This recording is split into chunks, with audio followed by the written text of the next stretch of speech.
Learn more at childfund.org. I'm Tony Goldwyn. As an actor and a director, I attend a lot of screenings. But there's one that's different. It's important, and it could save your life. A lung cancer screening. You know, I lost my mom to lung cancer when she was just 68 years old. That's Jennifer. Screenings help diagnose lung cancer early when it's most treatable, even curable. A quick, low-dose CT scan is all it takes. Go-To for lung cancer is your go-to. Visit goto.org. KMVP FM Phoenix. Arizona Sports, the local sports leader. On the Arizona Sports app and on 98.7.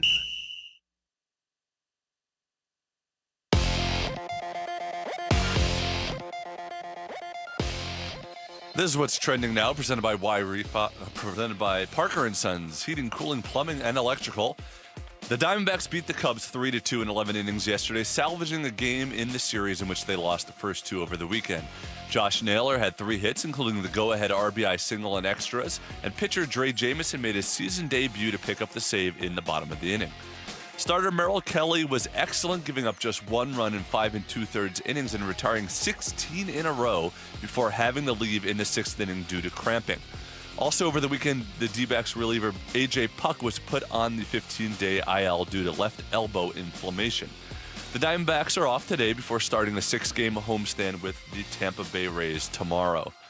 And it is NFL Draft Week, and to see what the experts think the Cardinals might do at number 16 on Thursday, go to ArizonaSports.com, presented by Y-Refi, and check out the mock draft tracker. This report is presented by no one. Good morning. Time to get up and go to work.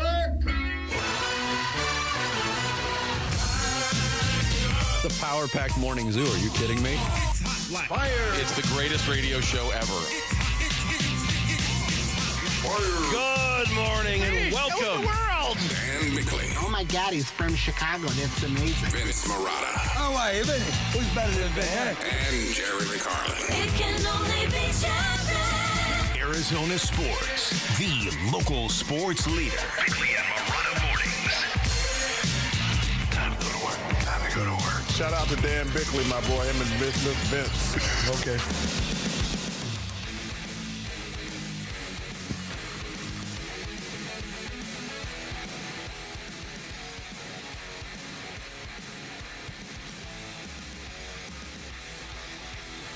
All right. Is that a little better? No. I can talk. Let me check out your board. No, you're good. You're good now. Go. You're good now. So that was you, Jarrett. We are off to you're a off to a great we're off start to a today, rip-roaring Jarrett. start. It's All right. the board is acting wonky. Gotcha. As I began this show, before we get started on another great week of sports radio, that had to be about the quickest weekend I've experienced. Now, I know it's all perception, and I know time is what time is, but man, that weekend was gone in a nanosecond. You had the same experience I did. Yeah. Is it because you were very busy, or because just the opposite? I don't know what it's from. I don't know. It was just a feeling like, wow, that's it. I had a combo of busyness and complete inactivity. There was no in between. Okay. Yeah. But I yeah, don't know. it's Absolutely bizarre. Young Sammy is stuck in California. Why didn't he rent a car and drive back last He's night? in Orange County. So what's that, about 6-7 hour drive? 5.5. 5.5. 5.5 hour drive in the middle of the night to come right directly to work. I have no idea. What are you thinking, Sammy? He did offer to come directly from the airport on his changed flight to the show. He would have been here around the 9 a.m. maybe. We said, it's okay. Yeah, no. Come in for one update. Right, there you go. Yeah, stuff does happen. Well, it's all the best because the bingo card thing that he unveiled on Friday, I crapped out on. Scotty Scheffler did not win a golf tournament. The Diamondbacks did not sweep the Cubs. No, and almost got swept themselves. Yeah. Even getting a win yesterday, it was a pretty lousy weekend for the Diamondbacks. Mm-hmm. My bingo card thing didn't happen either. What did you have again? Nobody scored 50 points in an NBA. Oh, that's right. Now, we did have a 50-point blowout, Yeah. but not one individual player scored 50 We had points. somebody who was a minus 51 in rating, in plus minus. There is that. Desmond Bain. Wow, how about that? Crazy weekend. All right, let's get going. Start the show, Jarrett. The Splash. The stories making waves in the sports world. The Splash. Cannonball coming. The Splash. Brought to you by Presidential Pools, Arizona's #1 pool builder. See why at presidentialpools.com. The Diamondbacks trying to salvage a win in their 3-game series against the Cubs at Wrigley Field. They'd have to persevere through 2 rain delays and 11 innings, but they did get that win 3-2. Game tied 1-1 after 9 innings. Each team scored a run in the 10th. In the 11th, Geraldo Perdomo, the runner at second to start the inning. Josh Naylor delivered a single to give the D-backs the lead. Wouldn't get any more, although Josh Naylor tried to steal home and was thrown out.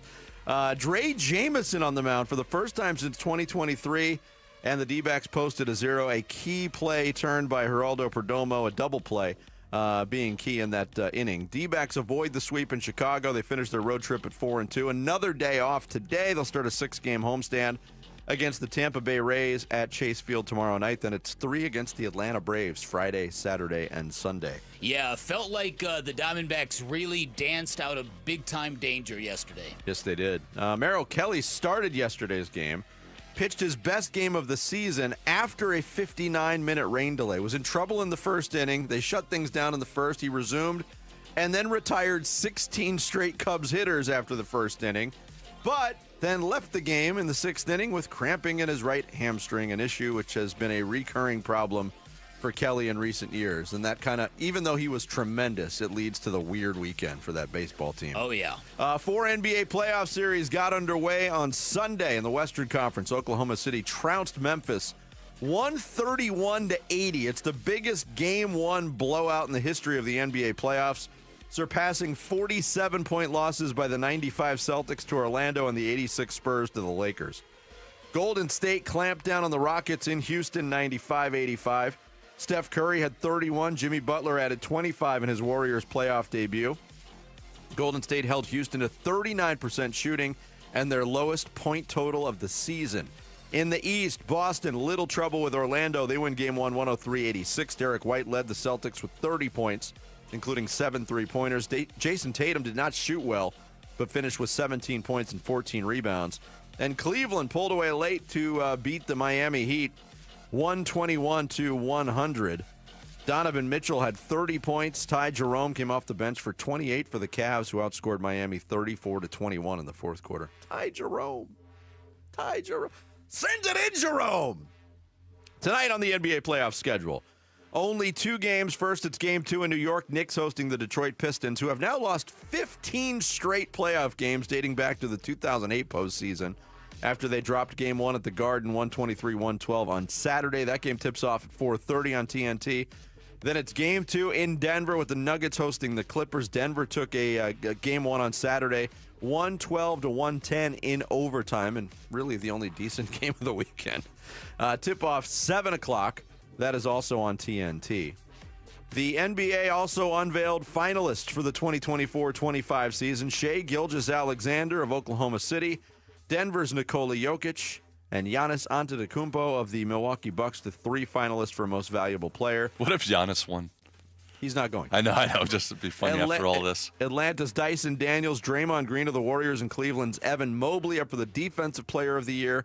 And the 3 finalists for Coach of the Year, Cleveland's Kenny Atkinson, Detroit's J.B. Bickerstaff, and Ime Udoka of the Houston Rockets. Also one of the worst Rookie of the Year classes, I'd say, in a long time, right? Yeah, it's least memorable. Stephon Castle, Jalen Wells, and Zachary Risache.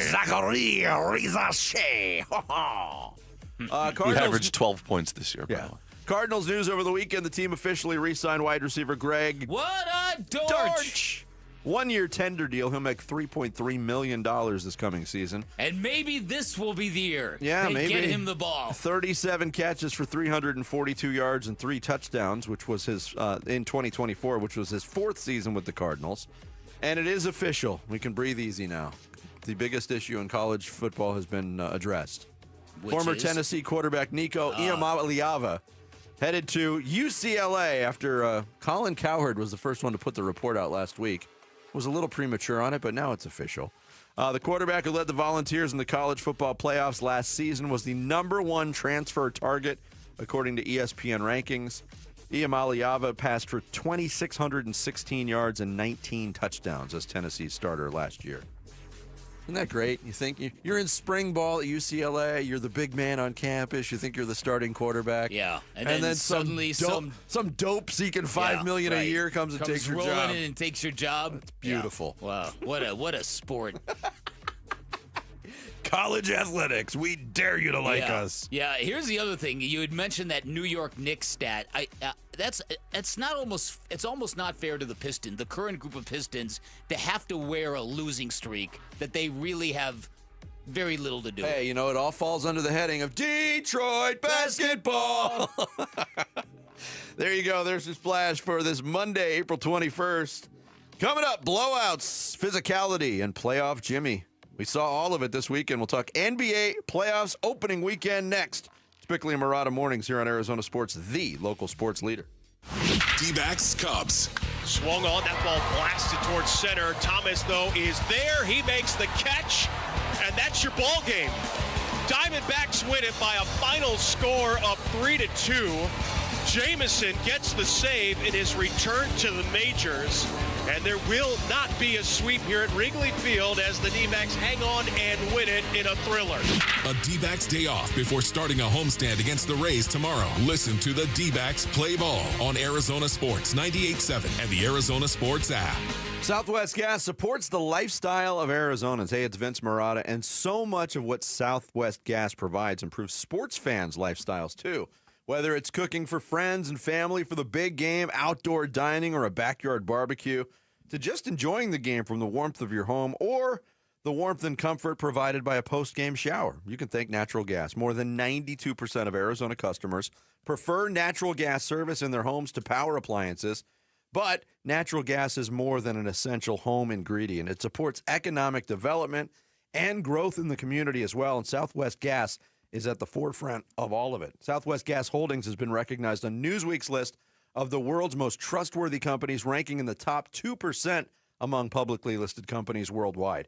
Time has recognized Southwest Gas Holdings as one of America's best mid-sized companies for its commitment to employee satisfaction, revenue growth, and sustainable transparency. Southwest Gas is an energy partner that prioritizes trust, community, reliability, and safety. You can discover more about these prestigious recognitions and learn how Southwest Gas is dedicated to excellence, all by visiting swgas.com.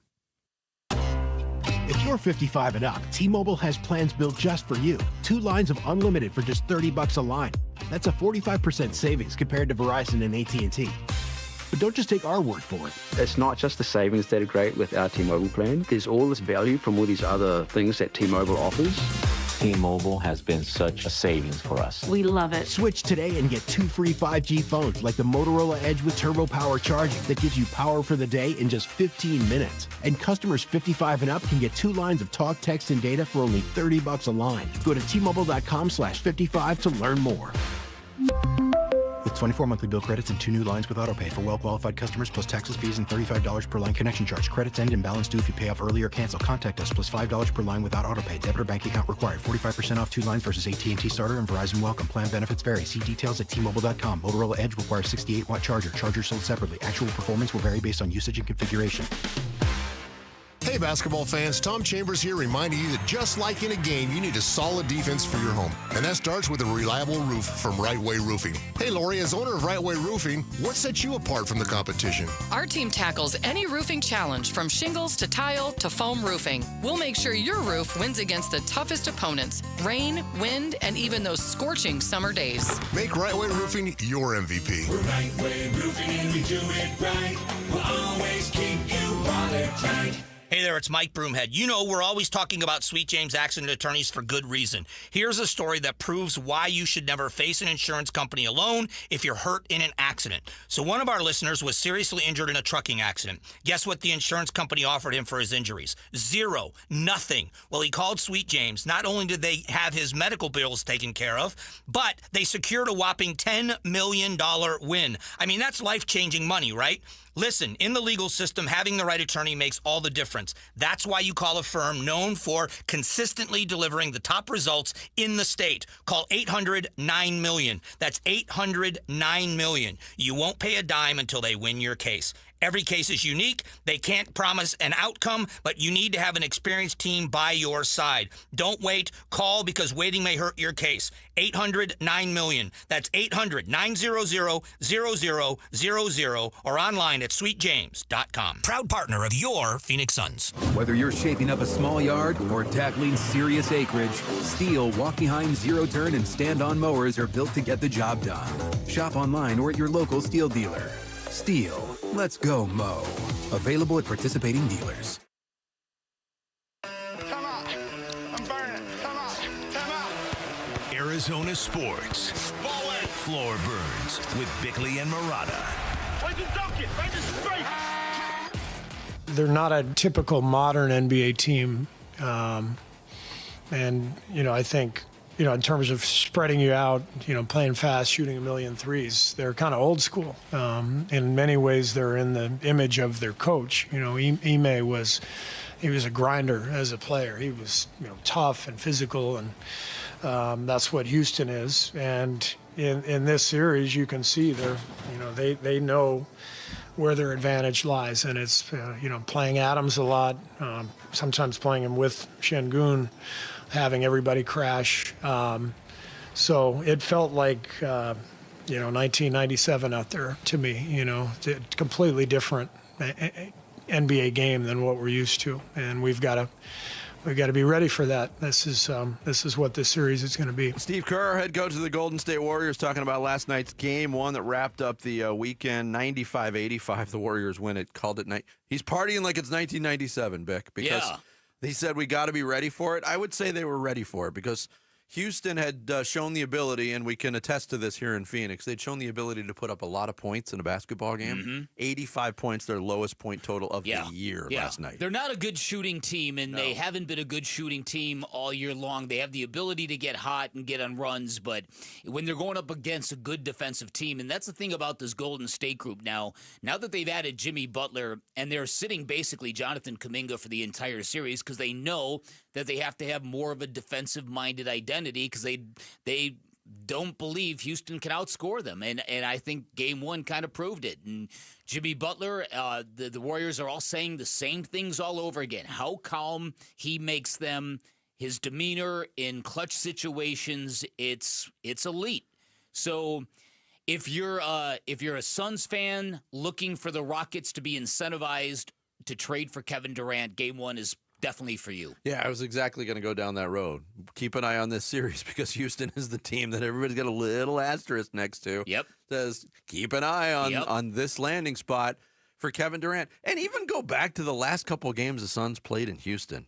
Kevin Durant had a different demeanor in those games. He was very verbose. He was mixing it up with the crowd. That's right, he was. He was very talkative with the Rockets players. Not that anything's determined ahead of time. It just struck me, in real time, it struck me as somewhat odd. I mean, after the first game, it's like this series looks like it might play out just how everybody kind of predicted it would. Yeah, experience against youth, and experience always wins. And Jimmy Butler was great. Steph Curry was vintage Steph Curry last night.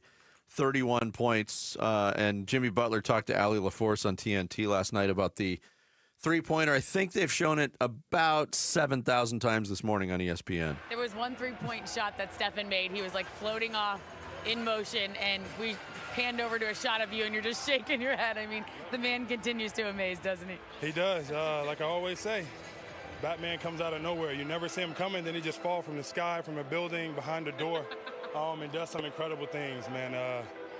He's going to be the reason that we do win it all. We all know that, but we got to protect him at all costs. Look, they're still talking about winning it all after game one of the playoffs. And by the way, Jimmy, everybody knows when Batman's coming, they send out the signal, for goodness sake. Right. It's a bad system.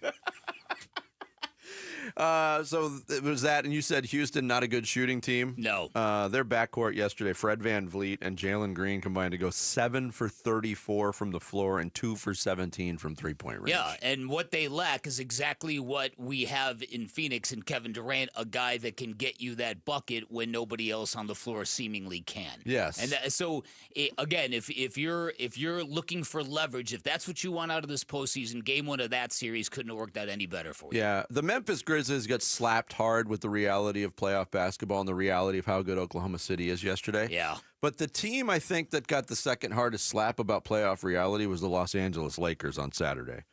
They got beat by Minnesota on their own floor, 117-95. Minnesota exuded confidence, the same kind of confidence they were exuding in the playoffs last year. They were a very cocky team. They backed it up. They did so. After the first quarter on Saturday night, they outscored the Lakers by 29 points. And again, Jaden McDaniels, 25. Naz Reid, 23. Anthony Edwards, only 22. But there's a lot of people in L.A. shaking their heads after that game. Well, listen, I think both fan bases in L.A. had a real rough game one.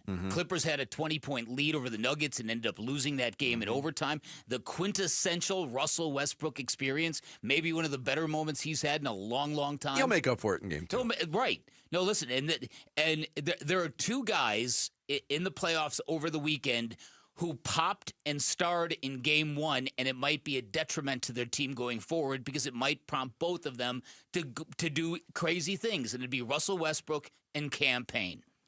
Cam Payne had one of those days, and we lived this in Phoenix, where he was so good in such a short period of time that he's going to now think he's Kobe, and then he's going to...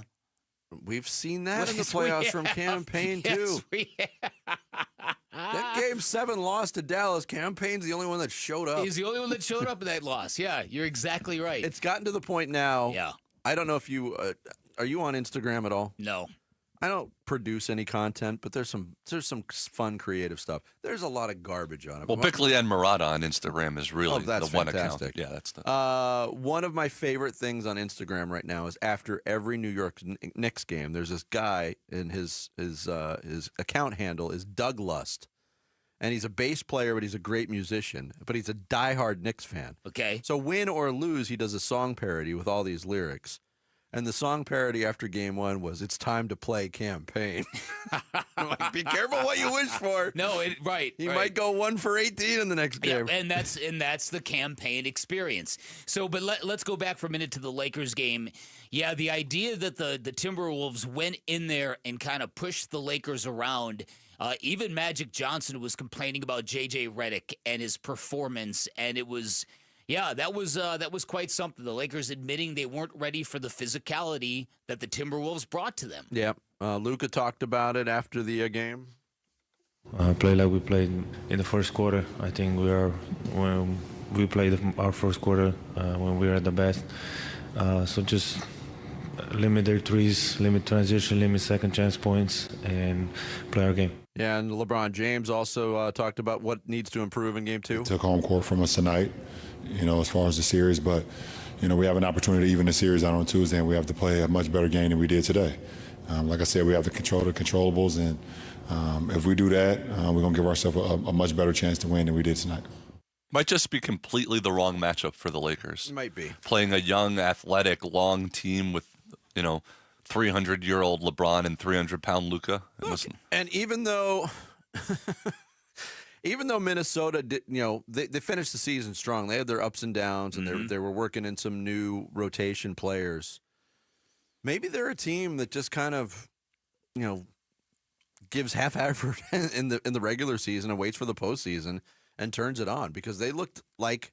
Again, they look like the same intensity that they played with against the Suns last year, and they didn't let up 1 second in that series. Yes, and that I think is what the Lakers were trying to say. They blamed it on the physicality. What I think the Lakers were not ready for, which is exactly what the Suns weren't ready for last year, was a team that was committing to play elite level defense on every possession. Every possession. They didn't take anything off. No. And that's what we witnessed, and the Suns just turtled, and I think that's what happened to the Lakers. Like, whoa.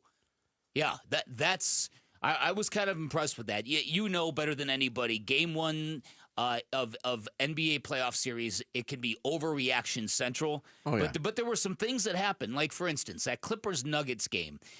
That was the kind of game for the Clippers that you had and then you didn't, and then you got it to overtime, and ESPN put up a graphic of the Russell Westbrook activity chart of the last 4 minutes of regulation and overtime. Mm-hmm. It's hysterical. It's like made 2, missed 2, turnover, rebound, made 3, missed 3. And so Russell Westbrook really had a good endgame performance for him. But if you're the Clippers, do you come back from that loss? Well, Kawhi wasn't very good. No, he wasn't. Kawhi turned the ball over 7 times. 7 times, which is very, very unusual for him. Uh-huh. But it almost reminded me, Vinny, of that Suns-Spurs series when the Spurs won in overtime because Tim Duncan made the first 3 that he made all season long. Yeah. Even though that series was close, for the most part, it ended in 5 games. Mm-hmm. Because of that game 1. Yeah, that ripping dagger. your heart out, that dagger. You never recover from it. Yeah, that's kind of the vibe I got out of that Denver Clippers At game. least that Maybe was I'm a good wrong. game. That was the only good game. Every other game was double digits. Yeah, it was so bad that one of the games was closer to triple digits than it was single digits in the victory. I mean, you got the yesterday's 4 games where the average margin of victory was just a shade under 25 points. And then you had an 11-point game in Detroit, New York, which was a decent game, I guess. Yeah, that was a 21-0 run the Knicks put on the Pacers. They were down by 8 in that game, I believe. They were. So that game was actually close. They were down 8 with wasn't. 9:16 to go, 21-0 run over 4 minutes and change. The Milwaukee-Indiana game, 19-point game. Yeah. Minnesota, we talked about them outscoring the Lakers by 29, and then the 2-point game. So 7 of the 8 games by double digits. Ugh. What is this, the college football playoffs? Maybe the biggest take, it's one game. Oklahoma City might have just shown that they're just so good that all these other series don't really matter. We knew they were good, but the thing that impresses me about, and Shea didn't play good, and they won by 51 points. Can you imagine what Memphis is feeling like when he gets it going? That's ridiculous. That team is ridiculous. And their meter is always pegged. Yeah. They are always dialed in. Yeah. And again, did you see the post-game interviews? When they do them on the court, they're interviewing one player, and the entire team stands behind that player. I know. They've been doing it all really year. Cool. It's really, really cool. That's what a team looks like. Yeah, exactly. Exactly. NFL Draft is coming. We've got your chance to win a brand new NFL Draft hat repping your team. Just head to the contest page at arizonasports.com. Lock in your prediction for the first pick. Try to nail as many picks as you can. The more you get right, the better shot you have to win. Coming up next, the Dbacks avoided the sweep in Chicago. We'll let you hear the highlights coming up in Dbacks Daily next. Bickley and Murata Mornings here on Arizona Sports, the local sports leader. Wolf and Luke, middays 10 to 2. If you're going to have an MVP season, this is how it would start. The way Corbin Carroll is hitting the ball, the way he's doing everything right now, if he can string this together for the full season, and the way he's swinging looks relatively sustainable, he's going to be in the conversation. He's going to win the MVP if he just keeps hitting at the rate he is right now. How many home runs would he have? How many RBI? I mean, my goodness. He would be putting up numbers that were legendary. Wolf and Luke, middays 10 to 2 on Arizona Sports, the local sports leader. Attention, if you've been using GLP-1 medications to lose weight or thinking about starting, now is the time to act. For a limited time, you can get $200 off your GLP-1 medications at Red Mountain Weight Loss, the #1 leader in medical weight loss. Our doctors are weight loss experts creating customized programs that help you lose weight faster, safer, and more effectively than medication alone. And the best part? Our GLP-1 medications are in stock today. No shortages, no waiting, no hassle. These prescriptions are compounded right here in the U.S. and tested in FDA-inspected labs, ensuring the highest quality and safety at a lower cost. You get doctor-guided care with real medical support every step of the way. Don't miss this opportunity to save. Book your appointment today and lock in your $200 savings before it's too late. Real doctors, real results, Red Mountain. Visit redmountainweightloss.com before this offer's gone. That's redmountainweightloss.com. At Uline, the prevailing opinion is, if you don't live it, you don't believe it. The people at Uline believe in hard work, and they live it. by being there 24/7 to answer your call, having 41,000 items in stock, and offering same-day shipping from 12 locations across North America. Business owners, sellers, buyers, shippers, and packers believe it. Uline is the hard-working, dependable source for your shipping and industrial supplies. Visit uline.com. Welcome to Staples. Hi, I hear Staples prints it all. Oh, you bet. Posters, banners. Can you print it all for Mother's Day? Oh, of course. Photo gifts like canvas prints, photo puzzles. Can you print it all for graduation? Sure can. Custom cards and invites. Can you print a huge banner with the grad's picture? Oh, definitely. Even an embarrassing baby picture? Oh, those are the best kind. I know, right? Print it all for moms and grads at Staples. And right now, get 40% off custom cards, invites, and photo gifts. N75 exclusions apply. Visit staples.com/print for details. What up, fellow Gen Xers? Elizabeth Banks here. As the original Latchkey kids, we took things into our own hands, like house keys and video game controllers. And now it's time for us to do it again, because the recommended age to get vaccinated against pneumococcal pneumonia has been lowered to 50 and older, even if you're healthy. We're at over 6 times greater risk compared to adults under 50. So go to vaxassist.com and schedule. Gen X, this is our shot. Sponsored by Pfizer. May 5th through the 11th. Get close to the future legends in women's golf. The Carlisle, Arizona Women's Golf Classic returns to TPC Scottsdale's Champions Course. Brought to you by Carlisle Companies.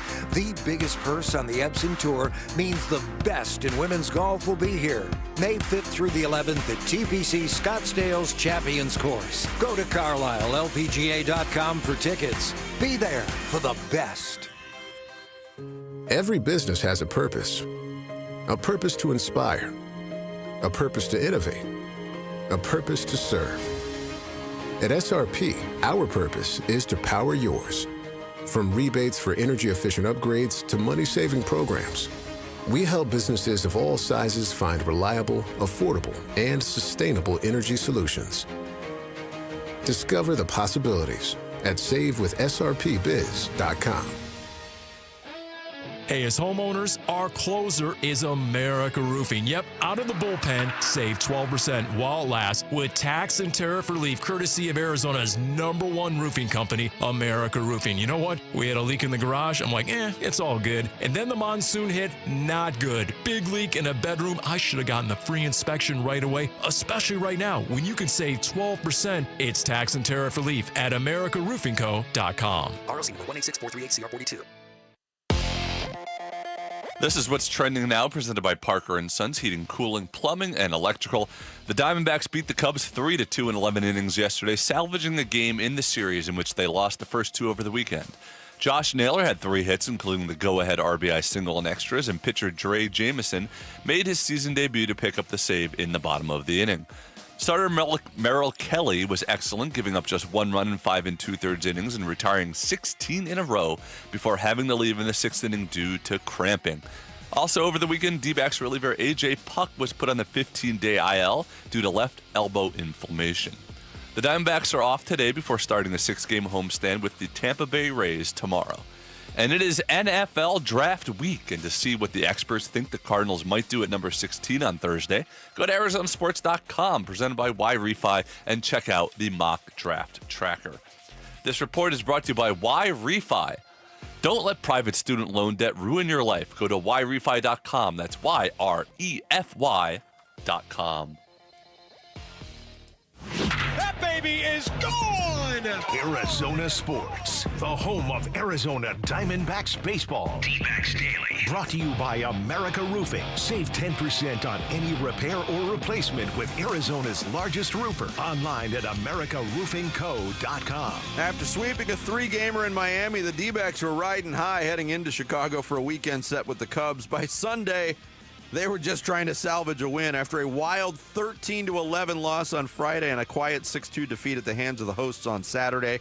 Merrill Kelly taking the hill for Arizona in the finale against Jameson Taillon, who retired the D-backs 1-2-3 in the first. Kelly immediately gets into hot water in the bottom of the first. He allowed a leadoff single to Ian Hampton, walked Kyle Tucker before striking out Seiya Suzuki. That brought up Michael Busch with 1 out. Now the 1-2. Check swing, base hit into left field. Rounding third and coming home is half the throw by Gurriel. Comes all the way through. It is late. And the Cubs take a 1-0 lead on an excuse-me swing by Michael Busch. Yeah, Chris Garagiola on the call on the D-backs radio network. Busch's dink shot into left gave the Cubs a 1-0 lead. Then the rains that had slowed things down to begin the day came back. Umpires cleared the field. Turned out to be a 59-minute rain delay. You always have to wonder about starting pitchers. Are they going to come back? Well, Kelly returned after the delay. It looked like a different pitcher. He got out of the inning with the D-backs trailing by only a run. Things would stay that way until the top of the fourth. Pavin Smith delivered a one-out ground rule double off of Tyone. That brought up Josh Naylor. Swung on now, the 0-2 ripped into right field. That's a base hit. Pavin going to be waved around third. Tucker's got a good arm. It's into the wind, but it's off target. Pavin slides in safely.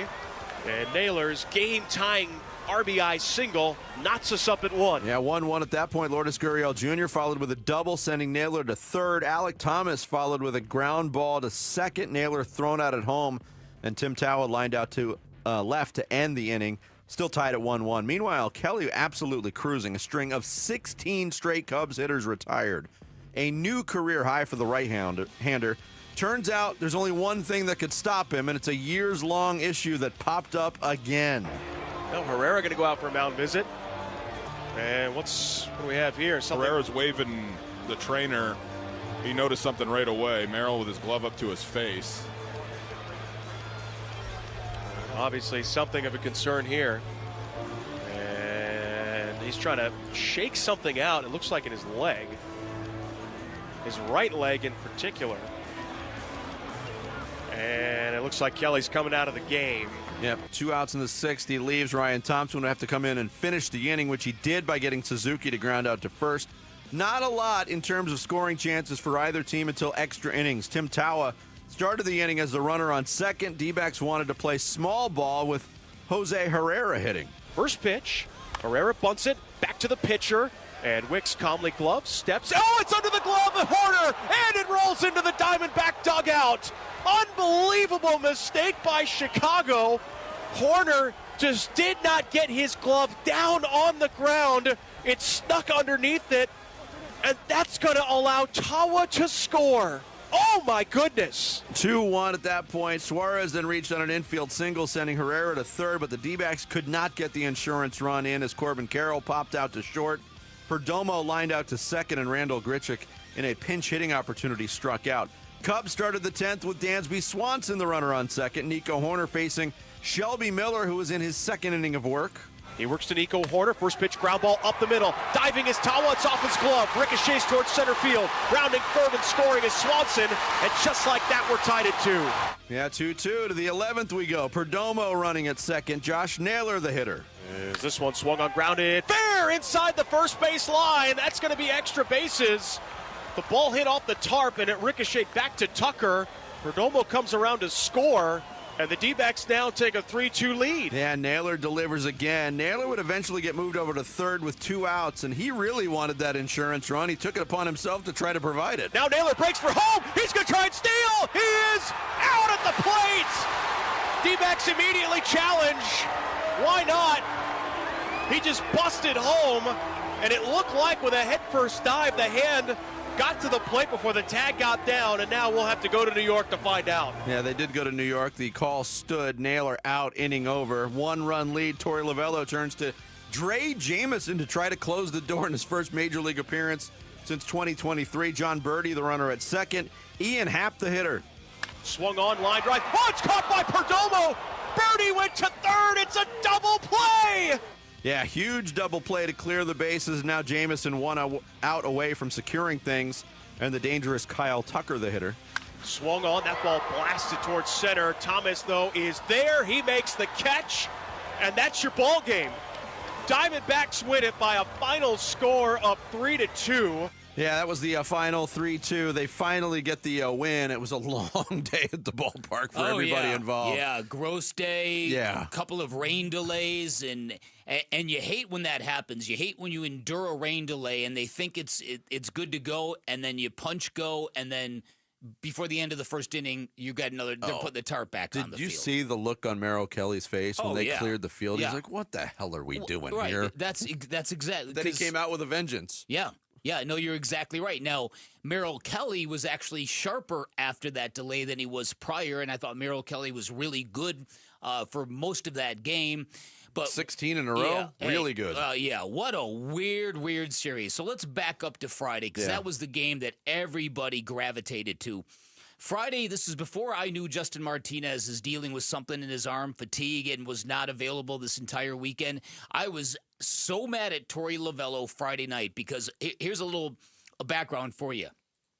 Back when I was a kid, 1984, all right, I started watching the Cubs-Phillies legendary Ryne Sandberg game. The Phillies go up 7-1. I turn the TV off. We go outside, me and my friends, and we're playing baseball. And as we're playing at the apartment complex next door, I hear the Cubs game still going on, and I'm like, that game should have been out over hours ago. What in the heck happened?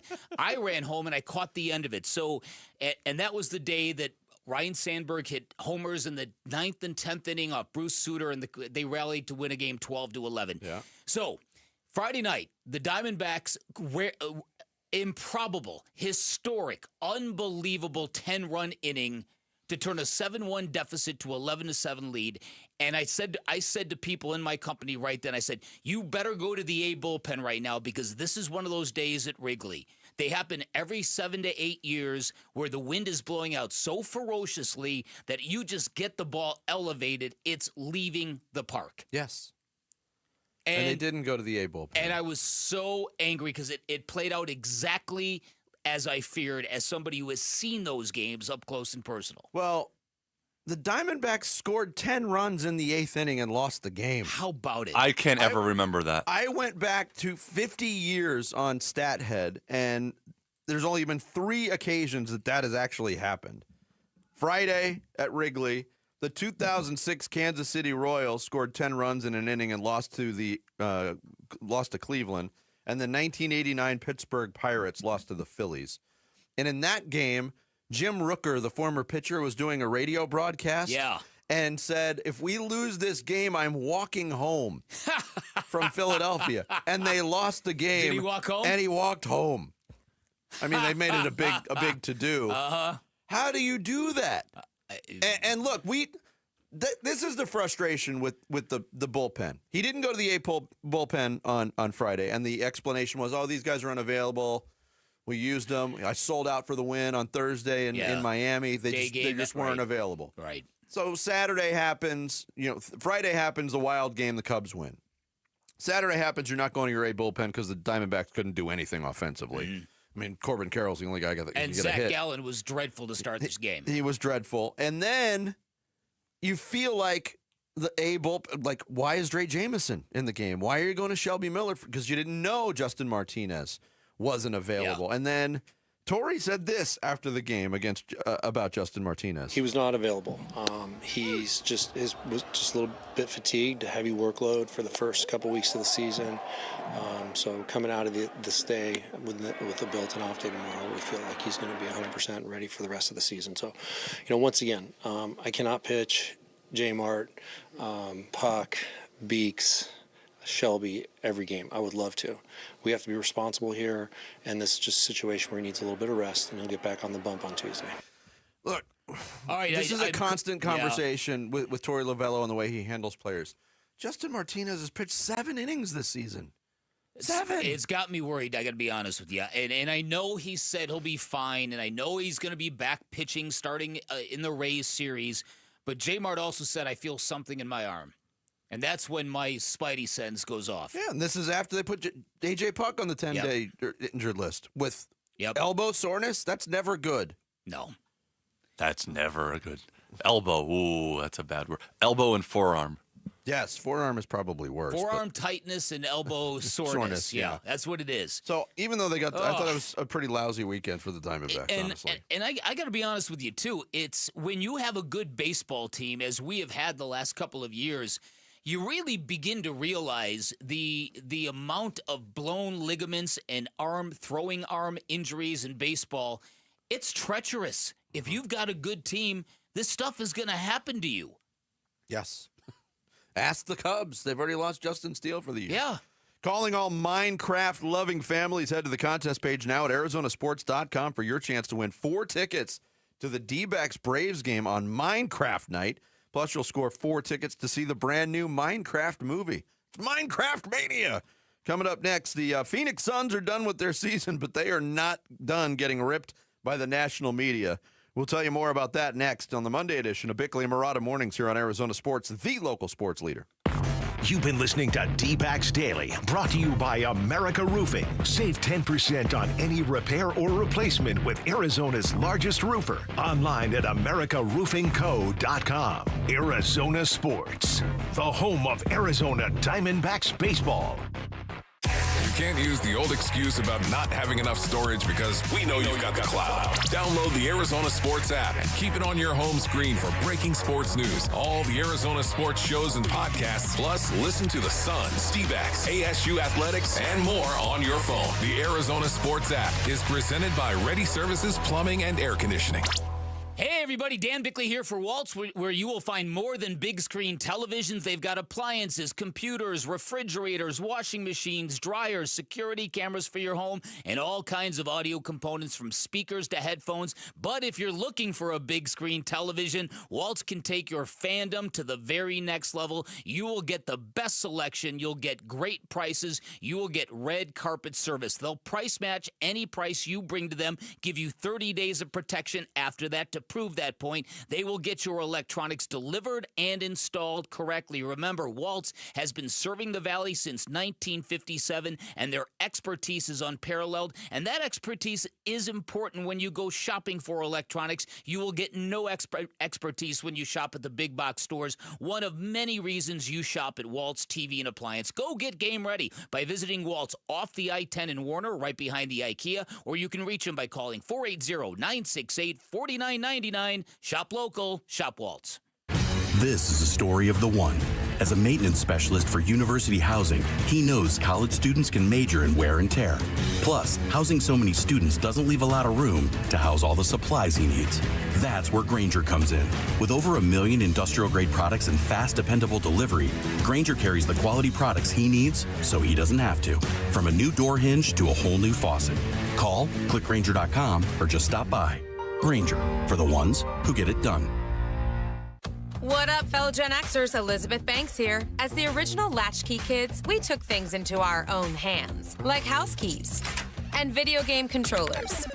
And now it's time for us to do it again, because the recommended age to get vaccinated against pneumococcal pneumonia has been lowered to 50 and older, even if you're healthy. We're at over 6 times greater risk compared to adults under 50. So go to vaxassist.com and schedule. Gen X, this is our shot. Sponsored by Pfizer. We have big news from Sanderson Ford. Listen to this. This is David Kimmerly, president of America's most awarded Ford dealership, Sanderson Ford. Ford just announced From America, For America employee pricing.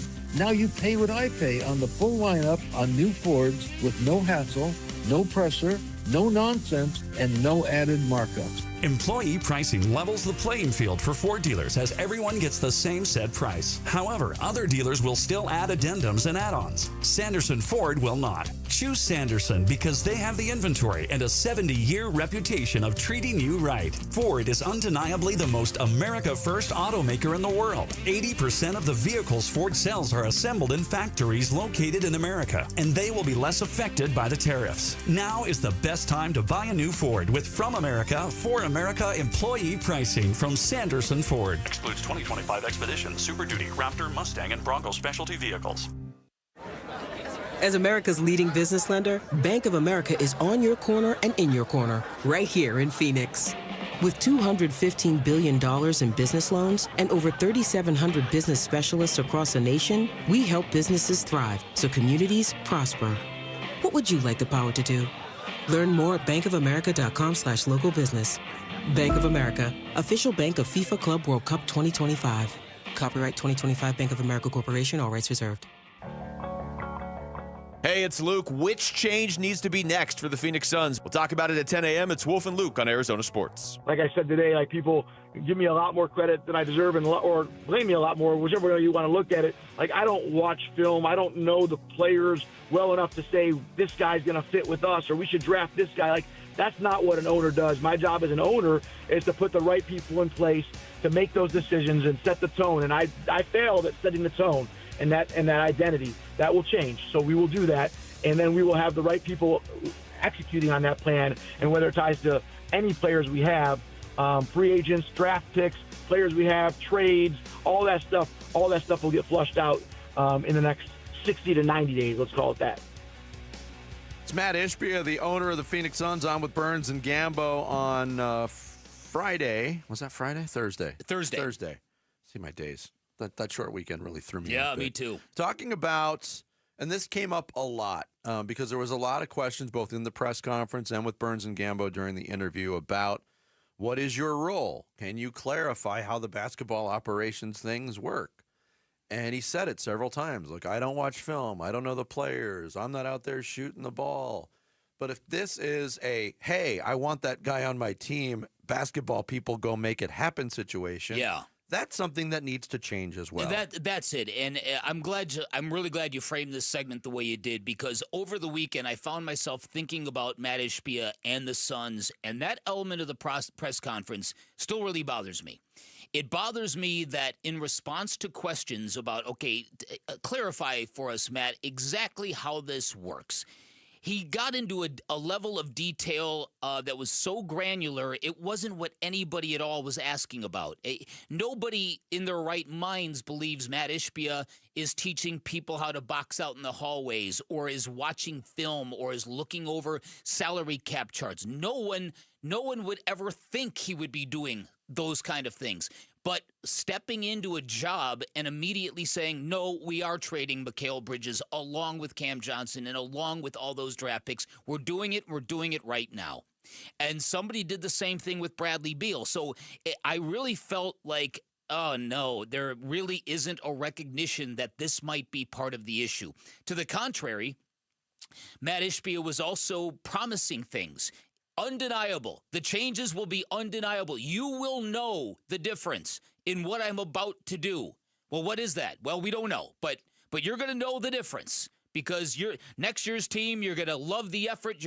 And it almost felt like somebody promising a gift that they haven't purchased yet, and you're bound to be disappointed by it. So listen, and I know press conferences are not his thing. He talks too fast, and he tries to cover too much ground with every answer. So I know that these things, it's hard for him to message what he wants to message, because he just can't stop talking. So I get that, and I get that he cares, and I get that he wants to win. But the idea that this basketball team is going to be owner driven, that's not the way to get this right. Yeah, and now one other point on the phrase that got repeated too, I failed to set the tone. Mm-hmm. That to me is such a abstract notion. The tone was set when Matt Ishbia and the Suns front office decided to move away from Frank Vogel, hand the reins to Mike Budenholzer. Mike Budenholzer came in and set the tone for what was going to be one of the worst seasons ever. Mm-hmm. Very early. And that it's not about setting the tone, it's about reversing course when the tone is set and going in the wrong way. Mm-hmm. And that was still, to me, rattling through my head over the weekend, Bick, was Matt Ishbia's answer when Gambo asked him, hey, should you have fired Mike Budenholzer earlier to try to save the season? And he said, maybe I should have. Mm-hmm. There was and again, I said this last week, for an impatient man, an admittedly impatient man, when it comes into the pursuit of winning championships, I thought he was entirely too patient with what was going on with Mike Budenholzer. Which is very, very odd. You're exactly right. So I guess the question now becomes, and Stan Van Gundy in an interview, he had a classic line. He basically said, it's the best job in the NBA, because where else can you make $50 million and I only have to work 1 year? And then he followed it up by saying it's a really, really attractive job because of how much you get paid. I mean, it's unbelievable. Bud ended up making $600,000 a game as a coach. Oh, boy. But then he had some suggestions. All right. And this was Stan Van Gundy and Reggie Miller in a TNT conference call getting ready for the playoffs with media. Quote, the first thing they got to do is decide what kind of organization they want to be, what are their values, and develop some sort of culture that will give you a chance to go forward and win. Right now, they are a long way from that. And then he said, it's hard for me to figure out what happened. I can tell you what I saw. It was a team that didn't guard anybody and didn't make effort. They were good enough offensively to win. Yeah. Yeah, I think that's a very fair analysis. And then Stan Van Gundy also put forward the thing, did you really have to fire Frank Vogel? Was a 49-win season really that bad? Because his point was, at some point in time, you've got to value sustainability. You've got to value patience. When you look at the Miami Heat, Eric Spoelstra, there forever. Greg Popovich in San Antonio, forever until this year. And so I think that this basketball program's screaming for that stuff. Well, he had the quote, he said, why are we changing? Why aren't we just building on that? I think when you change coaches 3 straight years, too, you're telling the players it's not your fault. You're not being held accountable. It's this guy in this position. Is the guy not getting the job done? To me, it's a bad message to send to your team. I agree. There's so much truth to that. Yeah, that's like, we got rid of that guy. I don't like this new guy. Let's get rid of him, too. Well, yeah, things aren't going well for us. Let's get rid of this guy, too. Yeah, there's a definite element of truth to that. Definitely in retrospect, it feels like the Vogel firing might have been either an overreaction, premature, or just not the right move. But also you have to consider how much feedback they were getting from players, because the vibe was off with that team. I'm not going to sit here and say it was perfect. No, it was off with that team. But for the fact that they won 49 games with the vibe being as off as it was, that's a pretty damn good coaching job. Well, and the Stephen A. Smith, Kevin Durant little spat, that's where it all began. It began around Christmas, around December. Mm-hmm. When Stephen A. Smith said Phoenix has a Kevin Durant problem. He's not happy. He's not talking to Frank Vogel. And again, nobody really took that report literally, but it was indicative of a rift between star player and head coach. So I don't know. He's right about one thing. You better get this hire right, and this head coach that you hire better be here a while. Absolutely. Coming up next, in the 90s, we had the Bud Bowl. Remember that? Nowadays, we have Bud versus Bowl. We'll explain more next. It's Bickley and Murata Mornings on Arizona Sports, the local sports leader. You can't use the old excuse about not having enough storage because we know you've got the cloud. Download the Arizona Sports app and keep it on your home screen for breaking sports news, all the Arizona sports shows and podcasts. Plus, listen to the Suns, Dbacks, ASU Athletics, and more on your phone. The Arizona Sports app is presented by Ready Services Plumbing and Air Conditioning.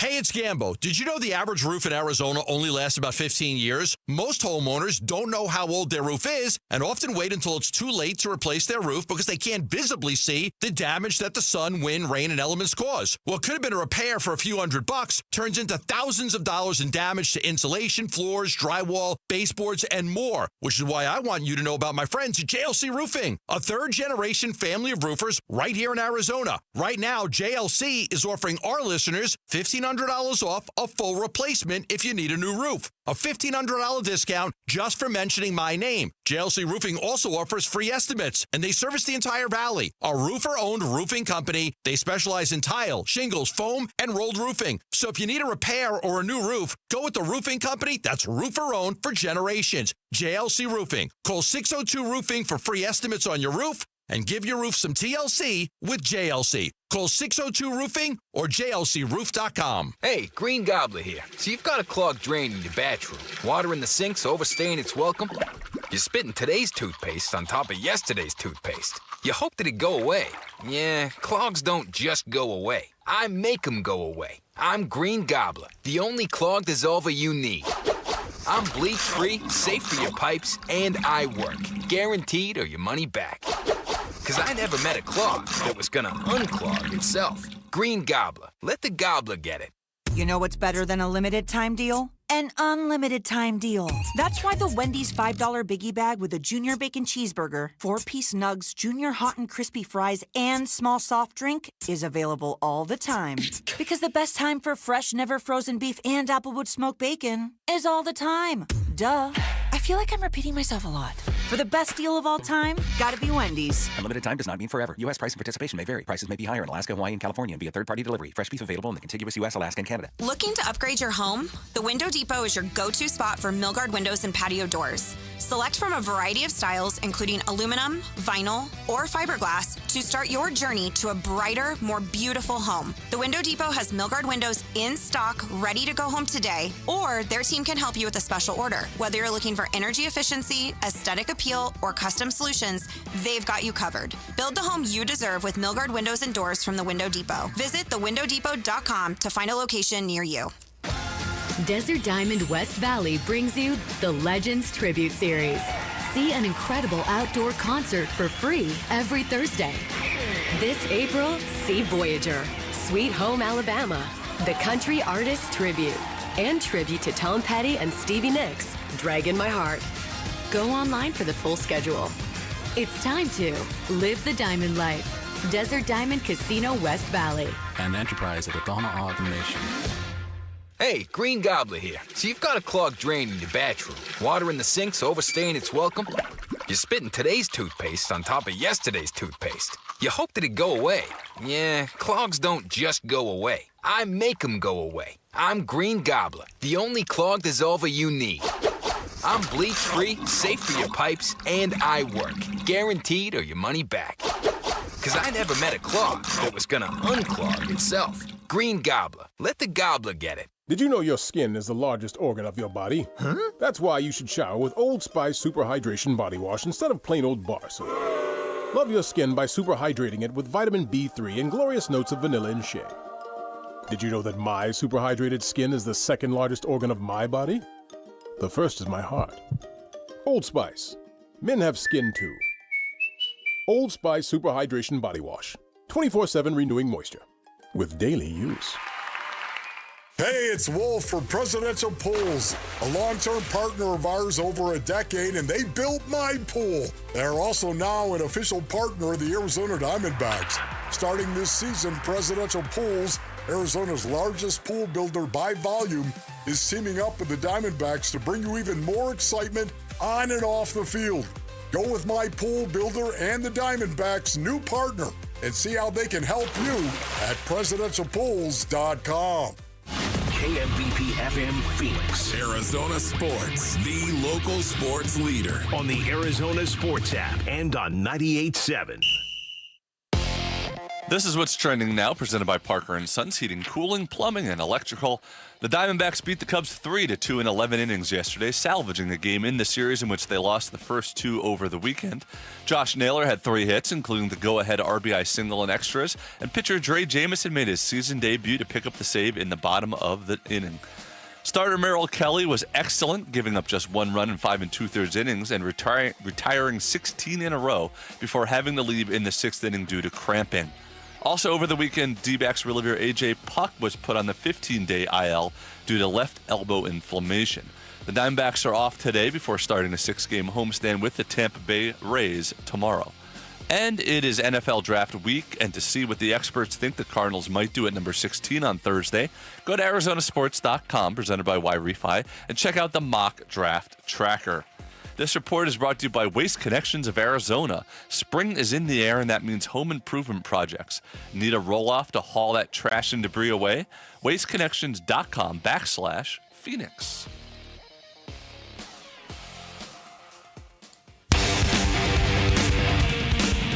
Hey, it's Luke. Which change needs to be next for the Phoenix Suns? We'll talk about it at 10 a.m. It's Wolf and Luke on Arizona Sports. We got Steven Adams and Mason Plumlee now in a big-time kerfuffle, and they go down to the court.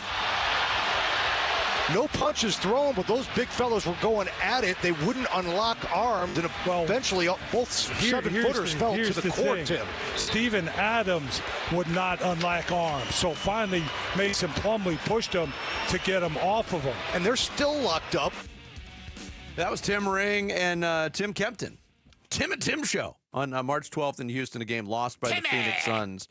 And it turns out that it was a pivot point for at least one player with the Phoenix Suns.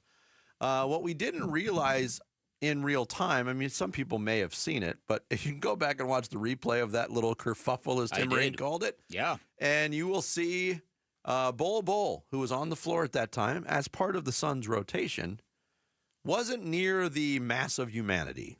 He was underneath the hoop shooting baskets. Shooting baskets. Yeah, kind of layups. It was led to ejections. Yeah. It also led to a report from Chris Haynes over the weekend, and people were wondering, why? Bol was playing pretty good, fan favorite. Things are going bad. He sparked the crowd usually. Why did he fall out of the rotation? He is somebody who rival executives believe has untapped talent. He's somebody who didn't get much burn with the Phoenix Suns. He didn't get into the rotation until February 7th. He was in the rotation for about a month under Coach Mike Budenholzer. His last day in the rotation was March 12th. The month of February was 12.5 points, 54% from the field, 38% from three, 4.7 rebounds in 20 minutes a game. Pretty good. Let's get back to that March 12th. The Suns were playing the Rockets when Steven Adams and Mason Plumlee got into that altercation. Got a little scuffle on the ground. Players start to run and pull other players off. Bol in the background shooting layups. He didn't run to the incident. League sources told me Coach Budenholzer was irate when he saw that. When he saw that Bol did not run to the defense of his teammate. Bol, after being in the rotation for over a month, was out of the rotation for the remainder of the season. You can see it as clear as day. That's Chris Haynes with the report. It's a bad look for Bol. A horrible look by Bol. Also a horrible look from Mike Budenholzer. Mm-hmm. And not a great look if you watch those replays again from Tyus Jones or Kevin Durant, who also weren't anywhere near the mass of humanity. No. The only Suns teammate on the floor in the middle of things was Bradley Beal. The only guy.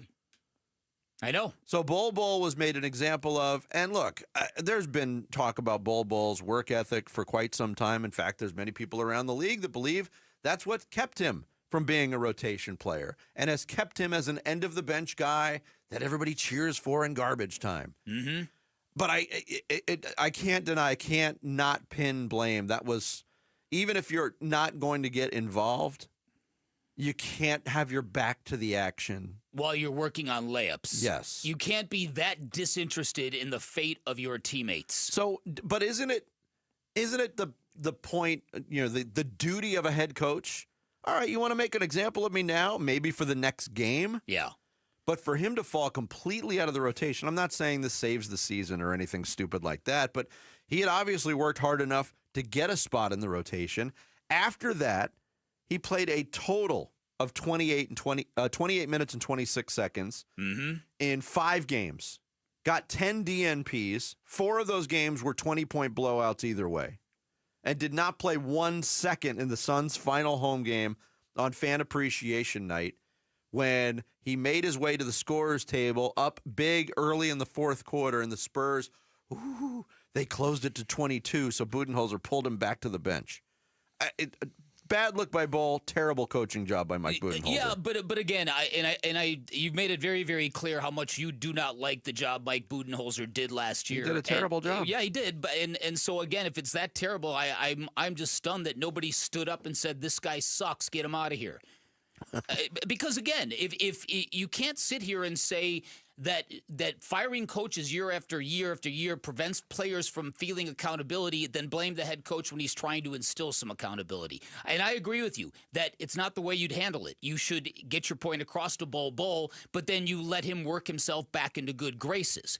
But I've got no issue with him trying to instill accountability on a team that just never cared.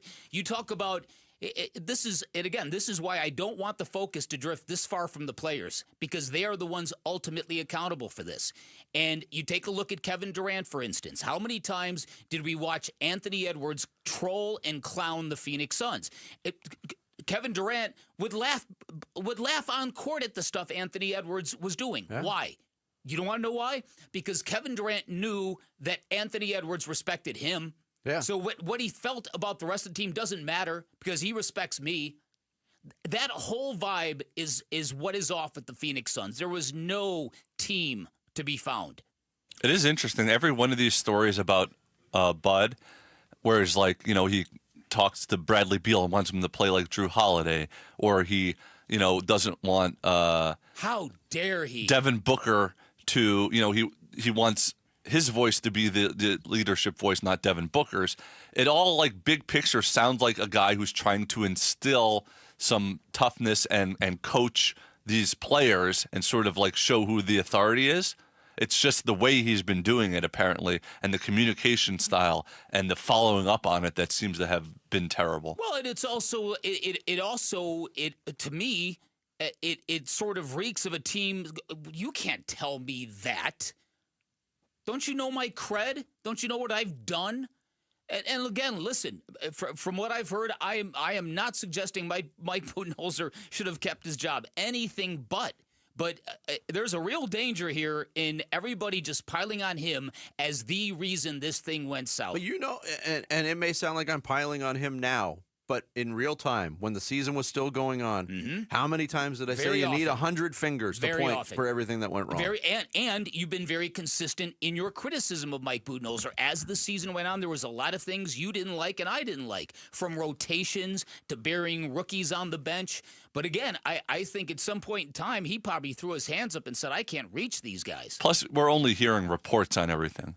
So, like his stuff with Yusuf Nurkic, he told him to, set better screens, and Nurkic got so insulted that ended their relationship together. It's like we don't know really all the ins and outs of it. The same with the Drew Holiday thing with Bradley Beal. We don't know the context of him saying all that stuff. We've got a lot of players who just were not going to listen to their head coach. For either good reason or bad reason. And the same with the Bol stuff. Were the rest of the team also upset with Bol because of the way he handled that, and that factored into it also? We don't know. Again, it was a recurring thing with this team. Anytime opponents trolled on them, they just rolled over and took it. We talked about it the morning after that Houston game. Good for Mason Plumlee, showing some backbone. Yes. Showing some fight. He got ejected in back-to-back games. Now, the second ejection was just a dirty, cheap shot. But that scuffle he had with Steven Adams, that was somewhat heartening at that point. Right. So I'm not going to point at Mike Budenholzer for the rest of this segment. Okay. These are the Suns players that are under contract for next year. All right. You tell me who's staying and who's going, Bick. Let's point some fingers. Okay. Kevin Durant. He's going. Gone. Bradley Beal. He's going. 0% chance. Devin Booker. He's back. Grayson Allen. He's gone. Is he back? I don't know. He's back, I think. Royce O'Neal. He's back. Ryan Dunn. He's back. Oso Ighodaro. He's back. All right, so you got what, 4 players back? Okay. Booker, O'Neal, Dunn, Ighodaro. Okay. This mess requires change that drastic. Yeah. Let's be honest about it. Yes, it does. Yes, I'm 100% in agreement with you. This is why when I hear people say maybe the Suns should keep Kevin Durant, if you really there was a report that came out over the weekend. If they could find somebody who's a coach that's respected around the league, maybe he'll consider staying. No. Don't get swayed. No. Who's respected around, like the last 2 championship coaches that they had? If you're enough of a masochist where you want to run back that team, have at it. Coming up next, we'll talk NFL draft, off-season. Mike Tannenbaum, NFL analyst for ESPN, will join us next here on Bickley and Marotta Mornings. Arizona Sports, the local sports leader. Burns and Gambo, afternoons. Matt Ishby is our guest here on the Burns and Gambo show. What we thought and our front office thought is like we wanted to compete for a championship. Can we get a championship head coach that's done that before? That's not the path we're going down this time. That's not important because it didn't work. We're going to get the right coach that's going to build the program the right way and align with the identity of Phoenix Suns, and we're going to go compete every day and be something that the city, the state of Arizona is proud to watch every single night. Burns and Gambo, afternoons 2 till 6 on Arizona Sports, the local sports leader. Hey everybody, Dan Bickley here for Chapman BMW and Trust Matters. That's very, very true when it comes to big purchases. Reputations matter. They just do. Trust and reputation, 2 of the foundational reasons why you shop at Chapman BMW. If you're in the market for a new ride, make it the ride of your life. Chapman BMW, your premier destination for luxury and performance. They have 2 great locations, which means you're going to get the best selection you're going to find in the Valley, no matter what you're looking for. Brand new BMW BMWs, electric vehicles, certified pre-owned BMWs, whatever you're looking for, you will find it at Chapman BMW. And as many of our listeners will attest, they are committed to delivering the best car buying experience you are going to find in the Valley. Had many customers reach back and thank me for pointing them towards Chapman BMW. And finally, every listener of this radio show, you have a friend in the business. His name is Shane O'Hanrahan. He's the GM of both locations. Ask for him by name after you take your test drive and find out what you want. He ensures you are going to get the very best deal possible in the state of Arizona. You can always shop online at ChapmanBMW.com. That's Chapman BMW. 2 great locations, 1 great experience. At Dignity Health's Orthopedic and Sports Medicine Institute, keeping you moving is a joint effort. With minimally invasive techniques and a personalized treatment plan, our team of highly specialized orthopedic experts can keep you in motion. We care for your knees, hips, and shoulders so you can enjoy what moves you.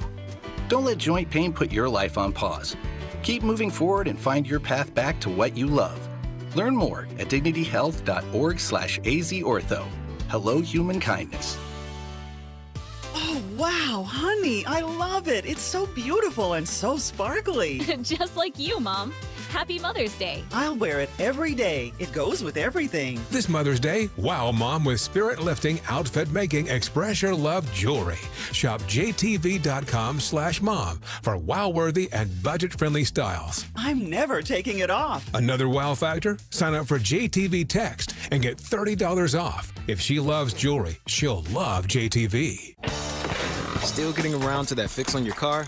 You got this. On eBay, you'll find millions of parts guaranteed to fit. Doesn't matter if it's a major engine repair or your first time swapping your windshield wipers.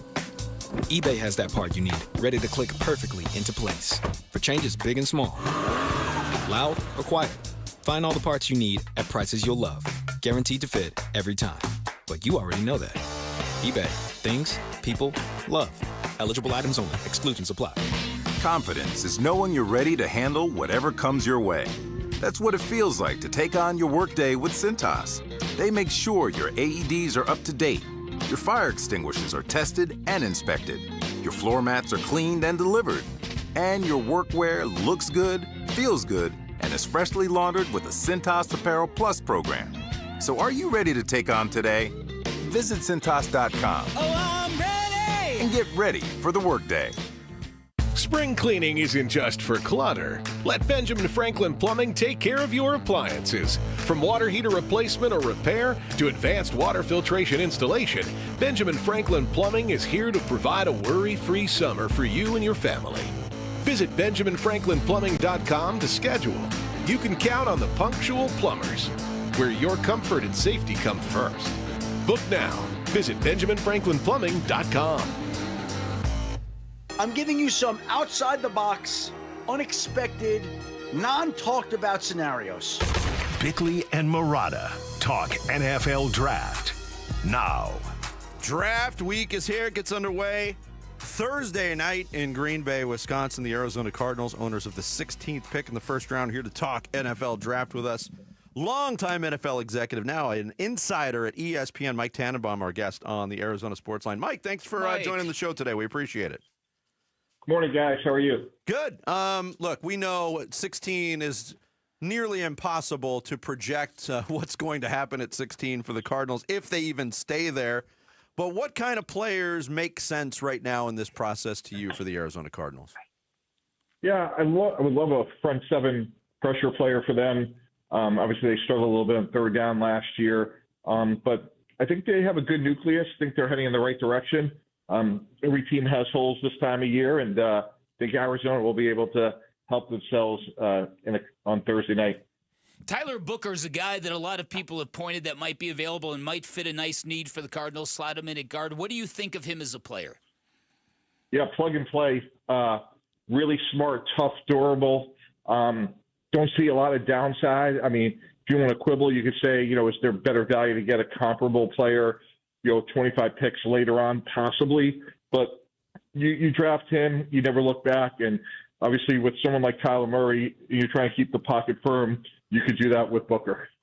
We're talking with Mike Tannenbaum, analyst for ESPN, as we near the NFL draft here on Arizona Sports.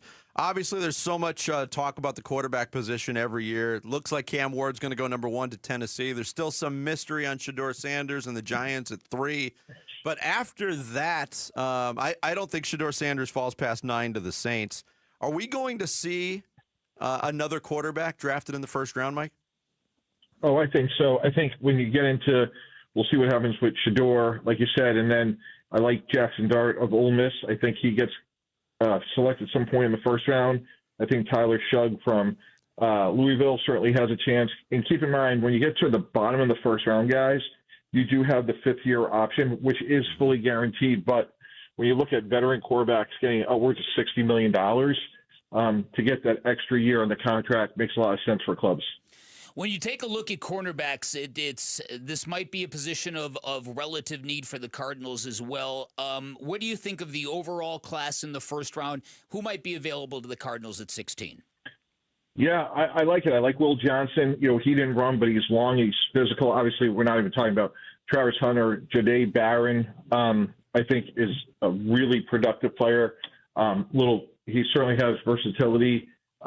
Max Harrison from Kentucky is another guy that could run with length. So if that's the direction they want to go, I don't think they have to trade up. I think they could sit there and get a player that could come in and start. Mike Tannenbaum, ESPN NFL draft analyst, joining us here on Arizona Sports on this Monday edition of Bickley and Murata Mornings. Wide receiver, going back to the Cardinals, Mike, they didn't really address much at all in free agency other than bringing back Greg Dortch on a 1-year tender, and they brought back Zay Jones, who really didn't do much for them last year. So that remains a possibility in the first round or sometime in the draft. If the Cardinals are looking at wide receivers at number 16 and staying there, and McMillan and Golden are both on the board, who do you favor in that debate? Yeah, I like Golden. I like both guys, but Golden, to me, you know, he ran 4.3, 4.29 at the combine. He plays that way. But I think from a Cardinal perspective, the best thing that'll happen to them at wide receiver will be the improvement of Marvin Harrison. Mm-hmm. I don't think Harrison had a bad year in year one, but young players typically have a big improvement between their first and second year because it's the first time, you know, they're in an off-season program. So from a Cardinal perspective, I'm really excited about Marvin Harrison. When you take a look at Shedeur Sanders, what is your take on the Giants bringing him back so late? Is it because they're now trying to say, okay, should we spend number 3 on him? Or are they thinking we're going to try to trade back in to the first round to get him? What are your thoughts on their motivations here? Yeah, I was surprised by the timing. You know, I've seen this for a long time. Draft prep has certainly a lot of twists and turns in it, but to do it so late to me tells me they just don't have organizational alignment. And when you're making a pick that's going to be as important and transformational as they're going to be making, you want to have everyone on the same page. And what I mean by that, you know, maybe the OC wants quarterback X, but the quarterback coach wants quarterback Y. Maybe the GM wants a different quarterback. So to me, you just want to make sure that everyone's on the same page. And when you're going back out late, that tells me that maybe they don't have alignment. At the tight end position, there's a couple players. Obviously, there's a lot of talk about Colston Loveland. I watched Tyler Warren play, Mike, at Penn State, and I marveled watching him play every week. He just looks like a guy who's going to be one of the top tight ends in the league within a year or two. What is your grade on Tyler Warren going into this draft? Yeah, he's a top 10 player. I love it. I think it's just hard to find defenders that can match up with him. I don't think you guys will be in the market for a tight end. No. Yeah. But boy, Tyler Warren's a really, really good player.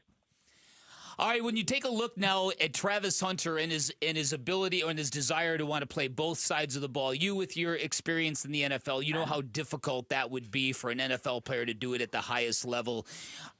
How would you run this situation? Would you let Travis Hunter try and figure it out himself? How would you manage this young man and his desires? Yeah, I think the most important thing is having, you know, a meaningful and authentic relationship to say, hey, you know, we're partners and teammates here. We want you to maximize your Hall of Fame potential because that's legitimately what he has. And we would love for you to play on both sides of the ball, but let's just do it in a smart and gradual way. I think what he's done doesn't get talked about enough. It's, really remarkable. I think he's going to be an all-time great player. I would play him at corner and then, maybe give him 15, 20 plays at receiver, and then over time see where it goes from there. But he is, I think, uniquely very, very special. Mike Tannenbaum of ESPN, our guest here on Bickley and Murata Mornings. Got to ask you the Cam Scadaboo question. Everybody loved him as a college player, but as a pro prospect, there's different schools of thought. And I know he's not a top-round pick, maybe a third-day guy, but where do you think what range do you think he falls in at, and what kind of player do you think somebody's going to get in Cam Scadaboo, Mike? In the formative years of my career, I was fortunate to be around a guy named Dick Haley, who was a longtime personnel person. Todd Haley's dad, unfortunately, he passed away. And one of the many lessons he taught us was he talked about great college running backs when they have insane average per carries, things like that. He always used to say, hey, make them bring that average down. And when I watched Cam Scadaboo play, that's what I said, make him bring that average per down. Like, he plays with violence and vision. He breaks a lot of tackles. I think he maybe goes bottom of the second, top of the third, but if I was talking to him, that's the beginning of the story, not the end of it. And I think he's going to have a great career. And if you like football, you like Cam Scadaboo. Well said. We love him here in Arizona, obviously. All right, the Steelers are sitting at 21, and nobody knows what they're going to do at quarterback. What are they going to do, Mike? Yeah, that's a tough one for me. You don't go out and get DK Metcalf and give up $30 million a year in a second-round pick to play Mason Rudolph. So I got to think they're going to do something. I would have been uninspired by the Aaron Rodgers interview. I can't, if I'm running the Steelers, I can't look at that interview and be like, oh boy, I can't wait to sign him.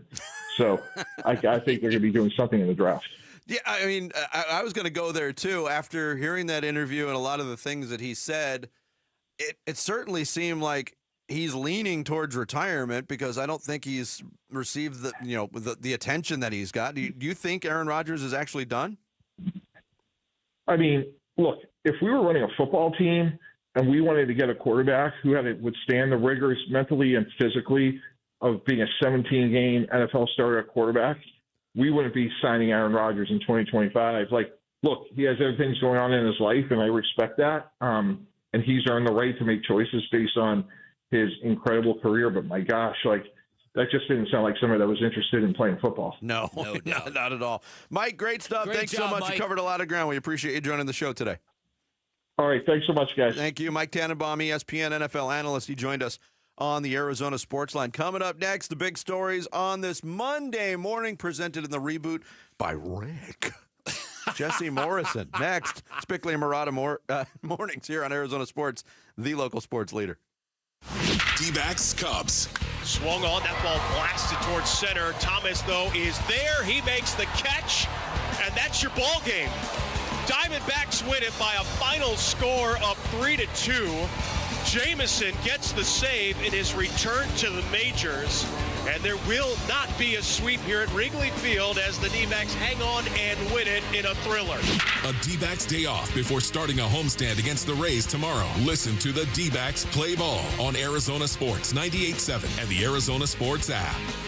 All right, as I learned a few weeks ago, Parker & Sons, great in your time of emergency. They'll be there in minutes, not days. No matter what time you call, you'll get a live person on the other line. Even if you call them at 4:30 a.m. like I did on my way to radio, you will never need to leave a message. But they can also make your everyday life better. For instance, if you want to improve the air quality in your home, highly recommend the Captura Air Scrubber. Cleans the air in your house 24/7, helps cut down on viruses, helps you if you're dealing with allergies, because most people do not know how much gunk they are breathing in the comfort of your own home. They can also help you lower your water bills and enjoy clean, pure water with the Parker & Sons water softener. Their reverse osmosis system purifies water for clean, great-tasting tap water and water softeners that result in spot-free dishes, calcium-free water fixtures, and lower water and electric bills. Besides offering the latest, most advanced reverse osmosis and water softening systems, Parker & Sons will also make sure you get the most competitive price. They've been serving the Valley for 50 years. They are the company you call when it comes to your most valuable asset. 602-2-REPAIR. That's 602, the number 2, then REPAIR for Parker & Sons.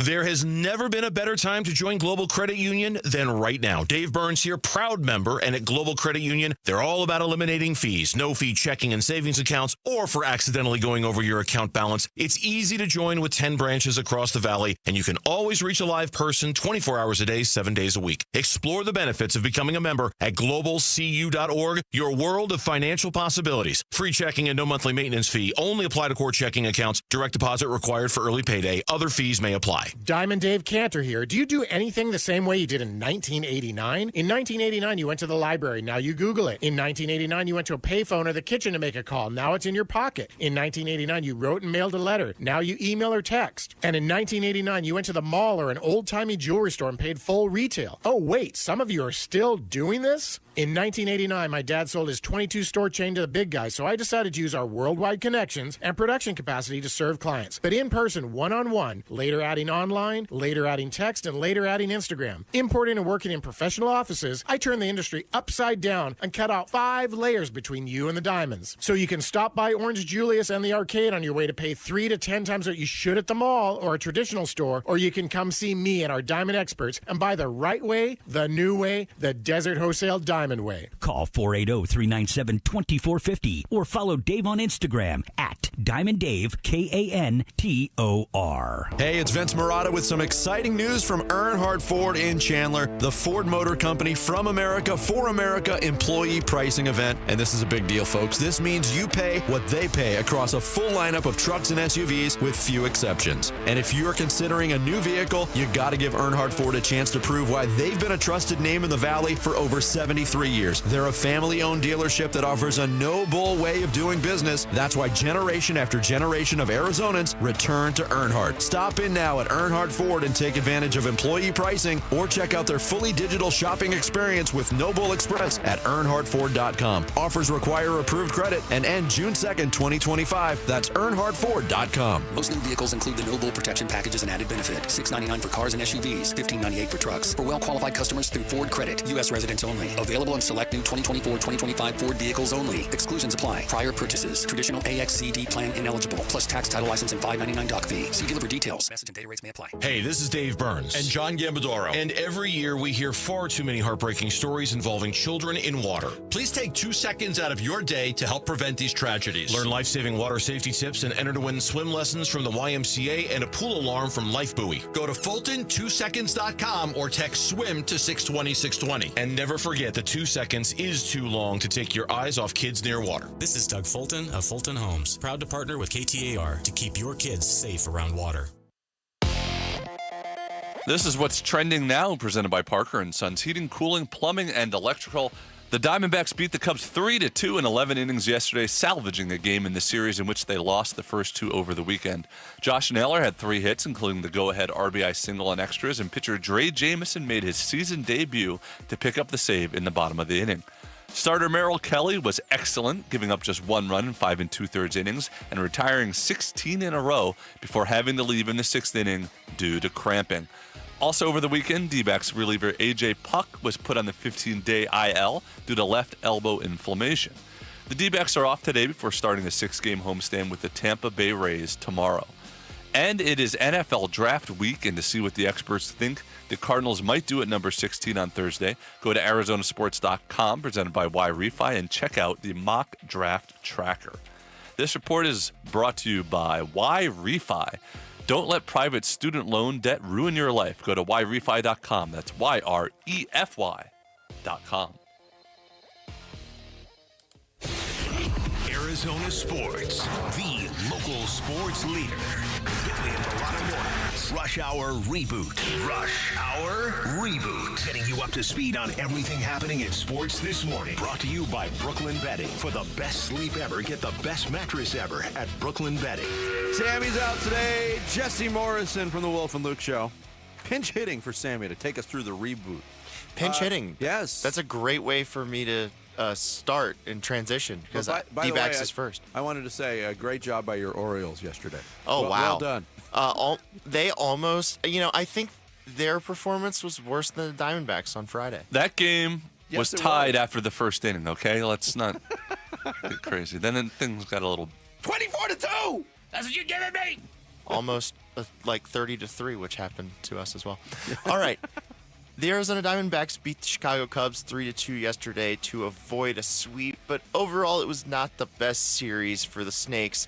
What concerned you guys most from the series losing Friday after a 10-run inning?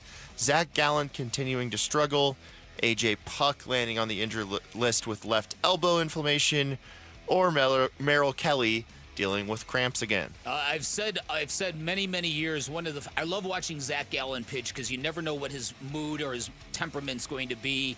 Sometimes he's kind of finicky. Sometimes he dances around the strike zone. Got him into a lot of trouble on Saturday. I'm not ready to pound on Zach Gallen the way a lot of people in the Valley are. I'm going to say my concerns are the A.J. Puck injury and Justin Martinez feeling fatigued after 7 innings pitched of this season. Mm-hmm. It's I almost feel sick to my stomach. Even though everyone's reassured me that Justin Martinez is fine, this kid, he was, from the limited sample, it looked like he was ready just to blow up Major League Baseball. Yeah, and look, when he has pitched, those 7 innings have been spectacular this year. But the whole makeup of the bullpen right now, to me, is the biggest concern. Jess, you mentioned it as one of the choices, A.J. Puck. Yes, that's a concern. Justin Martinez being handled the way he's being handled right now is a concern. Kevin Ginkel not being back is a concern. I give them credit. They didn't stand idly by after that meltdown on Friday and sent Mantiply down and sent Bryce Jarvis down, which absolutely needed to happen. But I'm starting to get that feeling like, when are we going to see this bullpen fully constructed the way it can be? Because now they're down to one left-hander in the bullpen as well.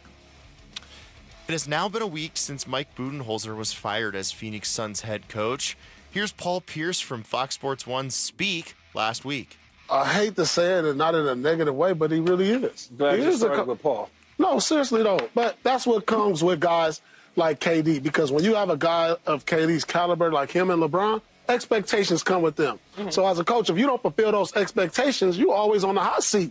And that's why you've seen so many different coaches for LeBron and also KD.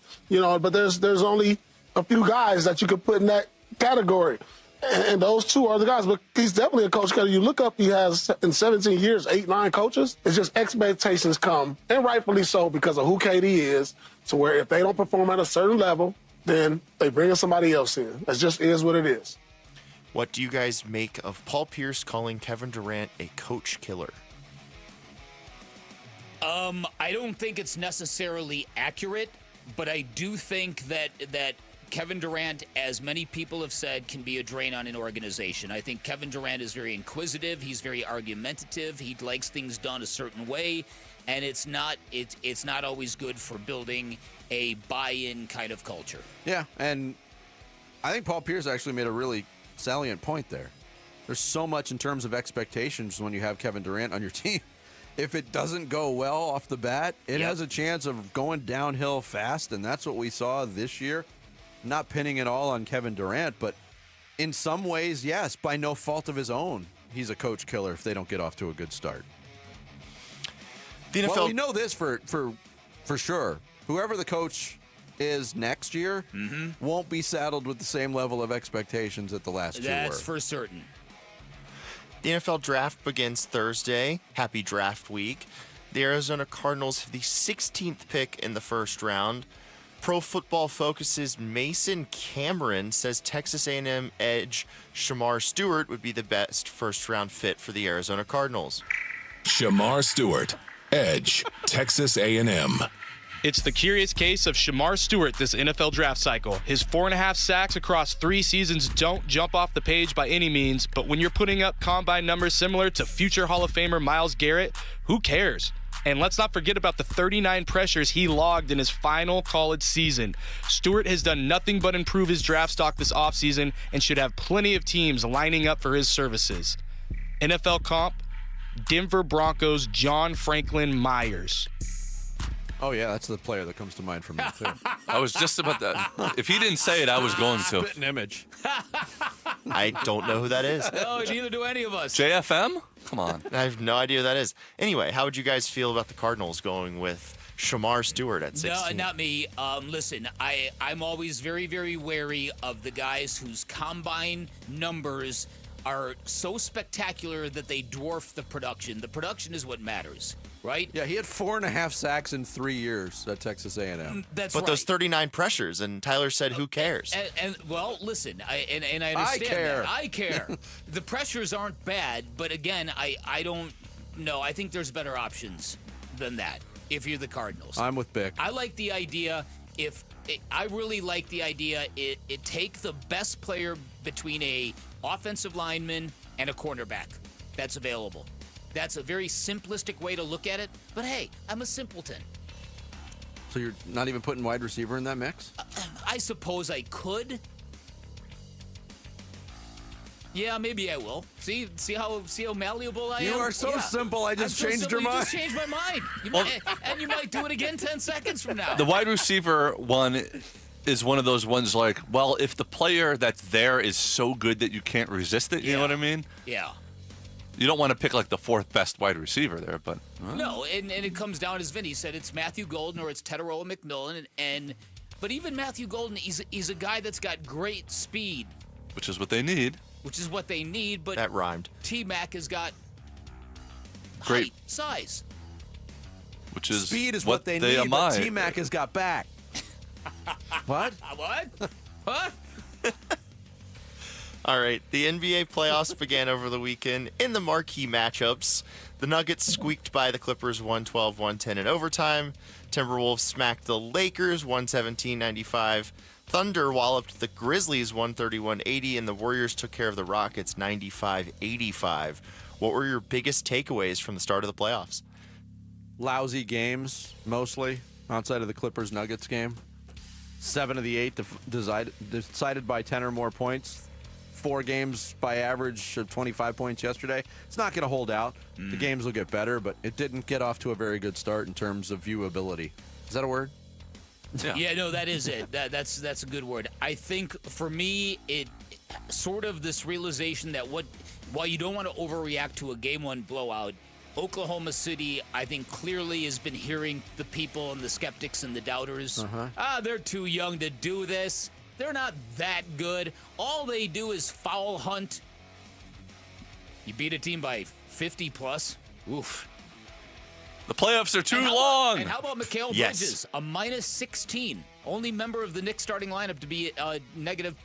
I didn't even plus notice minus. that. Yeah. Now, you guys kind of touched on that on Friday, I think, where you said, beware, Mikal Bridges, for whatever reason, is not the exact Mikal Bridges that left the Suns. No. He's had a weird year.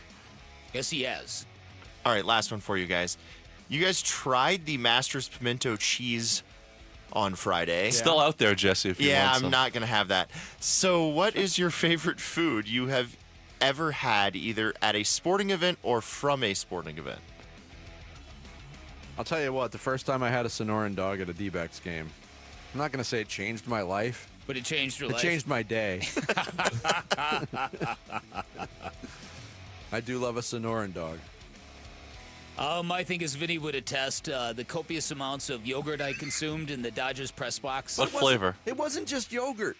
It was everything, wasn't it? It was Italian food. It was Italian It was food. Chinese food. It was Chinese they kept food. bringing in these food cards. It was a very impressive really presentation. was. Yeah. But you just, like, Good they spread. came to you. They did. How do you you're turn them only a down? man, Dan Bickley. Does What press can you box do? food count, though? Yes. It's not available to the common folk. Some of the food that, before the game started, we made our way out to the right field pavilion to Tommy Lasorda's place and had Italian food. So that's the stuff. That's what started the downward spiral. Yeah. And it's not like I didn't eat a lot that night, but it was you were just you was were in out the of zone. This is I wish I was there. Yeah. You would have been legendary if you would have had access to what we had that Jarrett's picture would be on the press box wall, right next to Vin Scully. That's right.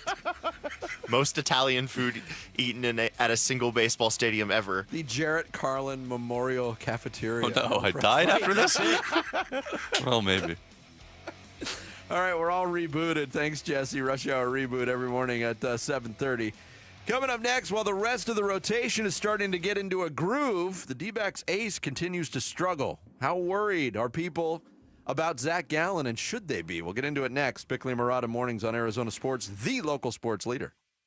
Wolf and Luke, middays 10 to 2. I don't necessarily need a project at receiver. I need a Matthew Golden or a Tedero McMillan or somebody. If Tyler Booker is still there at 47 and they don't take him, I'm going to be reacting like you on draft night, Wolf. Bring the intensity, furrow the brow. Tyler Booker does that. He will destroy you. That's what he does. That's what I want. I want somebody out there playing patty cake. Patty cake, patty cake. Baker's man. Bake me a cake as fast. Knock it off. Wolf and Luke, middays 10 to 2 on Arizona Sports, the local sports leader. Whether you're shaping up a small yard or tackling serious acreage, Steel walk-behind zero-turn and stand-on mowers are built to get the job done. Shop online or at your local Steel dealer. Steel, let's go mow. Available at participating dealers. Hey, it's Vince Marotta here for Earnhardt Buick GMC in Mesa, your local GM dealer.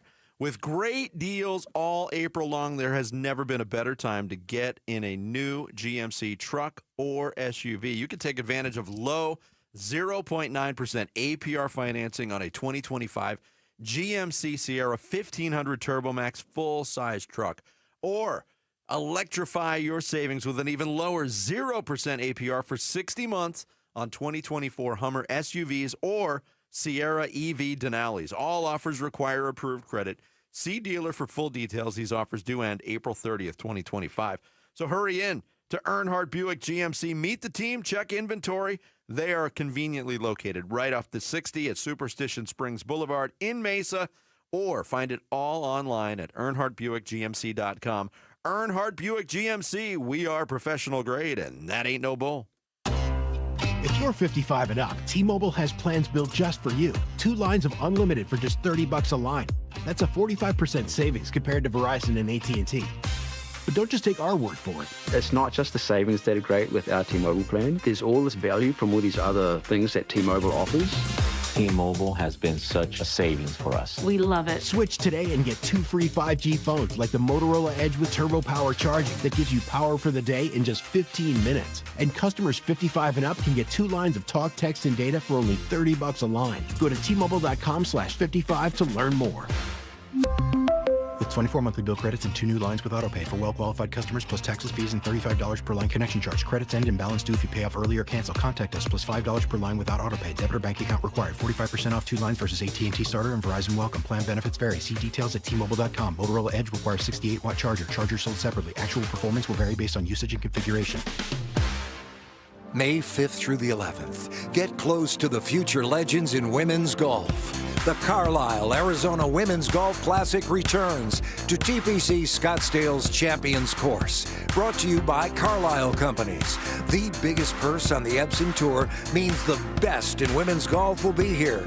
May 5th through the 11th at TPC Scottsdale's Champions Course. Go to CarlisleLPGA.com for tickets. Be there for the best. New Harley-Davidson motorcycle starting at $99 a month at Desert Wind Harley. Right out today for only $99 a month at Desert Wind Harley-Davidson. Over 300 bikes in stock and the largest inventory in Arizona at Desert Wind Harley. Get on a new Harley today for only $99 a month at Desert Wind Harley-Davidson. Finance specialists on site to help get you approved. Good credit, bad credit, no credit. We can help. Visit DesertWindHarley.com. Payments based on Meister models and base color with 30% down, 84-month term, 6.99% APR with approved credit. Doesn't include freight, setup, tax, title, and license fees. See dealer for details.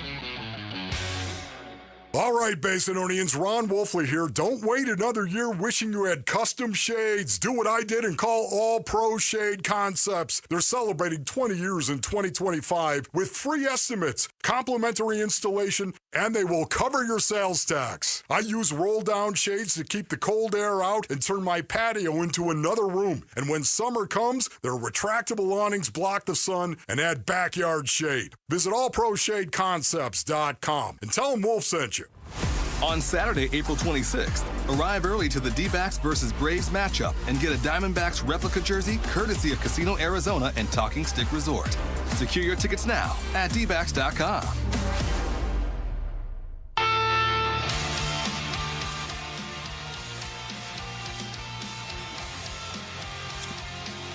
Hey, it's Luke. Which change needs to be next? Hey, it's Gamble. We'll react to how the D-backs fared in their final games against the Chicago Cubs and see where things stand across the National League. We start at straight up 2 o'clock on Arizona Sports. I want to know what Luke was going to say. I had enough of him. I played that twice already. Enough of Luke.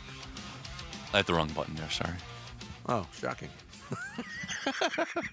D-backs weekend wraps up with a win yesterday in what was a crazy game. Not the same level or style of crazy as we saw on Friday. But they win an 11-inning game yesterday that was delayed twice by rain, once to start and then an hour-long delay in the first inning. Merrill Kelly came out, pitched great, and then left the game with cramps. But let's go back to Saturday. Yeah, let's go back to the ugliest performance overall, I think, for the Diamondbacks because the Bats did nothing. D-backs managed 4 hits in that game, 3 of them by Corbin Carroll in the leadoff spot and 1 by number 9 hitter Tim Tawa. So spots 2 through 8 went 0 for the game. They lose that game 6-2 to the Cubs. Zach Gallen was dreadful early. He gave up all 6 of those runs in the first 2 innings, got through 6 innings, 7 hits, 5 strikeouts, but Zach Gallen doesn't look like the same pitcher so far. So far he doesn't. In 2025. No. And I know there's Diamondbacks fans that are scratching their heads, and there's a lot of hand-wringing going on of what he's done so far. And I saw some reaction, people saying he's not the same pitcher. He hasn't been the same pitcher since August 2023. I think this is a little far-fetched. I think the struggles are in the now for Zach Gallen. Okay. And the early struggles in games are very, very concerning because the pitch counts get high and digging holes that the team can't get really out of. But I don't know. Maybe I'm being optimistic here, Bick, but I still have faith in Zach Gallen and his abilities to pull out of this. Listen, I do think so. You've got a new pitching coach in Brian Kaplan. And this is going to be one of the things he's going to have to kind of get squared away here. The prevailing belief always has been with Zach Gallen. He's an incredibly smart guy, like Corbin Carroll, and I think sometimes he gets lost in his own head. And I think there's a belief that sometimes he's out there trying to think of chess moves instead of just throwing strikes. And I think you saw that early. He was dancing around the strike zone a lot, and I think the broadcast said whether he was reluctant to throw strikes or he was incapable of, it still kind of led to the same thing. There have been a lot of untimely walks. There was one game that he struggled where he was going fine, then suddenly he walked the 8 and 9 guys back to back, and the whole thing kind of blew up on him. Yeah, listen, I have not lost any long-term confidence in Zach Gallen, but he has not been good so far this season. Yeah, here's some quotes from Kaplan from over the weekend. He's very smart. He can take in a lot of information and obviously has had a lot of success, but I think there are times when he's playing a little bit too much chess and trying to outthink instead of just being aggressive and trust who he is. I think leaning on his strengths is something he needs to really focus on as much as he's comfortable with. It's a very advanced game that we live in, and there are a lot of things we can look at with the opposing lineup, the way they're going to approach Zach, the way they have their own strengths and weaknesses and holes. It can get pretty layered and complex at times. I think Zach just has to really feel confident of who he is and be really aggressive and get them on their heels instead of the other way around. I think it's a matter of pitch one being like, they have to account for me and not the other way around. I think it's that simple. I like that analysis. I really, really do. I think he needs to start the game with the idea that the hitters have to deal with me. It's not me dealing with them. They're going to have to deal with me. So I do hope it is that simple, but I think that Zach Gallen, again, he's a very, very intellectual guy. You know that every time we talk to him on the radio, he's very smart about pitching. And I think he just needs to get out, especially at the starts of these games, and let it rip. Because in a couple of these games in which he has struggled mightily early on, he's rebounded to dominate in those same outings. And Saturday was another case. He actually got into something of a groove, but unfortunately, 6 runs in, it's too late to do anything about it. Yeah. I ran using that because I did see a couple people talk about summer of 2023 is when it all changed for Zach Gallen. Okay. So I went by the month-by-month splits, including the postseason of 2023, and I would say he's been above average in total. There's been months like May of 2024, last May, 2-2 record, but was really good, a 2.81 ERA. Last September and October, 4-0 in 5 starts with a 2.67 ERA, 38 strikeouts, 11 walks. The postseason, people point at the postseason and being a disappointment, which did he pitch up to his capability? No. But his last offering in that postseason, Bick, was Game 5 of the World Series, which was one of the best games he's ever pitched and could get no help until the wheels fell off from the bullpen. Yeah. In total, in that time, starting from September of 23 till now, Zach Gallen has made 45 starts, 245 2/3 innings, 20-15, 4.07 ERA. So it's a little above average. Right. But now, yeah, exactly, and not much else. And it's also the thing, too, he's clearly not comfortable facing the Cubs for whatever reason. The Cubs got to him 4 runs in 4 innings on opening day. Yeah. That Cubs team I'm not going to call them a nightmare, but that's a tough lineup. And Ian it's Happ and Kyle seemingly Tucker, guys that play. Kyle Tucker, like, he's a big time player. He's a big time. My son asked me, "Why did the Astros trade him again?" And I said, "I don't know." No, he's a big time player. But Happ plays well against them. Bush plays well against them. Pete Crow Armstrong is kind of a thorn in their sides. That's a tough lineup. So, getting home on this homestand, he should be going. Let's see. That would be the first game against the Braves on Friday. Yes. He'll get that start? Yes. I got to tell you, too, if you look at the schedule, this week Tampa Bay comes in, and then the Braves, and then the schedule gets absolutely nightmarish for the Diamondbacks. It's funny you leave the Braves off of that. Well, because they're not nightmarish yet. No, they're not. I still think they have the ability to turn it around, but they've got off to a horrible start. 3 against Tampa Bay, 3 against Atlanta. Then it's 3 on the road at the Mets, 3 at the Phillies, 3 at home against the Mets, 4 at home against the Dodgers, and 3 on the road against the Giants. Oof. So when that stretch wraps up, it'll be May 14th, and we will know a lot more about the Arizona Diamondbacks than we know right now. It's a good point. And Zach Gallen, for that matter. Yeah, good point. One thing Zach Gallen did do on Saturday very, very well, that was an incredible barehanded play he made on that one. It showed how athletic he actually is. Yeah, he is just, and I really like with Brian Kaplan how he's diagnosed this. He needs just to go out and fire the ball.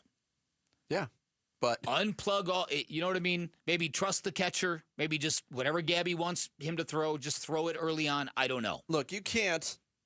We obviously can't relate to the waves and flood of information that major league players are provided now. And it's really up to them on what information they're going to hone in on and focus, because it's overload, absolutely. So I can't relate to that. But we've got an event coming up this week in the NFL draft where in our jobs we are flooded with information. And it's just a matter, it's overwhelming. Yeah. There's so much out there on every single player and every team's tendencies and needs and all of those things.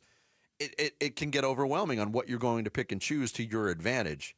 I think that's the process that Zach Gallen's going through right now, because he is such a analytic, very intelligent guy when he's on the mound, and pitching is like a science to him. And when he figures out that science, we've seen a lot of proof over the last 5 years that he's pretty damn good at it. But again, you illustrated the schedule. We've seen what the National League West looks like. The margin for error just is not there this year. No. And so this rotation needs to get into that lane that I thought they were going to get into this weekend. Scale of 1 to 10 on Gallen, what's your concern? 3. I am not long-term concerned about him. He's too good. He's too studious. He's open to coaching. He cares. Yeah, I'm not worried about it. Because I don't even know if he's had 2 bad starts in a row this year in the first 5. Mm-hmm. I mean, the last time out before this one, I mean, that was going back to the Yankee series. 13 strikeouts in that game. Yeah. Didn't pitch badly last time out against Milwaukee. 2 earned runs in 6 innings. That was part of that quality start streak. So he'll get another opportunity this week, and hopefully can start to click with the new pitching coach and Brian Kaplan. Coming up next, we hit the halfway mark on this Monday show. Bick kicks off the second half with the blast. Fire! Bickley and Murata mornings here on Arizona Sports, the local sports leader. Here are your top 3 headlines on ArizonaSports.com, brought to you by Y-Refi. I'm Tyler Drake. Josh Naylor's 3rd hit lifts Diamondbacks over Cubs in 11 innings. Diamondbacks pitcher Merrill Kelly exits versus Cubs due to right leg cramping. And what to know about ASU football's Fan Fest this Friday in place of a spring game. Those are your top 3 headlines on ArizonaSports.com, brought to you by Y-Refi. How can you free your team from time-consuming office tasks? Amazon Business. Smart business buying tools enable buyers to find and purchase items fast so they can focus on strategy and growth. Free up your team and focus on your future. Learn more at AmazonBusiness.com. Get one free set of brake pads when you buy 2 brake rotors. Visit O'Reilly Auto Parts. Offer in-store only. Restrictions apply. See store for details. O'Reilly Auto Parts. Barbecue season is back. Hey, it's Ellen. And this is Sarah Beth. And a little thing we love about the Chick-fil-A Smokehouse Barbecue Bacon Sandwich is that zesty barbecue sauce. I love that it was a little sweet, a little tangy, and with the mac and cheese, I feel like I tasted the brown sugar bacon first. It was the absolute best combination. Pro tip, 3 sandwiches are always better than 1. Order the Smokehouse Barbecue Bacon Sandwich and our Coca-Cola on the Chick-fil-A app for a limited time. Real guests paid for their testimonials. 2 words we've been waiting for: employee pricing. Yep, employee pricing right now at our Desert Ford dealers. From America, for America. Paul Calvise here. Hey, Ford has been part of our country's story for more than a century. That's why Ford is offering employee pricing. That means we pay what Ford employees pay, and we're talking the full lineup of Ford trucks and SUVs. Take that 2024 Ford F-150. If you're looking for a perfect work truck or a powerful weekend warrior, Ford has a powertrain fit for the job. Besides, Ford is the #1 selling truck brand in Arizona. And right now, get employee pricing plus 5.9% APR financing for 72 months and $3,500 in retail bonus cash on a 2024 Ford F-150 2.7-liter STX. But employee pricing won't last forever. Click buyfordnow.com. Based on S&P Global Mobility retail U.S. new vehicle registrations for the truck vehicle type CYTD October 2024. Terms and conditions may apply. See your local Ford dealer for details. Bunker to Bunker, the golf show, invites you to join them for a very special May Day bonus 2-person scramble golf tournament at the Trilogy Golf Club at Vistancia, presented by Shady Ray Sunglasses. Join them Saturday, May 3rd for a breakfast, golf, their big raffle and mulligan drawing, and a bounce-back round of golf coupon benefiting Phoenix Children's Hospital, all for just $145. Don't miss Bunker to Bunker May Day bonus tournament. Space is limited. Register today at bunkergolf.com. Did you hear? A recent stash of $10 gold Liberty coins from the 1800s has been found. These gorgeous gold coins are as bright and shiny as the day they were struck in the late 1800s. And less than 200 of these gold coins are available. Coin experts are calling this gold find an incredible opportunity. Call 1-800-917-4635 and you are guaranteed a $10 gold Liberty coin minted by the U.S. Mint in the 1800s. But with extremely limited availability, you must call now. These gold Liberty coins from the 1800s are still in uncirculated condition. That is history you can hold in your hand. To learn more, call 1-800-917-4635. Call now and you'll receive a free American Coin Collector's Bonus Package, a $40 value, free with every order. Call 1-800-917-4635 now to secure your $10 gold Liberty coins dated from the 1800s before they sell out. That's 1-800-917-4635. At Shane Company, we love a spring engagement, but you might be wondering, how do I find the perfect engagement ring? As a trusted family jeweler since 1929, we get asked this a lot. We have a wide selection of ring settings, like vintage designs with romantic details, floral settings inspired by nature, and classic styles with clean lines and sleek metals. Dreaming of the most beautiful diamond you've ever seen? At Shane Company, we handpick only the sparkliest center stones in all shapes and sizes, from oval to round to marquise, and more. We have gorgeous natural and lab-grown diamonds at competitive prices, in-store, ready to compare side by side. Drawn to certain colors? We're known for our rainbow of vivid natural sapphires, including shades of blue, straight out of a fairy tale, handpicked by our owner, Tom Shane. At Shane Company, we have the best free lifetime warranty that includes the center stone, plus resizing, repairs, and cleanings for life. Visit us at shaneco.com or in store. No appointment necessary. Shane Company, your friend and jeweler. KMBP FM Phoenix. Arizona Sports, the local sports leader. On the Arizona Sports app and on 98.7. This is what's trending now, presented by Parker & Sons Heating, Cooling, Plumbing, and Electrical. The Diamondbacks beat the Cubs 3-2 in 11 innings yesterday, thanks to a Josh Naylor go-ahead hit. Starter Merrill Kelly was excellent, but did have to leave in the 6th inning due to cramping. The Diamondbacks are off today before starting the 6-game homestand with the Tampa Bay Rays tomorrow. This report is brought to you by Waste Connections of Arizona. Spring is in the air, and that means home improvement projects. Need a roll-off to haul that trash and debris away? WasteConnections.com/Phoenix. Bickley and Marotta Mornings. Arizona Sports. The local sports leader. Bickley Blast. Things could be worse if you happen to be Matt Ishbia. His basketball team could have been an 8 seed on the receiving end of a 51-point loss to the Oklahoma City Thunder in Game 1 of the NBA playoffs. He doesn't have to worry about wrestling Nikola Jokic for control of a basketball, as Jeff Van Gundy did over the weekend, and the way the Rockets looked in their opening playoff game suggests they might be desperate for a Kevin Durant trade in the offseason. But things could be a lot better. His mortgage company was just sued by the Ohio Attorney General for predatory business practices, and in Arizona, 66% of survey respondents disapprove of the job he's doing with the Suns, 34% of which strongly disagree with what he's doing. In other words, Ishbia isn't quite right when it comes to how he views his popularity in the Valley. Now, it is true that some of the criticism of Ishbia is out of control and over the top, but it is definitely true that Ishbia better get his basketball house in order, because the franchise is screaming for stability and patience and a coherent, hungry roster, and the next coach he hires better be here for the long term. All right, today's Bickley Blast brought to you by my great friends at Chapman BMW. Make luxury attainable. Find them online at chapmanbmw.com. I was not the only one. My front office was not the only one. My coaches, my players, we were not the only ones that thought that this roster and this team, with the coach, with the team, like everything we had, was a competitive team to compete for a championship. Definitely not to miss the playoffs, right? And so it's surprising, disappointing, and that's why we're all talking about it.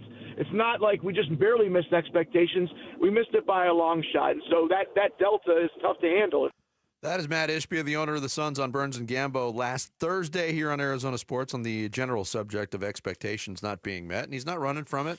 And he didn't say we were close. Yeah. He knows they weren't close to meeting expectations, and they were a major failure. But, wow, 66% of those polled. At AZ Central, I think it was over 500 people. 500. Not a huge sampling. And I just generally speaking, I thought it was a weird exercise because they only considered owners and coaches. And not GMs. And not general managers and decision makers, Right. which was strange to me. But I wouldn't have guessed the number would be that low. Right. And so the point is that Matt Ishbia believes that basketball fans in Phoenix think he's a great owner. Those words came out of his mouth at the press conference. Not good, not favorable, great. And that is not exactly the case. And what that is worth is up for debate. Here's kind of where I landed over the weekend thinking about this. So there was a time when Ken Kendrick didn't have the best reputation in Arizona. Mm-hmm. He was very, very favorable rating in the 60s percentile, which it shows great evolution and growth from him in terms of that realm. Nearly 60, I guess. Nearly 60? Yeah. Okay. But the point is that Ken Kendrick found himself a general manager he respects, truly respects. And I think that has made all the difference in the world, because it's allowed Ken Kendrick to find that perfect lane of being there. Ken Kendrick is exactly what Matt Ishbia says he is, a guy that is an enabler, that will fund ideas that come to him. I don't know if Matt Ishbia is what he says he is, but I'm not sure all of that is his fault. I hope if they're going to change out the front office, my hope is that he gets a general manager who wows him to the point that Matt says, okay, you know what? You're in charge. Only come to me for money. You're the dude in charge because I believe in you that much. Now, I'm going to say this respectfully, because I have a lot of respect for James Jones as a player and certainly as the GM that almost pulled off a miracle in building a homegrown championship team. 2 wins away from a chip. We can't forget that. Yes. So I'm going to say this with all due respect.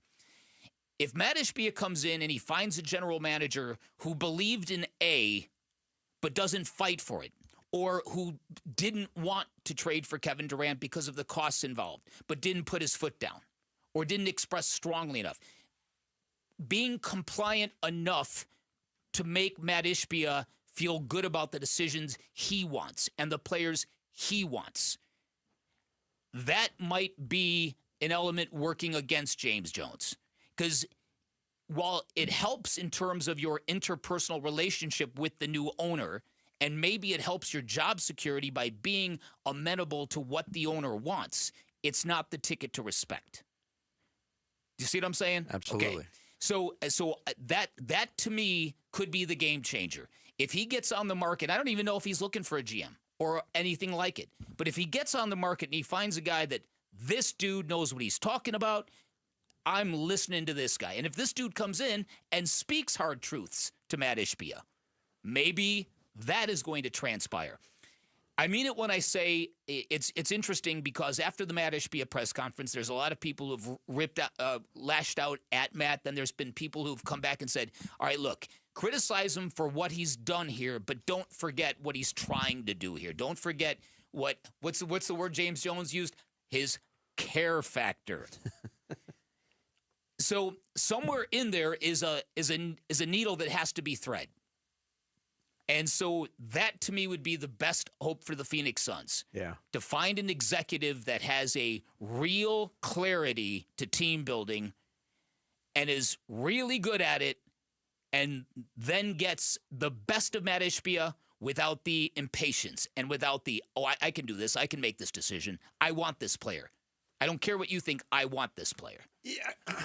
Then you get into the question of the hiring process. And we've talked about this with coaches, and we shared the quotes from Stan Van Gundy is like, hey, it's a great job. You only have to work 1 year. You get paid for $600,000 a game to coach the Phoenix Suns, making jokes about it. But coaching is one thing. Coach is coach. Yeah. And if the Suns are interested, in one thing we didn't get any clarity on in the press conference was how interested is Matt Ishbia in changing the basketball operations hierarchy, whether by adding somebody to oversee the whole department or handing the reins back to James Jones. Again, his contract is up at the end of June. He spoke at the press conference. Kevin Zimmerman in a piece on Arizona Sports asked the question, if he's gone, why did he speak? I mean, these are all solid questions, but how attractive a project is this for an architect from a basketball standpoint when you come in and you don't have free reign on what you can do? And that's not ownership restriction. That's NBA salary cap, second apron restriction. That's a great point. There's only so much you can change. Something has to be done sooner than later, though, right? They can't just wait till the end of June and let his contract expire and then decide to, reshape the front office. If they're looking for a coach, doesn't that have to be part of it, is having a GM that will help look for that coach? Yes. You can't wait another 2 months. Matt 2 Ishbia months. said 60 to 90 days So on the process. They hired Mike Budenholzer 2 days after they hired Frank Vogel. Mm-hmm. They hired Frank Vogel 24 days after they fired Monty Williams. So both of those were less than the 30 to 60 days. Well, but also Matt Ishbia said in one of the not so thinly veiled shots at Mike Budenholzer, there was no evaluation needed for the head coach. That decision was obvious. Yes. And that's what a lot of the people who are criticizing Matt Ishbia don't understand. They don't understand that Mike Budenholzer, from what I'm hearing, was fired for cause, not for change, fired for cause.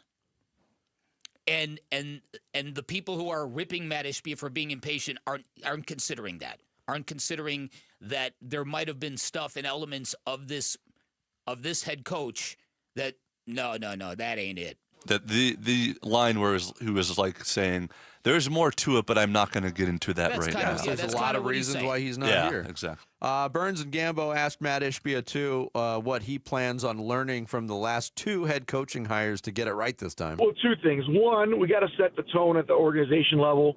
about what we're about here in Phoenix.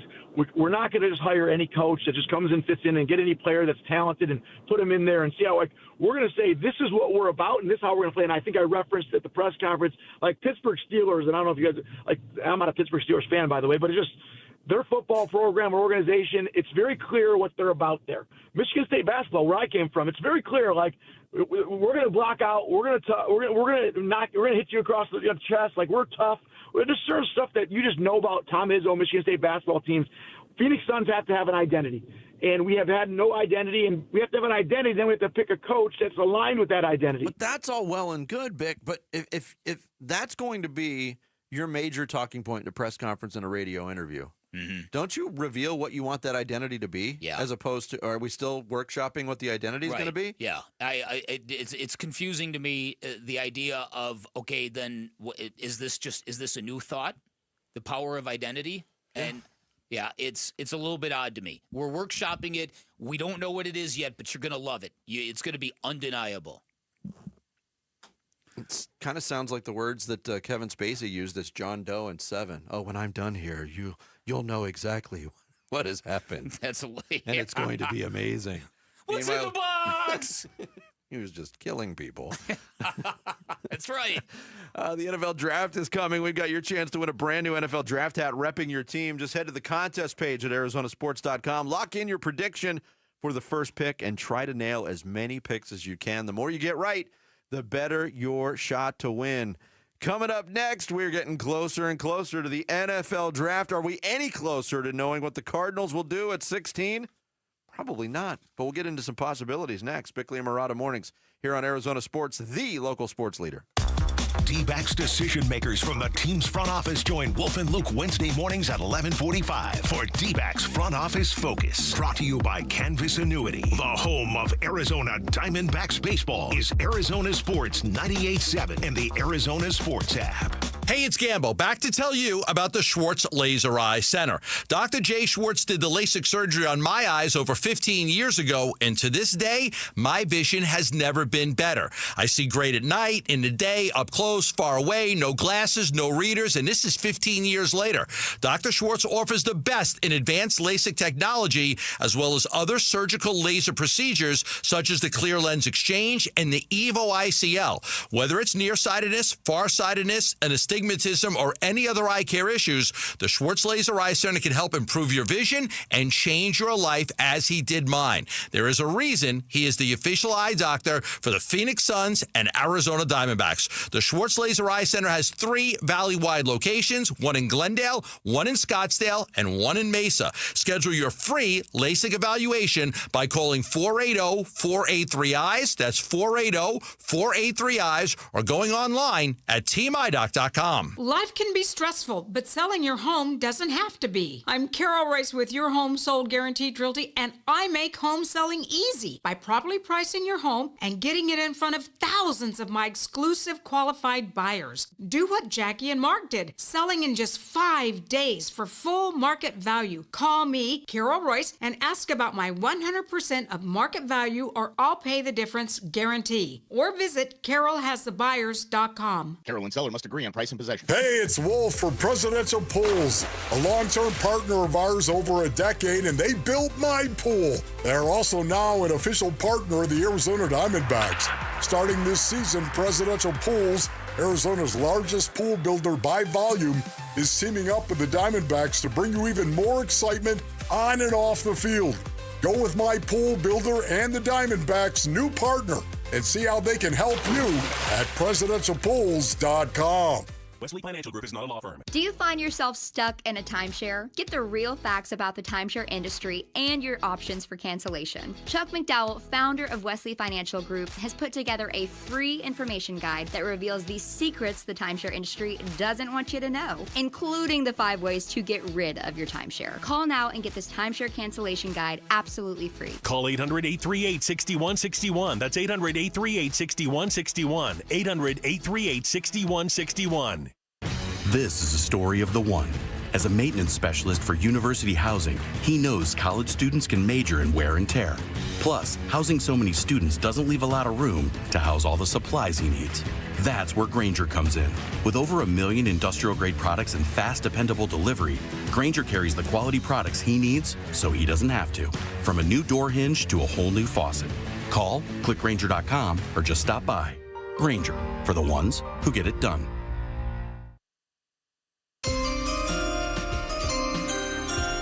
Bickley and Murata talk NFL draft now. Yeah, I like it. I like Will Johnson. You know, he didn't run, but he's long. He's physical. Jahdae Barron, I think, is a really productive player. He certainly has versatility. Max Harrison from Kentucky is another guy that could run with length. So if that's the direction they want to go, I don't think they have to trade up. I think they could sit there and get a player that could come in and start. That is Mike Tannenbaum of ESPN. He joined us earlier today on Bickley and Murata Mornings talking about some cornerbacks that might be there for the Cardinals at 16 on Thursday night when the Cardinals are on the clock. Bickley said during the rush hour reboot, you are in favor of offensive lineman or cornerback, but I also talked to you into a receiver there. You kind of did, yeah, because that is, to me, I don't think the Cardinals see it as the need the way I see it as a need. Right? Because once again, and even Mike Tannenbaum said he's a big believer in Marvin Harrison Jr. But do you believe in the rest of the room? That's really the big question to me. I mean, where is the standout talent? Don't you need more than one, even if Marvin Harrison Jr. is that guy? Look, in the Cardinals in 2003 got Anquan Bolden in the second round. In 2004, they got Larry Fitzgerald in the first round. In the 2008 season, 2009 calendar year, they played for a Super Bowl championship. Mm-hmm. There might be something said for putting together a young, dynamic wide receiver duo. And Michael Wilson, I think, would project very well as a third wide receiver. Oh, so do I. I totally agree with that. And then Greg, what a dork! What a dork! Unless they're scared of slot guy. Becoming, like, the Bengals now are in a situation where they had to pay both of those young wide receivers that they paired up together, and now they pretty much can't afford anybody else. No, but they didn't have to do that, Jared. They didn't have to do because that. They already made a run with those guys, and they didn't win one. That's what I was going to say. But they did get to a Super Bowl, though, with that combo, so it shows it does work.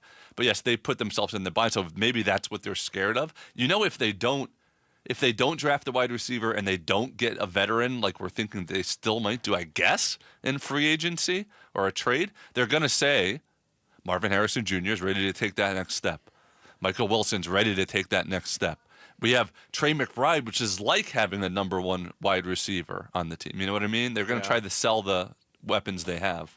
Of course they're going to. Another player that came up that you asked Mike Tannenbaum about, Bick, was Tyler Booker, who is seemingly universally lauded as the best interior offensive lineman in this draft. Right. But can you take a guard? Can you take a guard at 16? Yeah, plug and play. Really smart, tough, durable. Don't see a lot of downside. I mean, if you want to quibble, you could say, is there better value to get a comparable player, 25 picks later on, possibly. But you draft him, you never look back. And obviously with someone like Kyler Murray, you're trying to keep the pocket firm. You could do that with Booker. He's one of the most fascinating players in this draft because from his performance standpoint, leadership, toughness, his motor, he plays with an edge, a nasty streak, all of it. That's on one side. Then you got the bad combine performance on the other side, and then this draft positioning story. Like, if the Cardinals are in love with Tyler Booker, what's worse? Taking him at 16, which might be considered a reach by – if he's a plug-and-play guy and Mike Tannenbaum says you never look back, who cares? But do you pass on him and say, oh, I hope he's there later at 47, and then he's not there? And then he's not there. What have you done? Yeah, listen, you know my thoughts on this. I'm not a big fan of trading down. I think you need to find the highest quality players you can. Mike Tannenbaum mentioned Will Johnson, that quarterback out of Michigan. If he's available, that's where I would go. I would go for him over Tyler Booker personally. But there's a lot of people who don't think Will Johnson will be available at 16. That is true. Will Johnson, cornerback, Michigan. After intercepting Michael Penix Jr. on the first play of the second half of the 2024 National Championship game, things have only gone up for Johnson. This 2-year starter for the Wolverines recorded 14 tackles and 2 interceptions in the 2024 season. He brings to the table the ideal mixture of speed, length, and football IQ. Johnson did miss 6 games last season due to multiple injuries, but none that should prevent him from going high in this year's draft. NFL comp, New England Patriots cornerback Christian Gonzalez. A little thumbnail from Lauren Koval on Will Johnson. Will he be there at 16? We shall see. Will Johnson or won't Johnson? That's the question. Will Johnson. No, never mind. All right. Yeah. Where there's a Will, there's a Johnson. Will Johnson, I saw this nugget, more interceptions returned for touchdowns in his 3-year career at Michigan than touchdowns allowed in coverage situations. Wow. 3-2. That's like that Larry Fitzgerald stat. Yeah. More tackles made than dropped passes. That's it. The other team, and you mentioned this to Mike Tannenbaum, too, about the Steelers and the mystery. What are they going to do? And are they still interested in Aaron Rodgers? And Mike told us, look, watch that interview with Pat McAfee. I'm not all that motivated if I'm the Steelers to continue pursuing Aaron Rodgers. It sounds like he's on his way out the door. But Dan Orlovsky, ESPN analyst, also said this about the Steelers. I think they have to. I would make the case that there's no team, organization in the NFL in a worse situation with the quarterback room than the Pittsburgh Steelers. Pittsburgh's sitting there at 21. They have no clue what Aaron's going to do. It sounds like, at least, that Aaron doesn't necessarily know what he's going to do. You're sitting there at 21 in a quarterback class that most people say is good, is fine. Like, if you're Pittsburgh, you're sitting there, if you're the Steelers, going, our quarterback room is at such a disadvantage on a week-to-week basis. Every other part of our team's got to be better, and it's not. Well, he says they have to draft a quarterback. Their quarterback room right now, Mason Rudolph and Skylar Thompson. That's unacceptable. When you go out and make that acquisition of DK Metcalf and give him the money, it's like, what are you doing? So the Steelers at 21, though, the thought is they would have to go up at least 12 spots to 9 to get into New Orleans territory. Okay. Or is that something they're going to be? That's a massive jump in the first round. They have to give up a ton. Which tells you who's at 8? The Panthers? That might be a real good spot to be in. Yeah. Because you might have a couple teams now that are looking for that quarterback. And the Panthers, again, resurgent performance by Bryce Young. The Panthers are at 8, yeah. Okay. So if you look, Tennessee's going Cam Ward at 1. Cleveland could throw a wrench in everything. We don't know what Cleveland's going to do, but I think they're going to be hard-pressed to pass on Travis Hunter. Do you agree? Yes, I do. I do agree. I am still fascinated about what this is going to look like. I mean, is he really that dynamic that he can dabble with both? Yeah. Giants could throw a wrench in it if they decide to draft a quarterback. Seems unlikely at 3 with what they did in the offseason. Right. New England's not going quarterback. Jacksonville's not going quarterback. Vegas is not going quarterback. The Jets, Who knows? Who knows? Carolina, no. So, I mean, the Steelers would have to jump from 21 to maybe 7 or 8 if they want to get Shedeur Sanders. Yeah.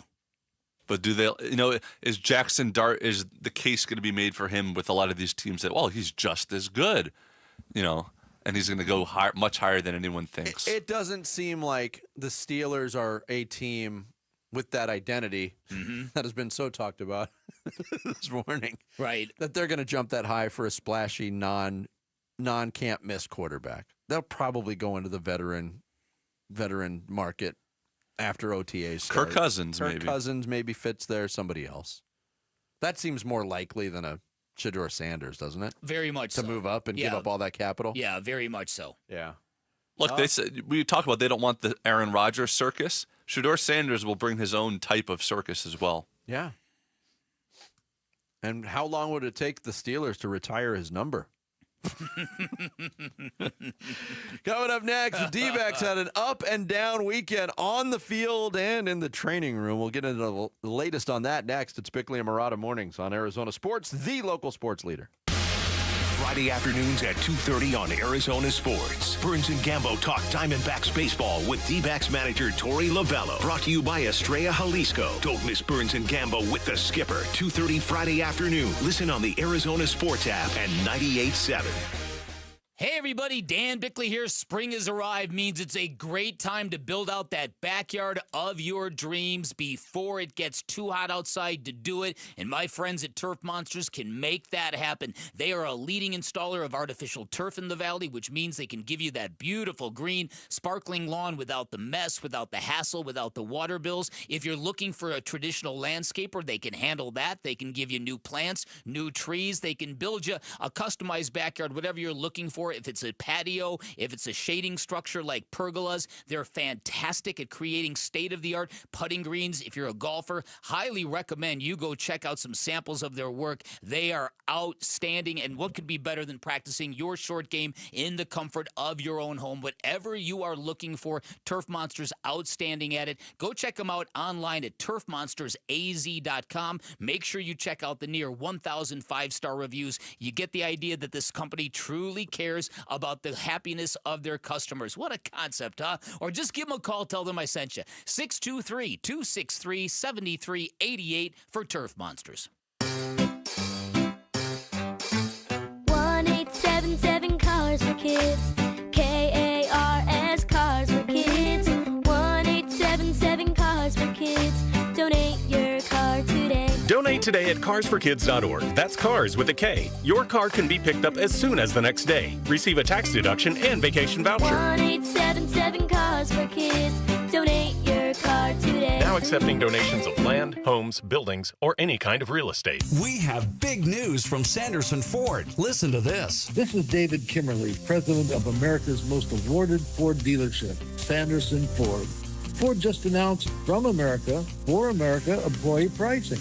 Now you pay what I pay on the full lineup on new Fords with no hassle, no pressure, no nonsense, and no added markups. Employee pricing levels the playing field for Ford dealers as everyone gets the same set price. However, other dealers will still add addendums and add-ons. Sanderson Ford will not. Choose Sanderson because they have the inventory and a 70-year reputation of treating you right. Ford is undeniably the most America-first automaker in the world. 80% of the vehicles Ford sells are assembled in factories located in America, and they will be less affected by the tariffs. Now is the best time to buy a new Ford with From America, For America employee pricing from Sanderson Ford. Excludes 2025 Expedition, Super Duty, Raptor, Mustang, and Bronco specialty vehicles. Say it with me, Basinonians. It's the big spring refresh at Brooklyn Bedding. Now through April 29th, you can get 25% off everything in-store and online. That's right, I said it. 25% off everything. Head on over to one of Brooklyn Bedding's 12 Basin locations. Grab a knowledgeable sleep expert who will help you find the perfect sleep solution. And tell them Wolf sent you. And remember, shipping is always free. For the best sleep ever, get the best mattress ever at Brooklyn Bedding. DQ presents... Picture this. Picture your favorite DQ treat. Is it a blizzard treat? Maybe a cone? Are you feeling a shake? Could be a dilly bar kind of day. Or a peanut buster parfait. I'll wait for you to pick. Okay, now picture your favorite treat right where it belongs. In your hand, or your car cup holder, your bike basket, or your special treat fanny pack. Wherever it is, stop picturing it and get your real hands on a real DQ treat today. Only at DQ. Happy tastes good. Attention, if you've been using GLP-1 medications to lose weight or thinking about starting, now is the time to act. For a limited time, you can get $200 off your GLP-1 medications at Red Mountain Weight Loss, the #1 leader in medical weight loss. Our doctors are weight loss experts creating customized programs that help you lose weight faster, safer, and more effectively than medication alone. And the best part? Our GLP-1 medications are in stock today. No shortages, no waiting, no hassle. These prescriptions are compounded right here in the U.S. and tested in FDA-inspected labs, ensuring the highest quality and safety at a lower cost. You get doctor-guided care with real medical support every step of the way. Don't miss this opportunity to save. Book your appointment today and lock in your $200 savings before it's too late. Real doctors, real results, Red Mountain. Visit redmountainweightloss.com before this offer's gone. That's redmountainweightloss.com. This is what's trending now, presented by Parker & Sons Heating, Cooling, Plumbing, and Electrical. The Diamondbacks beat the Cubs 3-2 in 11 innings last night, salvaging a game in the series in which they lost the first two over the weekend. Josh Naylor had 3 hits, including a go-ahead RBI single and extras, and pitcher Dre Jameson made his season debut to pick up the save in the bottom of the 11th. Starter Merrill Kelly was excellent, giving up just 1 run in 5 2/3 innings and retiring 16 in a row before having to leave in the 6th inning due to cramping. The Diamondbacks are off today before starting a 6-game homestand with the Tampa Bay Rays. It is NFL Draft Week, and to see what the experts think the Cardinals might do at number 16 on Thursday, go to ArizonaSports.com, presented by Y-Refi, and check out the mock draft tracker and projected number 1 overall pick. Cooper Flagg has officially declared for the NBA draft. This report is brought to you by Y-Refi. Don't let private student loan debt ruin your life. Go to yrefi.com. That's YREFY.com.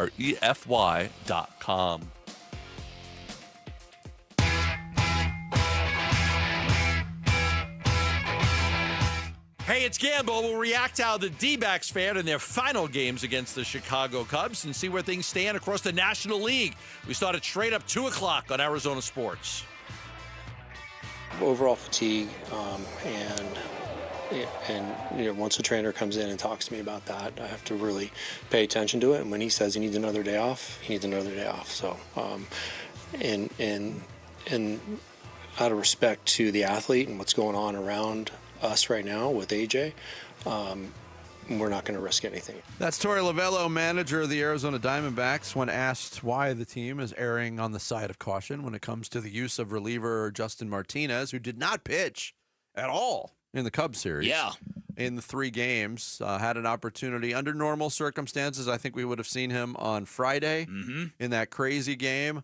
I think we would have saw him yesterday, but didn't get used either time. Diamondbacks were able to salvage 1 win, but overall fatigue. Justin Martinez said he wasn't available, needed another day off. Torey Lovullo reassured everybody and said Justin Martinez is fine going forward. And he becomes more important because now you got A.J. Puck on the shelf, and that's your top 2 relievers available to you right now.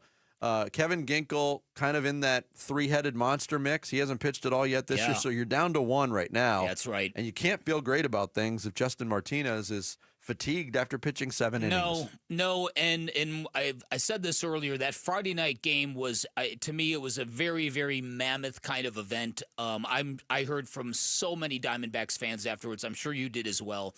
It was such a lost opportunity. If you could have rallied from a 7-1 deficit with a 10-run 8th inning and won that game, that's the kind of game that if you pull that off, it can really launch you to another level. It can really give you serious momentum. And I was really mad at the Diamondbacks on Friday for not going with their A bullpen, for letting Joe Mantiply go out there and give it all back. And it was a real painful loss for me. A lot of people thought it was such a crazy game. It was 2-1 for most of the day, and it turns out to 13-11. Didn't give it all back. I mean, Jarvis was responsible for part of it, too. Yeah, right, and exactly. Actually, I thought Ryan Nelson set the tone with what he did before the Diamondbacks' big comeback. He was pretty terrible, Not been great in this new role they've given him this year. No, he has not. And part of me really felt bad for him as well on Friday. But my anger was confined to the fact that I didn't know J-Mart was not available this entire series. No. Now, they said overall fatigue. I mean, it's not like he's just tired, right? Doesn't that usually mean arm fatigue when they say that overall? He said he felt something in his arm. That's what worries me. So I really hope that when he shows up to the ballpark tomorrow, it's just fine. But listen, we've seen enough of this to be appropriately freaked out. And you talked about now the bigger importance of Martinez with Puck out. Also with Puck out, they only have 1 lefty in the entire bullpen now. Yeah, because Mantiply got sent down, and it's a guy in Jalen Beeks who's been fantastic, but wasn't even on the team until the last day before the season opener. So you lose flexibility that way, too. Right. And they have 3 new relievers in the bullpen. They're all right-handers, including Jameson, who came in. And I was happy for him to get back and get an opportunity and coax that double play, even though the ball was hit pretty well. Yeah. So there's a lot of concern in in that bullpen right now. Which is why they need the starters to string together some lengthy quality starts, because the bullpen feels kind of vulnerable right now.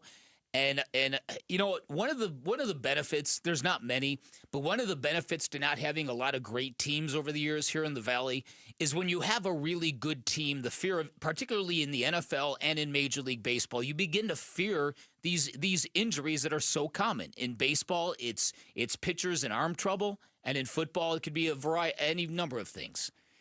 You forget when you have a really good team how pervasive those fears can be. Mm-hmm. Going back to Friday, though, watching that game, and after the Cubs took that lead, and Steve Berthiaume and Bob Brenly just kind of casually in the middle, going into the eighth inning, like, it's time for one of those magical Dbacks comebacks again, was the power of suggestive thinking. And it actually happened. Uh-huh. And that's one of those moments where you start thinking, okay, this team might be special. When they can dial it up like that. Yeah. And that's the second time they've done that against the Cubs this year. Yeah. They did it once at a game at Chase Field, and to give it away, that was painful. There's nothing more deflating than your bullpen blowing a comeback. Because it's just, you work so hard. Yes. And it seemed like it had a carryover effect to the next game because they were lifeless on Saturday. Mm-hmm. And luckily, for them, they were able to fight and get that win yesterday. Had and they salvage lost something. that game yesterday, and I was shaking my head when Naylor tried to steal home for the insurance run. Yeah. And I thought, if they lose by one run on that, I understand trying to get the insurance run. Let's talk about that for a minute. So in real time, my thought was, what are you doing? Then after thinking, and I was also surprised that Torey Lovullo had no issue with it. Mm-hmm. None whatsoever. Then I kind of thought, all right, you've got 2 outs in the inning. Jose Herrera was up, right? I'd have to check. And then in a new guy like Josh Naylor. Didn't they pinch hit? Didn't they pinch hit for Herrera there? Yeah, they did. Didn't they put Moreno in the game there at that point in time? Yeah. Okay, that's what it was.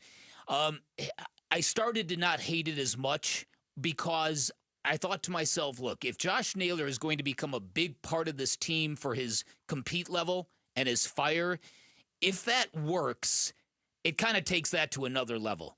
The slowest guy on the team goes by himself on a steal of home. It's an aggressive base runner for a bigger guy like that. Yeah. Well, he might be. At one point, he was the leader in stolen bases. Yeah, for the team. He has 4. I think Corbin Carroll passed him because he had 3 in that one game. But.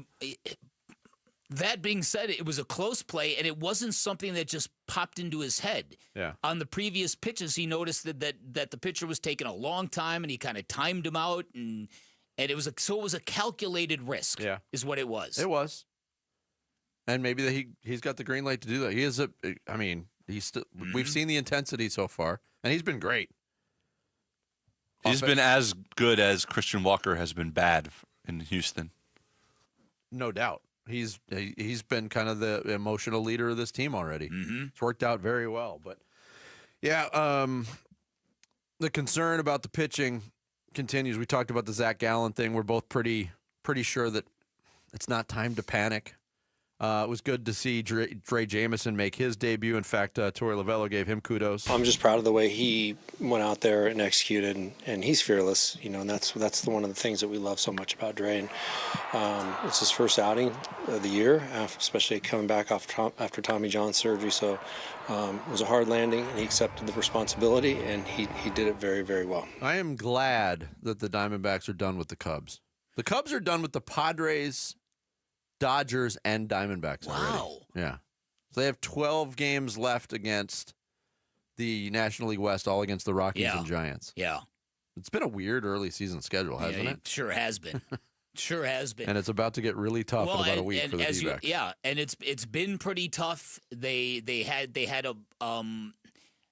a series in Miami that was really the only respite they've had so far, right? I mean, they're facing the Braves, who are off to an atrocious start, but that was still considered one of the elite teams in the National League going into the year. So you got to be careful about that team finding its stride, or strider, if you will. Yep. Day off today. Start the Tampa Bay Rays series tomorrow at Chase Field. The NFL Draft is coming. We've got your chance to win a brand new NFL Draft hat, repping your team. Just head to the contest page at ArizonaSports.com. Lock in your prediction for the first pick, and try to nail as many picks as you can. The more you get right, the better your shot to win. Coming up next, did the first weekend of NBA playoffs do anything to change the thinking that OKC versus Boston is inevitable? We'll get into it straight ahead. Bickley and Murata mornings here on this Monday. Arizona Sports, the local sports leader. Dbacks Cubs. Swung on, that ball blasted towards center. Thomas, though, is there. He makes the catch, and that's your ball game. Diamondbacks win it by a final score of 3-2. Jamison gets the save in his return to the majors, and there will not be a sweep here at Wrigley Field as the D-backs hang on and win it in a thriller. A D-backs day off before starting a homestand against the Rays tomorrow. Listen to the D-backs play ball on Arizona Sports 98.7 and the Arizona Sports app. Hey everybody, Dan Bickley here. I could not believe how many people were getting fitted for new teeth when I visited the Scottsdale location of New Life Dental Implant Center, and that is because they're doing more than giving people new implants and new smiles. They're giving people their happiness back. They're giving people their dignity back. That's because they offer amazing quality, great convenience, unbeatable prices, the lowest you're going to find anywhere. Amazing quality comes from the fact that everything is 100% digital. There's no guesswork. There's no human error. Guaranteed your implants are going to turn out perfect. Great convenience. Everything done in one location, from surgery to lab work to fittings, all done under one roof, and unbeatable prices. They are really vibing on becoming the most affordable option you are going to find anywhere. They want to make this accessible to people of limited means, people with no insurance. You can get fitted with a new smile for as low as $150 a month. That's how they're transforming the lives of so many people in the Valley. If you find out more information by calling 602-855-0000 online at newsmilearizona.com. Hey, Green Gobbler here. So you've got a clogged drain in your bathroom. Water in the sink's overstaying its welcome. You're spitting today's toothpaste on top of yesterday's toothpaste. You hope that it go away. Yeah, clogs don't just go away. I make them go away. I'm Green Gobbler, the only clog dissolver you need. I'm bleach-free, safe for your pipes, and I work. Guaranteed or your money back. Because I never met a clog that was gonna unclog itself. Green Gobbler. Let the gobbler get it. Workdays can be unpredictable, but your workwear shouldn't be. With the Cintas Apparel Plus program, you'll have freshly laundered garments for everyone on your team delivered every week.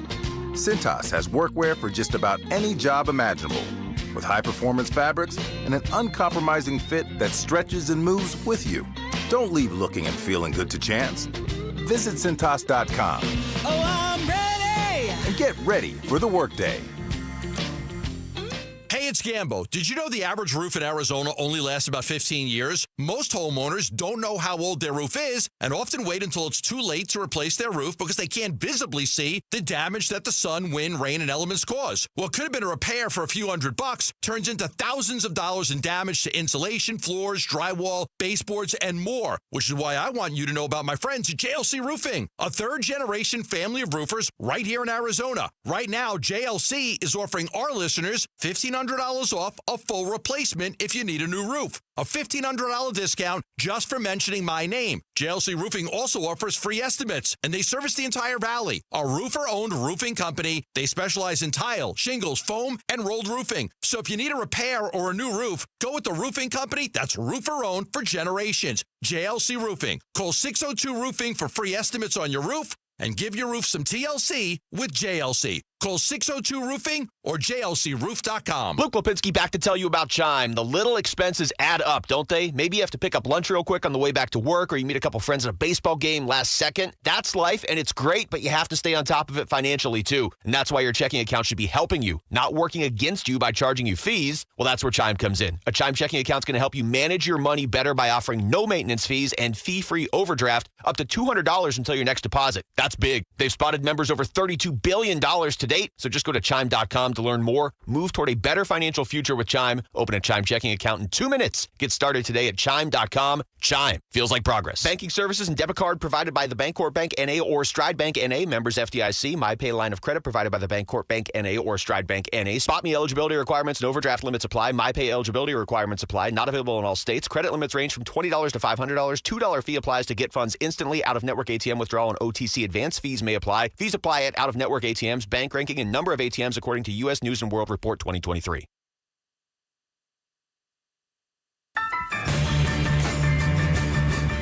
Hey, it's Luke. Which change needs to be next for the Phoenix Suns? We'll talk about it at 10 a.m. It's Wolf and Luke on Arizona Sports.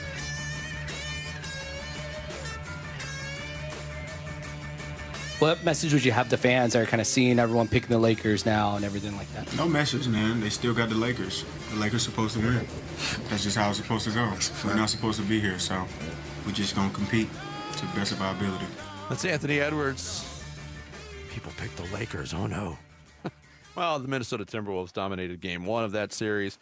Lackluster first 2 days of the NBA playoffs, no doubt about it. We saw one good game, an overtime game between Denver and the Clippers that the Nuggets came back from a 20-point deficit to win. The rest of the games were pretty much garbage. Yeah. Outside, I'll put Knicks Pistons was okay. I thought it was okay. Because you had a fourth quarter. I mean, it was a 21-0 run, but it came in the fourth quarter, fueled by playoff hero campaign. Well, watching that reminded me of what really young basketball teams go through in the NBA playoffs. Mm-hmm. When a team like the Pistons gets on the wrong end of one of those tsunamis, and it can happen in the playoffs, you've got to have the maturity or somebody on the team to take the basketball, drive the lane, get a foul. Yeah. Get yourself on the free throw line, calm the game down, let everybody take a deep breath. Somewhere in there, like maybe at the 9-0 point of that run, you need somebody to go get free throws for you. But you don't know that until you live it. I'm sorry. On that note, is Detroit a possible Kevin Durant team? Maybe. We haven't really mentioned them as the young up-and-coming teams that need that kind of player, but that just sparked a... When you hear the talk of the reports that the Suns are going to work with Kevin Durant's people, and they're all going to come together, and they're going to orchestrate where he's going to go. I mean, Detroit didn't show up on that list of the teams at the trade deadline. Detroit is not seen as, for a 37-year-old veteran, yes, they're an up-and-coming team, but they're not exactly a place where Kevin Durant rides off into the sunset with a championship or a chance to play for a championship. That's it. And it's also living in Detroit. Yeah. By the way, 15 straight losses now for Detroit in the playoffs, dating back to 2008. Here's a little left turn. This is pretty easy. Can you name the starting lineup for the Detroit Pistons the last time they won a playoff game? Chauncey Billups. Yep. Ben Wallace. Ben Wallace did not play. Wait, what year is it? 2008. Chauncey Billups was Rip Hamilton part of that? Hamilton was there. Rasheed Wallace already? Rasheed Wallace. You got Tayshaun Prince. Tayshaun Prince. Rasheed Wallace. The fifth one's hard. So this would be the center? Or was Rasheed Wallace the Rasheed center? Wallace was the center, I think. This guy was he was a 4/5. Antonio McDyess was the fifth. Yeah. Former son, Antonio McDyess. They were tied 2-2 with the Celtics in the NBA or in the Eastern Conference Finals. Yeah. Lost the last two games, and they haven't won since. So I think if you're the Pistons, that should be kind of your baseline goal, just to end that streak this year. You know who came off the bench to play 9 minutes and 7 seconds in that game? Who? Lindsey Hunter. Oh! And everybody knew then he's going to be a coach one day. The Oklahoma City Thunder made the biggest statement in their first game. They absolutely blew out the Memphis Grizzlies by 51 points, the biggest game one blowout in NBA playoff history. And here's Memphis's interim coach, Thomas Isalo. Is that how you say it? The guy's name begins with 2 I's in a row. I couldn't his believe last it. name can see better than ours. I couldn't believe it. The message is very simple. I mean, you're in a playoff series. It's a best of 7. Doesn't matter if you win by 1 point on a buzzer beater or you win by 50 points. You get 1 win. So, luckily for us, there's only one way from this, and that's up. And we will analyze it. We will learn from it, and then we will fix those things that hurt us. But there were a lot of things, there's not a lot you will say right away after the game. Everybody's hurting in that locker room. Everybody knows that, okay, you had a chance to come in here and do something in the first game. Now that's over with. Got to give a lot of credit to them. We were very bad, and they were very good today. Shai Gilgeous-Alexander went 4 for 13 from the floor, missed 6 of his 7 3-point attempts, had 15 points, 5 assists, and 2 turnovers, and was still a plus 28, and they won by 51 points. They should just deem that series over, shouldn't they? Maybe. Yeah, I know it only counts as one win, like the coach said. I'm not sure that's accurate. John Morant was asked after the game, what do you do with the film? And he's like, we just got to shoot a bunch of holes in this and maybe throw a grenade at it and just move on. The one guy that played good for Memphis, Marvin Bagley III. Who would have ever saw that 8 for 8. And one of those 8 shots was a half-court buzzer beater. Oh. Yeah, that's Sacramento finally vindicated on that pick. So that was definitely a flex from the Oklahoma City Thunder, a team that was the best in the Western Conference by a mile this year, and yet a lot of people skeptical whether or not they can run the table in the Western Conference. And that was a statement. Now, look, there have been many, many examples of teams getting massacred in the first game of the playoff only to come back and win the series. The famous examples, the Los Angeles Lakers and the Celtics that year. Yeah. The Boston Day Massacre. The Memorial Day Massacre. That's what it was. Yeah. Look, the Suns had the opposite, where they won the first games in that Dallas series and then got massacred at the end. Yeah, Boston also looked good in their first game against the Orlando Magic. Jason Tatum took a bad fall in that game, stayed down on the court, was flexing his wrist, but then came back and played. He didn't shoot the ball very well, but Joe Mazzulla said he's good to go. How's Jason's wrist doing? Seems to, yeah. Yep. He's all right. Yep. How was he feeling after the game? Were you able to talk to him? He's doing good. Oh, the ebullient, effervescent. Oh, yeah. Joe Mazzulla. Oh, he's doing good. Yeah, he's doing good. He's good. Why do you ask? Doing well. How you doing? The most intriguing series on paper to me was the 2-7 matchup in the West with Houston hosting Golden State. Golden State really played good basketball, especially on the defensive end. They shut them down to 85 points. They win that game by 10. Good games by Curry and Butler. On the Houston side of things, Ime Udoka, their head coach, was asked, hey, was the moment too big for your young team? I wouldn't say the moment. I would say their physicality at times, going after guys and just playoff basketball. It's not really about the moment. I think going into the lane, kind of trying to shoot over too many guys and not finding your outlets is a big thing and a big key for us all year. When we do it right, we get wide open looks. And when we don't, we struggle a little bit. And so I wouldn't say it was anything to do with the moment, but the physicality does go up, and you have to understand that when you drive to the paint. The one thing to consider, and we're talking about a lot of young teams, Oklahoma City got their taste last year. They got into the second round. First go-around for Houston, first go-around for a team like Detroit. But now those teams have had a taste of it. So now they know what that level needs to rise up to. And you hear a lot of teams that lose game one going, wow, we were taken aback by the physicality of the game. Weird to see the Lakers be the team saying that. Yeah. After game one, because they're very experienced in the playoffs. Yeah. But I'm very curious to see what Houston looks like in game two, because they're too good. They're way better than what they showed last night. I do agree with that, but I do also, I think what that game illustrated, you remember all the question marks around how the Warriors were playing the last week of the season, that horrible loss to San Antonio, the loss to the Clippers and ending up in the play-in.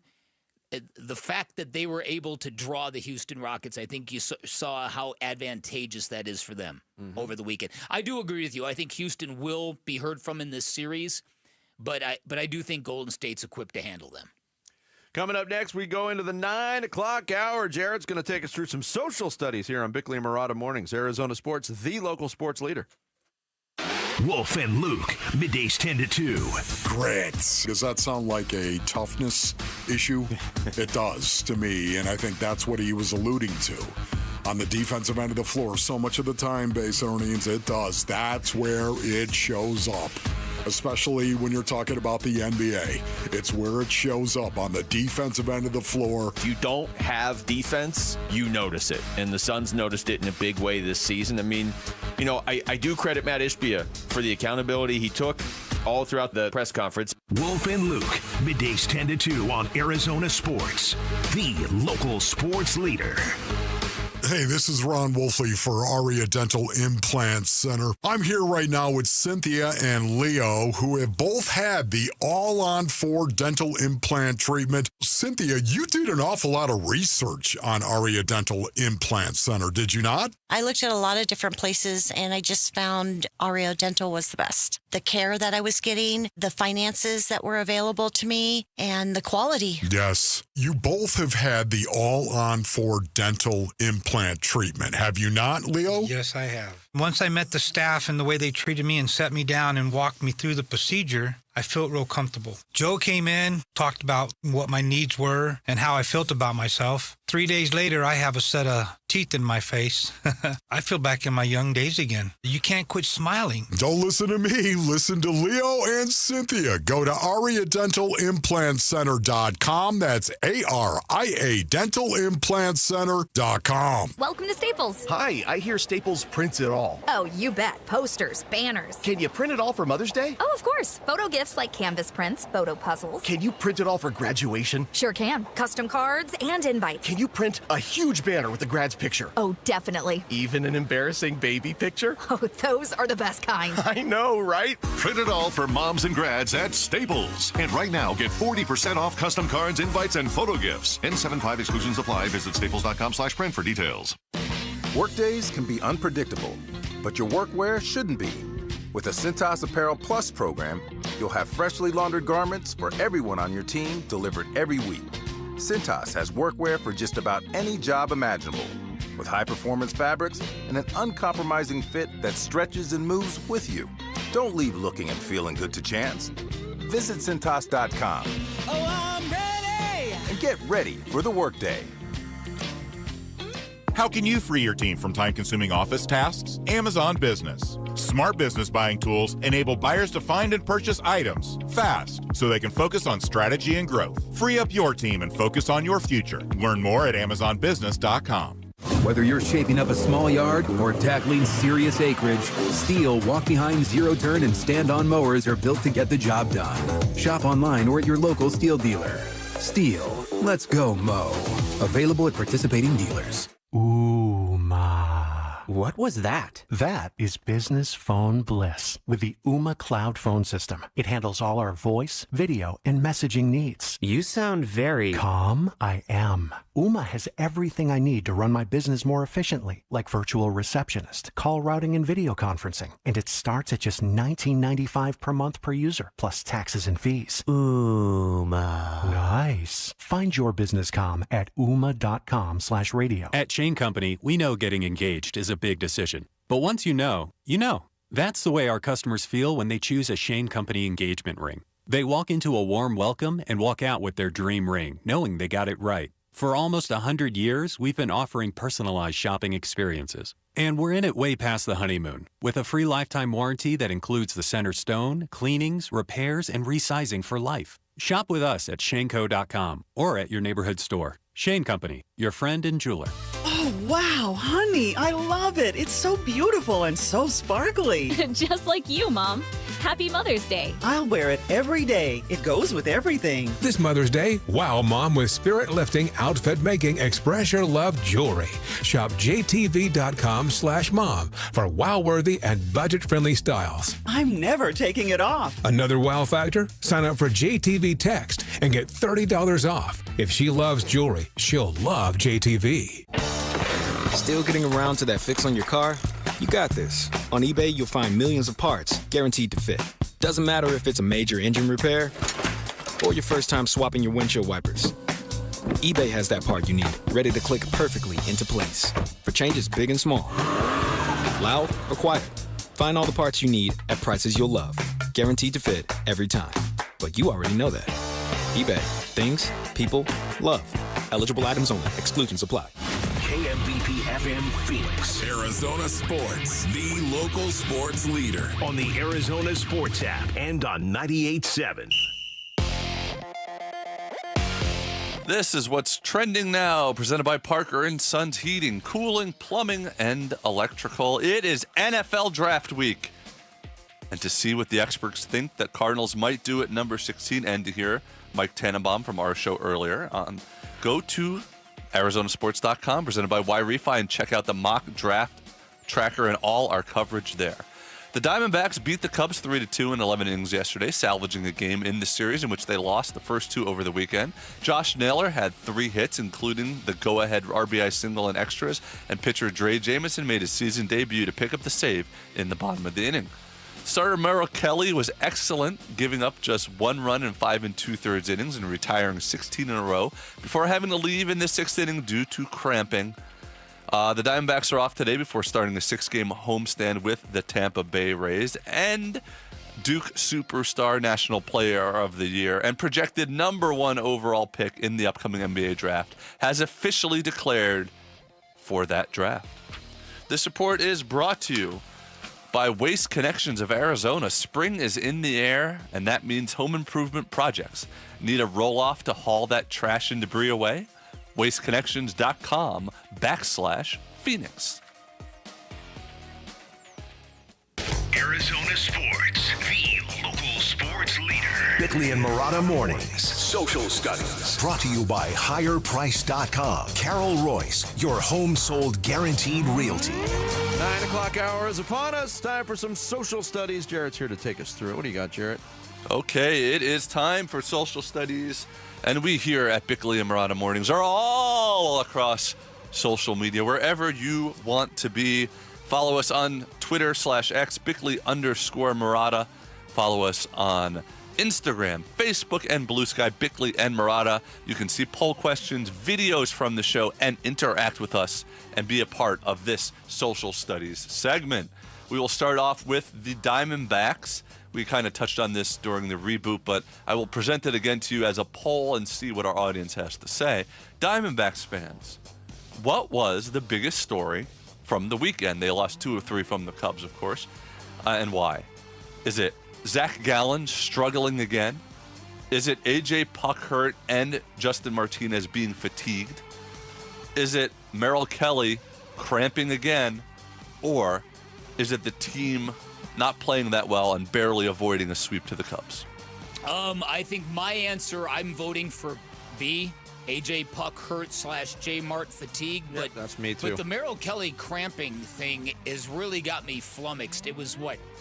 It was cold in Chicago. If I had a nickel for every time it was referenced on the TV broadcast about how cold it was, and I'm not saying it wasn't cold, I'd have a lot of nickels. Yeah. It was cold. So Yeah, this has been a warm weather home issue. Yeah. So this is new territory. Exactly. And every time this happens, they say, all right, we think we got it figured out. We're addressing it. And it just keeps being a problem. Marcus Joel, not to be confused with Joel Marcus, agrees with you on that point. Says it is Kelly because now he's cramping on the road in a cold atmosphere. That's very concerning. Tom Foss says, come on, Zach Gallen is supposed to be our best pitcher, or at least he received the very first opening day's start. And it's trying to say he's the best pitcher, but he's certainly not pitching like the best pitcher. Our results of the actual poll are Zach Gallen struggling again, most concerning. 46.4% biggest story from the weekend.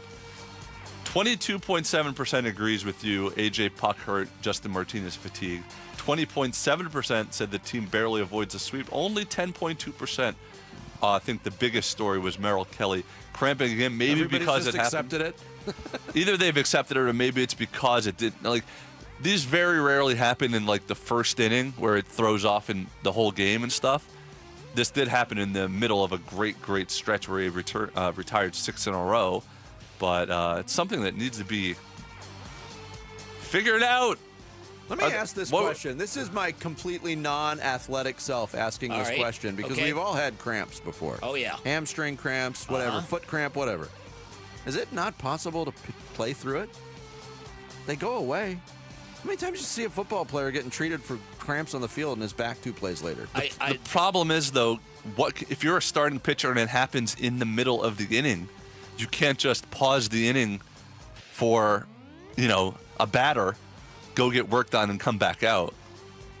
True. That is a good point. But you can also delay the game like they did yesterday. Bring out the trainer. And the umpires are going to give you a little bit of leeway. I don't get the whole thing. I don't understand. Have they tried all these miracle remedies that we've talked about on the show, the hot shots or whatever they're called? Yeah, listen, I would hope that they have. I mean, I don't understand the whole thing. Cramps are the weirdest thing. My wife gets cramps once a month since I've known her, and she's having. All right, the next. All right, the next topic, Phoenix. You don't have to say everything that comes into your head. And the funny thing is sometimes I think, boy, that's going to be a good one. And then all right, you play that audio for your wife when you get home tonight. All right, I'll see if my key still works. All right, the Phoenix Suns are in the middle of what will be the biggest offseason and most important offseason in Phoenix Suns history. But I asked Suns fans, what concerns you most about the team's offseason? What is your biggest fear about what might happen and why? My biggest fear is that it gets worse. My biggest fear is that this is the beginning of another 7 to 10 year playoff drought and irrelevancy. Because for anybody who experienced it, whatever attachment you have to the Phoenix Suns, anybody who went through that 10-year drought, you don't wish that upon your worst enemy. And you come out the other side and you get 4 years of competent, good basketball. When you go through 10 years of suck, you should have a lot more on the other side of it. I agree. When you and I used to dork out for the Bubble Suns and we go after radio and watch the games together and cheer like it was the most cool thing we'd ever witnessed, it's because of that 10 years of trauma. That's why. That's why. You're exactly right. It was also because of 4.5 previous months of no sports at all that those felt extra special. That too. But I spent some time before the bubble even started watching DeAndre Ayton play against Devin Booker in 2K. Yes, that's right. Social studies class clown agrees with you guys that I am concerned that they will not trade Devin Booker, and then our goal goes from championships to mediocrity every year. I know trading Book is a risk. We might be stuck for a while, but this needs to be a total rebuild. We are not close enough to being good, and we are not going to get that many assets for KD. Yeah, listen, there's a lot of truth to that fear, and I share it as well, but this is where my brain battles my heart, because nobody wants to watch the full-on rebuild. Nope. Well, Nacho Problem says not only they're not going to do a total rebuild, he's scared that they're going to run it back again. That's what makes me nervous. More lackluster play is followed by laughing while losing. Yeah, that's got to stop. Nacho Problem. I love that name, by the way. You know, I got a nacho problem right now. I don't have any nachos. The one sort of element that we're not really considering just because of the name is that what if everybody just knows how desperate the Suns are and they really are over a barrel or whatever the phrase is on trying to trade Durant and Beal, and they really can't get that many assets. They're not trading Bradley Beal. That's not going to happen. The only way they're going to get rid of him is to stretch and waive him. So that will give them no assets in return. Yes, they'll get zip. So the only assets really to make the team better will come from the KD trade, which everyone knows they're desperate to do. Getting under the assets in that case would be getting under the second apron and creating a bit of cap flexibility. Yeah, right. So the Still next be about time you the get a first great apron. idea like trading for Jimmy Butler, you can actually get it done. That's right. All right, lastly, you're hearing my voice right now because young Sammy the Bull, had his thumbs broken from too much gambling. No, he was, I guess, on vacation over the weekend somewhere in Orange County. His flight got canceled and he was unable to make the show today. So I asked, what is your craziest, worst, or most memorable air travel story? I'll take first crack at this. My worst just happened. My flight back from Augusta, we were minutes away from leaving the gate when the pilot comes on and says, I'm sorry, passengers. Well, it was a very, very low, mumbly voice, so I'm not going to try to imitate it here, but basically said, the airport's shut down now, folks. So sorry about that. And I'm like, okay, great. We were literally minutes away from departing. Then there was an open window, and we got out onto the runway, and we were 10th to take off, and then that window shut because of weather. We ended up spending 4+ hours sitting on that plane when we were minutes away from departing. My craziest air travel story would be the day I saw Eddie Vedder get on board the flight to Seattle, and I wrote him a love note. And it basically began 3 little different interactions I've had with Eddie Vedder, and ending in the bear hug in the basement of the United Center. And his hair smelled fantastic. No Herman Buckley story? Oh, the Herman Buckley story. My worst, I was on a plane once and there was a demon on the wing. And nobody believed me. There's something on the wing. I think that air travel when it goes smoothly is pretty nightmarish. So when anything goes wrong, it's just terrible. Yeah. And it seems like things go wrong a lot more frequently now than it did in the past. A couple of good ones here. Kemi says, first time I flew, I got super nauseated.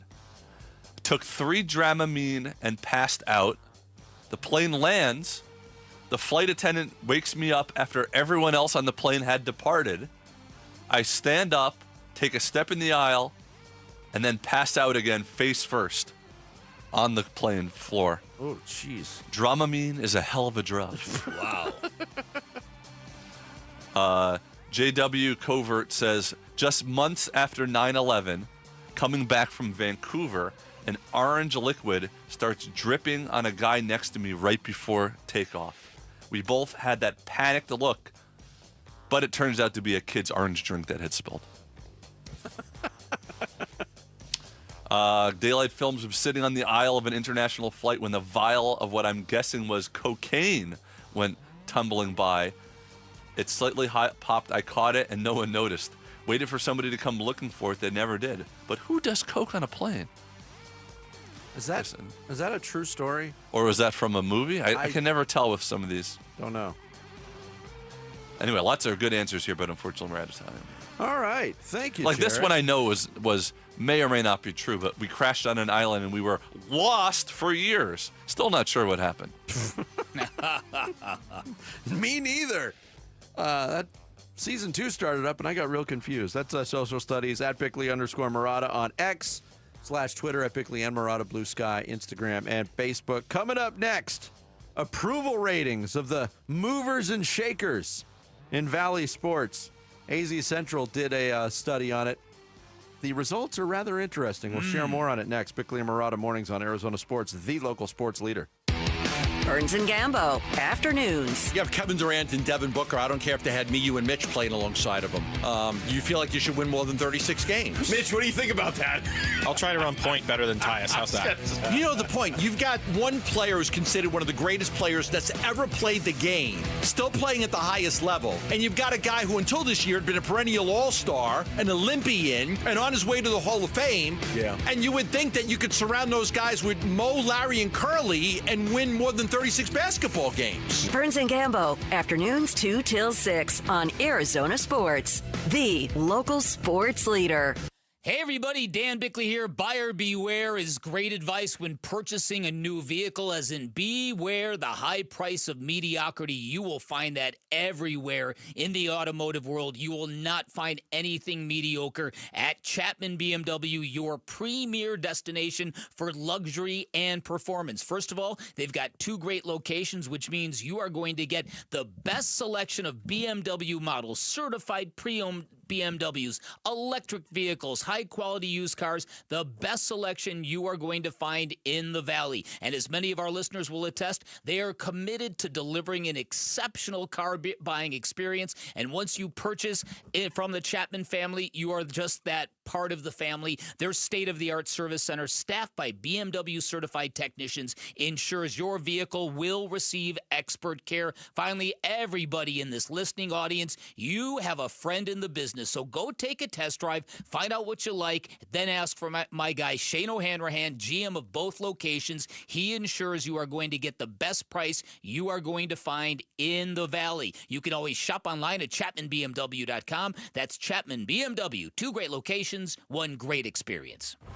Dbacks fans get access to flexible ticket plans, exclusive events, postseason priority, and more when you become a Dbacks Advantage member. For more info, visit dbacks.com/memberships.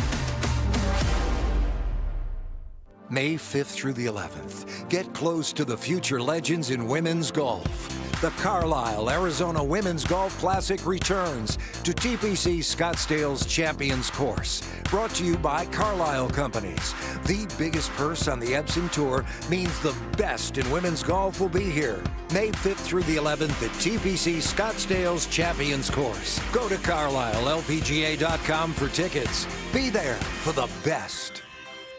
Did you hear? A recent stash of $10 gold Liberty coins from the 1800s has been found. These gorgeous gold coins are as bright and shiny as the day they were struck in the late 1800s, and less than 200 of these gold coins are available. Coin experts are calling this gold find an incredible opportunity. Call 1-800-917-4635, and you are guaranteed a $10 gold Liberty coin minted by the U.S. Mint in the 1800s. But with extremely limited availability, you must call now. These gold Liberty coins from the 1800s are still in uncirculated condition. That is history you can hold in your hand. To learn more, call 1-800-917-4635. Call now and you'll receive a free American Coin Collector's Bonus Package, a $40 value, free with every order. Call 1-800-917-4635 now to secure your $10 gold Liberty coins dated from the 1800s before they sell out. That's 1-800-917-4635. For a limited time only at Santan Ford. Santan Ford is employee pricing, saving you thousands. You can buy new 2025 Ford Explorers for as low as 2.9% APR, or take up to $8,700 off brand new 2025 Ford Escapes. And Santan Ford has hundreds of Escapes to choose from. Let's recap: employee pricing, financing options that are good for your wallet, and selection galore. It's all going on now. From America for America. See you at Tim Hovick's Santan Ford in Gilbert.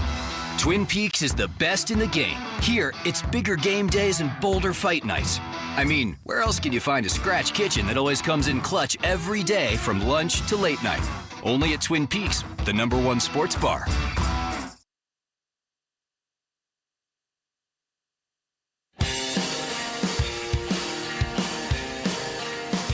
Hey, it's Luke. It is NFL Draft Week. Do we expect the Cardinals to stay at number 16? We'll discuss it at 10 a.m. It's Wolf and Luke on Arizona Sports. First, we got to set the tone and make sure that everyone from me through the front office, through the coaching staff, through the players, the type of players we have. We might have different types of players on the roster because you're saying, wait, it might not be like I grew up my whole life. I've been no talent, all heart. Like that's who I am. I can't like and like we want talent too. Let's be clear, but we're gonna get things that are some intangible, the winning attributes that matter. We're gonna find more of those on our team and things that are aligned with what we believe in, and that's how we're gonna compete. And we might not win every game, but you're going to be proud of watching this, and that's something that my job is to set that tone. Matt Ishbia, owner of the Phoenix Suns, on with Burns and Gambo yesterday. Was that an admission that they just looked at talent and just said, "Oh, we're going to out-talent everybody"? Yeah, that's exactly what it is. Yeah. And that is why, like I say, as much as I do agree that Mike Budenholzer needed to be replaced immediately, this is also an indictment of the former group of players that didn't always bust tail, that didn't compete at the highest level. Yeah, he joined Burns and Gambo last week. That was the press conference that kind of tied a bow on the season, set forth what the plans are, or at least the ideas of the plans are moving forward, and after the firing of Mike Budenholzer. But Matt Ishbia he's not the most popular guy in town right now. We can say that, right? No. AZ Central did a survey among its users that they posted last week.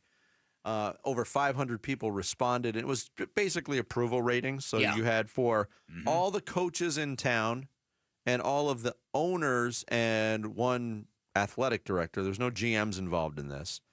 You got to pick whether or not you strongly approve, somewhat disapprove, or strongly disapprove of their job performance.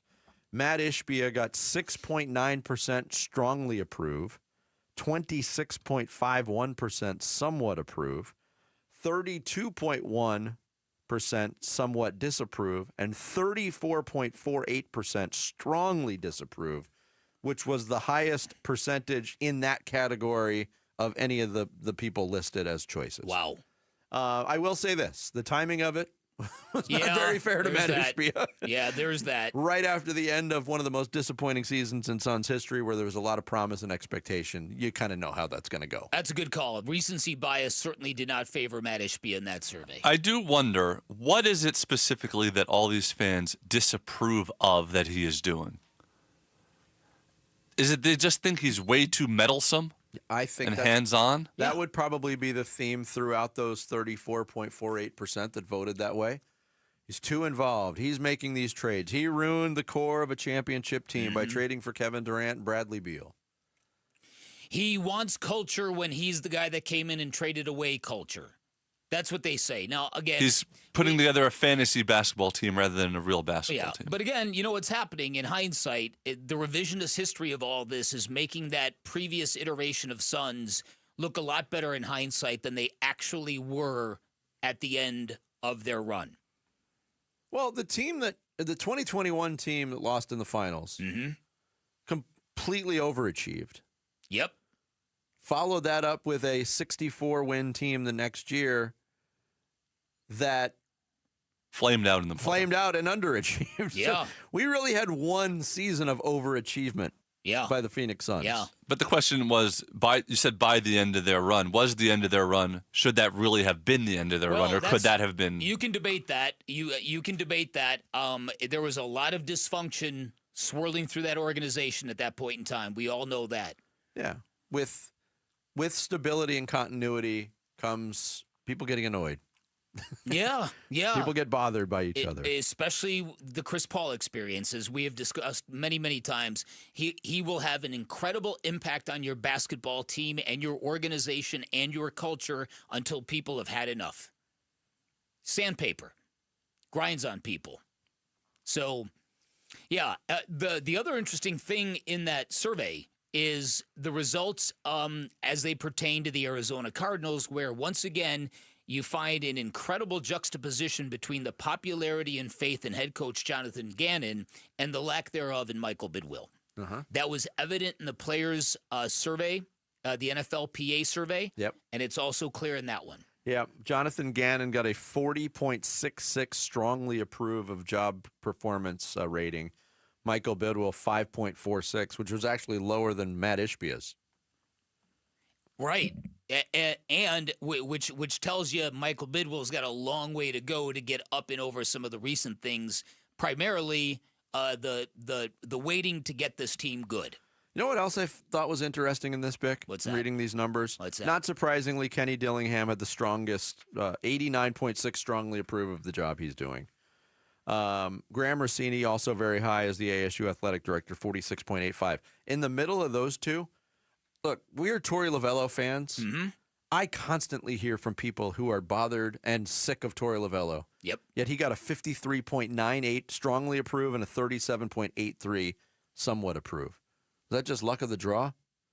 A lot of Torey Lovello fans answered this survey, and a lot that are frustrated by the way he manages didn't answer it. I don't know. That's a good question because I you run into deal those with it people too all the time. Yeah, I do. But I think that Torey's got a way about him that people want to like him. And you might have nailed it also. It's much the exact timing of when this was taken might have been like, oh, the Dbacks were playing really well the last two games, and there was excitement for the beginning of the season kind of thing. Yeah. And so, but you're right. There is a faction of old school baseball fans who just do not vibe with the prescribed days off. It's a thing. Definitely.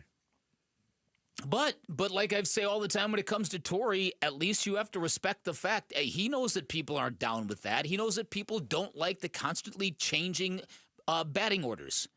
There are people who love to know 1 through 8 on the daily, with the rare change, if you will. But there's something to be said for if you believe in it, you stick to your convictions. Also, the random scattering of personalities here, like Tommy Lloyd was included in the polling, but Brent Brennan from U of A football wasn't. Just I don't know. Okay. Yeah, listen. Look, we're not talking about the most scientific thing here, right. but the numbers were somewhat interesting. Yeah, and again, it's not the biggest sample size, 500 people. Yeah. But it is what it is. Yep. Coming up next, it's Monday. We'll hand out some hardware. Bickley and Murata Mornings, Arizona Sports, the local sports leader.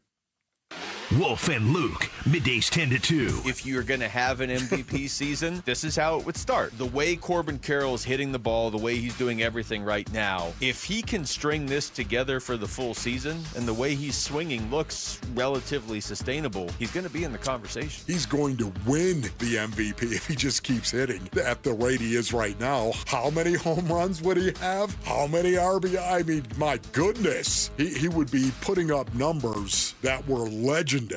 Wolf and Luke, middays 10 to 2 on Arizona Sports, the local sports leader.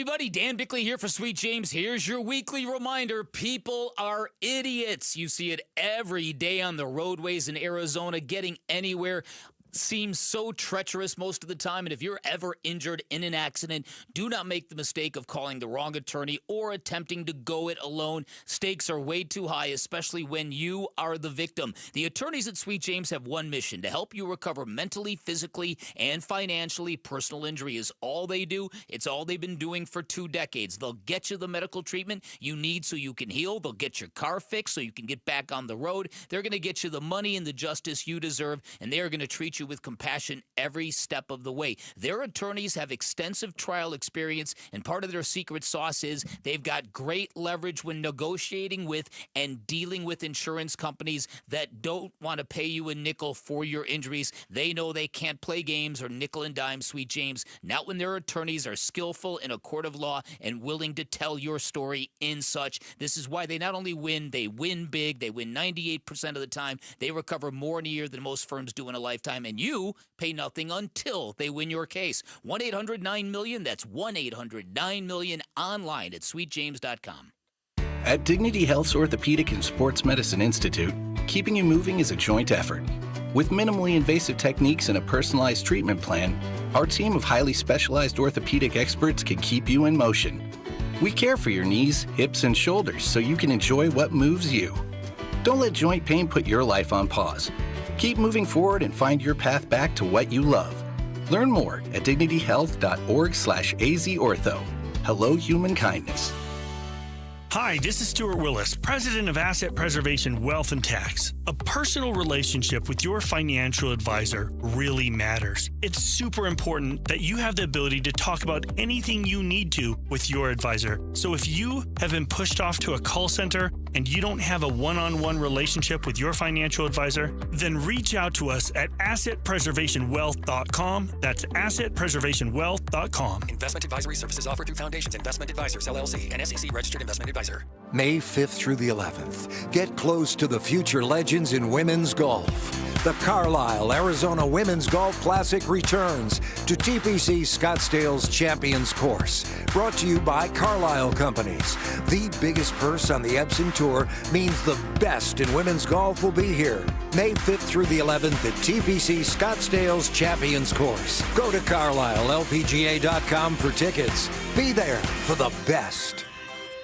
Need inspiration? Shop Fry's. For mouth-watering meals and appetizing ingredients. Our low prices add up to big savings. Plus over $600 in digital coupons each week. And up to $1 off per gallon at the pump. At Fry's, you always get big flavors and big savings. Fry's. Fresh for everyone. Fuel restrictions apply. USDA Choice Bone-In Ribeye Roast is on sale for only $5.97 a pound with your digital coupon. Limit 2. Fry's. Fresh for everyone. We just want to have enough money for retirement. And travel to visit our grandchildren. I understand. That's why at Fisher Investments, we start by getting to know each other, so I can learn about your family, lifestyle, goals, and needs, allowing us to tailor your portfolio. What about commission-based products? We don't sell those. We're a fiduciary, obligated to act in your best interest. So how do your management fees work? We have a simple management fee based on the value of your portfolio, so we do better when you do better. We appreciate that kind of transparency. We also check in with you regularly to keep you up to date on the markets and your portfolio. What other services do you offer? As a client, you have access to resources on investing, financial planning, estate planning, Social Security, Medicare, and more. Wow, it sounds like Fisher Investments has everything we need. At Fisher Investments, we're clearly different. Learn more at FisherInvestments.com. Investing in securities involves the risk of loss.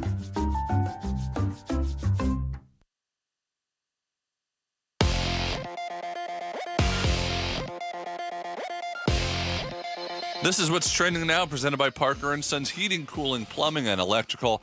The Diamondbacks beat the Cubs 3-2 in 11 innings yesterday, salvaging a game in the series in which they lost the first 2 over the weekend. Josh Naylor had 3 hits, including the go-ahead RBI single and extras, and pitcher Dre Jameson made his season debut to pick up the save in the bottom of the inning. Starter Merrill Kelly was excellent, giving up just 1 run in 5 2/3 innings and retiring 16 in a row before having to leave in the 6th inning due to cramping. Also over the weekend, D-backs reliever A.J. Puck was put on the 15-day IL due to left elbow inflammation. The Diamondbacks are off today before starting a 6-game homestand with the Tampa Bay Rays tomorrow. It's NFL draft week, and to see what the experts think about the Cardinals and what they might do at number 16, go to ArizonaSports.com, presented by Y-Refi, and check out the mock draft tracker. And projected number 1 overall pick, Cooper Flagg, has officially declared for the NBA draft. This report is brought to you by Presidential Pools. Presidential Pools is Arizona's number 1 pool builder by volume in Arizona and proud sponsors of the Arizona Diamondbacks. Build value you in your home. Build value you in your home with the pool of your dreams. Online at presidentialpools.com. Time to take a look at the Arizona Sports Poll Question. Brought to you by Sanderson Ford. The best play is at Sanderson Ford. Quick look at today's Sanderson Ford poll question on the homepage at arizonasports.com. Diamondbacks ended up the road trip to Miami and Chicago at 4-2. Who is your MVP of the road trip? Your choices: Corbin Carroll, Merrill Kelly, Josh Naylor, Geraldo Perdomo.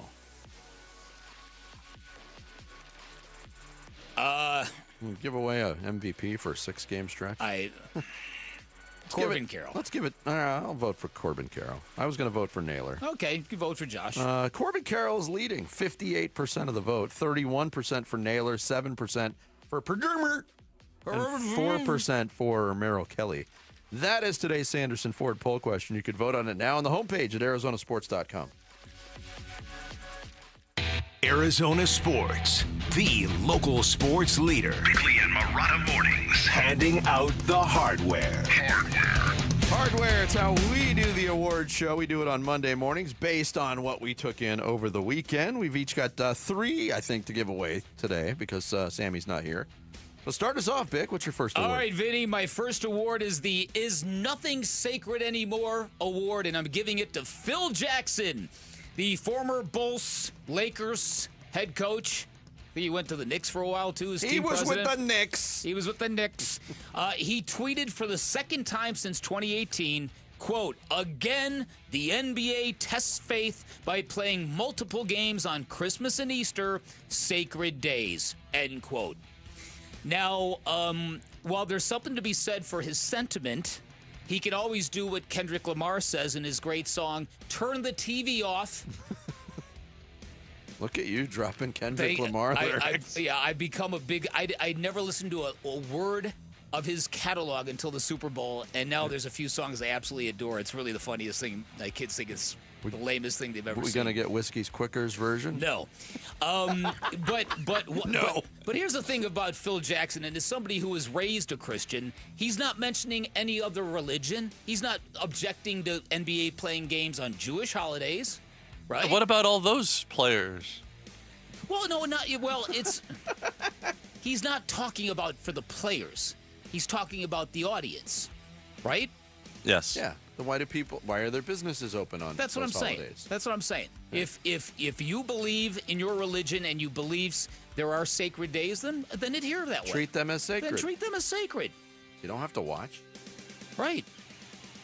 I didn't want to watch yesterday after a certain point. That first game of the day, 51-point blowout, kind of set the tone. Memphis is not rising again today. My first award is the Saying Goodbye at the Right Time award, and I'm giving it to the Arizona Diamondbacks for not re-signing Jock Peterson. He left in free agency after a really good year with the Diamondbacks last year. 2 years, $37 million with the Texas Rangers. He is currently setting records for futility. So far this season, he is 3 for 55. Wow. That is an .055 batting average, and it's the lowest for any regular player through 20 games for any team in the history of the major leagues. Wow. Meanwhile, the D-backs designated hitters, and that's been Josh Naylor, Pavin Smith, Randall Grichuk, have combined for a .395 batting average and a 1.091 OPS. Wow. And we thought that was going to be a giant loss, and he might turn it around. He's that kind of streaky, weird, quirky player. But he has been awful. But he's hitting against left-handed pitchers. He's an everyday player, you said? He's got the 6th most at-bats. I haven't checked the splits, but he's got 55 so at-bats. He's got to be hitting lefties as well. And maybe that's what's throwing him off. Maybe. Yeah, Diamondbacks got all the toothpaste out of that tube. It appears they did. And I mentioned Christian Walker. He's having a terrible year, too. Not bad. Huh? Not Well, yeah, he's got a 1 and not a 0 in front of his average, which is always good. My first award is the I'm a Fried Not award, and it goes to Max Fried, Yankees pitcher who entered yesterday's game in the bottom of the 8th inning with a no-hitter until he didn't, and it wasn't because he gave up a hit. It was because there was a scoring change from 2 innings earlier. I don't know if you saw the play, but there was a grounder to our old friend Paul Goldsmith. Paul Goldsmith. At first base, that it was pretty much right to him. He bobbled the ball, and that was it. Called an error. They moved on, got out of the inning, and the no-hitter continued. 2 innings later, after reviewing the film, they decided that the runner who hit the ball was so fast that even if the play was fielded cleanly, he would have been safe anyway, and they gave it a hit retroactively. There's a lot of leeway those scorers have. Yeah, but to change something in the middle of an 8th, that was in the 8th inning, a no-hitter, to change it retroactively was kind of lame.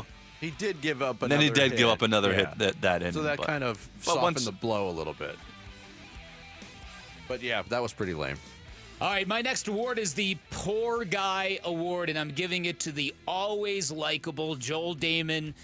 Professional golfer, endured a nightmare at the Corrales Punta Cana Championship over the weekend. Hey, you watch your mouth, mister. Yeah. He had a 3-stroke lead. He bogeyed each of the final 3 holes, and on number 17, he choked on a tap-in. And if anybody who watched Full Swing, you know how likable this guy is, how relatable this guy is. Watching him cough up a tournament and then hearing him afterwards, painful. He deserved better than that. Was he distraught? Yeah.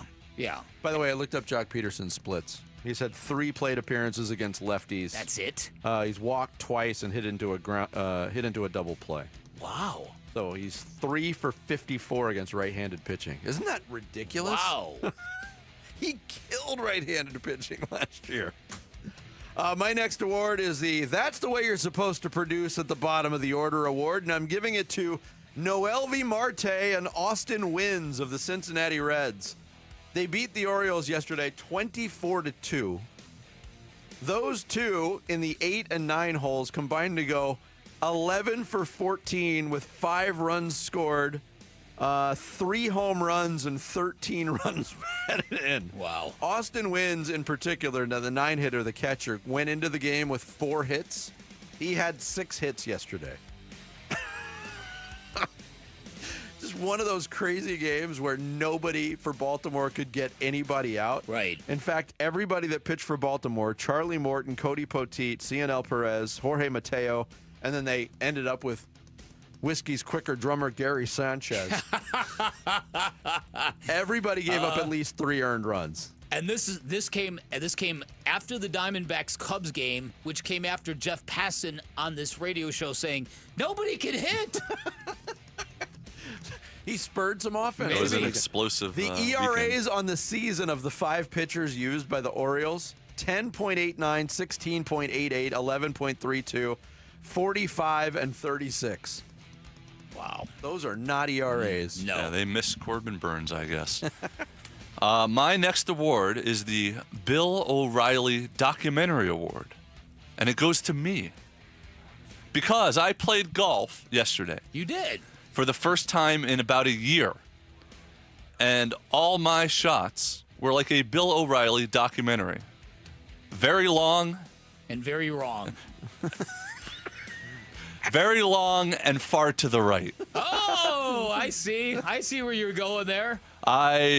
You've played with me. It's been years, but you played with me before. I could really hit the ball hard, but I was slicing them to the right, I wonder why that happened. I hit him center of the fairway many times. Yeah. It was just the fairway one hole over. Isn't that always special, having to go in the other fairway to play your ball? Yeah, because you have to like throw your arms up so they don't hit you. Right, yeah. right. And then they're hate watching you as you hit your shot out of their fairway, which adds that pressure to it. Did you play 9 or 18? Well, we started at 3:30, so we got in 13 before we had to leave. Did you accurately track your score, and what was it? Well, I had an 18-hole score. It only took me 13 holes to get there. All right, there you go. There's hardware every Monday here on Bickley and Murata Mornings. We'll wrap up with some final thoughts. It's Arizona Sports, the local sports leader. Dbacks Cubs. Swung on, that ball blasted towards center. Thomas, though, is there. He makes the catch, and that's your ball game. Diamondbacks win it by a final score of 3-2. Jamison gets the save in his return to the majors, and there will not be a sweep here at Wrigley Field as the D-backs hang on and win it in a thriller. A D-backs day off before starting a homestand against the Rays tomorrow. Listen to the D-backs play ball on Arizona Sports 98.7 and the Arizona Sports app.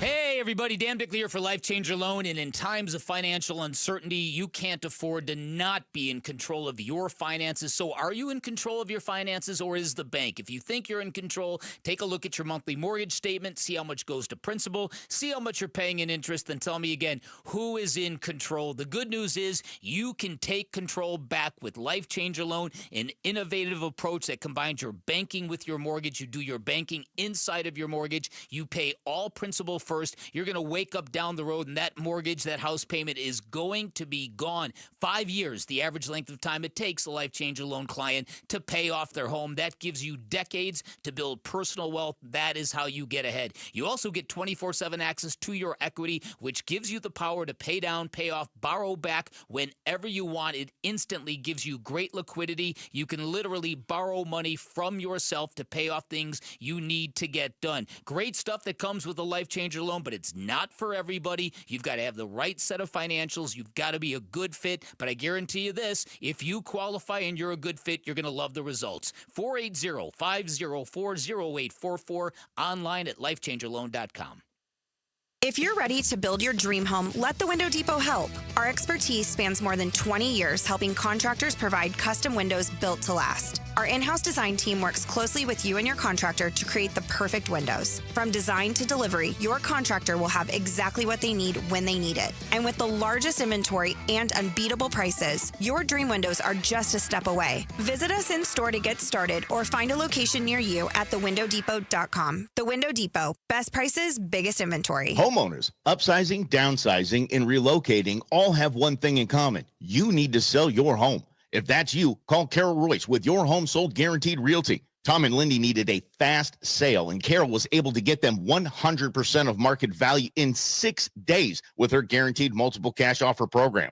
Carol did it for them, and she can do it for you too. Call Carol Royce today or visit carolhasthebuyers.com. That's carolhasthebuyers.com. Carol and seller must agree on price and possession. As a business owner, you wear a lot of hats. 1 minute you're ordering today's inventory, and the next you're planning tomorrow's expansion. It's complicated, but your business credit card should be simple. With the Signify Business Cash Card by Wells Fargo, you earn unlimited 2% cash rewards on purchases for your business with no caps or categories to track.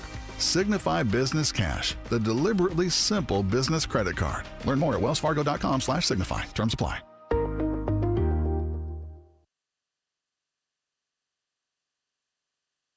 Arizona Sports, the local sports leader. Bickley and Murata. Song of the Day. Brought to you by Sonic. Live free, eat Sonic.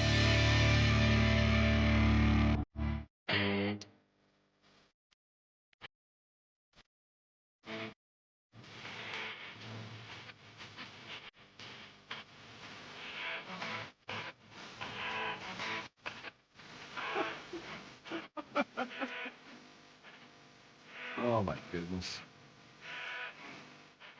A man in the news.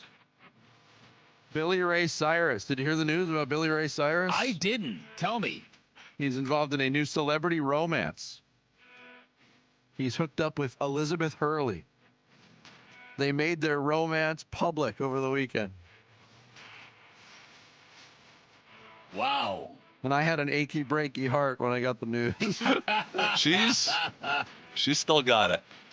Although did you hear the thing about her, the weird, she has like I don't know if it's on OnlyFans, but she has like an Instagram thing that her son edits and produces. No. Does she? Really? Yeah. An Instagram? Like, is it? Like he edits like the pictures and stuff, like her and, provocative stuff. Well, I mean, she's been a model for her whole life, so I'm sure he's used to it. It's not like adult in nature, is it? No, it's not, don't get too excited. It's not that. What's Billy Ray. What's the account? Do your own research, please. I didn't know Billy Ray Cyrus is still a thing. I thought after Old Town Road came out, he was done forever. But here he keeps coming back. Achy, breaky heart. He does have a very famous daughter. He does. Today's song of the day. Sorry. Bickley and Murata going off the grid. Brought to you by Sweet James Accident Attorneys. If you've been hurt in an accident, call Sweet James at 800-500-5200 or sweetjames.com. Some news that broke during the course of the show. Cooper Flagg made it official. The Duke freshman, the Naismith Player of the Year, projected #1 overall pick. He's fought off all the temptation of the NIL and transfer portal and all of that stuff, and he's going pro. This sets up the stage for what could be the most painful draft season in Phoenix Suns history since 1969 anyway. It could. I am hoping draft day, I am hoping the Houston Rockets come out of that lottery machine very early, because if it doesn't, it's going to be agonizing for Suns fans. Agonizing. If they get down to the final three and they haven't been, Or the Suns desperately try to get that pick in a Kevin Durant trade before the lottery happens. Would never happen. Well, I mean, you can't really. I don't know the timing of it. No, the draft comes before free agency and trades start, so that would never happen. Yeah. And look, if that does happen, regardless of what happens with the Rockets in the postseason, that takes them out of the Kevin Durant business, doesn't it? Wouldn't you add a Cooper Flagg and stay young? Exactly. Cooper Flagg might be enough to push them over the top. I've already read stories that the Rockets remain adamant that it's Devin Booker that they want, not Kevin Durant. So I don't even know if it's an obvious trade partner. Yeah. I do wonder. I wonder how big did the NIL offers get? Because it took him a little while to officially declare. And I'm sure there was some negotiations, but I wonder how ridiculous that number actually got before he decided NBA still better. I'm sure he was making money this year. It's a slippery slope, because if you're Duke and you say, and you get crazy and you say, okay, we'll give you $10 million a year. Now you've set a precedent that that's what you're going to pay your top players. You'd be better off if you're Duke just to spend less on the next new hot shot. That was the fear with Tennessee and that quarterback that eventually went to UCLA. They didn't want to set the precedent. On3 did a valuation estimation in March of 2025, so last month.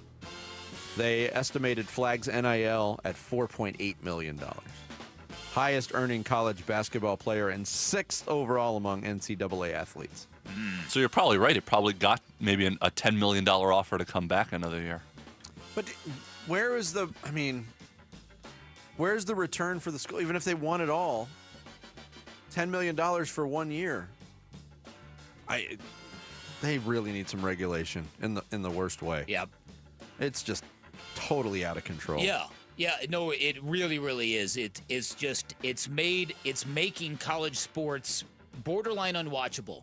It's not a good thing when you get out of a season, and if you're Arizona State or Grand Canyon University, and your cupboards now are wiped out. For those who don't know, Duke Brennan, fabulous player for GCU, went off to Villanova. His third school in 4 years. Yeah, which is a great deal for the kid, going to a program of that level. But I don't even know how these coaches do this. I'm not trying to put you on the spot, but how many players from GCU's roster are coming back? It's a great question. The Caleb Shaw kid is back, right? Caleb Shaw is going to be back. You would hope Mekhi Williams is going to be back. Yeah, but he didn't enter the portal, right? Yeah. After that, it's pretty much wide open. ASU has one player back, Trevor Best, who was not on the roster when the season began last year. He reclassified, graduated high school, and joined them in January. He's the only player they have back. So every year, unless something changes, if you're an ASU basketball fan, you just gear up for mid-major transfers who are pretty good, hoping that they blend together and adding a few freshmen to it, and then doing that same thing every single year. It's crazy. Yeah, listen, it's got to take a toll on you.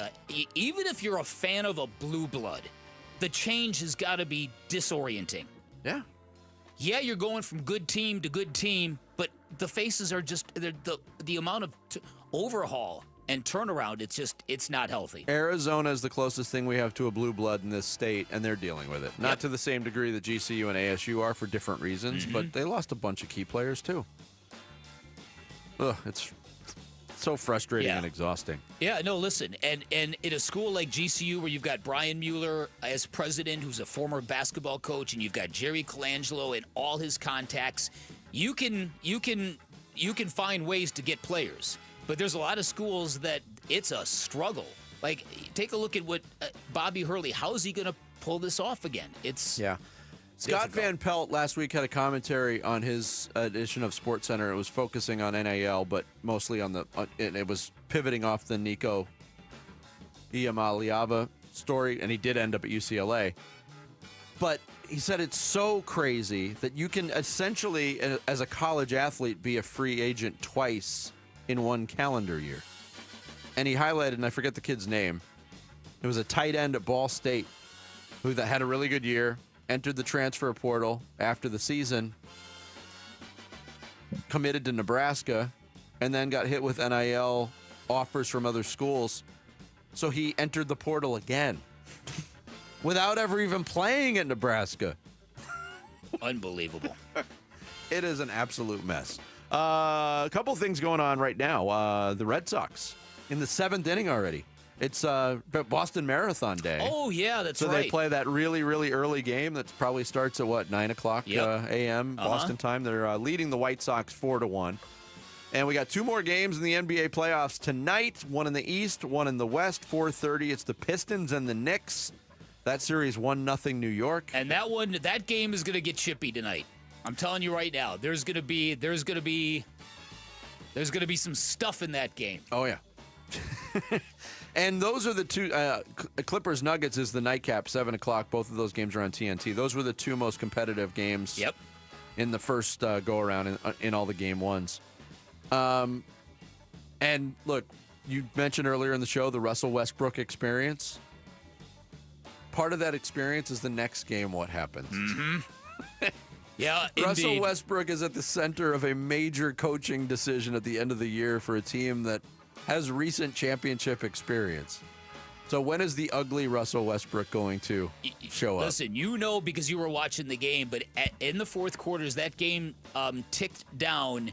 The announcers were like, wow, they're sticking with Russell Westbrook. They're sticking with him because, look, Russ is all aggressiveness all the time. And he can shoot you out of games, and he can make bad decisions with the basketball. He made a gigantic three-point shot that basically helped the Nuggets win that game. But you don't know when he's going to blow a layup or commit a turnover. And go back to the one series the Suns won after the Kevin Durant trade. That was the series they beat the Clippers. You saw both sides of it in that series from Russell Westbrook when he was with L.A. He was tremendous early. And then as the series went on, he basically shot them out of games. Yeah, that's exactly right. And I know you guys hate when I say they're too long, they're too stretched out, but the Rockets and Warriors played yesterday. They don't play Game 2 until Wednesday night. Shut up, Jared! Oh, that's going to do it for us on this Monday. Felt like a Monday, didn't it, Vic? Yeah. Say that again. Thanks to Mike Tannenbaum for joining us. We'll be back tomorrow morning bright and early at 6. Wolf and Luke are up next here on Arizona Sports, the local sports leader. Have a great day, everybody.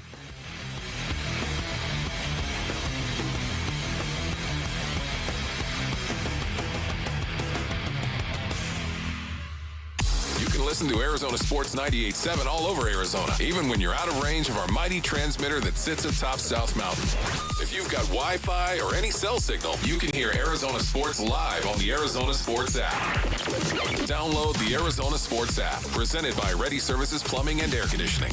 All right, Basinonians, Ron Wolfley here. Don't wait another year wishing you had custom shades. Do what I did and call All Pro Shade Concepts. They're celebrating 20 years in 2025 with free estimates, complimentary installation, and they will cover your sales tax. I use roll-down shades to keep the cold air out and turn my patio into another room. And when summer comes, their retractable awnings block the sun and add backyard shade. Visit allproshadeconcepts.com and tell them Wolf sent you. Luke Lipinski back to tell you about Chime. The little expenses add up, don't they? Maybe you have to pick up lunch real quick on the way back to work, or you meet a couple friends at a baseball game last second. That's life, and it's great, but you have to stay on top of it financially, too. And that's why your checking account should be helping you, not working against you by charging you fees. Well, that's where Chime comes in. A Chime checking account is going to help you manage your money better by offering no maintenance fees and fee-free overdraft up to $200 until your next deposit. That's big. They've spotted members over $32 billion to date, so just go to Chime.com to learn more. Move toward a better financial future with Chime. Open a Chime checking account in 2 minutes. Get started today at Chime.com. Chime. Feels like progress. Banking services and debit card provided by the Bancorp Bank N.A. or Stride Bank N.A. Members FDIC. MyPay line of credit provided by the Bancorp Bank N.A. or Stride Bank N.A. Spot me eligibility requirements and overdraft limits apply. MyPay eligibility requirements apply. Not available in all states. Credit limits range from $20 to $500. $2 fee applies to get funds instantly. Out-of-network ATM withdrawal and OTC advance fees may apply. Fees apply at out-of-network ATMs. Bank ranking and number of ATMs according to U.S. News & World Report 2023.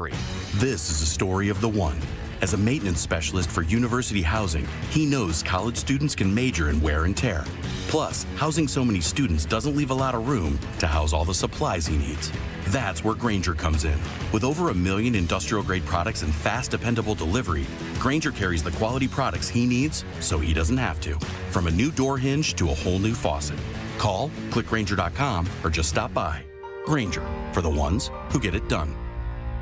Wesley Financial Group is not a law firm. Are you a victim of the timeshare trap and think there's no way out? I'm Chuck McDowell, founder of Wesley Financial Group, the original timeshare cancellation expert. And I'm here to tell you that there is a way out. All you need to do is give my office a call. I will send you a timeshare exit information kit absolutely free, explaining how the timeshare industry works and your options for cancellation. Call Wesley now for your free info kit. 800-961-5544. 800-961-5544. Hey, it's Pat. The other day at work, they brought in pizza for lunch, so I swooped in and I grabbed 3 slices. The coworker next to me said, "Geez, Pat, you can't have it all." Then I corrected him and said, "Yeah, I can, and you can too. With a new 2025 Toyota truck, power and performance, capability and reliability." Well, I must have convinced him because he grabbed the plate out of my hand and he said, "Good point, Pat." Right now, get 1.99% financing for 72 months on a new 2025 Tundra SR or SR5. Or get competitive financing or a great lease deal on a new Camry, RAV4, or Tacoma. Plus, check out the all-new 6th generation 4Runner, arriving daily at your Valley Toyota dealers. Shop anytime at valleytoyotadealers.com. Toyota, let's go places. 1.99% with $14.75 per thousand borrowed for 72 months. 0 down payment if you qualify. Offers end 4/30/25. See dealer for details. Attention! If you've been using GLP-1 medications to lose weight or thinking about starting, now's the time to act. For a limited time, you can get $200 off your GLP-1 medications at Red Mountain Weight Loss. Our compounded GLP-1 medications are in stock today. No shortages, no waiting, no hassle. And don't miss this opportunity to save. Book your appointment today and lock in your $200 savings before it's too late. Real doctors, real results, Red Mountain. Visit redmountainweightloss.com before this offer's gone. That's redmountainweightloss.com. KMVP FM Phoenix. Arizona Sports, the local sports leader. On the Arizona Sports app and on 98.7. This is what's trending now, presented by Parker & Sons Heating, Cooling, Plumbing, and Electrical. The Diamondbacks beat the Cubs 3-2 in 11 innings yesterday, salvaging a game in the series in which they lost the first 2 over the weekend. Josh Naylor had 3 hits, including the go-ahead RBI single and extras, and pitcher Dre Jameson made his season debut to pick up the save in the bottom of the inning. Starter Merrill Kelly was excellent, giving up just 1 run in 5 2/3 innings and retiring 16 in a row before having to leave in the 6th inning due to cramping. The Diamondbacks are off today before starting a 6-game homestand with the Tampa Bay Rays tomorrow. And it is NFL Draft Week, and to see what the experts think the Cardinals might do at number 16 on Thursday, go to ArizonaSports.com, presented by Y-Refi, and check out the mock draft tracker. This report is presented by Asset Preservation Wealth and Tax. Meeting a financial advisor? Be prepared. Asset Preservation Wealth and Tax shares 22 must-ask questions to guide you. Visit AssetPreservationWealth.com for the full list and a free portfolio review. Check 1, 1, 2, 1, 2, 3. Ha! Chaw! Arizona Sports, 98.7 FM. Oh, Luke! Wolf! Hey, my brothers! Are you kidding me? This does not suck buttermilk, right? Ron Wolfley. Hey, I was a wedge buster. How are you? Luke Lipinski. Hey, guys, welcome back to the show. It's Wolf and Luke. Live from the Arizona Sports Studios, it's Monday. It's Wolf and Luke. What's up, Wolf? What's going on, Luke? How you doing, buddy? Doing great. Did you have a good weekend over there? Yeah, I seem a little low down here. You know what I mean? I'm just, how does that sound, Rick? Does that sound normal to you right there?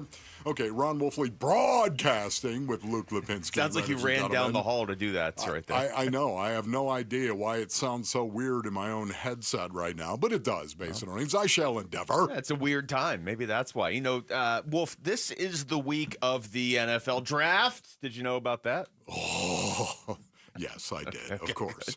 We've got Suns play. Oh, no, we don't have that. But it's going to be a long week, right? It's just going to be a long week. Get ready Thursday, for this. I think you and I may be here for a while on Thursday. It's going to be a long broadcast based on earnings. And by the way, if you hate my voice, I apologize. Because you're going to hear an awful lot of it on Thursday. So I was walking down to record something with Wolf this morning, and I was like, "Are you excited for the draft? Are you ready for the draft, Wolf?" And he said, "No." I was like, "Why?" And he goes, "Because you're never ready for the draft." I was going to say, you're never really ready for the draft. Unless you're Mel Kiper Jr. If you're Mel Kiper Jr., are you kidding me? I mean, you created the industry of analyzing prospects. When, of course, you have all these other general managers and scouts that are paid to actually watch tape. He created his own industry. You know what? I'm going to go ahead and watch tape as well. That's what I'm going to do.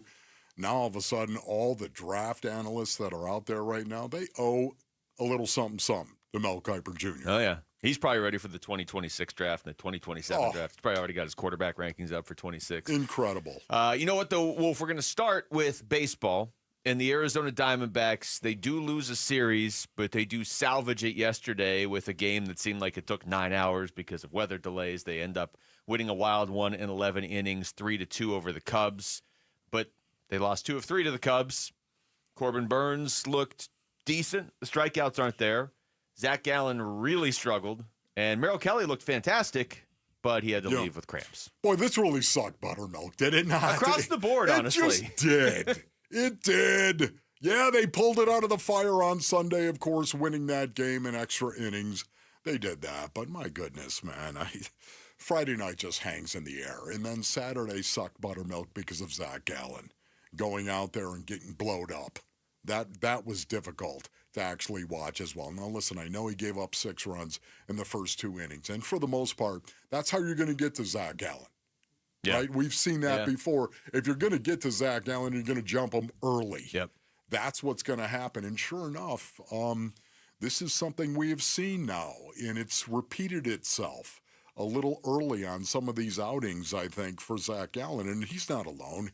There's a lot of aces that are out there as well that if you're going to get to them, it's going to be before they get into a rhythm. And it seemed like Zach never really got into a rhythm at all. Got blowed up on Saturday, but Friday night really is what sucked buttermilk to me, at least in the compound. Yeah. Here's Torey Lovello on Gallen's outing on Saturday. Yeah, he just couldn't find the zone at the level that I know that he's looking to every single time he goes out there. And it just took him a little while to find his rhythm, and he did. He threw 39 pitches in the last 4 innings of his outing, and that was really impressive. I walked by him, and after the second inning, I said, just give me 2 more. And I know that motivated him because I talked to him afterwards. He said, I'm going to give you more than that. Internally, he went out and executed and did it. So it was tough to watch. He throws 64 pitches after 2 innings. I feel like if he fields that ball cleanly, we have a different ball game, a different second inning. But it happened, and we got to find a way to rebound from it. So that's the Gallen part of this. We're going to get more into that in about a half hour because I know that's the name a lot of people have isolated from this weekend, and they're freaking out about Wolf. So you said Friday was the one that really sucked buttermilk? It did. Yeah. How do you score 10 runs late in the game? Was it the 8th inning? 10 runs and lose? It was the 8th inning. Like, what happened there? Somebody tell me, honestly, how is that possible? Yeah, there you are. You're down. What was the score? 7-1? Yeah, it was down? one of those like, oh, they should be done. But then you could tell like, they might not be done. And then all of a sudden they were up 11-7. In Down the top of the 7-1, and you're up 11-7. And tell me right now, oh my goodness, you're like, in the bullpen. Here we go. We're rock solid. And the bullpen on Friday night was not rock solid, was it? The Cubs put up 5 in the bottom of the 7th. The Diamondbacks countered with 10 in the top of the 8th. The Cubs countered with 6 in the bottom of the 8th. So that is 21 runs in an inning and a half of baseball. Honestly, I don't think I've ever seen that. It's rare to say that about baseball. Yeah. I don't think I've ever seen that. I sure can't think of a time I have.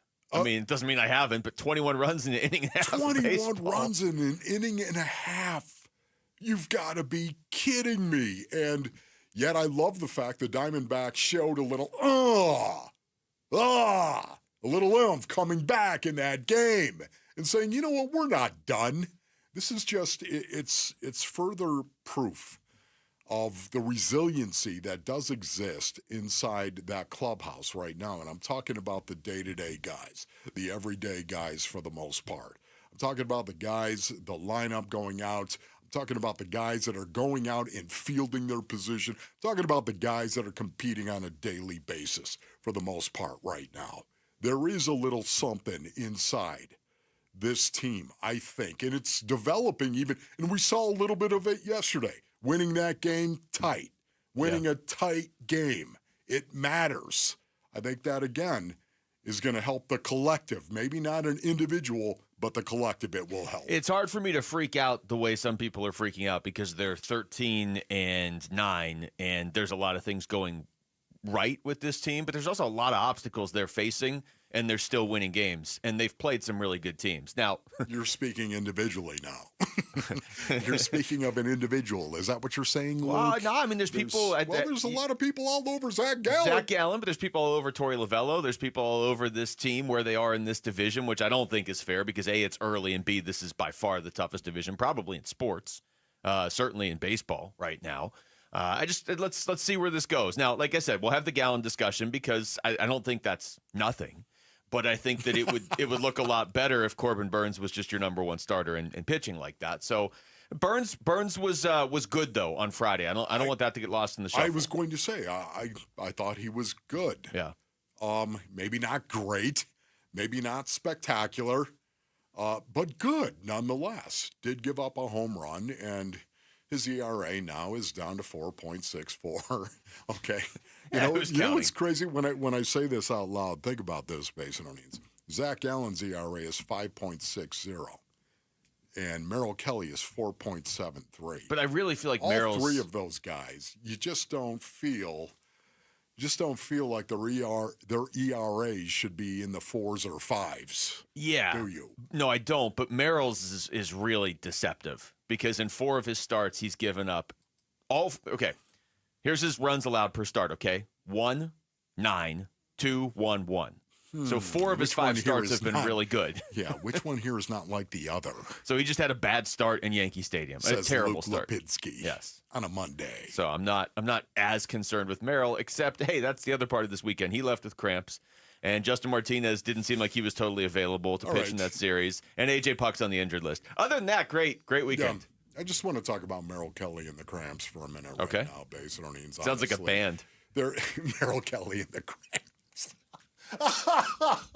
Now, that was funny, Luke. You ought to do more of that. No, that's one a show. This is so, it's mystifying to me that he's had this issue before. The cramp thing. Yeah. Can we give him a little something? Can we hydrate him? Do you think he's hydrating before games? I think he's hydrating. I think the trainers are forcing him to drink, right? They're forcing him to drink. What do you eat for something? Is that bananas? Bananas aren't good, so I would almost just take the cramps. You know what, Base Earnings? You don't like bananas? Bananas are so overrated. Yeah. Like if you put them in something, maybe to hide the flavoring. Well, first of all, I enjoy a good banana. Just sitting there eating a straight banana from time to time, but make sure there's no yellow or brown on it. What? Yeah. I like the green. I like them really. I was gonna say there's typically yellow on a banana. I like them right after they've been green. Okay, that's the perfect that's timing for a banana. No, okay, that's what I would say too. Don't give me the brown. If there's a speck of brown on it, what are you doing? Yeah, I mean, that's disgusting. Then you're just drinking a banana. That's when you just make them into banana bread and you call it a day. I'm talking right, exactly. That's when you call it a day? All right, the banana bread's done. Let's call it a day. My young crunks, bananas are good for you. Eat them. Well, if you're Merrill Kelly and that's the issue, absolutely, because he was pitching lights out again. Right. How about Jose Herrera instantly noticing it, too, being like, something's up with Merrill? Yeah. Like, that's a catcher knowing his pitcher right there. It's so cool. Yeah. Until he had to leave the game. All right, when we come back, what are the Cardinals looking for on draft night? Draft night being 4 days away. General Manager Monty Ossenfort told members of the media last week, we never got to react to it, Wolf, because we had a short show on Friday, so we're going to react to it next. It's Wolf and Luke on Arizona Sports, the local sports leader. We're looking forward to the NFL Draft Thursday. Get you going like game day, honestly. You know, there's not too many things in the world you can do that feels like the rush after the national anthem before you kick it off. Draft night comes pretty close. It's an exciting time to be a Cardinal, I know that. We preview the prospects and what Monty needs to complete the roster on the home of the Arizona Cardinals. Arizona Sports 98.7, the Arizona Sports app, and the Arizona Sports YouTube channel. It was a normal day. You know, I loaded up my twins in the stroller 6 a.m. and we walked to the park. Odin loved the swings. After that, we went home and a family member of mine had recently moved to Arizona. So I asked if she would mind watching the boys while my husband and I went out for dinner. You know, I said goodbye and we left. Not long after that, I got a call from my neighbor who said Odin had been found in our backyard pool. We rushed to the hospital, but when we got there, they were still attempting to revive him, but they gave up shortly after and he was gone. My family member had fallen asleep, leaving my boys unsupervised. I never in a million years thought this would happen to us, and I think that's the biggest thing that I want people to know is that if you think for a second it won't happen to you, it can, I promise. Fulton Homes remembers Odin and reminds you 2 seconds is too long to take your eyes off kids near water. Visit Fulton2seconds.com. Dan Bickley with my guy Bear, one of the Henley brothers that owns Walt's TV and Appliance. And Bear, you guys put the big in big screen televisions. That's right. We have the largest TVs in the valley, like our jaw-dropping 115-inch model. It's an experience you have to see to believe. Wow. And if I need my new TV delivered or installed? Speedy delivery, full installation, you name it. We've got it covered. Don't forget, drop my name. You're going to get a 3-year warranty for free or 10% off installation labor. Shop local. Shop Waltz. Looking for the perfect engagement ring? At Shane Company, we know this is an exciting time. It can also be overwhelming. Customers say this a lot. Where do I start? How do I choose? At Shane Company, this is where the magic happens. Since 1929, we've been experts at helping customers find the perfect engagement ring.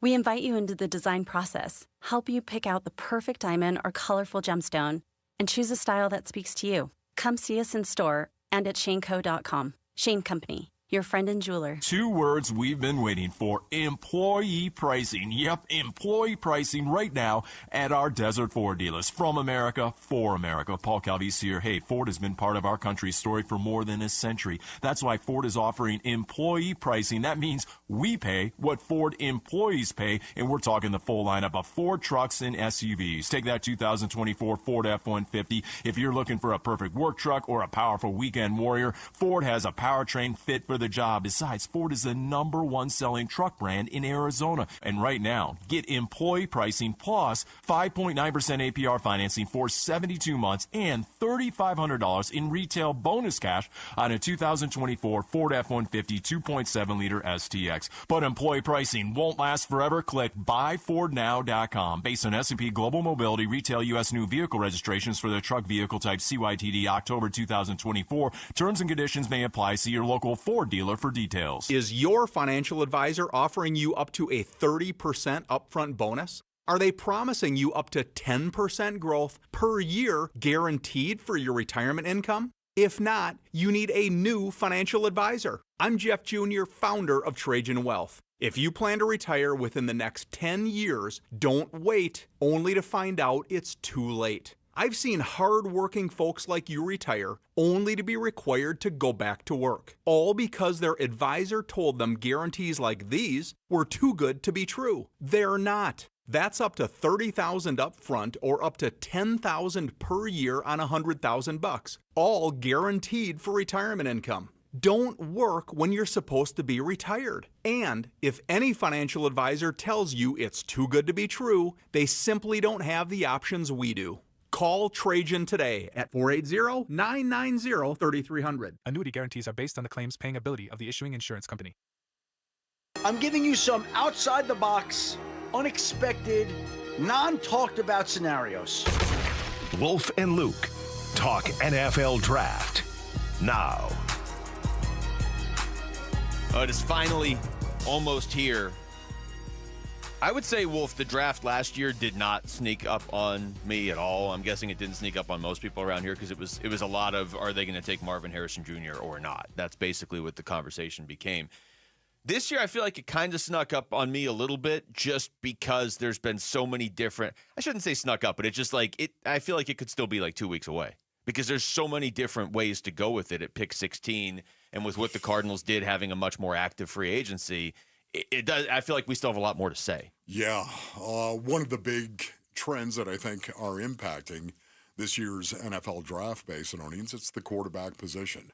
Been a lot of talk on that, right? A lot of talk about the quarterbacks and where are the quarterbacks going to go. Typically, there is, I would say, a handful of quarterbacks that are rock solid, top 10, top 15 guys. And the reason why I say that is because, again, now if you are in the market for a quarterback, it's all about getting up to number 1, 2, and 3.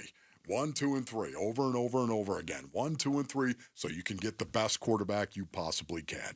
You'll have all the options at number 1. You'll have most of the options at number 2, and then you'll have whatever is left at number 3. But maybe you like the guy that is whatever is left, if you know what I mean. It's eye of the beholder for the most part. That's what it is. But this year's quarterback class is not dominating this draft in the first round the way other quarterback drafts have dominated. Yeah, it feels like typically we get to this point where you're just a few days away and all of a sudden, even if at the start of the offseason it was like, oh, there's maybe one quarterback in the first half of the first round, by this week it's like 3 of the top 4 will be quarterbacks, and we should have seen this coming all along. That's not the case this year.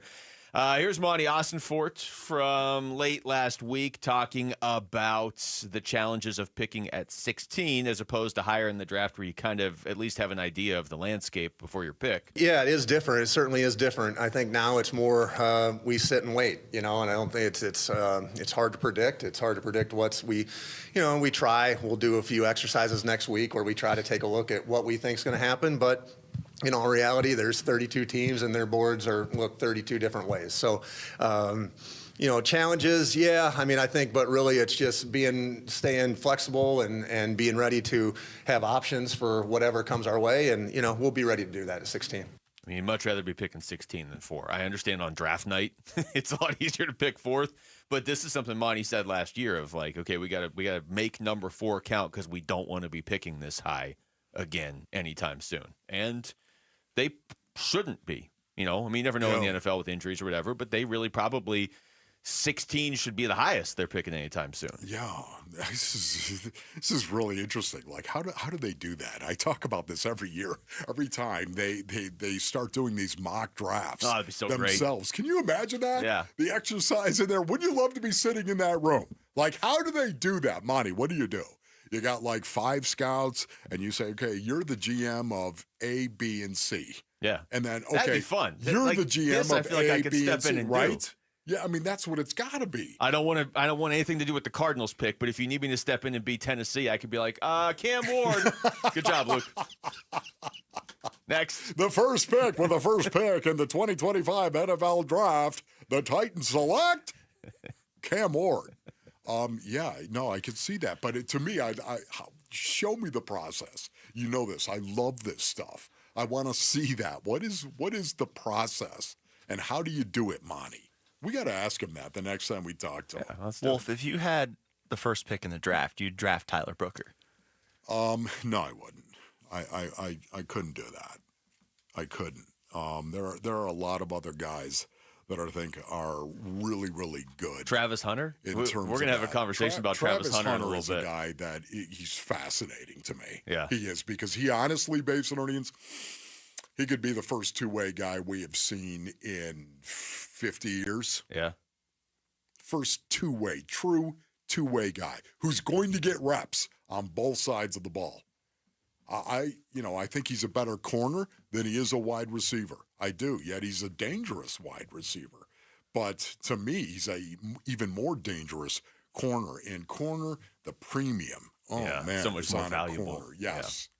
Yeah. Here's more from Monty talking about the sort of players they bring in. Yeah, and I think that's like scouting. It's imperfect, but it's no different than hey, you go drop your car off to get your oil change. You have an interaction with somebody. You leave that with you have an impression, and anything we do in life. You go to the grocery store, and somebody cuts you off on the road, like you got an impression of that person, and so this is no different, and so everything. That's a fine, Craig.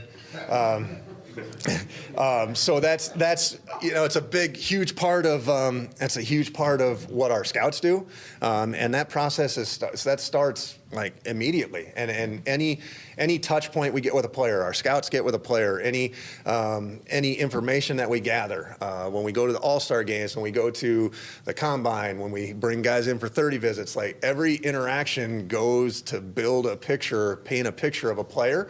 And so, we're trying to evaluate the person, and we're trying to evaluate the player, and in the end, we're trying to understand what we're getting, and that's what it's about. And hopefully, that's what we're trying to paint, just so we understand what we're getting if we invest a draft pick.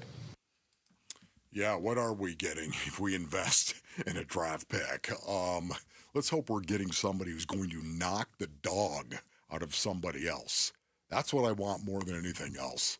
Metaphorically, I know that you can knock the dog out of a wide receiver when you line up over him as a corner. All right, I know that you can do that. But I don't want any metaphorical knocking the dog out of a wide receiver. I want to knock somebody's chin strap off their helmet inside the box, please. And do it legally. Well, see, now Knock the Dog sounds like another band. Are you just going to come up with a band name every segment of the show so far? We've got Merrill and the Cramps and Knock the Dog. Merrill and the Cramps. Oh, my goodness. What the Cardinals have done over the last 2 years, this to me is where it pays off. It pays off during the season, too. I get that. But, they're not in the playoffs yet, so it hasn't paid off totally. I think you get full payoff right now when you've done these interviews and you were at the Combine and you vetted these guys. The culture that they have built up now over 2 years, basically been 2 years. 2 years ago right now is when they were starting to build this culture. That helps you so much, I believe, on draft night and on through draft weekend. And, Will Hernandez talked to us about it last year. So this is only going into year 2. And he was like, look, guys that come in here either find out real quick they don't fit in or they figure out a way to fit in. Yes. Or they just naturally fit in. I mean, those are the options. Can I just say this right now? It's very cool, too, because we're talking about the draft here. Do you like Bucky Brooks? Do you like the fact that he always releases for NFL.com his draft picks by position, which I love. Did you notice that Bucky Brooks has Tyler Booker, Basinonians, as the #1 interior offensive lineman? Okay, and you know what he says right here? Teams looking for bullies at the point of attack will be intrigued by this interior offensive line group. Bullies at the point of attack. See, there's nothing wrong being a bully at the point of attack. There's nothing wrong with it, Basinonians. He says Tyler Booker is a menacing presence at the line of scrimmage with a rugged game built for power running squads. Yeah, baby. That's what I'm talking about. Lower the plow and hit the gas. Oh, but Wolf, his feet aren't good. He's not athletic. He's not really explode. Knock it off. Watch the tape. Knock it off.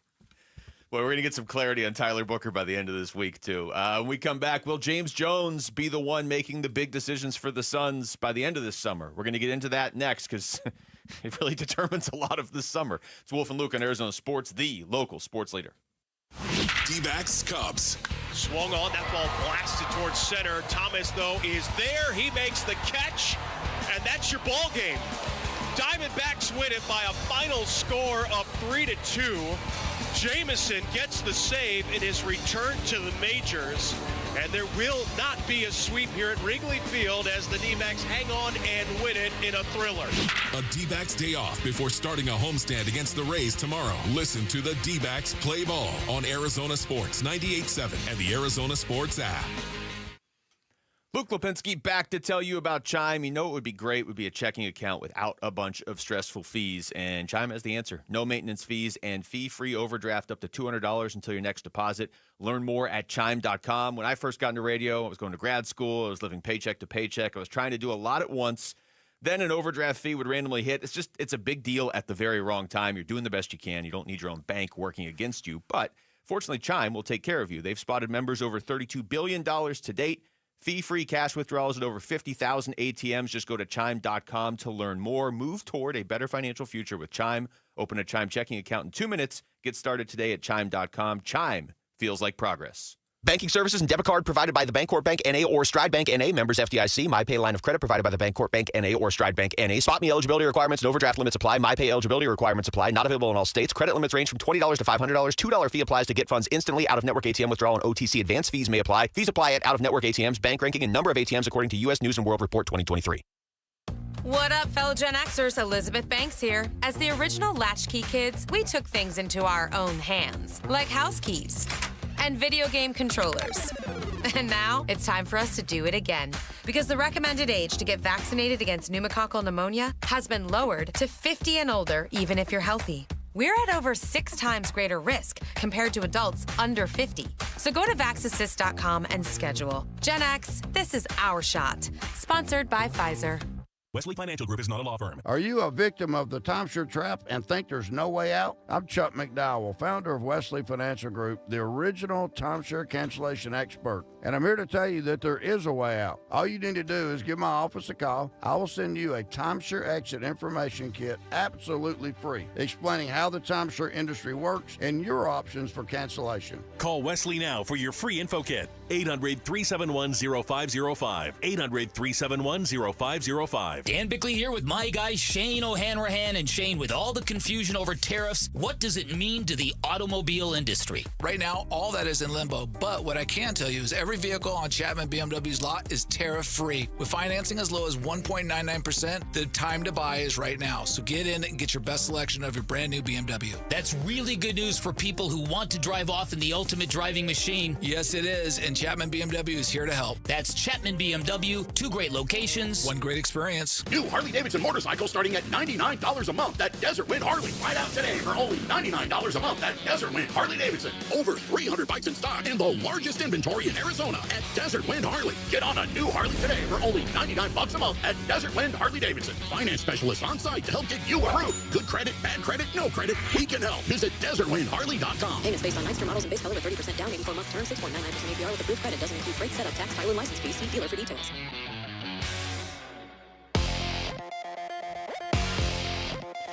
I'm Jesse Morrison with Trending Now, presented by Parker & Sons, heating, cooling, plumbing, and electrical. The Arizona Diamondbacks avoided a sweep with a 3-2 win over the Cubs in 11 innings yesterday. Merrill Kelly was excellent, but he ended up leaving with yet another cramping issue. And the NFL draft is this week. For all of the latest Cardinals draft news, head on over to arizonasports.com, brought to you by YRefi. This report is brought to you by YRefi. Don't let private student loan debt ruin your life. Go to YRefi.com. That's YREFY.com.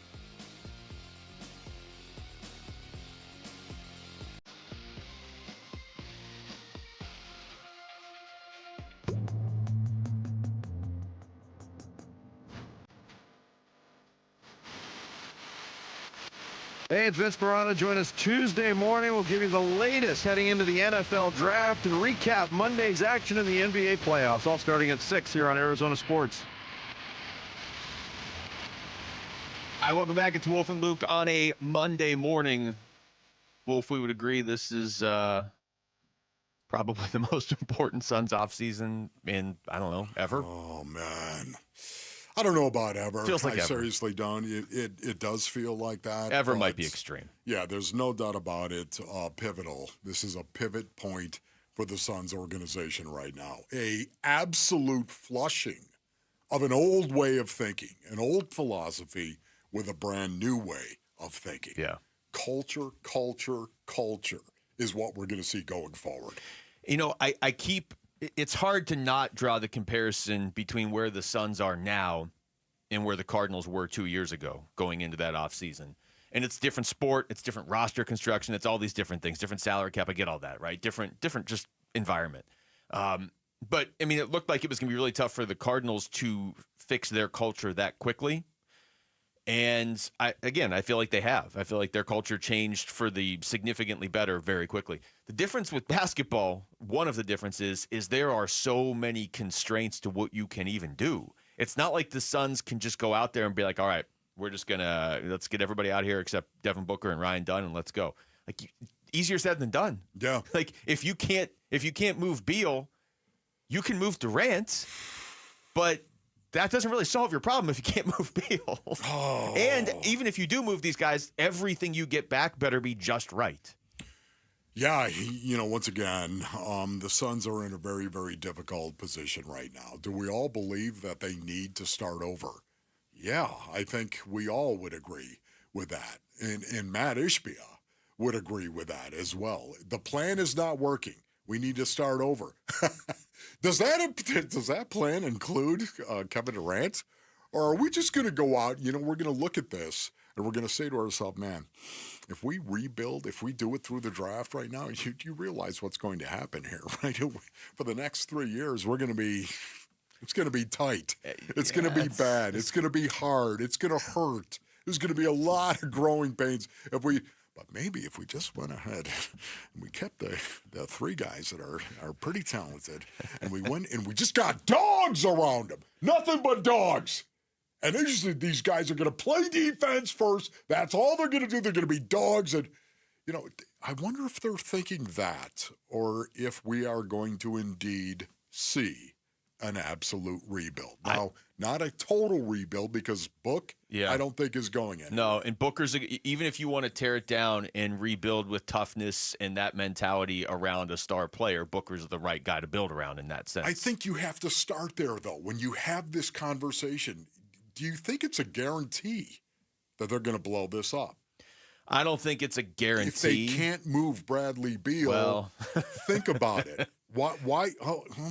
We can't move Bradley Beal. And, by the way, we're not getting what we'd like for KD. Yeah, I mean, we're not getting what we'd like. My hesitation on moving KD, but I've come around to the point of what they are doing needs to change, and you probably have to move KD to do it. And I think he probably is ready to go. That. But if you can't move Beal, you're doing it halfway.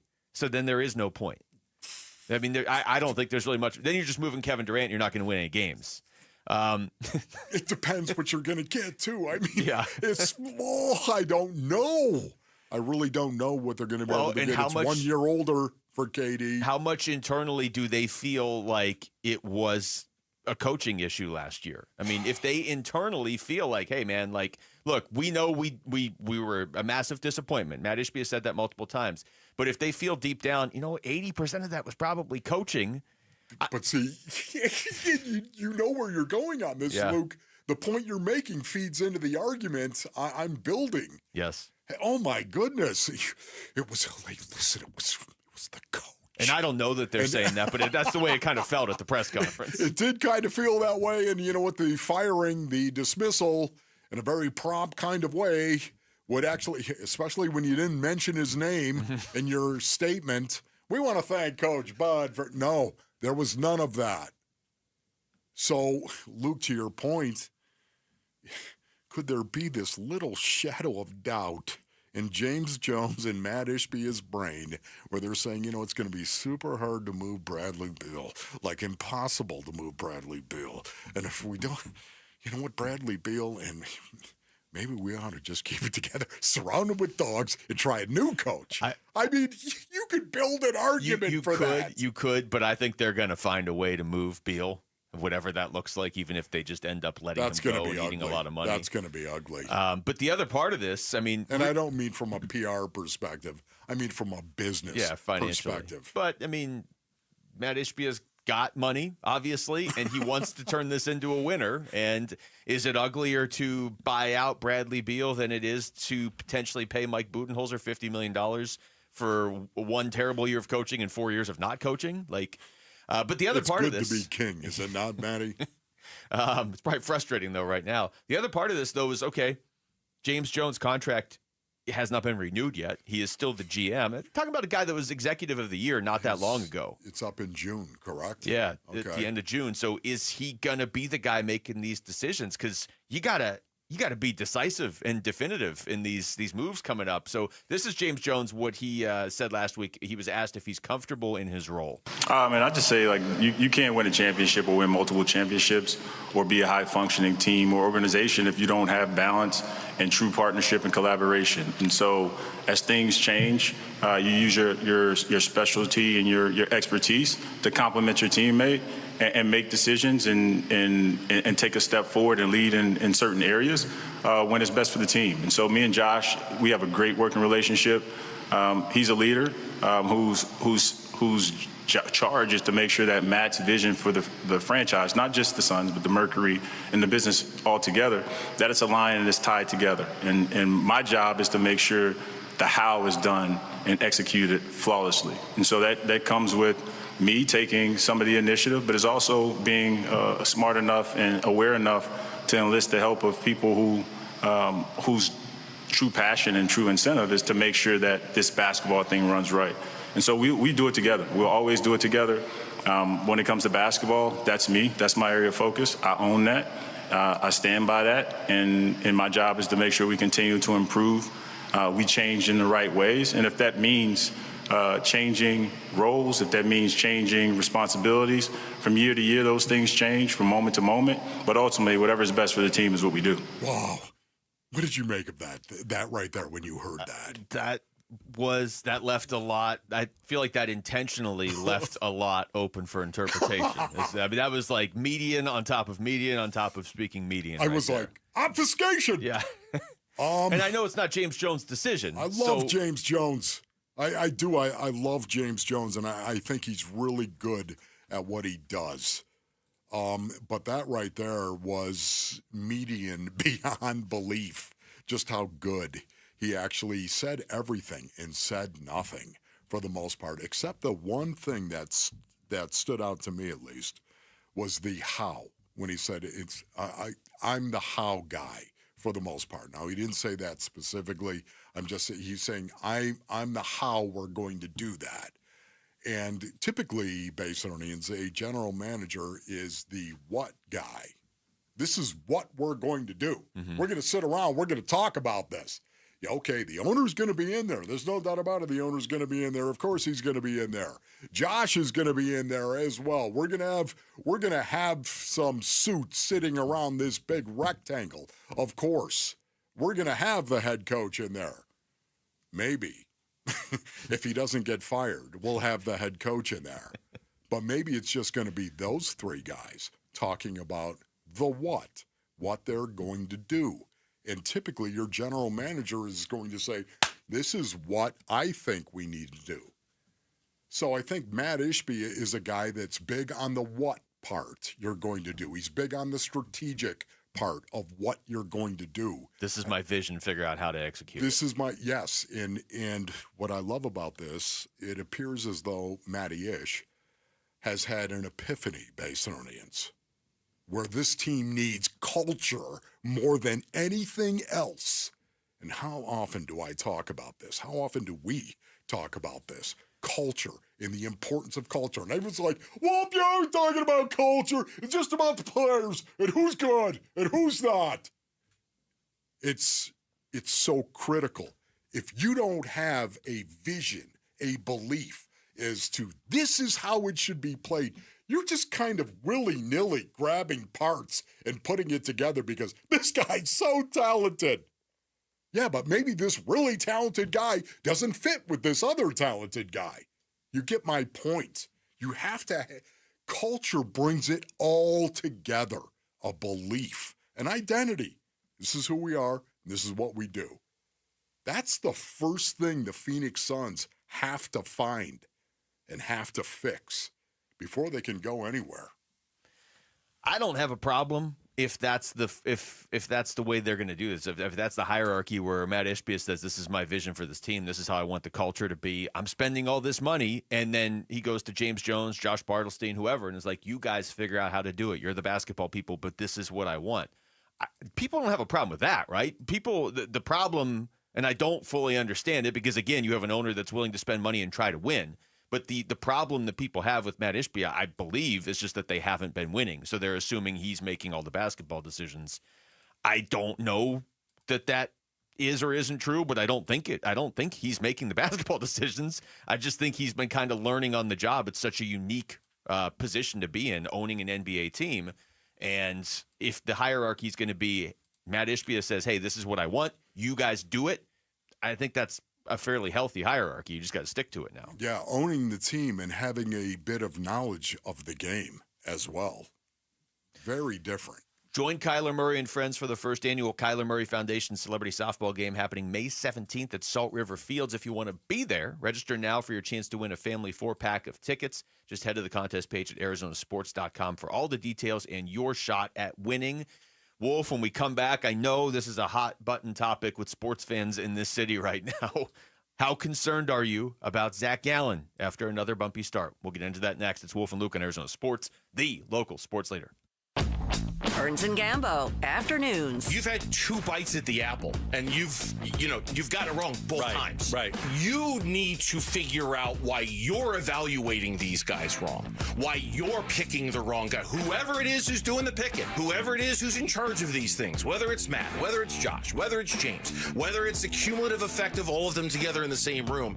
Clearly, you guys as a group aren't doing a very good job picking head coaches of the Phoenix Suns. Do better. Be better. Burns and Gambo, afternoons 2 till 6 on Arizona Sports, the local sports leader.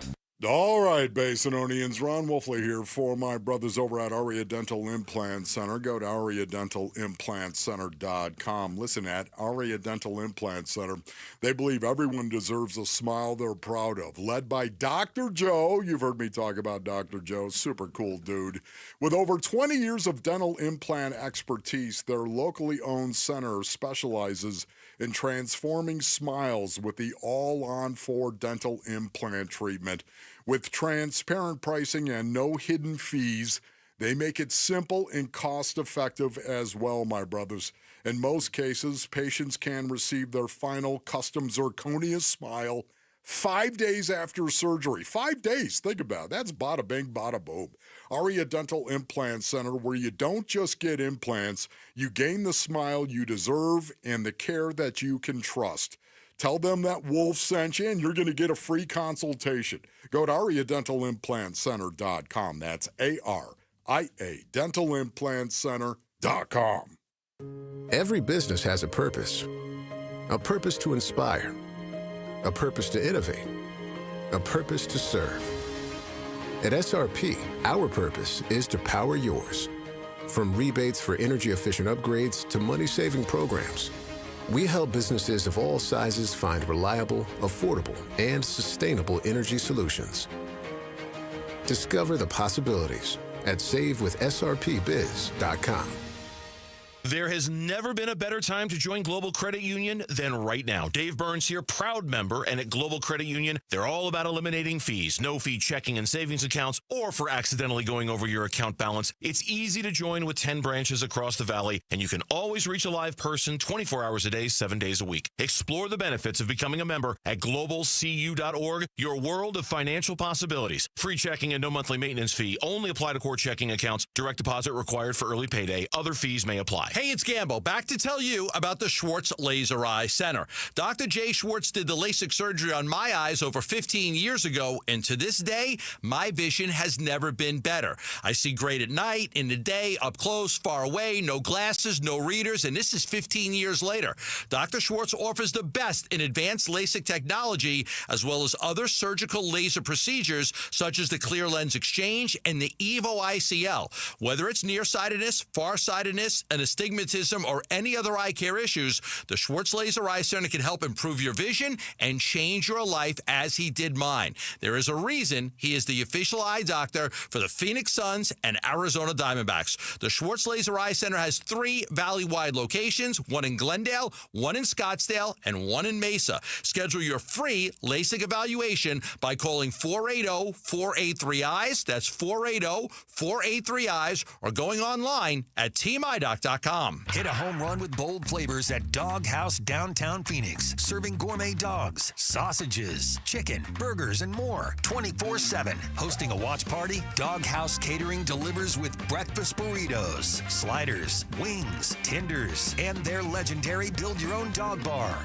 Load the bases with flavor and bring the heat to your lineup. Order now at downtownphoenix.doghaus.com and let them deliver the ballpark feast straight to your door. The Window Depot wants to help bring your dream kitchen to life. As a family-owned and operated business, we pride ourselves on offering the best prices, the biggest inventory, and exceptional customer service you won't find at the big box stores. From premium cabinets to stunning quartz and granite countertops, faucets, hardware, and sinks, our designers are here to guide homeowners every step of the way, all under one roof. Find a location near you or shop online at thewindowdepot.com. The Window Depot, more than a window store.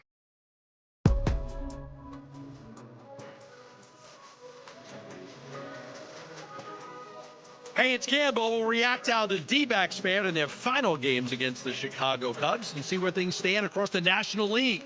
We start a trade up 2 o'clock on Arizona Sports.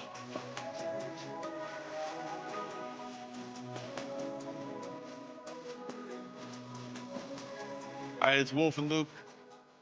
Diamondbacks off today. You know, I brought this up after Zach Gallen's first start of the season, Wolf, and I want to get your thoughts now on how much this matters, or maybe it doesn't matter yet. I don't know, but he had that first start of the season, and it was just kind of it was, you know, it wasn't great. So we pulled up what his starts were going to be, his next 8 projected starts at that point. So this would have been his first 9 starts of the season. Okay, so he had the first one against the Cubs. He struggled. Then he had the Yankees, Orioles, Brewers, Cubs, Braves, Mets, Dodgers. That's the way it was projected out. He's made some of those starts. I understand that he's the lightning rod for the most criticism on this team right now. The schedule's not getting easier. I mean, his next 4 starts are supposed to be Braves, Mets, Dodgers. Yeah. So I don't know that I'm expecting like some huge turnaround. It's got to be better than it was, obviously, on Saturday. But I don't know that I'm expecting some like major turnaround over the next 4 starts. Are you? Yeah. No, it's honestly, I look at Zach Gallen, and my initial reaction still is it's Zach Gallen. He's going to be fine.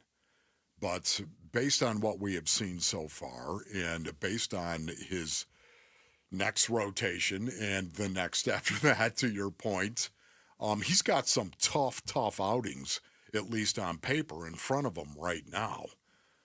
Having said all of that, I do believe that he's not throwing strikes at the rate that Zach Gallen typically throws strikes. And that is It is bringing it down to the most basic thing that you can possibly imagine. But he doesn't seem to be getting ahead of hitters a lot of the time. That's just my impression right now. I haven't looked at it, Basinonians, but just watching him and feeling it, I don't think his stuff, I don't think he has located his stuff yet. And it's still a work in progress right now, but will it change? I totally expect it to change. I do. It's Zach Gallen. At some point in time, it's going to change, but right now, he's struggling. Well, I mean, I saw this a lot over the weekend of, he's been terrible since the postseason in 2023. That's not really true. He almost threw a no-hitter in the World Series that year. Now, I know he wasn't – Merrill Kelly was the ace of that postseason run, but, Zach Gallen wasn't terrible in that and like last year, his ERA was 3.65. Like, is that what you're expecting from your ace? No, I will grant you he has not looked like an ace since the end of 2023. I'll grant you that. And he certainly, what he's done so far this year is not going to work. I tend to think he's going to figure it out because he's a really good pitcher. I would say what's been kind of different in my mind is earlier in his career, and for the most part, that's all been with the Diamondbacks. He made 7 starts with the Marlins. There were a lot of years where maybe he wasn't racking up wins, but he wasn't giving up runs. Like 2022, his ERA was a 2.54 for the season. 2020, his ERA was 2.75. Even 2019, when he was basically a rookie, his ERA was 2.89. 2023, it was 3.47. Like these are, elite to borderline elite numbers. The difference for me now is he has these games where he gives up 6 runs in 6 innings. Like he would never have bad games before. It didn't feel like. Yes, no, I'm with you on that. Outrageous games. Yeah. When you think of it right now, he had a bad game, right? We all know against the Cubs, opening day. He had a bad game.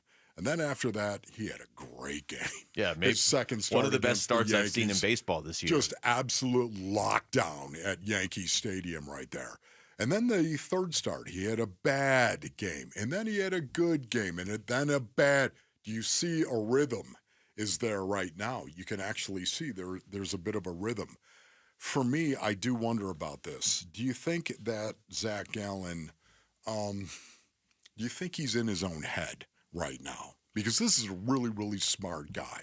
A really smart guy who enjoys the pitching process where he thinks his way through an awful lot of stuff. If you listen to some of the scouting reports that are out there, if you listen to Torey talk about Zach, if you listen to Zach talk about Zach, I think this is a guy that could overanalyze from time to time. Yeah. What's crazy is even in that game on Saturday, like he started off terribly and then mid-game kind of got going a little bit, which is not typically something you would do if you're thinking yourself into a corner. It would just keep spiraling and snowballing. Now, it did. He gave up 6 runs, but they were all really early. But maybe that was it. Maybe he was thinking differently about his approach and then said, I've got to do something. I've given up 6 runs. And we're not even 3 innings in. It seems like, I'm not going to sit here and analyze the guy from watching the game from the seats, but it does seem like when he just shuts his brain off and is just like, I'm just going to throw, he's one of the best pitchers in baseball. I think we have sound of Zach actually saying that very thing right there at some point in time in the past, the interviews that we've actually had with him right now. But he's got a lot of incentive. See, this is the thing, too, that I wonder about.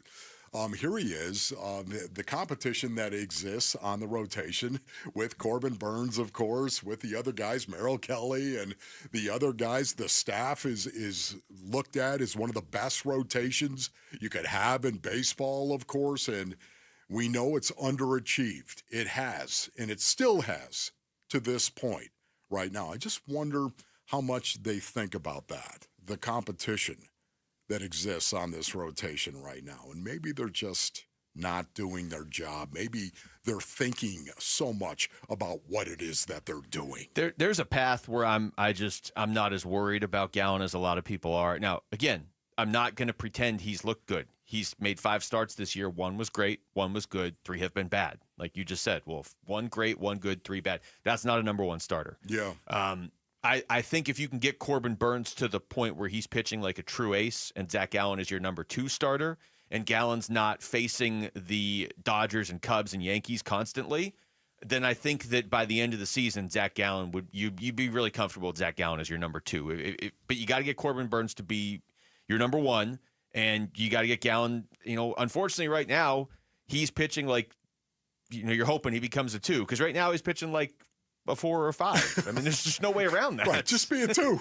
Yeah. And again, I'm wondering, he knows this is his contract year. He knows he's a free agent after this. I wonder if that's weighing in on him once again. Not only the intellectual effect that it can have, Basin audience, on you going out and performing, but the emotional impact that it can have as well. This is a very important year for Zach Gallen going forward. And the future of Zach Gallen with the Diamondbacks or maybe some other team. Maybe he's all inside himself and up and in himself. That's a real possibility. And by the way, human beings will do this from time to time. The other thing, though, and this is where I think this could help, like I'm fine still betting on Zach Gallen for the Diamondbacks this season. I think he's going to be fine. I will grant you he may go out there and have another bad start or 2 in these next 4 coming up, because he's facing the Braves, Mets twice, and Dodgers, even worse. So this is not going to get easier, but I just think by the end of the season, you're still – now, I'm not talking about in the offseason how much you're going to pay him, how much you're going to ask for. Sure. I'm just saying for this year – you get your rotation right, and if Zach Gallen is truly your number 2, I think you're still going to be happy with Corbin Burnes, Zach Gallen, and Merrill Kelly at the top as long as they're healthy. But something's got to change. The way that he analyzes and maybe even is too self-critical, it feels like that's kind of gotten him in trouble in some of these games. I also feel like that might be what gets him out of this, though, too. You know what I mean? Because he knows great players are even better self-evaluators. There it is. So he knows what it takes to get out of it. But love that, Rick. I also would be fine if the Diamondbacks didn't have to face Kyle Tucker anymore. And they don't, actually, I don't think, until the postseason. All right, so we come back. Who are the latest players being mocked to the Cardinals just a few days ahead of round 1? That's next. It's Wolf and Luke on Arizona Sports, the local sports leader. You can't use the old excuse about not having enough storage because we know you've got the cloud. Download the Arizona Sports app and keep it on your home screen for breaking sports news, all the Arizona sports shows and podcasts, plus listen to the Suns, Dbacks, ASU Athletics, and more on your phone. The Arizona Sports app is presented by Ready Services Plumbing and Air Conditioning. All right, Basinonians, Ron Wolfley here from my brothers over at Presidential Pools. Go to presidentialpools.com for more information. Arizona's #1 pool builder. You can do it. I know it's April, but you could have it in at some point in time. You're looking at that backyard. You're saying, man, that pool would be really, really nice right there. Well, you know what? Presidential Pools and Spas, they're ready to go. They have quick project start times right now. You can get this thing done, and you can have a pool for the summer at some point in time. And off-season discounts still right now apply. So this is what you've got to do, man. You got to go to presidentialpools.com right now. When you choose Presidential Pools and Spas, you're choosing peace of mind. Their industry-leading 5-year warranty ensures your investment is going to be protected. Plus, you'll enjoy exclusive presidential perks as well. Go to Arizona's #1 pool builder. That's presidentialpools.com. presidentialpools.com. Hey, it's Pat. The other day at work, they brought in pizza for lunch, so I swooped in and I grabbed 3 slices. The coworker next to me said, "Geez, Pat, you can't have it all." Then I corrected him and said, "Yeah, I can, and you can too. With a new 2025 Toyota truck, power and performance, capability and reliability." Well, I must have convinced him because he grabbed the plate out of my hand and he said, "Good point, Pat." Right now, get 1.99% financing for 72 months on a new 2025 Tundra SR or SR5. Or get competitive financing or a great lease deal on a new Camry, RAV4, or Tacoma. Plus, check out the all-new 6th generation 4Runner, arriving daily at your Valley Toyota dealers. Shop anytime at valleytoyotadealers.com. Toyota, let's go places. 1.99% with $14.75 per thousand borrowed for 72 months. 0 down payment if you qualify. Offers end 4/30/25. See dealer for details. Dan Bickley here, and New Life Dental Implant Center is doing more than giving people new implants and new smiles. They are giving people their dignity and their happiness back. And that's because they offer amazing quality, great convenience, and unbeatable prices, the lowest you are going to find anywhere. And that is how they are transforming the lives of so many people in the Valley, and you can be next. Call 602-855-0000 or online at newsmilearizona.com. At Precision Air and Plumbing, we believe clean water is essential for your home and for your health. Right now, get 25% off our advanced water filtration systems, including reverse osmosis, water softeners, and UV light treatment. Protect your family, your pipes, and your peace of mind with water that's safer, softer, and better tasting. Don't wait. This offer won't last long. Make the precision decision today and call us at 602-765-PIPE. Decision with Precision Air. I'm Dawn. This is my husband, Steve, and we're the Jacksons. We've had 4 Fulton homes over a course of 20 years. During the building process is what always impresses me is the fact that the communication lines stay very open. And everything was well organized. We had checklists. This is going to happen at this time. Expect this at this time. And it all worked exactly as they told us to anticipate. The walkthroughs were almost kind of anticlimactic because the construction supervisors were so much in touch with me that we'd already discussed everything. One of the things we really like about the Fulton Homes communities is they strive to make them a community, not just a place that you live. You become friends with people in your neighborhood. When we walk in a Fulton home model, it always feels like home. Fulton Homes. You're proud to own, we're proud to build. KMVP FM Phoenix. Arizona Sports, the local sports leader. On the Arizona Sports app and on 98.7. I'm Jesse Morrison with Trending Now, presented by Parker & Sons, heating, cooling, plumbing, and electrical. The Arizona Diamondbacks avoided a sweep with a 3-2 win over the Cubs in 11 innings yesterday at Wrigley Field. Merrill Kelly had an excellent start, but he ended up leaving with yet another cramping issue. And the NFL Draft is this week. For what the Cardinals might do at pick 16, head on over to arizonasports.com, brought to you by Y-Refi. This report is brought to you by Red Mountain Weight Loss. For a limited time, save $200 off GLP-1 medications. No shortages, no waiting, just real doctor-supervised results. $200 off compounded GLP-1s, only at redmountainweightloss.com. That's redmountainweightloss.com.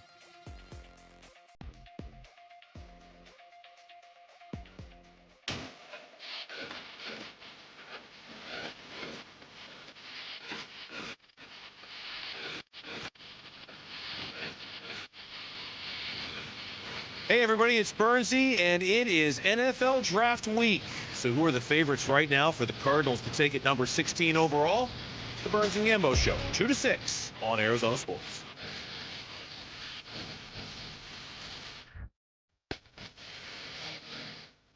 All right, hour number 2 of the show, live from the Arizona Sports Studios. It's Wolf and Luke on the Monday heading into the NFL drafts. And I don't know if you put more weight on mock drafts this close to the draft, Wolf. I mean, I certainly put more weight on the ones coming out on April 21st than I do on the ones coming out on January 5th, you know. I still tend to put more weight on them based on who's doing them. Like if it's Mel Kiper, that's going to be right near the top of the list. There's a few others as well. But now when we are in draft week, I think you can get a sense of either what other teams are doing around the Cardinals or what other teams want you to think they're going to do around the Cardinals. I don't know if that makes it better or worse when you start mixing in some draft subterfuge. Yeah, no, once again, I believe nothing, no reports that I hear at this point in time, especially you're talking about the last 4 days, right? A lot of the draft subterfuge has already happened. There's so much of it that is out there, reports that are out there right now. You just have no idea who to actually believe. Yeah. You just don't. Trust me on that one right there. But these last 4 days in particular, leading up to the draft, who knows what is true and who knows what is not. You could get a general manager who could look right at the camera right now and say, we're drafting Will Campbell, number 1. If we get the opportunity, we're taking him right off the board, and you'd have no idea if he was telling you the truth or not. Well, there's a couple more mocks that have come out over the weekends. There is the 7-round Chad Reuter mock on NFL.com.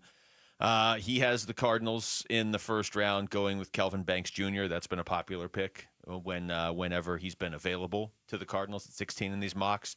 Jalen Lane, wide receiver in the second round. Then he has them going defensive tackle, corner, edge, and linebacker. I'm not going to read you all 7 rounds, but I tend to believe, Wolf, that they're going offensive line in the first round unless there's a receiver or Will Johnson there that shouldn't be there. You know, that's why it's tough to project, because I think their mindset going in, if it's like, if you had to pick right now, what are you going to take? I think they'd probably go offensive line. But because they're at 16 and because this is such a kind of a flat draft, there might be somebody that they think should have been gone at 7 that's still there at 16 that's a different position, and then they'll just take them. Yeah. For me, once again, I think both Monty Ossenfort and JG, I think they both truly value the line of scrimmage. They're looking for a fatty that can slap you. Basically, that's what they're looking for right now. A guy that can move and run you over. And whether it's the offensive line or the defensive line, I still think they're looking at the interior line of scrimmage. It's going to be really interesting to see just who is available at number 16. Because it's not like last year. It's not like number 4. Yeah, it's not like you had a pretty there. good, especially I'm sure they had a pretty good idea that Marv was going to be there at 4. You know, when you think about it, how many mock drafts could you go through? How many mock drafts could you execute if you were actually the Arizona Cardinals last year going in there, where you didn't have Marvin Harrison Jr. as a possibility for you to draft at number 4? I mean, obviously they have a big board for the entire draft. But for your first round, last year you really only had to list out 4 players if you were the Cardinals. That's right. Because you knew one of those 4 was going to be there no matter what. This year you got to do 16. Now, again, they're going to have 280 probably players on their big board to see how this all plays out. But for the first round in particular, you really can't project if you're the Cardinals. Because like I said, you might have a guy at 6 or 7 that is just there at 16, and then you got to pivot. I tend to believe offensive line if everything just kind of goes the way it's quote supposed to, but I don't think anybody even knows how it's quote supposed to go in this draft other than Abdul Carter, Travis Hunter, and Cam Ward are 3 of the top 4 picks. That's about all we know. Yes, and there is also a mock that is out there today, Josh Simmons going to the Arizona Cardinals at number 16 right now. Josh Simmons, the offensive tackle for Ohio State. Josh Simmons, offensive tackle, Ohio State. When you picture the ideal tackle in the NFL, that is Simmons. He's a broad-shouldered bully of a man, and for his size, he has quick, athletic footwork. His stats back up his athleticism, allowing just 1 pressure and 0 sacks across 158 pass block snaps. Simmons did have an early end to his college career when he tore his patellar tendon against Oregon in October. Simmons should be ready for the start of NFL training camp. NFL comp, former Arizona Cardinals offensive tackle, DJ Humphries. Yeah, I don't know, Wolf. Would the Cardinals be willing to take an Ohio State player in the first round? That just seems a little out of character. Yeah, I think they would, as a matter of fact. Look, if it's not going to be my guy, Tyler Booker, and there are a lot of people out there who don't like Tyler Booker, okay? People that I respect greatly, as a matter of fact, like A.Q. Shipley, Justin Pugh. These are 2 guys that I have the utmost respect for. They're not big fans on Tyler Booker. I am a big fan on Booker. He's a dog. He's a brawler at the point of attack. That's what I want. I don't want fancy feet. I want somebody who's going to just slap you, metaphorically speaking, as hard as he possibly can. Kelvin Banks Jr. is more interesting to me than Josh Simmons. Me too. Because I think he's more physical than Josh Simmons. I think that he is. And I think he's also more versatile. Yeah. Kelvin Banks Jr., offensive tackle, Texas. This 3-year starter at left tackle for Texas packs a punch in pass protection. He's a big body to get past to sack the quarterback, and Banks rarely lets anyone past him, allowing only 4 sacks in 3 years with the Longhorns. He can easily bait pass rushers into missteps or missing their spot entirely. Banks does lack the ideal height to be a tackle, but makes up for it with his shifty moves at the line. NFL comp, former Arizona Cardinals guard Justin Pugh. Well, there's the second Justin Pugh reference of the segment. Wow. I think a lot of people like Banks, too, just with the idea that he could be your guard for a year and then maybe he's your tackle next year. And so in that sense, you would have your tackle of the future, but you don't necessarily need that right tackle this year, so you get a little extra value with him. I feel like I got to play the Tyler Booker profile, too, Wolf, because you did bring him up. Tyler Booker, offensive lineman, Alabama. As long as he's bashing your face in, metaphorically speaking, what do I care about his feet?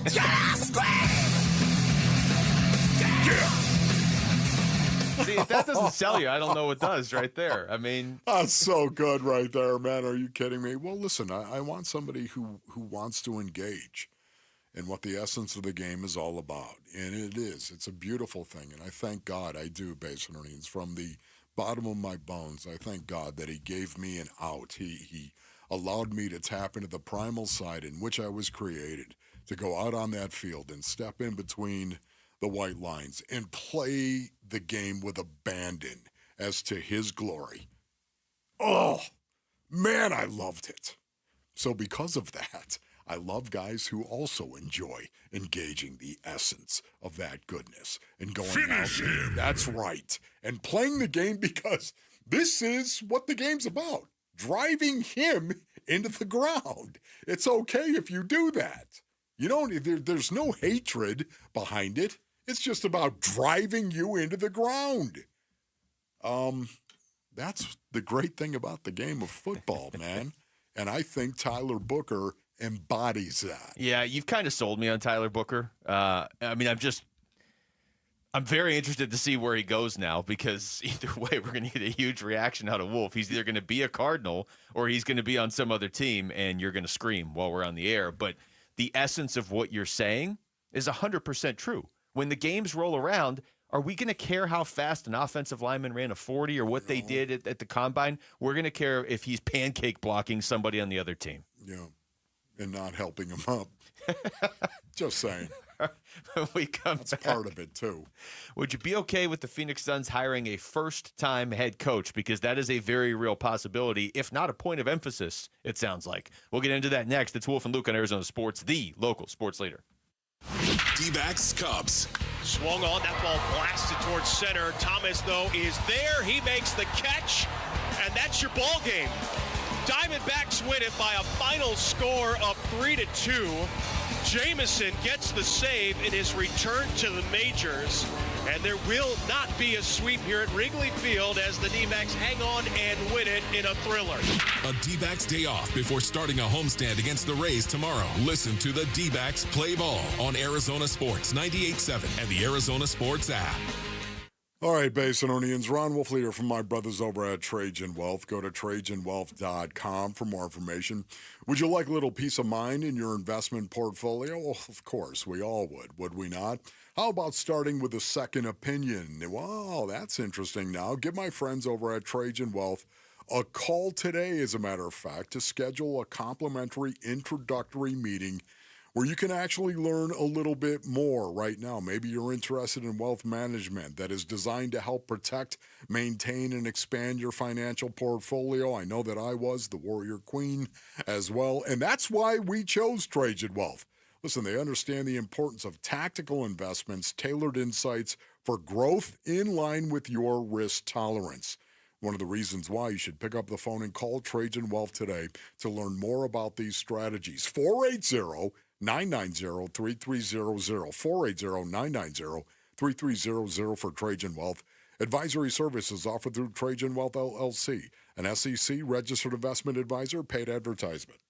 Hi, I'm Carol Rice with your Home Sold Guaranteed Realty. Many homeowners move out of necessity, which is why I developed my Guaranteed Multiple Cash Offer program, giving you up to 6 of the best offers, including at least one at 100% of market value, or I'll pay the difference. A fast sale doesn't have to mean settling for one lowball offer. To get multiple offers, call me, Carol Royce, or visit carolhasthebuyers.com. Carol and seller must agree on price and possession. Attention! If you owe money to the IRS, this is an urgent message. The IRS is cracking down by sending out collection letters, garnishing paychecks, seizing bank accounts, and putting liens on homes and businesses. They call it enforced compliance, and you better watch out because penalties and interest on unpaid taxes compound daily, making it even harder to get out of debt. Don't let tax debt destroy your life. You need to call Optima Tax Relief, America's #1 tax resolution firm. They're experts in taxpayer assistance programs that can save you thousands if you qualify. A+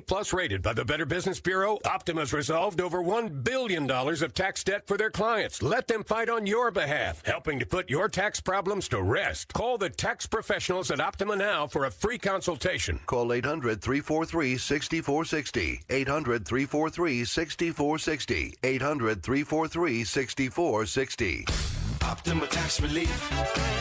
Some restrictions apply. For complete details, please visit OptimaTaxRelief.com. Dave Burns here with Liberty GMC General Manager Chris Scott. Chris, big savings at Liberty GMC. What can customers expect? What's up, Dave? If you've been waiting to upgrade, now's the time. We've got discounts across our entire lineup, including $12,250 off a brand new 2025 GMC Sierra 1500, $9,500 off a 2024 Yukon, or 0% for 60 months on a Hummer EV. Whether it's a truck, SUV, or EV, there's a deal for everyone. Shop and buy online all the time at LibertyGMCAZ.com. GMC, we are professional grade. Hey, it's Gambo. Did you know the average roof in Arizona only lasts about 15 years? Most homeowners don't know how old their roof is and often wait until it's too late to replace their roof because they can't visibly see the damage that the sun, wind, rain, and elements cause. What could have been a repair for a few $100 turns into thousands of dollars in damage to insulation, floors, drywall, baseboards, and more, which is why I want you to know about my friends at JLC Roofing, a third-generation family of roofers right here in Arizona. Right now, JLC is offering our listeners $1,500 off a full replacement if you need a new roof. A $1,500 discount just for mentioning my name. JLC Roofing also offers free estimates, and they service the entire valley. A roofer-owned roofing company. They specialize in tile, shingles, foam, and rolled roofing. So if you need a repair or a new roof, go with the roofing company that's roofer-owned for generations.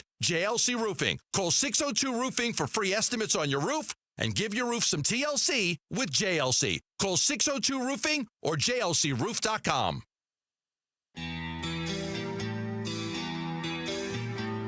Here are your top 3 headlines on ArizonaSports.com, brought to you by Y-Refi. I'm Tyler Drake. Josh Naylor's third hit lifts Diamondbacks over Cubs in 11 innings. Diamondbacks pitcher Merrill Kelly exits versus Cubs due to right leg cramping. And what to know about ASU football's Fan Fest this Friday in place of a spring game. Those are your top 3 headlines on ArizonaSports.com, brought to you by Y-Refi.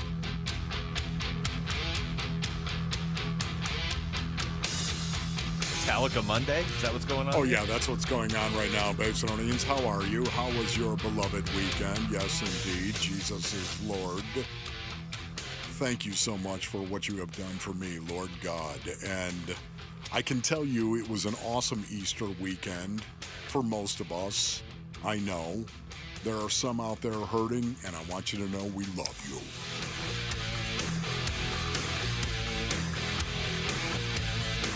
All right, we've got I'm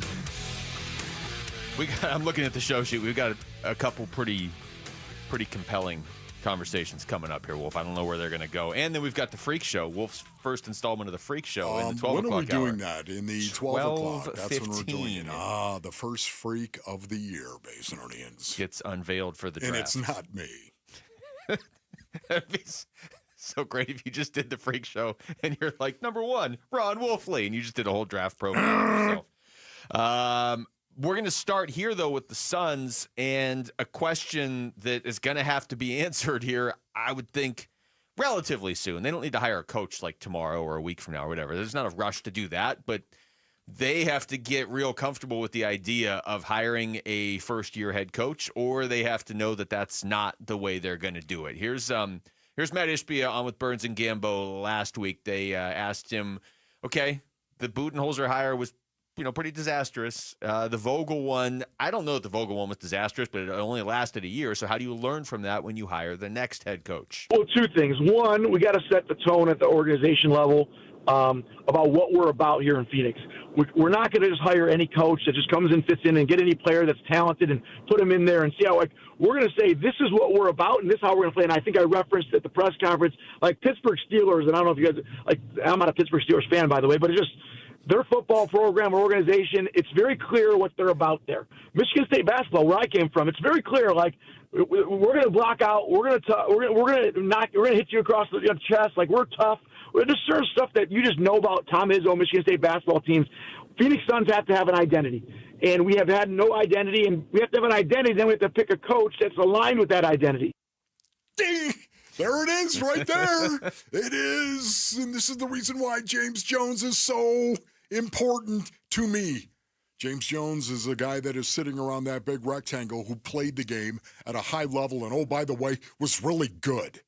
He was a good player. And he's won championships. That's why I want to hear from James Jones. When we talk culture, what do you see? Do you see Kevin Durant? Do you see Kevin Durant when you talk Phoenix Suns culture? Because right now I don't. See, I don't even know if it matters anymore. I hear what you're saying, and it does. It mattered before, but now it's you almost just have to move them because you have no other options. I was talking to somebody about this over the weekend. If this was Major League Baseball, where there was just no limit on how much you could spend, and Matt Ishbia could just spend like the Dodgers if he wanted to, I wouldn't move Durant at that point. Give me Booker and Durant, and you keep saying, put a bunch of dogs around them. You can go out, but you can't add anybody if you have Durant and Beal. Right, but there's just one problem with this, and I love Kevin Durant. I do. I appreciate his talent so much, and what a great guy he is. What a great basketball player he is. He's just not built right for this team. He's not mentally, spiritually, in his soul. He's not built right for this team. You listen to Matt.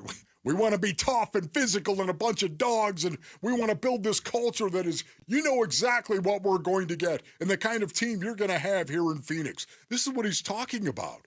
I don't think KD would buy into that culture because that's not who he is. He's just a guy who's going to go out there and he's going to ball. That's what he's going to do. He's not going to be some dog. And because of that, I think this is why I do believe they are going to move KD. They're going to have to.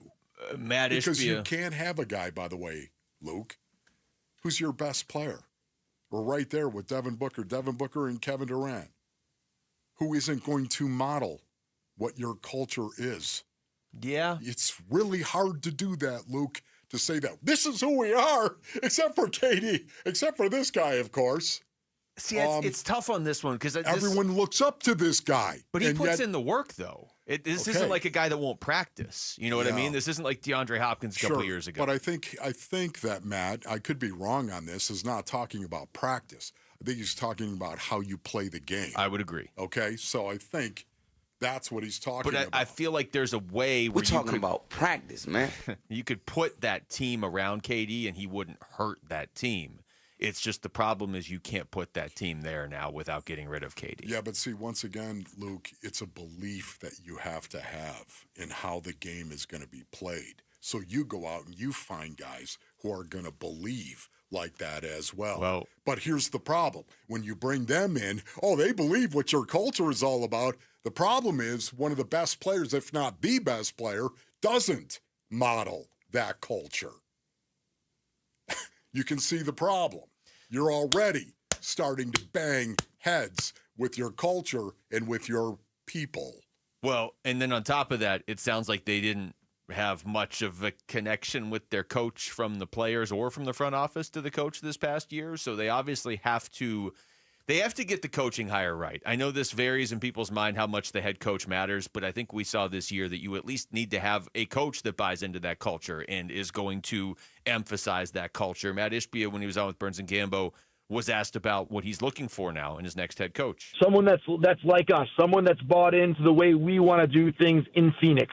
And so what I mean by that is someone that believes in a lot of the same things that we're going to believe in and talk about. And they're not just like play hard on defense and compete. Like, not buzzwords. I'm talking about, like, there's little things. Like, I can get to really low nuances that you might not think are important, but I do, and we're going to talk about these things here in Phoenix.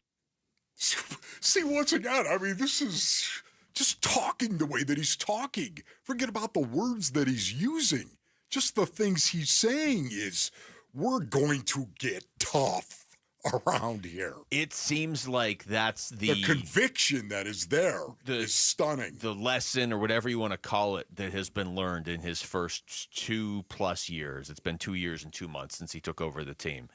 That he's learned that's because we talked about this last week. Like, you look at what he's done for just the team off the court and the people who cover the team, and the former players rave about how much better it is with Matt Ishbia there, and the practice facility, and what he did for the Mercury too. Like, Matt Ishbia, this is why the Stephen A. Smith stuff last week and whatever that was so ridiculous. Everything except the wins and losses has been an A or an A+ with Matt Ishbia, which I know that's all secondary to wins and losses, but that wasn't an A or an A+ before. So he's done that stuff. I'm sure he's looking at the team and being like, what am I doing wrong? And to your point, it seems pretty definitive that he's like, what I'm doing wrong is I was chasing talent over toughness. And right now, that's not working. It just isn't. Right. So what do you need to do? You need to get talent that is tough.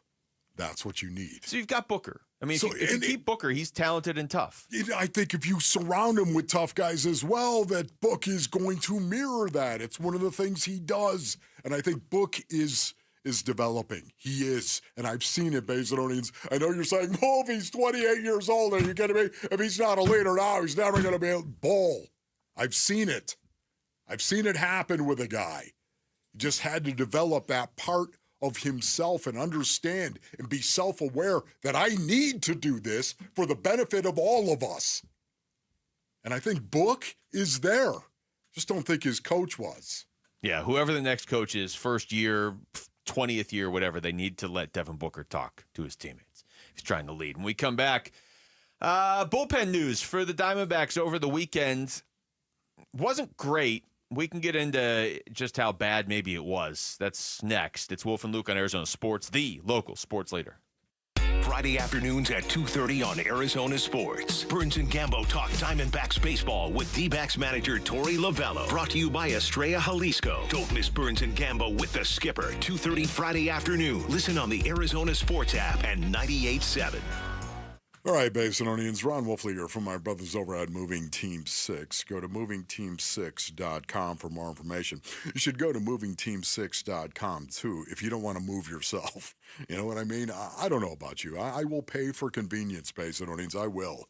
Yeah, you could move it yourself, but how much are you going to hurt yourself? How much time and money, ultimately, will you waste trying to move yourself? Well, let the professionals over at Moving Team 6 do it. This is a company that is built on a foundation of faith, ethics, honesty, trust, and service. I know that because it's built on the backs of the Lee family. That's right. Tim Lee is the owner-operator of Moving Team 6.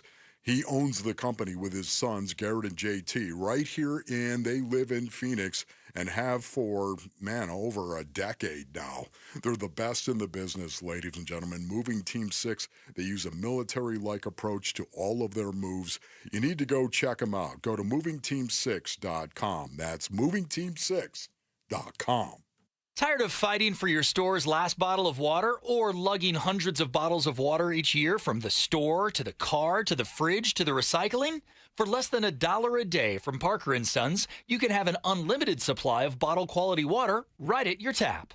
Drinking water keeps you healthier, aids in weight loss, keeps skin hydrated, and flushes your body of toxins. Call Parker for your free estimate on a reverse osmosis system at 602-2-REPAIR or visit parkerandsons.com. It's what you wait for all week. The three-pointers, the rebounds, the thrill of every shot. Win or lose, it's the hope that keeps you coming back. The dream that this time, it might be your year. And so you represent with anticipation and with pride. Because when the pressure's on, your support is everything. That's why the NBA store is here to support you. Check out the largest selection of official NBA gear at NBAstore.com.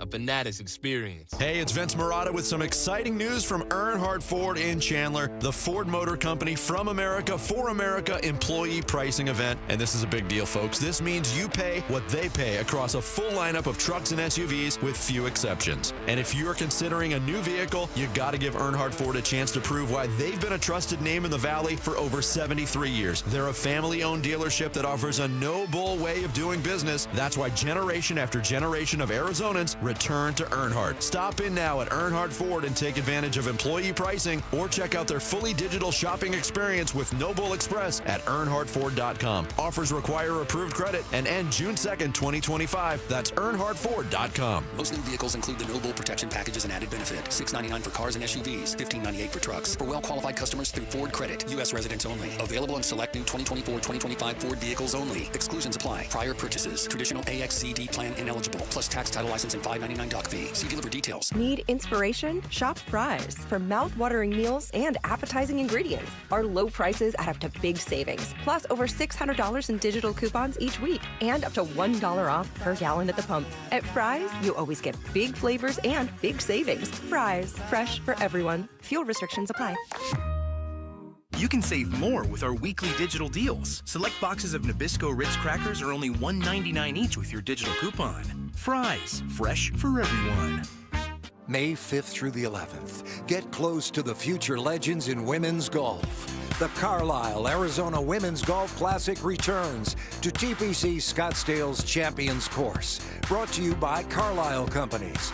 The biggest purse on the Epson Tour means the best in women's golf will be here. May 5th through the 11th at TPC Scottsdale's Champions Course. Go to CarlisleLPGA.com for tickets. Be there for the best.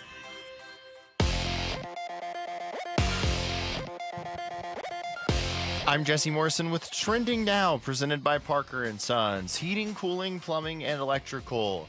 The Arizona Diamondbacks avoided a sweep with a 3-2 win over the Cubs in 11 innings yesterday.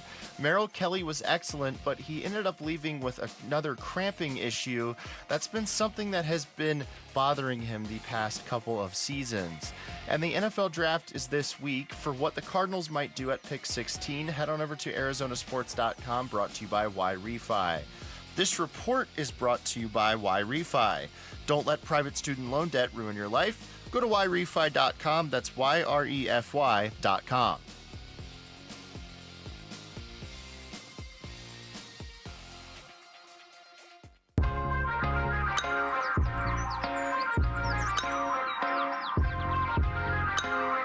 Hey everybody, Dan Bickley here. The Diamondbacks return home. Can they find elevation? We'll discuss starting at 6 a.m. on Arizona Sports. First things first, rest in peace, Uncle Phil. All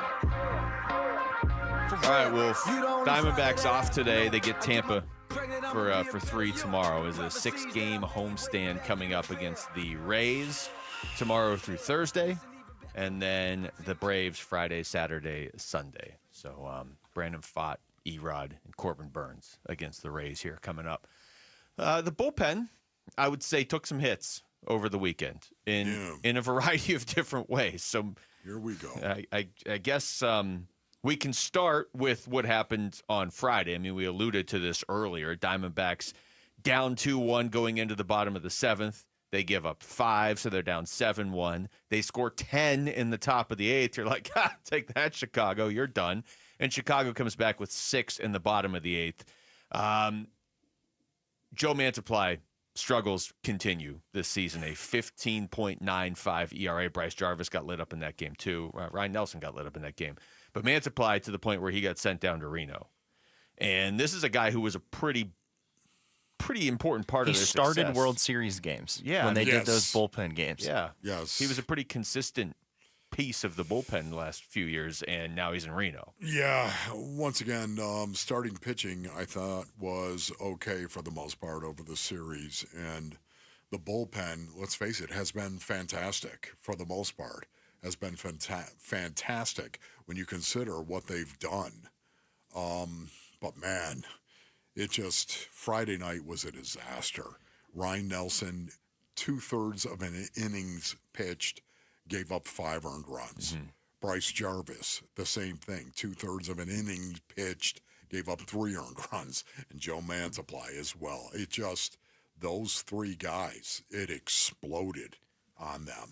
So, by my count, the bullpen took 3 pretty big hits over the weekend. Or, one of them's, I guess, potential. But so that was the first one. Mantiply just continuing to struggle, and he didn't get any help from anybody else in the bullpen in that game. So he gets sent down to Reno. Then we find out A.J. Puck is going on the injured list with left elbow inflammation, retroactive to April 18th, so 15 days. So, I mean, he could feasibly be back off that list in early May. And there's no reason to believe he won't be, but, I mean, he was their best reliever by the end of last season. So now you don't have him for at least 2 weeks. Okay, anytime you're talking about elbow inflammation, I know. No. But anytime you're talking about it,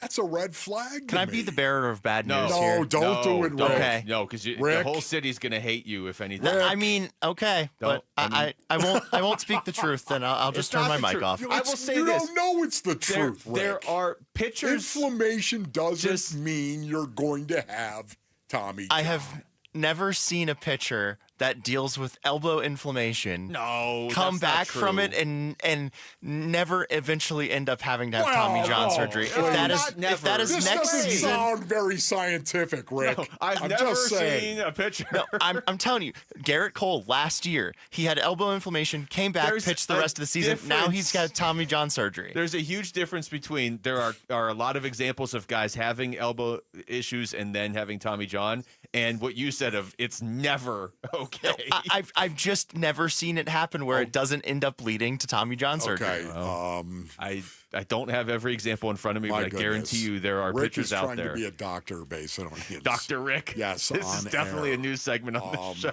Dr. Rick is the progressive Are you commercial. kidding me? This is it. That's not payola. Okay, well then you're gonna have to be, I don't know, Dr. Rick MD or something. Okay, yes, it's not good. I mean, I'm going to sit there and I'm going to sit that in the positive or the negative category. It's not good. No, I mean he's one of their most important players, I think. Yes. AJ Puck. Well, it's not good that he has inflammation. No, it's not good that he's missing 2 weeks. And until I hear otherwise, I'm going to assume it's only 2 weeks. I hear what you're saying, Rick, but there are cases where guys have elbow issues and don't have to go through all that. But either way, you don't have him now. And who knows when he's coming back. Well, then how about this, Wolf? This is, I would say, strike 3 from the weekend, okay? Did you find it curious at all that Justin Martinez didn't don't pitch? talk about this. And then just kind of didn't pitch. And then especially yesterday, didn't pitch. By the way, Shelby Miller getting it done. Tip of the hat to Shelby Miller. Is incredible, man. Seriously, right now. Shelby Miller striking out Dansby Swanson yesterday was like, the last 10 years were all worth it. He's taken the road less traveled, has he not? When you think of Shelby Miller, what a long and winding road it truly is for this guy. I love to see that. He's overcome a lot. Yeah. How mentally strong he's got to be, because the ghosts are there, are they not, Shelby? And there's your team again. It's really cool to see him go out and perform at the level that he is right now. But can I just talk about J-Mart? Well, hold on. I want to say this about Shelby Miller because he's like the only good news. He's one of 2 pieces of good news in this segment of 3 pieces of bad news. Okay. Shelby Miller, 8 appearances, 0 ERA, 0.3 WHIP. That is so good. How's that feel? That's right there with J-Mart. Yeah, well, okay, so here's where you're going with J-Mart. He didn't pitch Friday. Okay. He didn't pitch Saturday. Fine. He didn't pitch yesterday. All right, so here's Torey Lovello afterwards. He was not available. Was just a little bit fatigued, a heavy workload for the first couple weeks of the season. So coming out of this day with a built-in off day tomorrow, we feel like he's going to be 100% ready for the rest of the season. So, once again, I cannot pitch J-Mart, Puck, Beeks, Shelby every game. I would love to. We have to be responsible here, and this is just a situation where he needs a little bit of rest, and he'll get back on the bump on Tuesday. Okay. Okay, I mean... Should we go to Dr. Rick for this? Yeah. And now I want a professional opinion. Dr. Rick, how do you feel about the fatigue? Do you think it's just we're just resting him before a day off? I I fatigue. I'm a little less concerned about. Now wait a minute, Rick. I thought you were going to come in with something definitive on this. There's nothing definitive about this one. Okay, great. You're willing to look into somebody's elbow and there's inflammation, Tommy John. I'll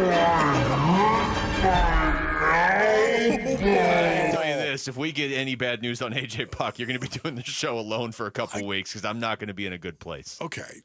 I'm just saying, you can't pitch him every game. You can't go out there. You can't do it. Okay? But the general fatigue thing, it's got my general attention.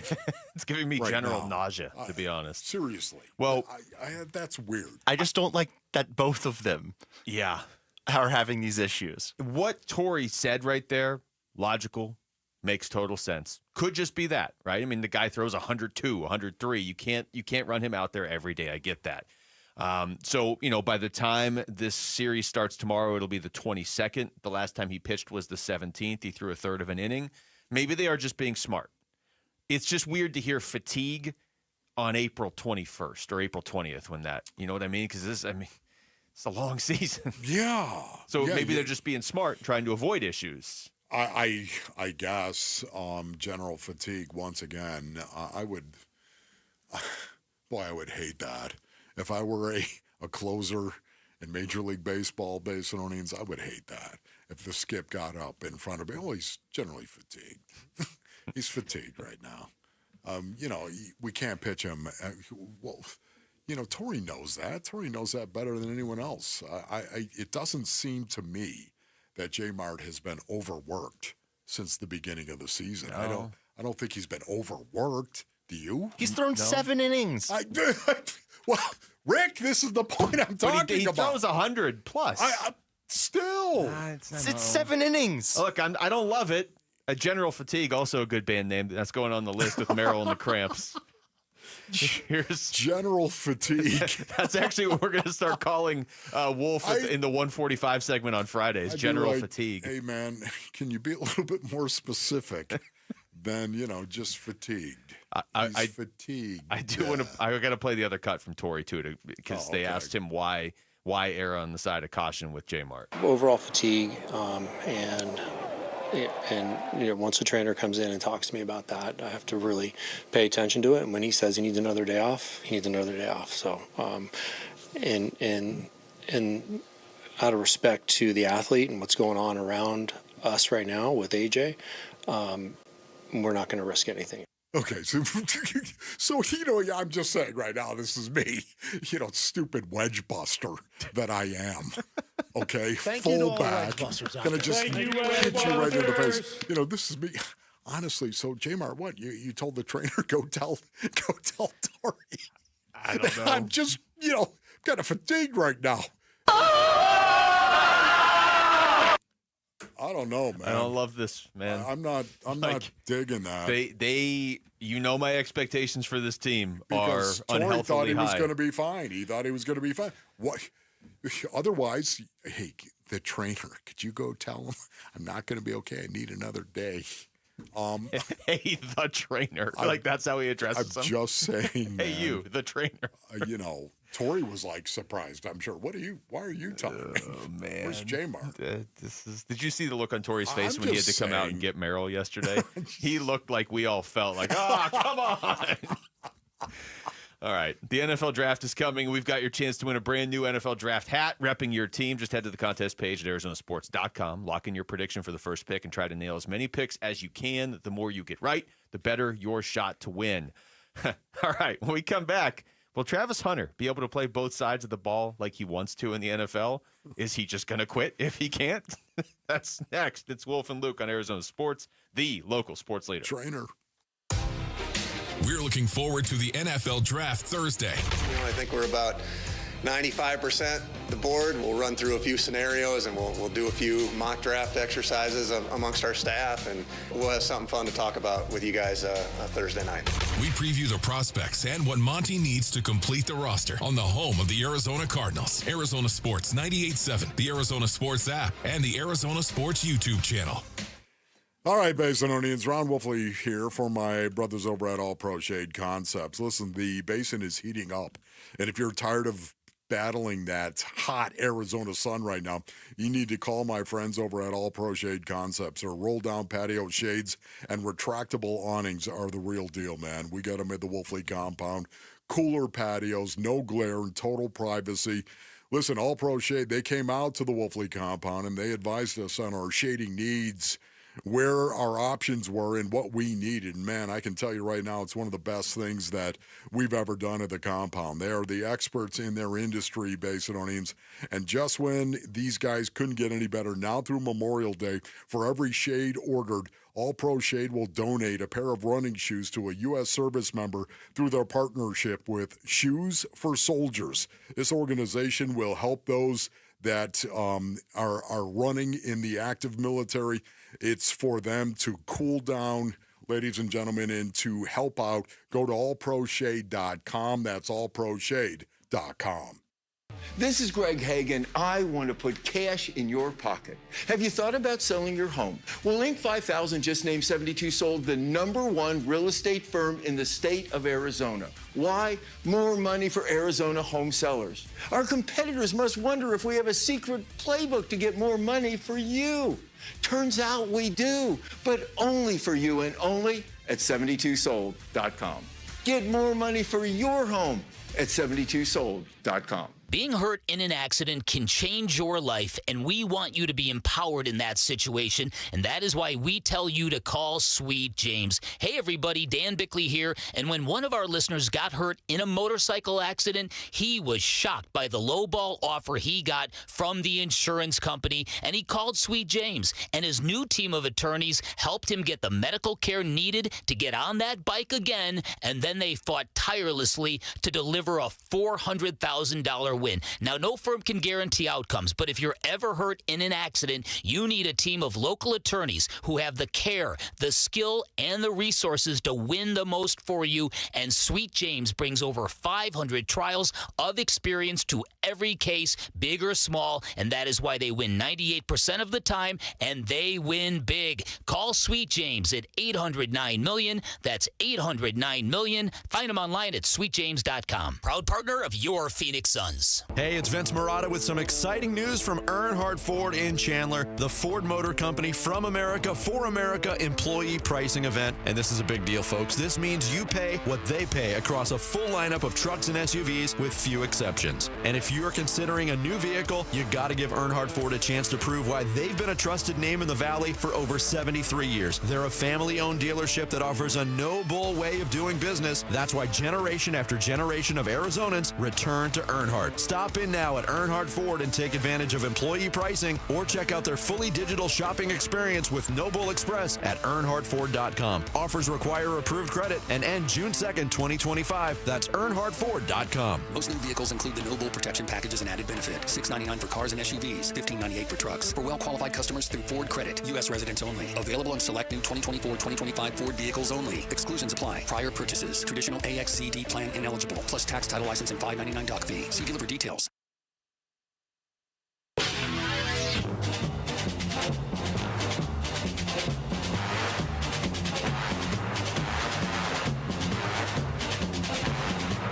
Hey, it's Vince Marotta. Join us Tuesday morning. We'll give you the latest heading into the NFL draft and recap Monday's action in the NBA playoffs, all starting at 6 here on Arizona Sports.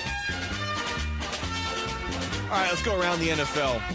I got at least 3 stories I want to hit here, Wolf, and 3 very high-profile names in the league. Okay, cool. Probably should have teased it that way going into break. Yeah. Whatever it was I said. Oh, I tried to tell you. I'm sure you did. You were really focused on what I was saying. This is Travis Hunter from CBS Sports last week. We didn't have a chance to get to it because we had the short shows at the end of the week, but you and I talked about it a lot off the air, so here we go again. Here's the quote from Travis Hunter. Look, the guy wants to play both sides of the ball. He was great at that in college. I get that. There's some extra appeal to taking him early in this draft because you are getting, I think, a corner who you could occasionally throw out there as a receiver. I'm sure it varies team to team. It does not vary, though, for Travis Hunter. He wants to play both sides definitively. If you had to choose between playing only one position in the NFL or never playing football again, what would you choose? just never playing football again. That's how passionate you are about playing both positions. Why is that? Yes, I've been doing it my whole life. Yeah, I love being on the football field, and I feel like I can dominate on each side of the ball. So I really enjoy doing it. Yeah. If I was a loved one to Travis Hunter, can I talk to you for a minute over here? Because you could go on and have a career where you could totally change the trajectory of our lives for generations to come. Yeah. Would you go out there and suck it up for us and just go play? You just go play corner and be elite in the NFL for a while? Yeah. I just think that is so, you know what, that's immature, is it not? So I'll say two things. One, I agree with you. It does come off as immature. But two, they kind of led him down that path, too. I mean, it's not like he burst in and was like, you know what? I just got something to say. If I can't play receiver in the NFL, too, I quit. You know what I mean? That's how that quote was presented on all the scrolls and all the headlines last week. When you hear it, he was kind of led down that path. Here's your options. You can either play one side or quit.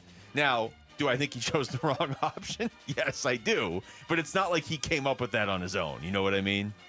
Yeah, but he still answered the wrong way, I would say. On the Wonderlic test, that would not be a good answer. No. Can I tell you that right now? Well, that's my question for you, Wolf. That would not be a good answer. Do you think teams at the top of the draft care that he said that? Do you think they're at least like kind of raising their eyebrows, or do you think they just see what he can do and they don't care? I think they've already asked him this question. I think he may have been firing for effect or answering for effect in this case, if you know what I mean. Like, just no. See, I want to play it so badly. This is what I want to do, that if I had to not play football at all because I couldn't play both sides, you know, I think he was trying to fire for effect. I think that sounded really good. Like, this is how much I love football. This is how much I want to play. Playing football, I'd rather quit than but I'd rather play. Yeah, until it came down to actually having to do it. I'm going to fire off his draft profile just because we've never got to play it, and so I want to know what the NFL comp is at the end. Travis Hunter, cornerback, wide receiver, Colorado. The 2024 Heisman Trophy winner played both sides of the ball for Colorado. He has wide receiver 1 potential after totaling over 1,200 yards and 14 touchdowns last season. He has top-end speed, but probably the most impressive trait is his contested catchability.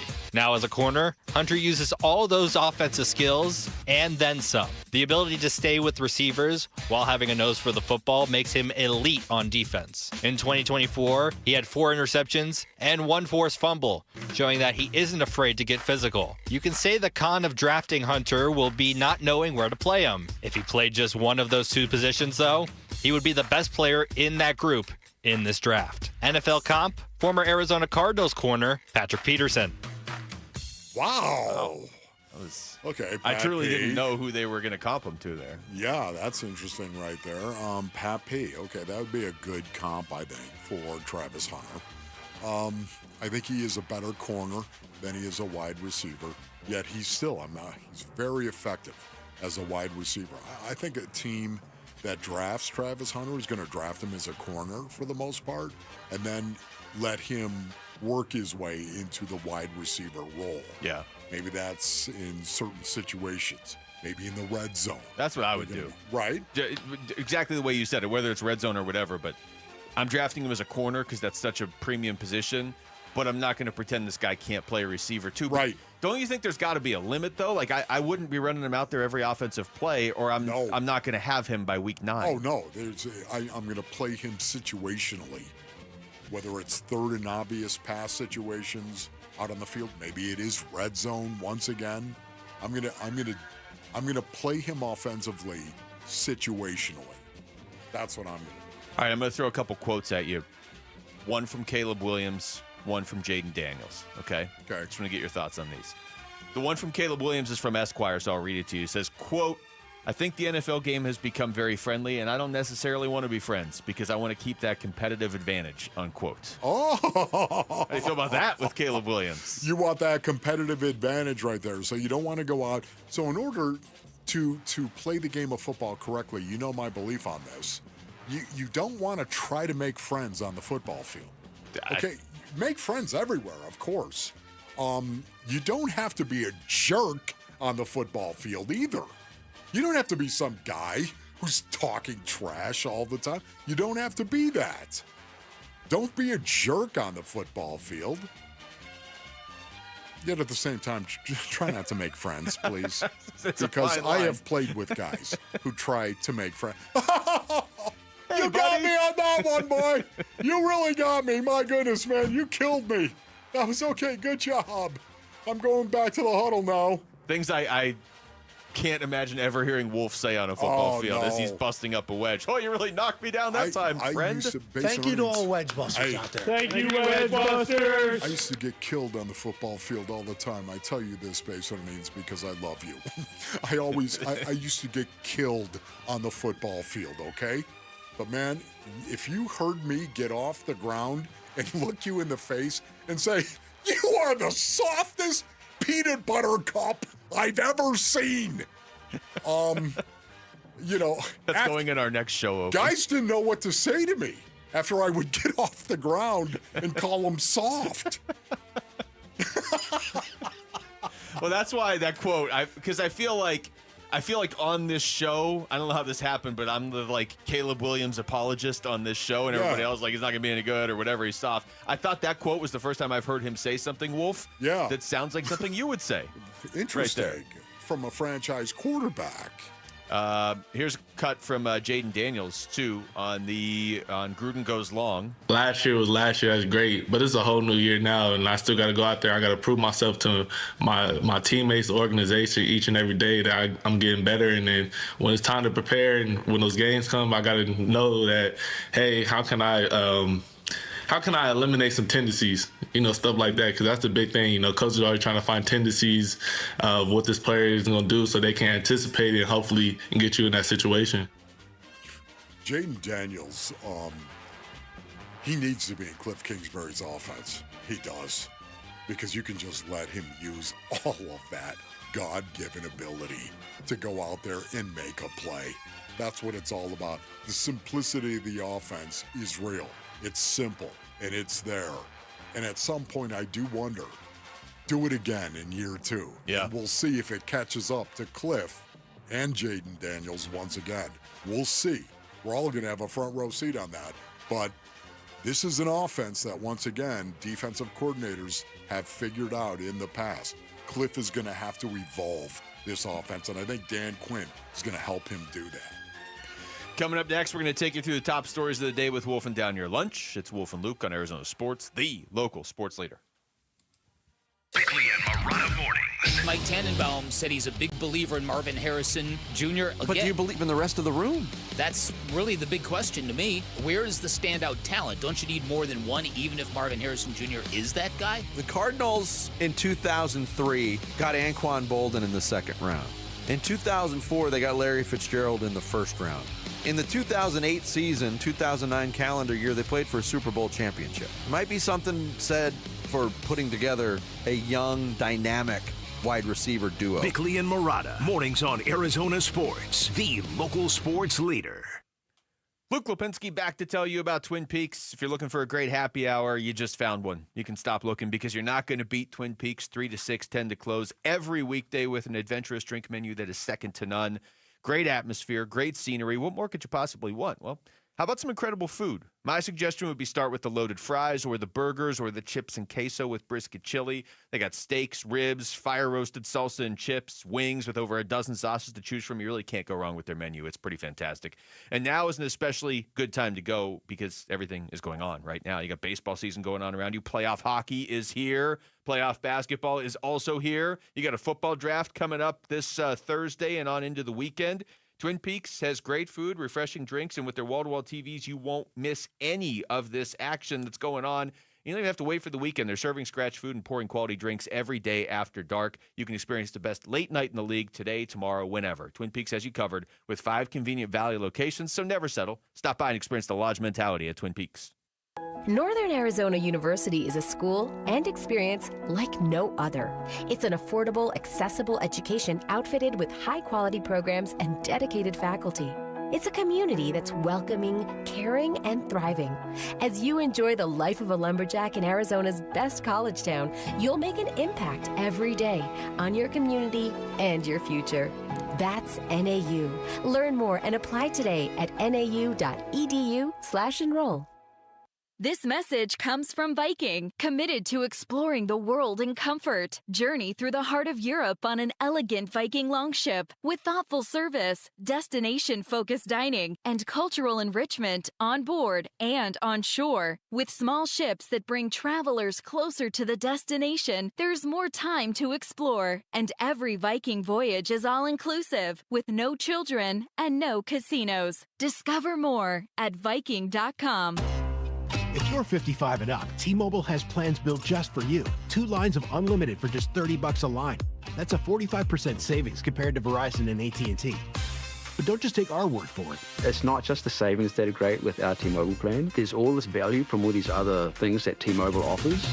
T-Mobile has been such a savings for us. We love it. Switch today and get 2 free 5G phones like the Motorola Edge with Turbo Power charging that gives you power for the day in just 15 minutes. And customers 55 and up can get 2 lines of talk, text, and data for only $30 a line. Go to T-Mobile.com/55 to learn more.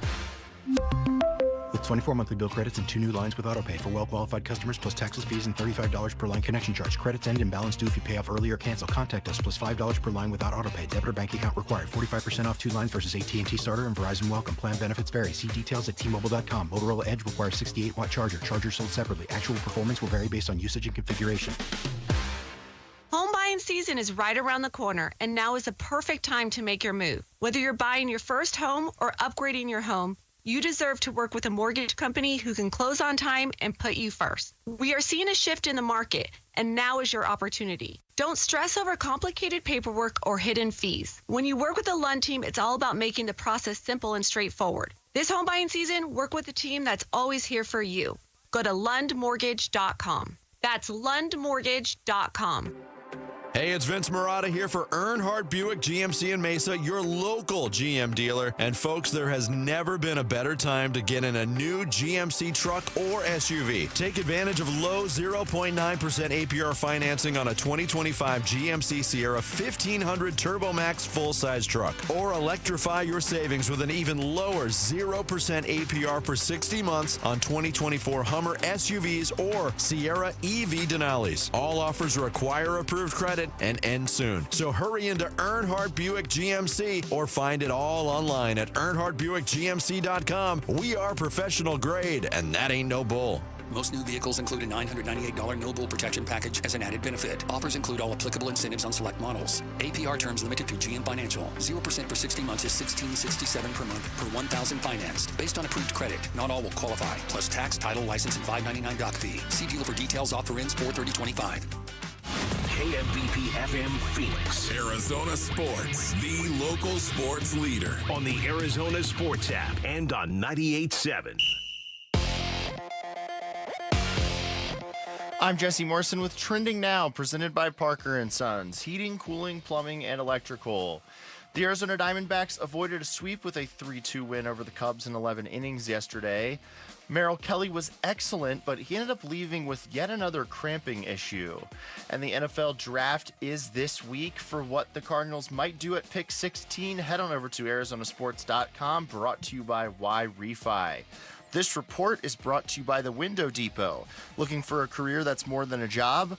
The Window Depot has positions available in customer service, design, and warehouse operations. Apply online at thewindowdepot.com. And I'm hungry like the wolf. Arizona Sports, the local sports leader. Yeah, could I have a number 3 with cheese and a large coffee? Wolfing down your lunch. Serving up today's top sports stories with Wolf and Luke. Man, does this smell good. Brought to you by Aria Dental Implant Center. Locally owned and affordable dental implants. All right, it's noon. It's Monday. It's time for Wolfing Down Your Lunch to start the week. Rick is here. Rick? The Arizona Diamondbacks beat the Chicago Cubs 3-2 yesterday to avoid a sweep, but overall, it was not the best series for the Snakes. What concerned you guys the most from this series? Losing Friday after a 10-run inning, Zach Gallen continuing to struggle, AJ Puck landing on the injured list with left elbow inflammation, or Merrill Kelly dealing with cramps again? Wow, is that it? If you have anything else. J Mart fatigue. You want to throw that in there? Yeah, too? throw in the J Mart fatigue. Of all the things, I would say the most concerning is AJ Puck on the injured list. I still think Gallen will turn it around. J Mart fatigue is, I guess, something we have to pay attention to now. Merrill, I'm not worried about. He's pitching lights out. And what was the first one? Them losing 2 of 3?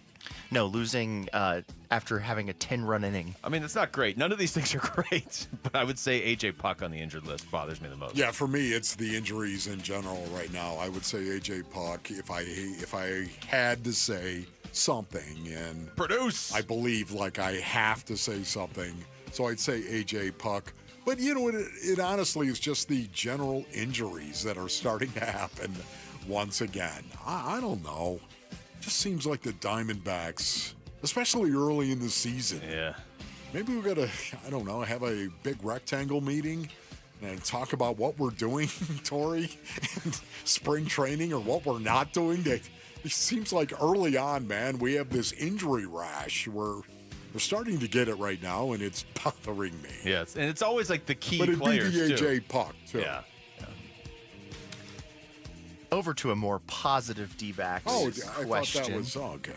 A little bit more of a positive D-backs question, because they did go 4-2 in their road trip. So our Sanderson Ford poll question, up now at ArizonaSports.com, asks, who is your MVP of the D-backs road trip? Corbin Carroll, Merrill Kelly, Josh Naylor, or Geraldo Perdomo? Ooh. This is all right. This is not going to be easy. I'm just going to say Corbin Carroll. The Predator. It's tough to say anybody that isn't Corbin Carroll, so that'll be my answer too. But like Josh Naylor is getting it done, man. Yeah. What a pickup that was, or a trade, I should say. What a move that was. So we're going to lose Christian Walker. Let's just add one of the best hitting first basemen in baseball right now, in Josh Naylor. Josh Naylor has been nails, ladies and gentlemen. And no pun intended. Josh Nails, okay, am I right? I'm just saying, but he has been literally save for the underhand toss. Yeah. That was the one thing that was horrifying, It was frankly. awful. It was horrifying. It was. After watching Seawoke, after watching Christian Walker over at first base for the last few years, it's been horrifying to watch anyone else play first base. But Josh Naylor is doing awesome. He's hitting .333 too, with 4 home runs, 15 RBIs, 46 total bases already. He's only struck out 8 times. Just beautiful, man. Way to go, Josh. Anyway, Corbin Carroll, 59%. Josh Naylor, 31%. Geraldo Perdomo, 6%, and 4% for Merrill Kelly. All right. I mean, they're all playing well. That's good. That's a Yeah. good sign. It's keeping them going. It's a positive category. It has now been a week since Mike Budenholzer was fired as Phoenix Suns head coach. Here's Paul Pierce from Fox Sports 1 speak last week. I hate to say it, and not in a negative way, but he really is. Glad he you is started with Paul. No, seriously though. But that's what comes with guys like KD, because when you have a guy of KD's caliber like him and LeBron, expectations come with them. Mm-hmm. So as a coach, if you don't fulfill those expectations, you're always on the hot seat. Mm-hmm. And that's why you've seen so many different coaches for LeBron and also KD. You know, but there's only a few guys that you could put in that category. And those two are the guys. But he's definitely a coach. Because you look up, he has, in 17 years, 8-9 coaches. It's just expectations come, and rightfully so, because of who KD is, to where if they don't perform at a certain level, then they bring in somebody else in. It just is what it is. What do you guys make of Paul Pierce calling Kevin Durant a coach killer? Yeah, I mean, I think It's there's for a completely different reason. Yeah, I think this particular situation doesn't apply to that. That's the way I would say it. Now, do I think there's some truth to what he said of when you got a guy like LeBron or KD, the expectations are so high that, I mean, you're in a better position to win if you're a coach, but if you don't, you're probably going to be on the chopping block quicker. Yes. I just don't think any of that played into the Mike Budenholzer situation. Yeah, it'd just be a tough situation if you were going to bring a young coach in, a young up-and-coming coach right now. You're going to bring him in, and I envision him if KD were still here on the team. Can you imagine if he says something definitive, something that you have to go do? We have to do this. I just wonder how many guys, how many Phoenix Suns players would listen to the coach say that and then look at KD. Do you know what I mean? That could be problematic. Yeah. But I think this one is just different. And also because there's a pretty good chance KD's not back, so they're not firing Coach Bud for KD. Let's put it that way. The NFL draft begins Thursday. Are you ready, Wolf? Never. You're never ready for it. Will you be ready if they take Tyler Booker in the second round? Oh, my goodness. If they get him at 47 right now, I love a beret. All right. Don't hit it. I'm not going to hit it. Okay. Pro Football Focus's Mason Graham says Texas A&M edge Shamar Stewart would be the best first-round fit for the Arizona Cardinals. Shamar Stewart, edge, Texas A&M. It's the curious case of Shamar Stewart this NFL draft cycle. His 4.5 sacks across 3 seasons don't jump off the page by any means, but when you're putting up combine numbers similar to future Hall of Famer Myles Garrett, who cares? And let's not forget about the 39 pressures he logged in his final college season. Stewart has done nothing but improve his draft stock this offseason and should have plenty of teams lining up for his services. NFL comp, Denver Broncos John Franklin Myers. Very specific one. How would you guys feel about the Cardinals going with Shamar Stewart at 16? Yeah, I mean, if they go edge in the first round, I'm not going to hate it. I'm just going to be a little surprised if that's what they do. 2 months ago, if you had said that, I would have been like, they have to go edge in the first round. But I have no problem with them doubling and tripling and quadrupling down on defense, honestly. Just load that defensive front up, edge rushers, do everything you can, and just work that rotation the way Jonathan Gannon and Nick Rallis did back in Philly, and let's see what happens. But I still think they're probably going to lean offense in the first round. Yeah, I would agree with everything that Luke just said. Shamar Stewart, though, if he is there, that's going to be get up there. That's going to walk around the table time. That's going to be get up and walk around the table, Dave Sononians, if that is it. Because there's a lot of Robert Kimdichie that is there. There's a lot of it. Yet at the same time, he looks good. And because of that, you watch him on tape and the stuff that he does and the pressure rate that he has, even if he didn't get a ton of sacks, if it was just the pressure on an opposing quarterback, man. Yeah. I think I'm going to be happy if he's going to be there at 16 and the Arizona Cardinals say, we're going to take Shamar Stewart. I think I'd be okay with that. No doubt. All right, that was wolfing down your lunch right there. When we come back, the Suns are going to have to rebuild probably through the draft. Can they rebuild through the draft? We'll get into that next. It's Wolf and Luke on Arizona Sports, the local sports leader. We're looking forward to the NFL Draft Thursday. Get you going like game day, honestly. You know, there's not too many things in the world you can do that feels like the rush after the national anthem before you kick it off. Draft night comes pretty close. It's an exciting time to be a Cardinal, I know that. We preview the prospects and what Monty needs to complete the roster on the home of the Arizona Cardinals. Arizona Sports 98.7, the Arizona Sports app, and the Arizona Sports YouTube channel. When you switch to Progressive, you could save bundling your home and auto. Then you could put that money towards some of the surprisingly more expensive things in life. Attention passengers, we've reached 10,000 feet and internet is now available for purchase. I just paid hundreds for this flight, and you can't even throw in internet? I'll just take the free pretzels. Sorry, but I do have snack boxes for sale. I'm just gonna sleep. In that case, we are selling pillows and blankets as well. I'll just breathe. That's free, right? Life costs a lot, so bundle and you could save with Progressive. Progressive Casualty Insurance Company, affiliates, and other insurers. Not available in all states. This is a story of the one. As a maintenance specialist for university housing, he knows college students can major in wear and tear. Plus, housing so many students doesn't leave a lot of room to house all the supplies he needs. That's where Grainger comes in. With over 1 million industrial-grade products and fast, dependable delivery, Grainger carries the quality products he needs so he doesn't have to. From a new door hinge to a whole new faucet. Call, click Grainger.com, or just stop by. Grainger, for the ones who get it done. Dan Bickley here with my guy Shane O'Hanrahan. And Shane, with all the confusion over tariffs, what does it mean to the automobile industry? Right now, all that is in limbo. But what I can tell you is every vehicle on Chapman BMW's lot is tariff-free. With financing as low as 1.99%, the time to buy is right now. So get in and get your best selection of your brand new BMW. That's really good news for people who want to drive off in the ultimate driving machine. Yes, it is. And Chapman BMW is here to help. That's Chapman BMW. 2 great locations. 1 great experience. Attention! If you've been using GLP-1 medications to lose weight or thinking about starting, now's the time to act. For a limited time, you can get $200 off your GLP-1 medications at Red Mountain Weight Loss. Our compounded GLP-1 medications are in stock today. No shortages, no waiting, no hassle. And don't miss this opportunity to save. Book your appointment today and lock in your $200 savings before it's too late. Real doctors, real results, Red Mountain. Visit redmountainweightloss.com before this offer's gone. That's redmountainweightloss.com. Need inspiration? Shop Fry's. For mouth-watering meals and appetizing ingredients. Our low prices add up to big savings. Plus over $600 in digital coupons each week. And up to $1 off per gallon at the pump. At Fry's, you always get big flavors and big savings. Fry's. Fresh for everyone. Fuel restrictions apply.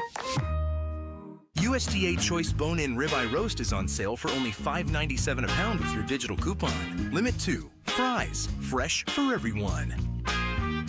Hi, I'm Kamiko, the founder of Miko's Hot Chicken. When we started our family restaurant, we were also raising a family. But let me tell you, it wasn't easy. Our Chase Inc. card was there to reward us on all of our business needs. Now we have a thriving location, and we're hungry for more. With the Chase Inc. Business Unlimited card, you can earn unlimited 1.5% cash back on every purchase, so your business can go from here to possible.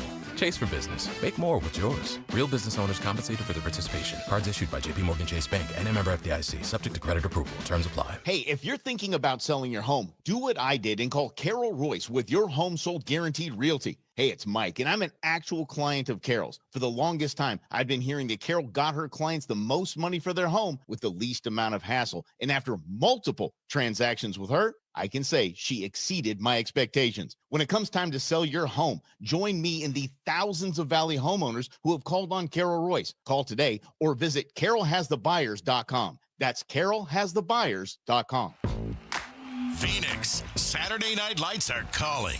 Phoenix Rising takes on San Antonio on Saturday, April 26th at 7 p.m. A must-see Western Conference clash. It's one of the most popular nights of the season with fan-favorite drink specials available all evening long. Tickets start at just $15. Get yours now at phxrisingfc.com. That's phxrisingfc.com. Great soccer, great deals, great night out.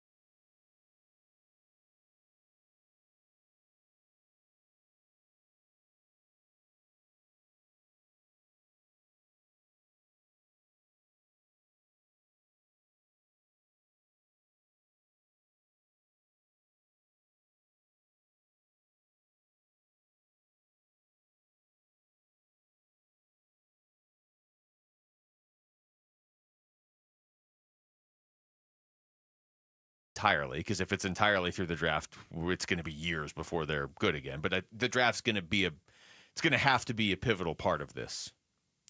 Yeah, I think we'd all agree it on hasn't that. Really if you're been going to rebuild it the way that we all think it's going to be rebuilt, once again. Because, you could build an argument that, well, they're going to say, well, we can't move this guy, so you know what we're going to do? We're just going to go out and get a new supporting cast with a bunch of dogs. I think Matt Ishbia is going to find a way to move Bradley Beal. Okay. Let's put it that so, way. all right. So you think that is definitely going to And I happen. think Gambo even said that Gambo last did week. He was say pretty that, as a definitive, matter of too. fact. Yeah. Yes. So good. Okay, so we can rule that out then. That they might try to just, well, we'll see. If we can just keep the band together. We'll see what our new coach thinks. No, they're not going to do it. I think they're going to tell the new coach what to think about the roster. Okay, there you go. Yeah.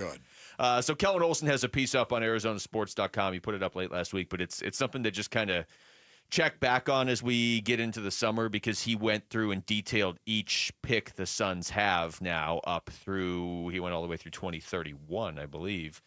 Yeah, he did. So this is so depressing. I just scrolled down to 2031 and his write-up for the Suns. Suns pick, quote, Utah's got it, fully unprotected, unquote.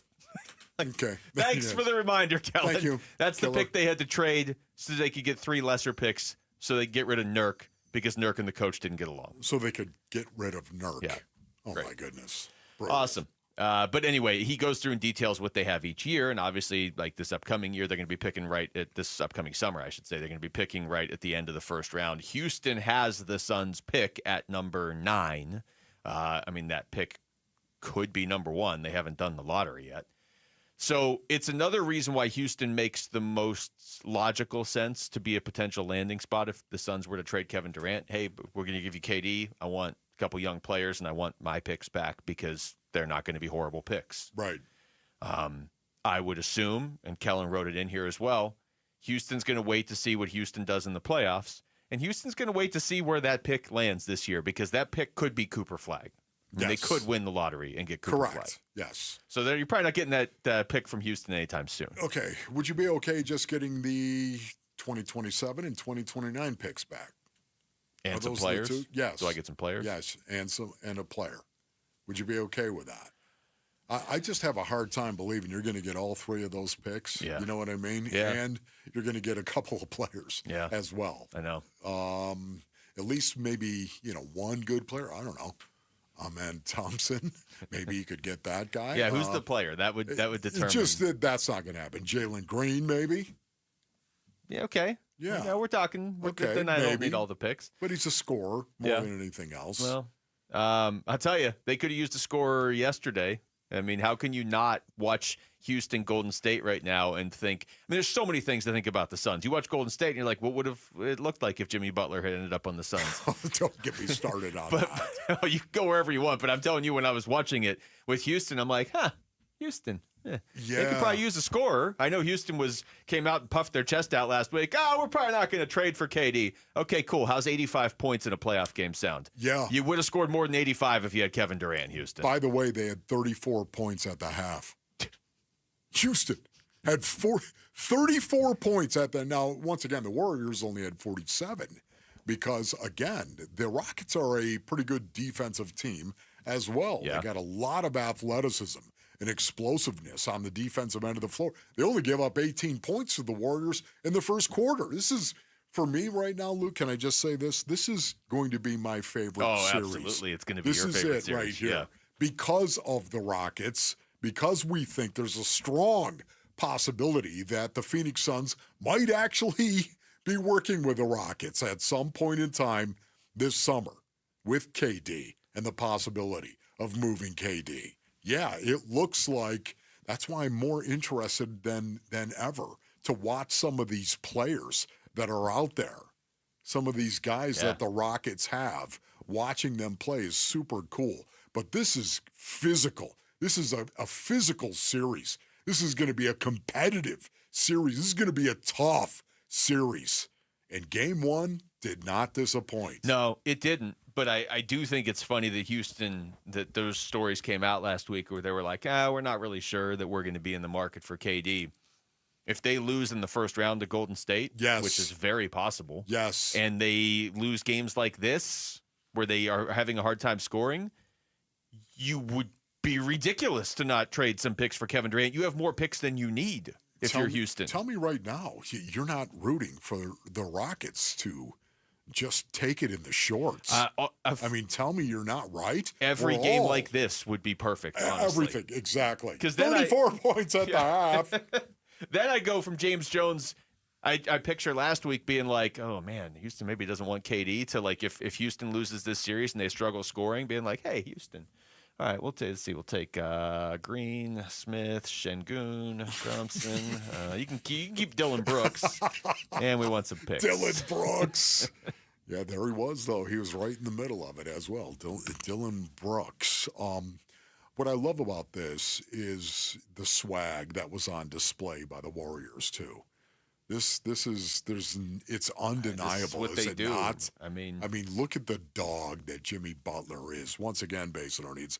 I despised how he got out of Miami. Seriously, hated what happened down there. I thought it was unprofessional. it was very. I did. I feel like out of character. I know I've said that in the past, and people are like, "Look how he left Minnesota and Philadelphia." I get it. So maybe it isn't out of character, but man, it's out of what I thought his character had matured to over his career to leave the way he did. Yes, and what was so cool too, I mean, you had the Warriors with a very comfortable lead at the half, and watching them, the Rockets went on a 25-6 run in the third and fourth quarter of that game, and they made it a game in that fourth quarter.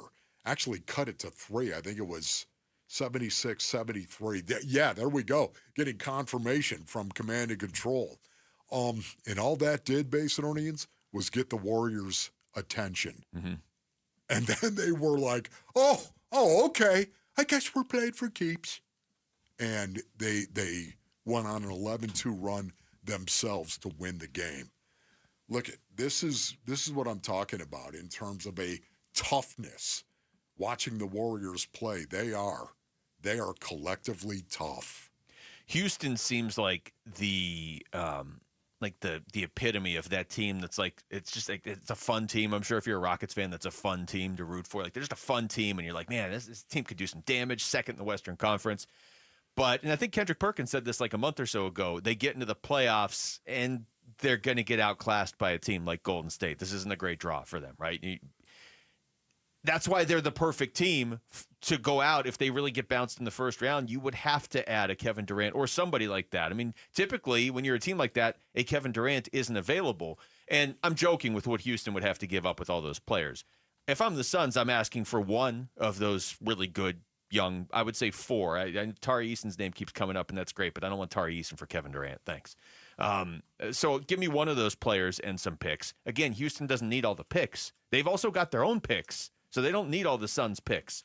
So, yeah, I know there's people saying, like, oh, really, you think you're going to get whoever, Jalen Green and 2 or 3 first-rounders from Houston? Okay, well, if I'm Houston and all it really takes off my team is Jalen Green to get Kevin Durant, and I just got bounced in the first round, yeah, I'm doing that. Yeah. I've still got plenty of picks, and I've got a really good young team. I want to try and win. Yeah. How about the Lakers losing? Was that not Were they beautiful? in that game?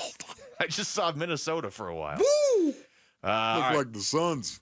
When we come back, Wolf, it's time for Wolf's Freak Show. Oh, no, here we go. Freak number 1 gets unveiled. That's right. Next, it's Wolf and Luke on Arizona Sports, the local sports leader. Burns and Gambo, afternoons. Matt Ishby is our guest here on the Burns and Gambo Show. What we thought and our front office thought is like we wanted to compete for a championship. Can we get a championship head coach that's done that before? That's not the path we're going down this time. That's not important because it didn't work. We're going to get the right coach that's going to build the program the right way and align with the identity of Phoenix Suns, and we're going to go compete every day and be something that the city, the state of Arizona is proud to watch every single night. Burns and Gambo, afternoons 2 till 6 on Arizona Sports, the local sports leader. All right, Basinonians, Ron Wolfley here for my brothers over at DISC, Desert Institute for Spine Care. As a football player, of course, I have suffered a ton of damage, Basinonians. I mean, the spine surgeons at DISC, they have helped me in the past. I've been treated by them, and I give them my highest recommendation. Maybe you're all jacked up, man. Maybe you've got a bad neck. Maybe you've got a bad back. Maybe your spine is out of line. Whatever it may be right now, DISC can help you. Listen, DISC treats a wide range of issues, including sciatica, herniated disc, bulging disc, spinal stenosis, neck pain, low back pain, and degenerative disc disease. DISC surgeons have developed a personalized pain mapping system that pinpoints the spine pain generator to diagnose back and neck problems and customize a treatment plan that caters to the patient's goals and active lifestyles to provide long-term relief. What you need to do is get back to work. Go to sciatica.com or 602-944-2900, 602-944-2900. This is a story of the one. As a maintenance specialist for University Housing, he knows college students can major in wear and tear. Plus, housing so many students doesn't leave a lot of room to house all the supplies he needs. That's where Grainger comes in. With over 1 million industrial-grade products and fast, dependable delivery, Grainger carries the quality products he needs so he doesn't have to. From a new door hinge to a whole new faucet. Call, click Grainger.com, or just stop by. Grainger, for the ones who get it done.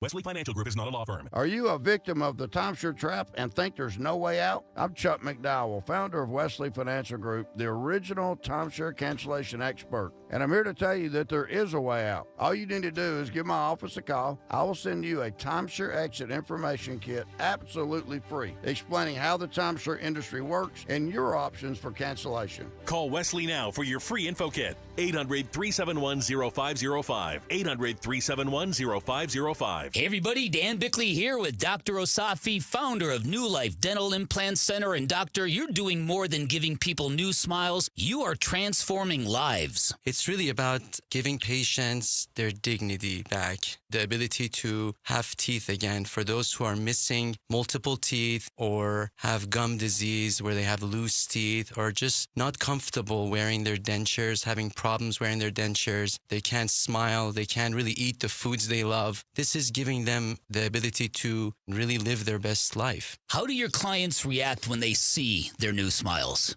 To see yourself as a new person looking into the mirror is really life-changing, and it's something that everyone deserves to experience. It really changes your perspective on who you are as an individual. Go to newsmilearizona.com or call 602-855-0000. New Life Dental Implant Center, where a new smile means a new life. Hey, it's Vince Marotta here for Earnhardt Buick GMC in Mesa, your local GM dealer. And folks, there has never been a better time to get in a new GMC truck or SUV. Take advantage of low 0.9% APR financing on a 2025 GMC Sierra 1500 Turbo Max full-size truck. Or electrify your savings with an even lower 0% APR for 60 months on 2024 Hummer SUVs or Sierra EV Denali's. All offers require approved credit and end soon. So hurry into Earnhardt Buick GMC or find it all online at EarnhardtBuickGMC.com. We are professional grade, and that ain't no bull. Most new vehicles include a $998 no bull protection package as an added benefit. Offers include all applicable incentives on select models. APR terms limited through GM Financial. 0% for 60 months is $16.67 per month per $1,000 financed. Based on approved credit, not all will qualify. Plus tax, title, license, and $599 doc fee. See dealer for details. Offer ends 4/30/25. I'm Jesse Morrison with Trending Now, presented by Parker & Sons, heating, cooling, plumbing, and electrical. The Arizona Diamondbacks lost 2 of 3 to the Cubs over the weekend. However, the bigger story was A.J. Puck landing on the injury list with left elbow inflammation, Merrill Kelly leaving the game yesterday with cramping, and Justin Martinez not pitching in the series due to fatigue. And the NFL draft starts on Thursday. For what the Cardinals might do at pick 16, head on over to ArizonaSports.com, brought to you by Y-Refi. This report is brought to you by Native Grill & Wings. Great food, cold drinks, and nonstop sports action. Visit NativeGrillAndWings.com to find the restaurant nearest you.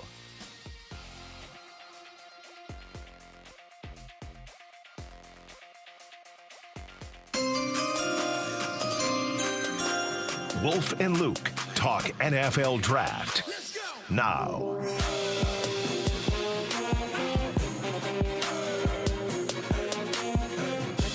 All right. It is a tradition unlike any other. It is draft week. It's the Wolf and Luke show. Wolf has his freak show. 4 freaks leading up to the NFL draft, Wolf. Yeah, and there are only 4, as a matter of fact. Can I just tell you this first one is maybe the biggest freak really of all time. Starting with the biggest freak. Very interesting right now. What do you say we go ahead and we start this, Rick? Ladies and gentlemen, step right up. You will be mesmerized by their potential. Their size and athleticism set them apart from the rest. Forget about the bearded lady, folks, or the yak woman. This is Wolf's Freak Show. I'm about ready to get freaky up in here. Shamar Stewart, Edge, Texas A&M. Step right up, ladies and gentlemen. See the man come off the ball with a first step that kills. Watch the man come up the field and disappear underneath. He's there, and then he isn't. Ladies and gentlemen, see the man they call the Bag Man.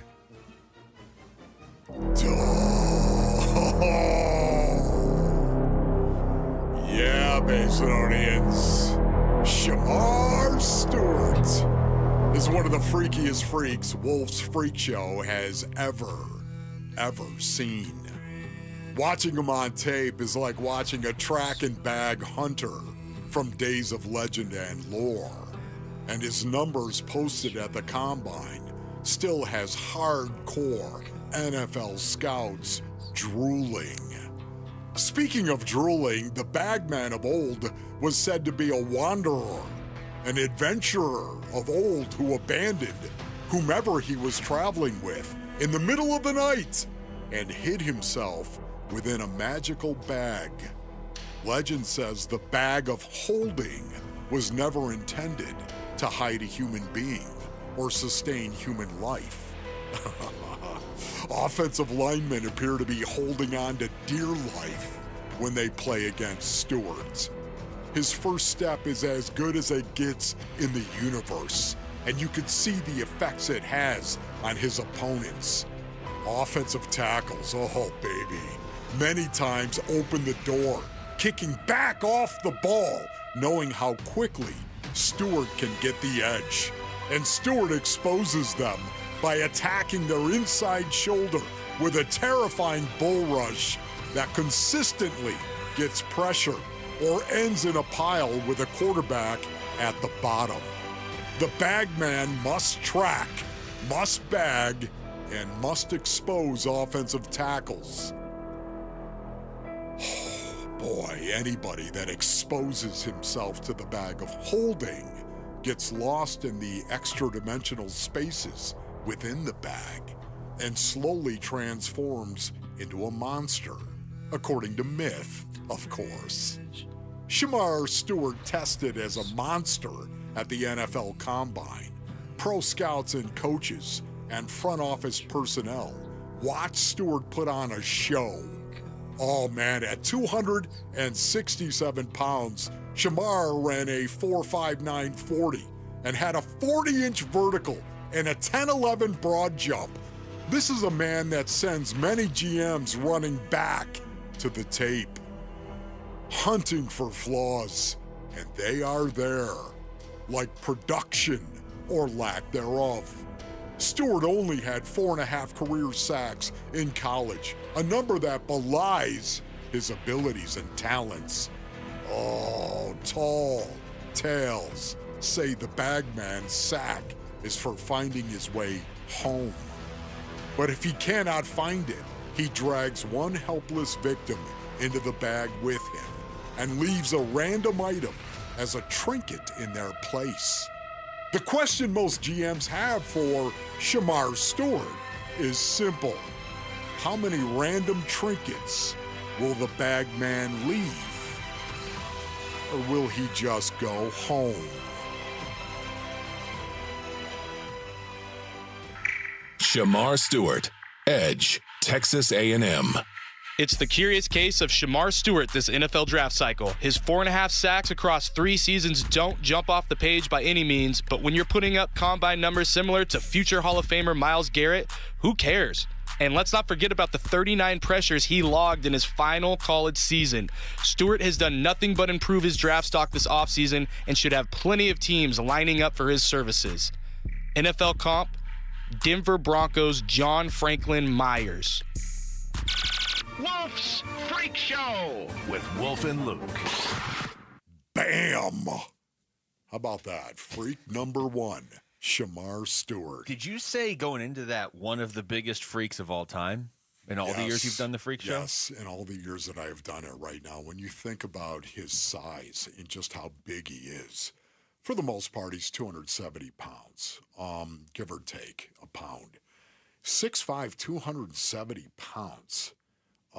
That is a big man right there. And to run a 4.59 40 and have a 40-inch vertical, man, it's just stunning. Who was the guy a couple years ago? It was Jordan Davis, right? That ran the 40. I don't remember what his time was, but you're just like, look at how big that dude is.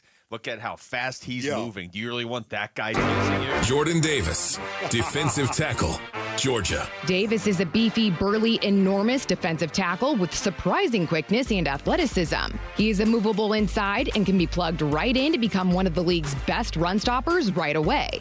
While he does lack agility and is not a great pass rusher, his skill set can definitely translate to success in the right scheme. NFL comp, all-pro defensive tackle, Ted Washington. I mean, you heard the part where he went to Georgia, so obviously he ended up on Philadelphia. Yeah. He's thriving. Yeah. Was that the PD of Arizona Sports, as a matter of that fact? was. That's interesting. She took a break to record one draft capsule. Yeah, once again, can I tell you right now, seriously, Shamar Stewart is very intriguing. I love how much pressure he actually generates on an opposing quarterback. And a lot of that is because you'll see it based on he's got a special bull rush. He's really, really good with the bull. And because of that, a lot of times you're driving a guy into a quarterback or near him. Yeah. You're not beating him outright, which gives the quarterback a chance to escape. What do you make of the 4.5 sacks over his 3 years at Texas A&M, but then the 39 pressures just last year? I know. So it's not like he's out there like, boy, that guy looks really good and he can jump high and run fast, but he's not really doing anything. He is doing stuff. He's just not getting the sacks, which has kind of been a narrative around Texas A&M defensive players the last couple of years anyway, that they're not getting the stats. Yeah, but that is a concern. Well, it's because of it's finishing. You got to finish. It's not just about getting pressure on a quarterback. Somehow, some way, you got to finish. You got to get off that block and make that sack, as opposed to driving that tackle past the quarterback. I'm speaking in generalities here when you need to be specific. But to me, it's a situation where, again, you got to finish. And that's what some NFL scouts are concerned about in regard to Shamar Stewart. He needs to play Mortal Kombat and hear the finish him guy. That's right. He Finish! just needs that playing over and over in his helmet. Finish him! That's right. Is on the Arizona Sports mock draft tracker the 8th most mocked player to the Cardinals this mock draft season, or whatever you want to call it. So it's a legit shot, I think. And you don't do the freak show based on guys the Cardinals might draft. He No. just happens to fit. They could draft one of the freaks. He is, as I said from the very beginning right now, he is one of the freakiest freaks Wolf's Freak Show has ever seen. When you get a guy that is that big and that explosive. I mean, a 10-11 broad jump as well, a 40-inch vertical. Okay, so he did 2 less reps than I did in terms of the bench press. Just throw that in there. Can't wait to see him. Shamar, how you doing? I hope the Cardinals do draft him so I can tell him I had 23. How you doing? And then he's like, okay, well, let's run a race and jump. All right, we come back. I ran a 4.58, bro. How are you feeling about Corbin Burns after his first few starts as a Diamondback? And I guess just staying with starting pitching, do we need to be concerned about Merrill Kelly now with the cramping? He's pitching well, but he's cramping. We're going to get into all that next. It's Wolf and Luke on Arizona Sports, the local sports leader. A lot of people don't know about Ron Wolfley.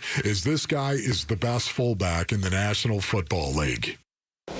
Dbacks decision makers from the team's front office join Wolf and Luke Wednesday mornings at 11:45 for Dbacks Front Office Focus. Brought to you by Canvas Annuity. The home of Arizona Diamondbacks baseball is Arizona Sports 98.7 and the Arizona Sports app. Hey everybody, Dan Bickley here, and over the last 20 years, the attorneys at Sweet James have helped enough accident victims to fill an entire sports arena. And just listen to this story. A client's world changed after a reckless drunk driver hit his vehicle and left him with severe injuries, but he couldn't get the insurance company to help him. And after all that frustration, he called Sweet James, and his new team of attorneys stepped in to make sure he got the medical treatment he needed, and they wouldn't let up until they delivered a massive $7 million victory. Now, no firm can guarantee the outcomes, but in these situations, caring and winning go hand in hand. It means medical care, maximum compensation, and it means justice. That's what Sweet James is all about. They're the firm you call if you're ever hurt in an accident. And don't wait, because waiting can hurt your case. 800-9-million, 800-900-0000, sweetjames.com. Proud partner of your Phoenix Suns. How can you free your team from time-consuming office tasks? Amazon Business. Smart business buying tools enable buyers to find and purchase items fast so they can focus on strategy and growth. Free up your team and focus on your future. Learn more at amazonbusiness.com. When might you be buzzed? When you suddenly love everything. You guys, I love this song. I love these nachos. I love our kickball league. Ugh! I love this guy. What's your name? You know what I'd love? A ride when it's time to head out. If you see a buzzed warning sign, call for a ride when it's time to go home. Buzz driving is drunk driving. A message from NHTSA and the Ad Council. I love your car. Is this real leather? This message comes from Viking, committed to exploring the world in comfort. Journey through the heart of Europe on an elegant Viking longship with thoughtful service, destination-focused dining, and cultural enrichment on board and on shore. With small ships that bring travelers closer to the destination, there's more time to explore. And every Viking voyage is all-inclusive, with no children and no casinos. Discover more at Viking.com. Desert Diamond West Valley brings you the Legends Tribute Series. See an incredible outdoor concert for free every Thursday. This April, see Voyager, Sweet Home Alabama, The Country Artist Tribute, and tribute to Tom Petty and Stevie Nicks, Dragging My Heart. Go online for the full schedule. It's time to live the diamond life. Desert Diamond Casino West Valley. An enterprise of the Thama Autumn Nation. 1877 Cars for Kids. KARS Cars for Kids. 1877 Cars for Kids. Donate your car today. Donate today at carsforkids.org. Your car, running or not, could be picked up as soon as the next day. No title, no problem. Go to carsforkids.org today. 1877 Cars for Kids. Donate your car today. Now accepting donations of land, homes, buildings, or any kind of real estate.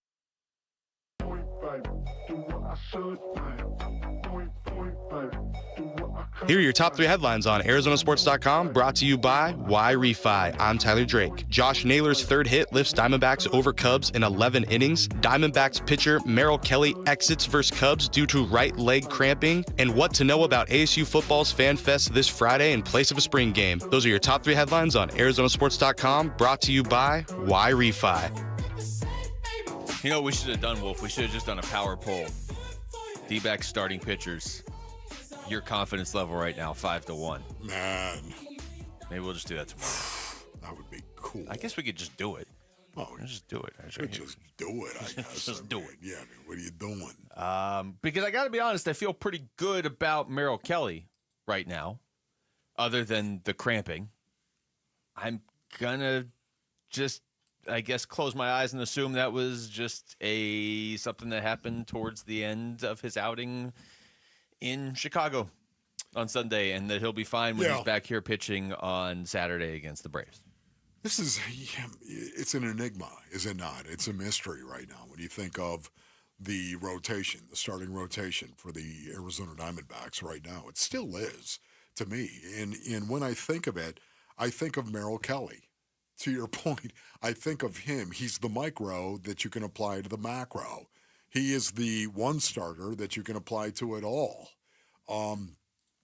He's very, very capable, as we all know. He's doing well for the most part, yet at the same time, he's had a disaster. He's had a blow-up that is brutal, and now all of a sudden getting hurt as well. It just seems like the entire rotation is hamstrung a little bit. It feels like something is going wrong. Like I'm sure Torrey is like, we got Merrill going. Merrill's going good. Zach, what are you doing out there? Going to 6 runs? Now Merrill's hurt. Hold on, what's going on? And now Corbin's not striking guys out. I'm like, what? I'm not expecting all 5 guys in the rotation to go out there and shut teams out. No, I'm not they're either. just lock them down, not allow any runs, not have any kind of. I'm talking about 9 runs given up, okay? 6 runs given up, earned runs we're talking about here. It's not what we're used to seeing from these pitchers. Of the 5, you would have to, I guess you would have to say Brandon Pfaadt's been the best so far. I mean, certainly numbers-wise, he's got a 3.04 ERA and a 1.10 WHIP. I would say Merrill Kelly is right there. I know his numbers are not those, right. but he had that one. It was 1. I mean, his other 4 games have all been good to great. So I would rather my pitcher just have a blow-up one bad game as opposed to spreading it out over all of them. So I mean, to me, those guys have both been good. We talked about Zach Gallen and his struggles. He's up to a 5.60 ERA right now. Corbin Burns is, I think, the one that we should talk about here, Wolf, because he does seem to be getting better and better, but his ERA is still 4.64. He's now made 4 starts as a Diamondback, and that's his ERA, and his WHIP's a 1.41. So he still doesn't have a win as a Diamondback. I'm still attributing this to it just being early in the season. I thought he did pitch well on Friday against the Cubs. He didn't factor into the decision. But where are the strikeouts? Yeah. For a strikeout pitcher, where are they? Yeah. Once again, I never looked at Corbin Burns as a guy that was just a lights-out strikeout guy. To me, he was just his only thing, but he does tend to get strikeouts. Yeah, he does. He does get them. Yet at the same time, not like J Mart. Like J Mart, I think is a guy that is a strikeout guy. When I think of a strikeout guy, I think of somebody like that. But having said this, we all know what a great pitcher Corbin Burns is. We have not seen that greatness yet, but he's trending well. 1's a point, 2's a trend, 3 is the pattern. Yeah, we're hoping for the patterns to start forming here for Corbin Burns. And I think, once again, his last outing was good. I thought it was a good outing from Corbin Burns in Chicago, of course. But before that, he not so good. And before that, not so good. And before that, So it's a situation where you're looking at it, and Corbin Burns has not pitched up to his potential. Nowhere even close. No. But who else could you say that about? Yeah, I mean, so his last everybody except for Merrill. His last 2 starts, Brandon Pfaadt's been good. His last 2 starts have been quality starts. Corbin Burns. You can look at this one of 2 ways. You can say, all right, what's going on here? Like, we got 5 starting pitchers that's supposed to be one of the best in baseball, and 4 of the 5 have ERAs over 4. I mean, the 2 lowest ERAs right now are Brandon Pfaadt and Erod. They have the 2 best ERAs.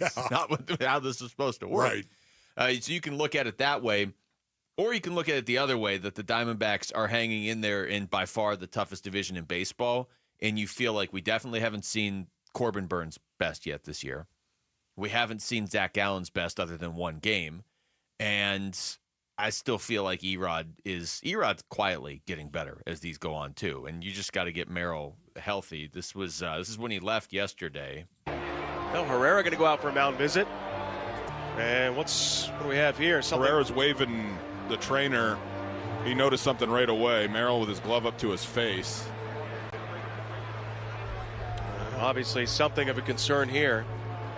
And he's trying to shake something out. It looks like in his leg. His right leg in particular. And it looks like Kelly's coming out of the game. Okay. Awesome. There it is. The play-by-play is so cool to do when somebody's out there trying to shake their leg. Shake off that spasm and whatever was going on. You're trying to like justify it in the moment, like, oh, maybe he's doing that because this is this new special pitch he's working on. If he shakes his leg, he strikes out like 4 batters in a row. Yeah, because he was retiring everybody. Like the Cubs and that lineup that has been really good early this season, they could not solve Merrill Kelly at all. Yeah, no, once again, are you concerned about any of this? This is what it comes down to. I think Corbin Burnes is trending in a really good direction. I do believe that if there was one guy that I'd be a little concerned about, it would be Zach Gallen. It's got to be. It would be. Yeah. Because, once again, this is always going to be the case. It's like the Phoenix Suns, Basinonians. We look at the Phoenix Suns coming into their season. We're all like, wow, this is great. This is going to be really cool, man. They went out and they got point guards. They've institutionalized the point guard in the Phoenix Suns. They went out and they got that guy. The roster was better. Getting Nick Richards, I thought, made them better. I thought it was an excellent move, the physicality that was going to be there. And suddenly this team was a team that was ripe. It was ready to produce. And our expectations were just crushed. Now, maybe those expectations were too high. I look at the rotation for the Diamondbacks right now, and I feel that way. Was it too high of an expectation? I still don't believe that it was. But they have not lived up to what I thought they were going to be at this point. I'll be honest with you. ERAs over 4 and 5? I did not see that. No. I think to your point, so I don't think it was unrealistic to think this would be one of the best rotations in baseball because I still think it will be by the end of the season.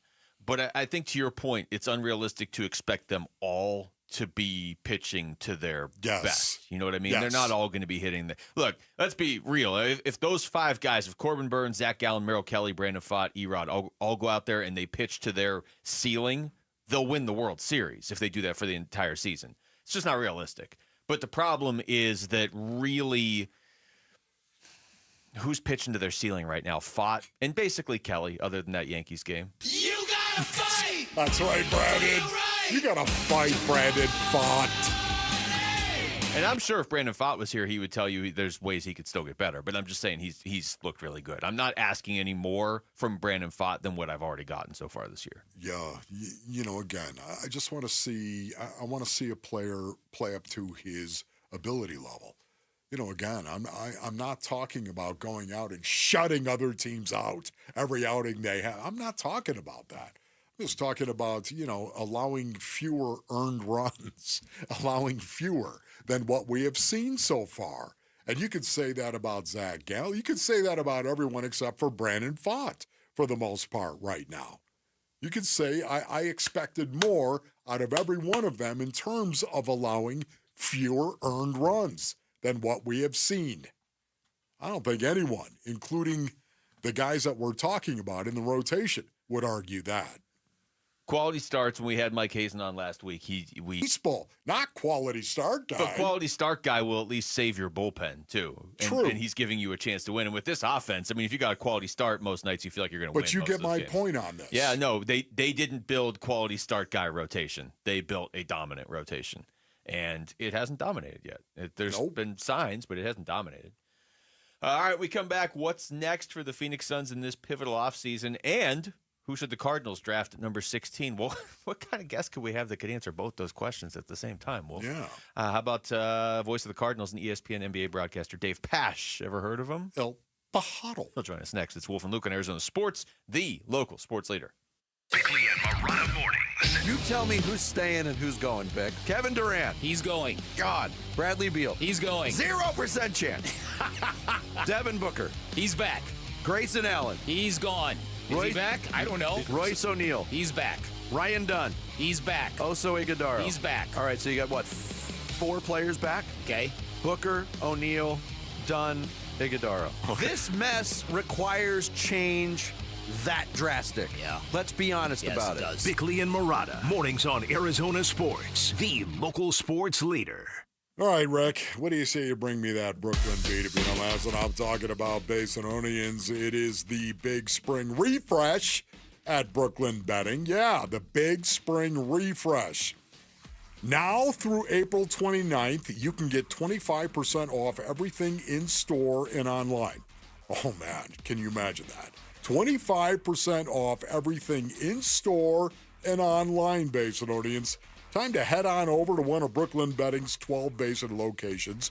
Grab a knowledgeable sleep expert who will help you find the perfect sleep solution, and tell them Wolf sent you. That's right, and remember, shipping is always free. We at the Woo Fan Clan, we love our Brooklyn Sedona hybrid mattress from Brooklyn Bedding, the best mattress I've ever slept on. And for the best sleep ever, get the best mattress ever over at Brooklyn Bedding. Go to brooklynbedding.com. That's brooklynbedding.com. Did you hear? A recent stash of $10 gold Liberty coins from the 1800s has been found. These gorgeous gold coins are as bright and shiny as the day they were struck in the late 1800s, and less than 200 of these gold coins are available. Coin experts are calling this gold find an incredible opportunity. Call 1-800-917-4635, and you are guaranteed a $10 gold Liberty coin minted by the U.S. Mint in the 1800s. But with extremely limited availability, you must call now. These gold Liberty coins from the 1800s are still in uncirculated condition. That is history you can hold in your hand. To learn more, call 1-800-917-4635. Call now and you'll receive a free American Coin Collector's Bonus Package, a $40 value, free with every order. Call 1-800-917-4635 now to secure your $10 gold Liberty coins dated from the 1800s before they sell out. That's 1-800-917-4635. If you're ready to build your dream home, let the Window Depot help. Our expertise spans more than 20 years helping contractors provide custom windows built to last. Our in-house design team works closely with you and your contractor to create the perfect windows. From design to delivery, your contractor will have exactly what they need when they need it. And with the largest inventory and unbeatable prices, your dream windows are just a step away. Visit us in store to get started or find a location near you at thewindowdepot.com. The Window Depot. Best prices, biggest inventory. Hey, basketball fans, Tom Chambers here reminding you that just like in a game, you need a solid defense for your home. And that starts with a reliable roof from Right Way Roofing. Hey, Lori, as owner of Right Way Roofing, what sets you apart from the competition? Our team tackles any roofing challenge, from shingles to tile to foam roofing. We'll make sure your roof wins against the toughest opponents: rain, wind, and even those scorching summer days. Make Right Way Roofing your MVP. We're Right Way Roofing and we do it right. We'll always keep you watertight. Dan Bickley here, and sports fans know the importance of being number one, which is exactly why you call Parker & Sons. They are the best in the business. They're celebrating 50 years in the Valley. They're fast, reliable, and their trophy case is full of awards. They are the company you trust with your heating, cooling, plumbing, and electrical needs. Your house deserves nothing less. Call 602-2REPAIR. That's 602-2, then REPAIR for Parker & Sons. Getting engaged? At Shane Company, we'll help you find the perfect diamond. This is your engagement ring, aka only your life's most important piece of jewelry. No need to worry. As gemstone experts since 1929, we handpick only the most beautiful natural and lab-grown diamonds cut to our high standards in every price range. We have diamonds in all shapes and sizes, ready to compare side by side right here in our store. Come see for yourself at shaneco.com or at your local store. No appointment necessary. Shane Company, your friend and jeweler. KMVP FM Phoenix. Arizona Sports, the local sports leader. On the Arizona Sports app and on 98.7. I'm Jesse Morrison with Trending Now, presented by Parker & Sons. Heating, cooling, plumbing, and electrical. The Arizona Diamondbacks lost 2 of 3 to the Cubs over the weekend. However, the bigger story was A.J. Puck landing on the injury list with left elbow inflammation, Merrill Kelly leaving the game yesterday with cramping, and Justin Martinez not pitching in the series due to fatigue. And the NFL draft starts on Thursday. For what the Cardinals might do at pick 16, head on over to ArizonaSports.com, brought to you by Rye Refi. This report is brought to you by the Schwartz Laser Eye Center. Schwartz Laser Eye Center is the official team eye doc for the Suns and Dbacks. Visit teamidoc.com and schedule your free eye evaluation today.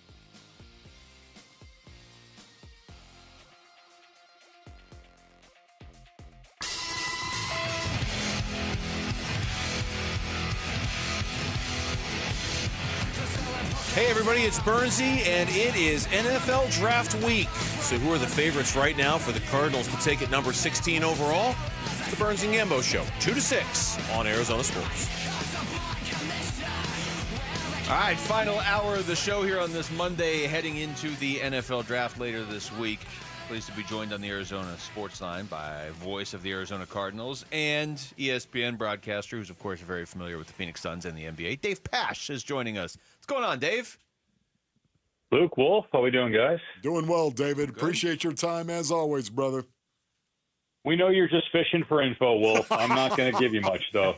You know that, man. Yeah, exactly. We need all the information all the time, David. The look on Wolf's face, Dave, if you could see it, he's just sitting there like, oh, we're going to get Dave to give us info. It's going to be great.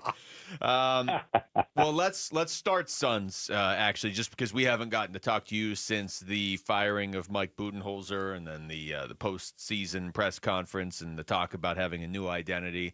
I'll just go broad. How much needs to change in your mind this summer, and can they change everything in one summer? Well, the first thing I think for the Suns is they need to figure out the structure and what their front office looks like, what their coaching staff will look like, and how that relationship is going to work. And then they have to figure out the roster. But I think there's still some uncertainty as to really who's making decisions, how those decisions are being made. Are there too many people that have a say, and who really is being listened to when it comes to the final decision? And that goes along with hiring a coach. When you have this many coaches in a short amount of time, that's on the front office. But again, who's making that decision? Ultimately, obviously, with any organization, it comes down to the owner, but how involved is Matt Ishbia? And really, how involved is he compared to other owners? I don't know if it's any different, but I just think they need to figure that out. And until that's settled, I don't honestly think they can determine whether they can get this fixed in one summer or not. Yeah, I'm with you on that one, David, right there, honestly. I think they do. They need to look inside first and determine who they are and their culture and what their culture is going to be going forward, because they certainly didn't have that previous. Having said that, have you given up? I mean, is it a situation where you think KD is definitely going to be traded this summer? I would be very surprised if he's here, Wolf. It just depends on if there are changes within the front office, and the coaching staff. If there's somebody that for some reason has a connection with KD that would then mean maybe they can get this smoothed over and worked out, then I think it's possible he's back. And you have to find the right trade partner. I think the the Suns have learned some lessons on, when you're making trades, what you're looking for, who you're getting, what you're giving up. The Bradley Beal trade obviously is a lesson learned in terms of acquiring somebody with a no trade clause. And I think they will work with Durant on a trade, but it also has to be right for the Suns. They can't just give him away just to appease him. They have to make it work. And again, I don't think you can really do that until you make decisions on what your front office is going to look like. We're talking to Dave Pasch. Dave, is there a team, I mean, you're around the NBA all season long, that you look at and say, okay, that would make the most sense for the Suns if both sides could actually make a deal? Well, look, I think Golden State would have been good. I think there were some players there that the Suns could have used in return, but Durant clearly didn't want to go there. Now, maybe he would go there in the offseason, but at that point, the Warriors are spending so much money on their star players already, and Jimmy Butler and what they're giving him for the next 2 years, I'm not sure even that they could afford Durant. So I would say Houston is a team I've heard a lot about in terms of, maybe making the money work and then some of the young talent that the Suns could get back in return. But again, I don't think the Suns are just going to give them away. I think they're going to make sure that whoever it is that they work with, that they're learning from some of their previous mistakes in terms of what they're getting back.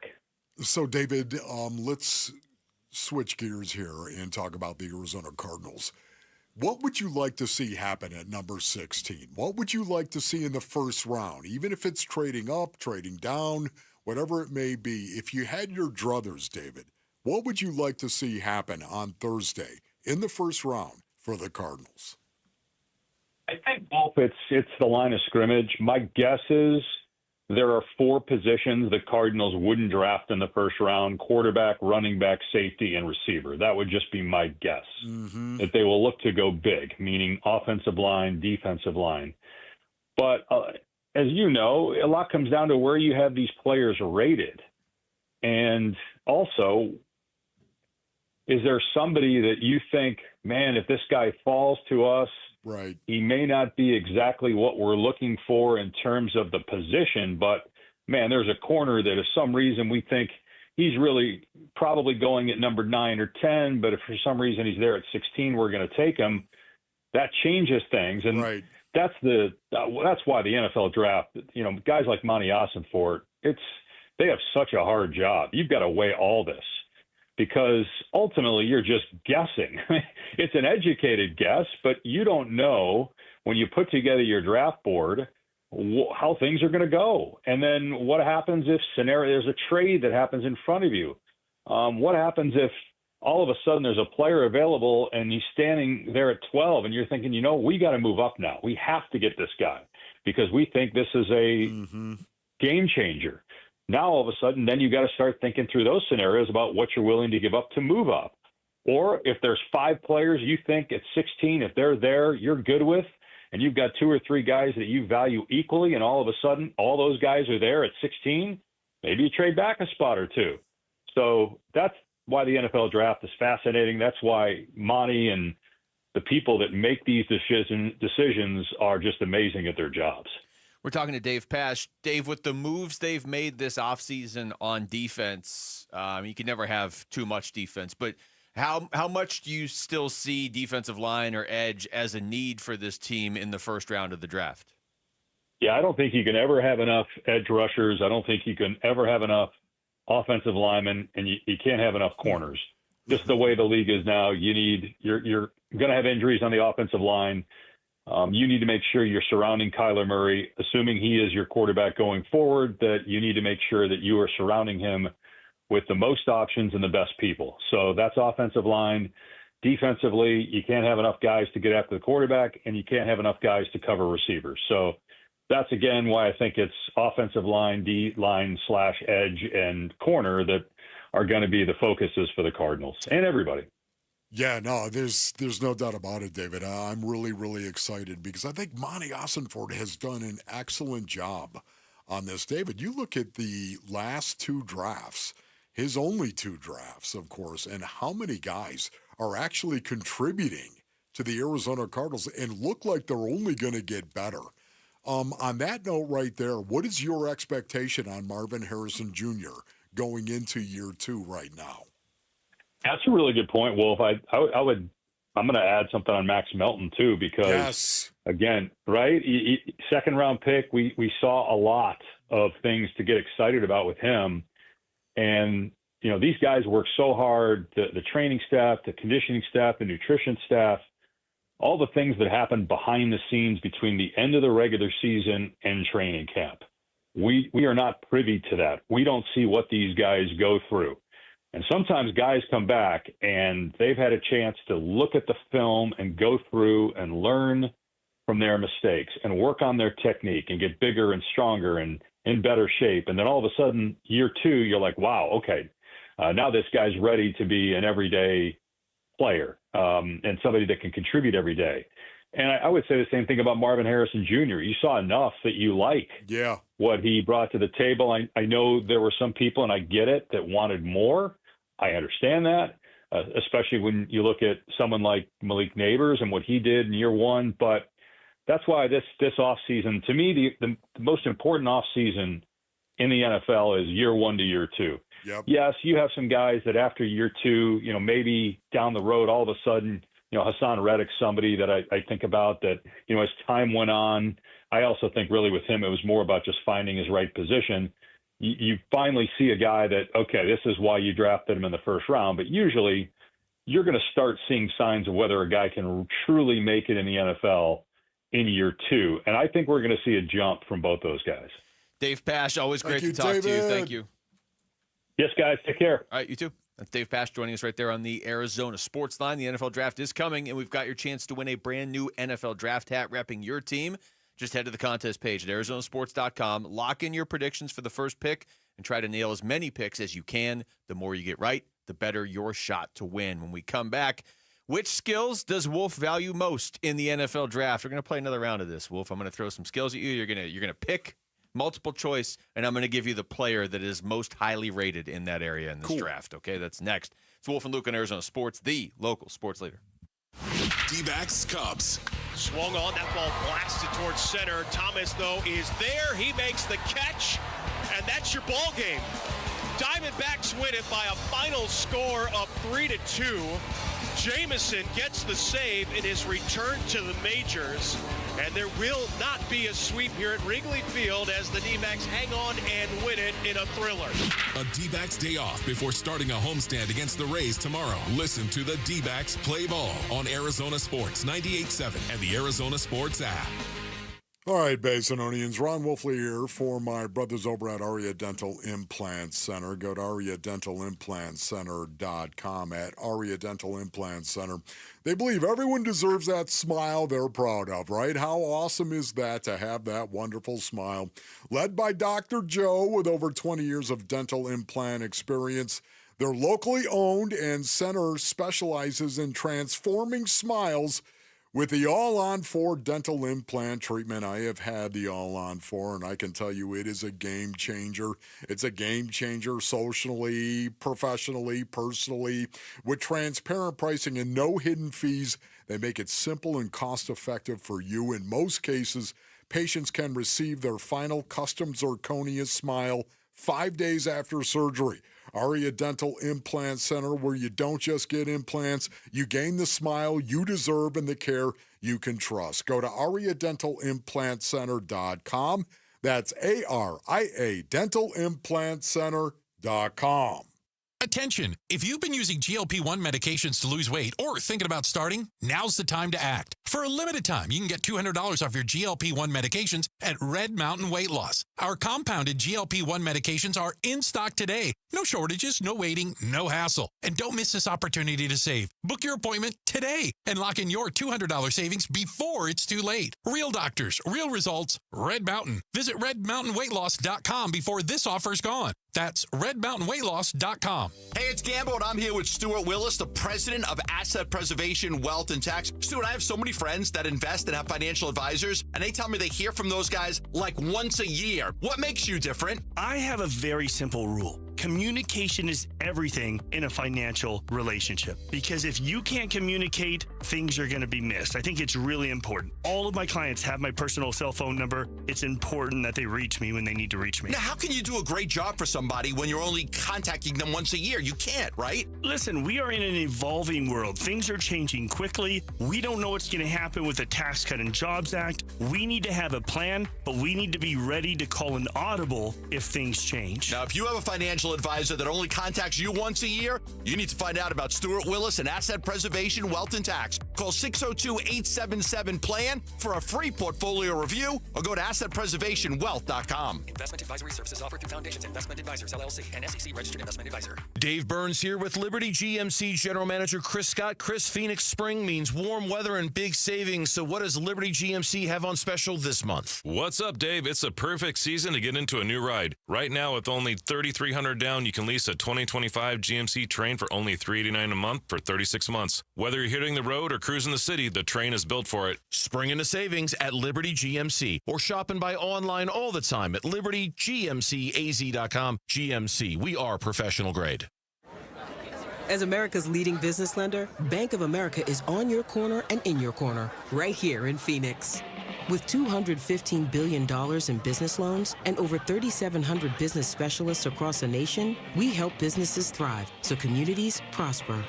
What would you like the power to do? Learn more at bankofamerica.com/local business. Bank of America, official bank of FIFA Club World Cup 2025. Copyright 2025 Bank of America Corporation, all rights reserved. Wolf and Luke talk NFL Draft now.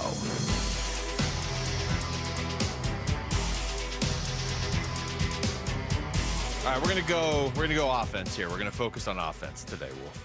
All right. Okay, I like that. Now I've got this this ESPN the index of the best players at each position for the draft. We did a little bit of this last week, but we didn't even get to like quarterback, kind of an important position, running back, receiver, and there's a ton we didn't get to. So we're going to get to some of them right now, okay? Okay, cool. So the way this is going to work, Wolf does not know the player that is associated with the skill. I'm just going to throw 2 skills at Wolf, and he's just going to tell me which one in his experience being around the game, playing in the league, all his years as a broadcaster in the league, which is more important, okay? And to me, of course. Yes. My opinion. Your opinion. Yes. This is not scientific. But. Correct. All right, let's go with quarterback. We haven't done. How about this? Okay, this is a good one. Best passing mechanics or best pocket mobility? Oh, that's good. So you're the best passing mechanics. I'm going to put that in arm talent, and then I'm going to say best pocket mobility.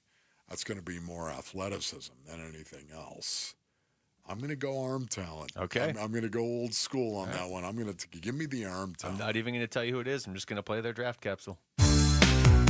Shedeur Sanders, quarterback, Colorado. Shedeur Sanders is the little-known, barely talked about QB son of former Saturday Night Live host and Colorado coach Deion Sanders. Now I know what you're thinking. Ugh, Nepo baby alert. But no. Shedeur proved he was not just worthy, but was a superstar. Sanders possesses the poise, confidence, and accuracy of an NFL starter, is a master of the big play, and is quite mobile in the pocket. Scouts say he may take too many chances and only has average arm strength, but you can't argue his success on the field or pedigree off the field, as the son of a man who once released a rap album on MC Hammer's record label. NFL comp, Geno Smith. Wow. Okay. Just for for the purposes of information, the best pocket mobility was Cam Ward. That was Cam Ward. Yeah. Huh? Yeah.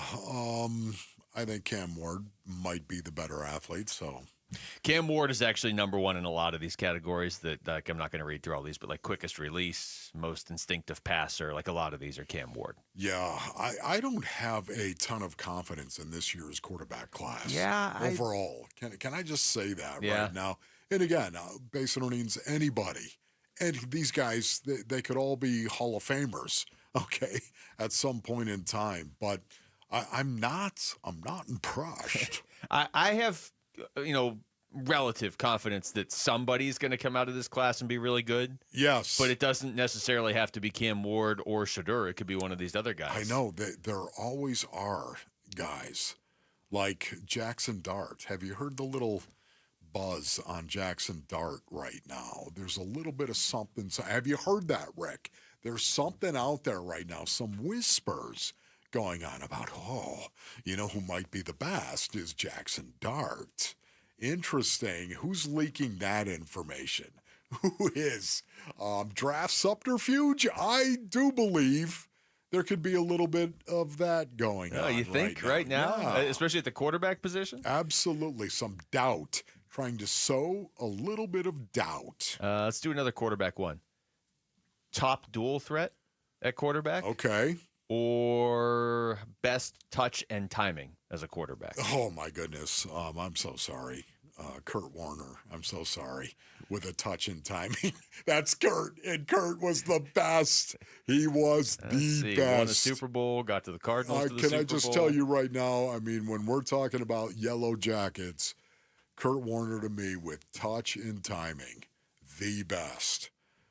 Having said that, though, I'm going to have to go with the other. The dual threat.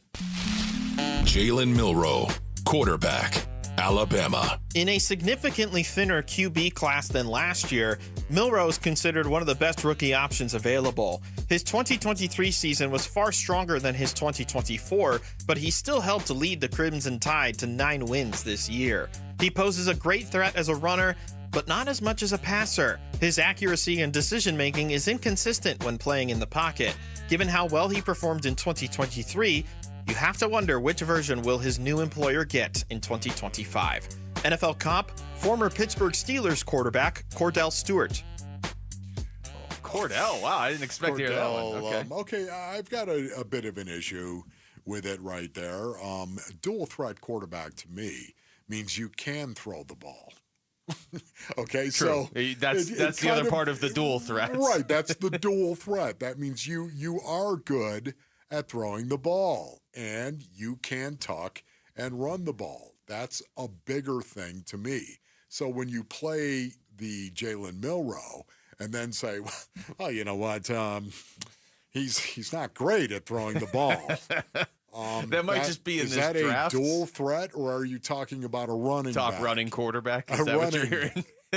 Well, because I'm reading their write-up right now, and it doesn't say anything about his passing, actually. It says top dual threat. Milroe has the speed and vision as a rusher to produce on design carries in the NFL offense. He can find and attack open lanes when scrambling. He rushed for 726 yards and 20 touchdowns last season. I don't see anything about, hey, can this guy throw? Which is exactly why he'll be moved to running back in the NFL. All right, there's a right answer on this one, Wolf. We're going to go running back. Best short area burst or best contact balance? Oh, man. Best short area burst. It's contact balance, of course, based on needs. You stop and think about it. I'm going to be running with the ball. You're gonna hit me. And you know what? You're not going to be able to knock me down because of my contact balance. That is the definition of a running back. Forget about what kind of run you might envision a back running. Forget about it. It doesn't matter. How many hits can he take without falling down? That's what I think of. Contact balance is therefore going to be the winner.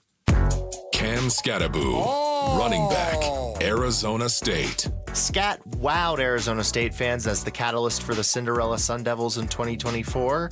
In 13 games, he had 1,711 yards and 21 touchdowns on the ground to go along with 605 receiving yards and 3 touchdowns. He is a tremendous athlete, as he showed at the NFL Combine with his 39.5-inch vertical jump. He is outstanding at breaking tackles and can wear down a defense with his punishing running style. He seems to always show up in the biggest games and at the most crucial moments. He can also throw and punt a little bit if he needs to. His ball security does need to improve. He's probably not going to outrun NFL defenders, and the amount of punishment he takes could catch up to him. NFL.com says his comp is Steelers running back Jaylen Warren, but I think we all know he's a little closer to legendary NFL back Marshawn Lynch. Ooh, look at that. Marshawn. By the way, deeper metaphor there? Yeah. Run through face. Marshawn, please. It's a family show. Then you don't have to worry about him no more. Rick, the fix was in on that one, wasn't it? You were going to read Cam Scattaboo's, right? Yes. Yes. 100%. Okay, yes. I host the Arizona State podcast here. Come on. That's why I said specifically asked for it. Yes. And I also added the Marshawn Lynch because Jaylen Warren, come on. Well, Jaylen Warren's a pretty good player. He's man. good, but I think Cam will be a little bit better I'm with you on that. I think Cam is going to be a tougher tackle. The fix was not in on you randomly picking it, though. Like, I gave you those two categories. You didn't know that they had Cam Scattaboo as the answer. No, I was saying, Rick, the fix was in for him reading the draft profile. 0% chance he was going to let anybody. Yes. Jeremy, who also hosts that podcast with you, was not getting to read that. But it's true. Contact balance, after it's literally getting hit and still being able to somehow not hit the ground after you initiate that contact. And that is the definition of Cam. It's also the definition of Marshawn Lynch, which is why I agree with Rick on that. I think it is a better comparison. Best short area burst, by the way, was Quinshon Judkins of Ohio State. That's why he didn't win. Sorry, Quinshon. You're no Cam Scattaboo. All right, we come back. The Suns have a very big summer in front of them. Will James Jones be around making those decisions? We'll get into that next. It's Wolf and Luke on Arizona Sports, the local sports leader. Burns and Gambo, afternoons. You have Kevin Durant and Devin Booker. I don't care if they had me, you, and Mitch playing alongside of them. You feel like you should win more than 36 games. Mitch, what do you think about that? I'll try to run point better than Tyus. How's that?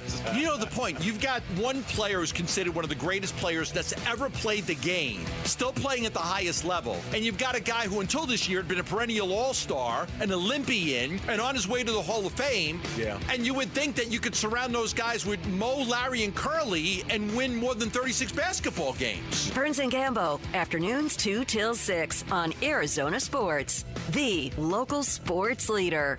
You know, at first I looked in the backyard because my mom had a pool. I did not see anything. So we went and looked in the other places. And then I was like, you know what?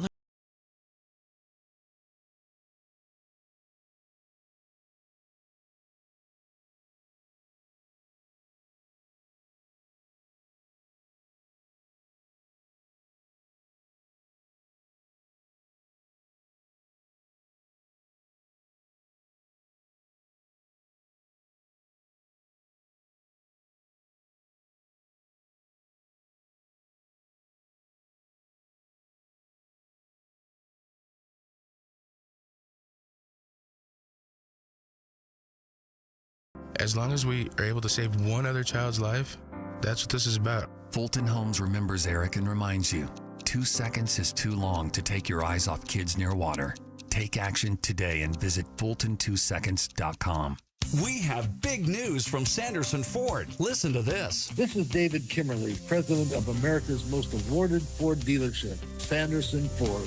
Ford just announced From America, For America employee pricing.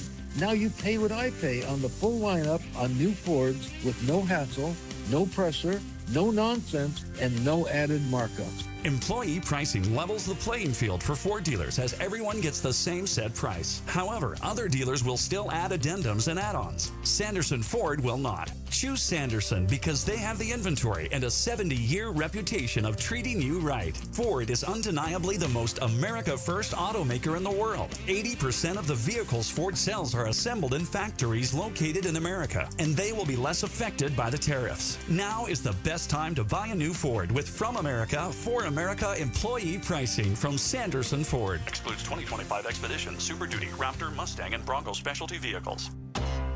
If you're 55 and up, T-Mobile has plans built just for you. 2 lines of unlimited for just $30 a line.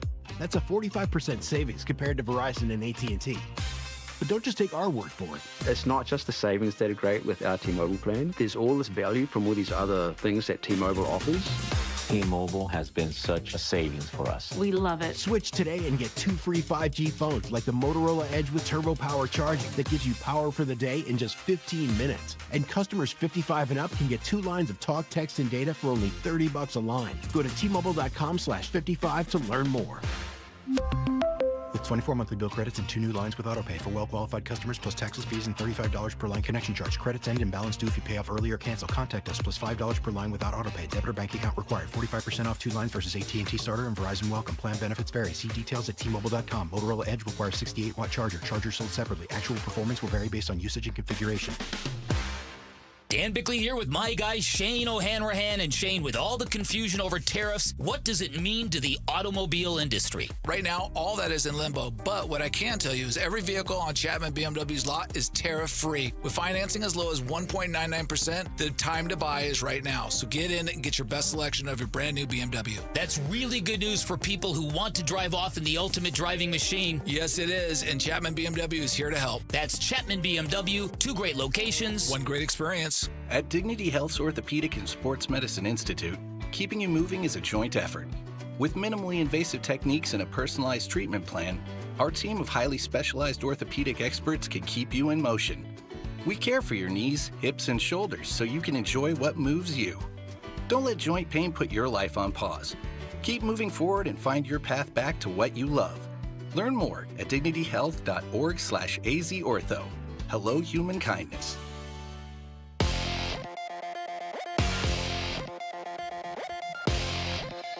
I'm Jesse Morrison with Trending Now, presented by Parker & Sons. Heating, cooling, plumbing, and electrical. The Arizona Diamondbacks lost 2 of 3 to the Cubs over the weekend. However, the bigger story was A.J. Puck landing on the injury list with left elbow inflammation, Merrill Kelly leaving the game yesterday with cramping, and Justin Martinez not pitching in the series due to fatigue. Our own John Gambadoro reports that Puck is undergoing an MRI today. And the NFL draft starts on Thursday. For what the Cardinals might do at pick 16, head on over to ArizonaSports.com, brought to you by Y-Refi. This report is brought to you by Schwartz Laser Eye Center. Schwartz Laser Eye Center is the official team eye doc for the Suns and Dbacks. Visit teamidoc.com and schedule your free eye evaluation today.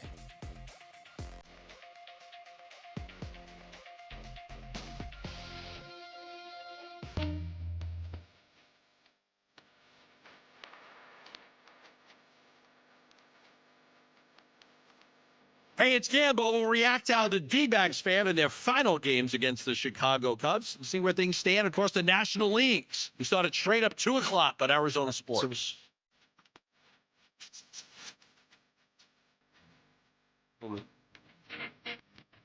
Shoot. Slip. Yeah. All right, Phoenix Suns going into we've agreed on it being one of their most pivotal off seasons ever. Because how could you dispute that? I'm even trying to come up, I'm trying to play devil's advocate. There just isn't a way. Like if they don't get this right, they're gonna be in the same position, if not worse, next year. So they have to get it right this summer. And the reason that we're bringing that up right now, Wolf, is because the coach has been fired. I don't think there's a rush to hire the new coach. I think the bigger thing is get it right. I don't care if the coach is here next week or a month from now. I mean, you'd like to have him in place before the draft, I feel like. But the reason this is coming up right now is James Jones' contract could just run out this summer. And, you know, whatever you think of James Jones, he was NBA Executive of the Year just a couple years ago, and he could have easily won it at least another time, maybe even 2 other times. He is a huge part of pulling this team out of that 10-year rut they were in. You know, it's Chris Paul, it's obviously Devin Booker, it's Monty Williams, it's James Jones, in whatever order you want to put him in. Those guys all played a big role in getting them out of that rut. But at the same time, his contract's up and they haven't re-signed him. So that's kind of important to know who's calling the shots this summer of all summers. You know what's weird about that too, Luke? Just listening to you speak on this is thinking of Matt Ishbia. You know, Matt is a pretty decisive guy for the most part. I think we all would agree, including Matt would agree on that maybe he is too decisive a lot of the time. Having said that, why haven't they went ahead and announced we're extending James Jones in his contract at this point in time? I don't know why that hasn't happened. Well, he did talk about it, Matt Ishbia, at that press conference last week, talked about the futures of James Jones and Josh Bartlestein. There's going to be a lot of change. Here's what I'll say. Coach Bud, that change was made. Didn't need more evaluation.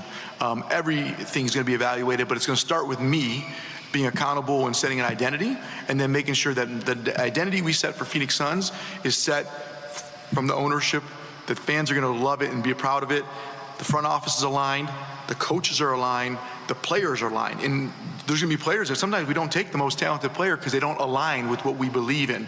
And so those are the changes I'm going to be focused on right now, and then they all will fall into line. And we are going to be making changes, and there's going to be things that are going to be different. And like I said, we will be better. You will enjoy watching our team much better next year, and that's my job. My job is to put. I think there's a lot of things that I do as an owner. But one of the 4 things I talked about when I was just bought the team 2.5 years ago was winning. Right? Like we talked about community. I think we're doing a heck of a job. We talk about fan experience. I think we do a lot of things that other people don't do. How was that slugged? Can I ask you that right now? How was that cut? Slug addresses future of Jones and Bartlestein. Okay. It's going to be a lot of change. That's what he started with. Yeah. It's going to be change. So he literally started with that. Did he not? He did. Now, I mean, could that be one or the other? I don't know. Yeah. I love the fact that James Jones is a general manager that was a player and a really good player and a two-way player as well. This is a guy that, to me, cared about defense, of course. We all know that. James Jones and the player that he was. I look at this, and I see it as a positive for the Suns that James Jones has that experience. I just don't know how it actually works with Matt Ishbia. Is it at what point? James Jones doesn't strike me as a guy who's just going to sit there and take orders. No. He does not strike me as that kind of guy. I mean, again, whatever people think of him right now, because I know you're the general manager and your team just massively underachieved, the general manager has to take some blame. Yeah. But he was one of the best up-and-coming young executives in the NBA a few years ago. I mean, he really was. So, I mean, they almost won the championship a couple years ago. You know what I mean? But listen, Matty Ish came in here and said he wanted to make it big. He was talking about being decisive. Yeah. He was going to come in and he was going to change it. He went out and he did. He brought in Kevin Durant. Yeah. He made that happen and brought that. It was the first move that he made. The same day. The same day. Hey, I'm here, and by the way, here's Kevin Think Durant. about that, man. Yeah. You know, that's who he is it not? It's almost laugh out loud funny that he was the first day he was the owner. It was like he went 9 hours later. By the way, Kevin Durant is coming to be. This is not hard, ladies and gentlemen. We're just going to make it happen. Think about that.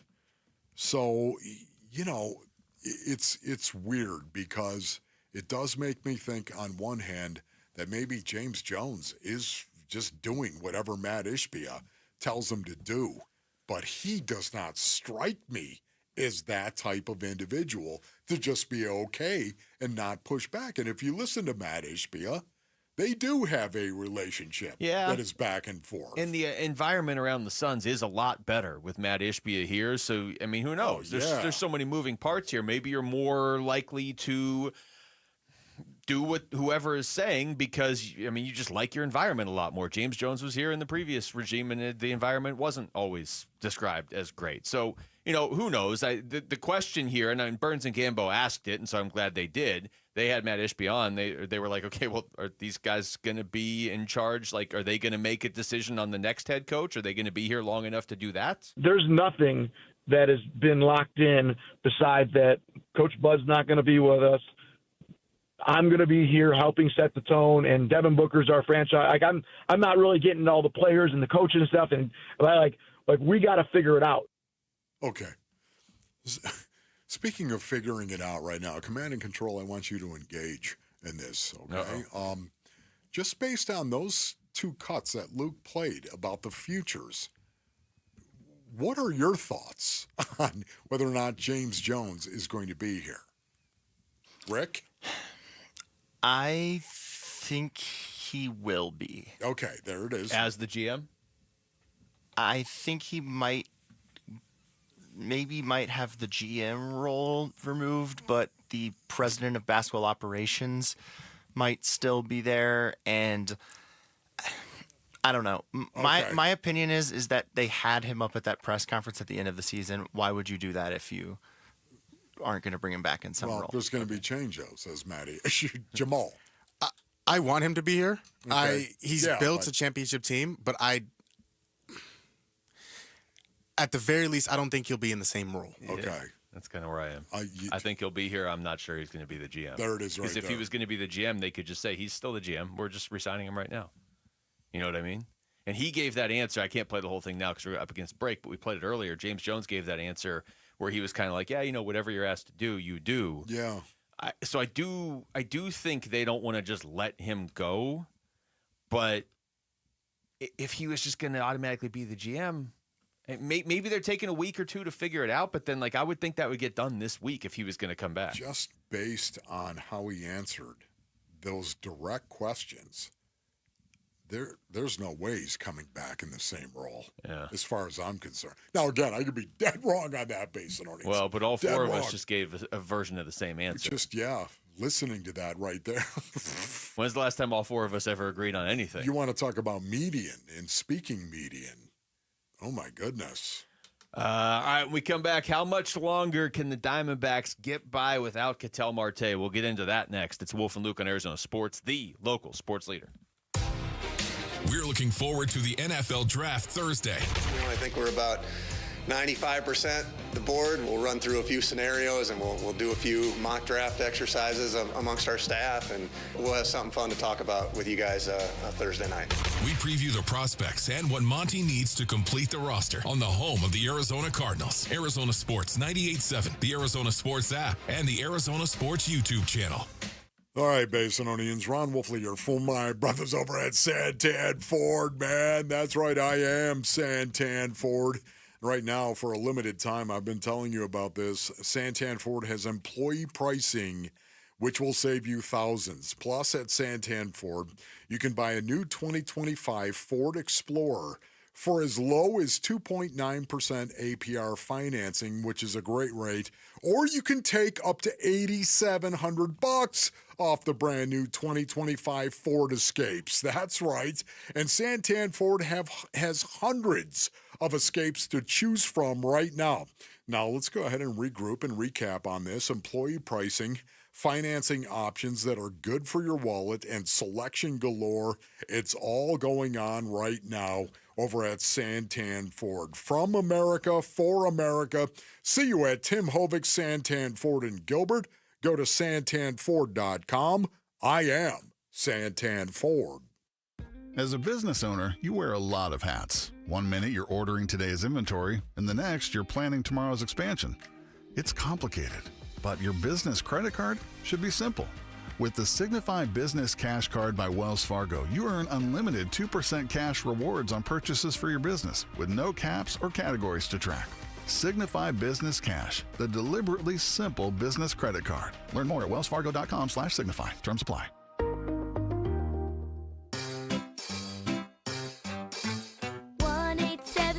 Cars for Kids. KARS Cars for Kids. 1-877 Cars for Kids. Donate your car today. Donate today at carsforkids.org. That's cars with a K. Your car can be picked up as soon as the next day. Receive a tax deduction and vacation voucher. 1-877 Cars for Kids.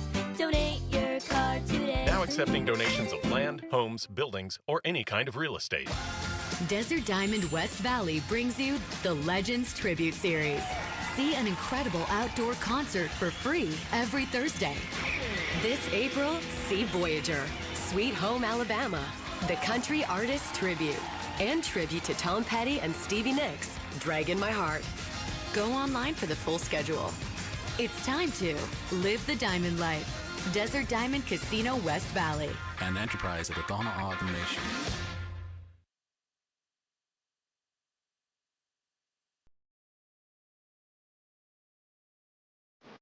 Hey, it's Campbell. We'll react to how the Dbacks fared in their final games against the Chicago Cubs and see where things stand across the National League. We start a trade up 2 o'clock on Arizona Sports.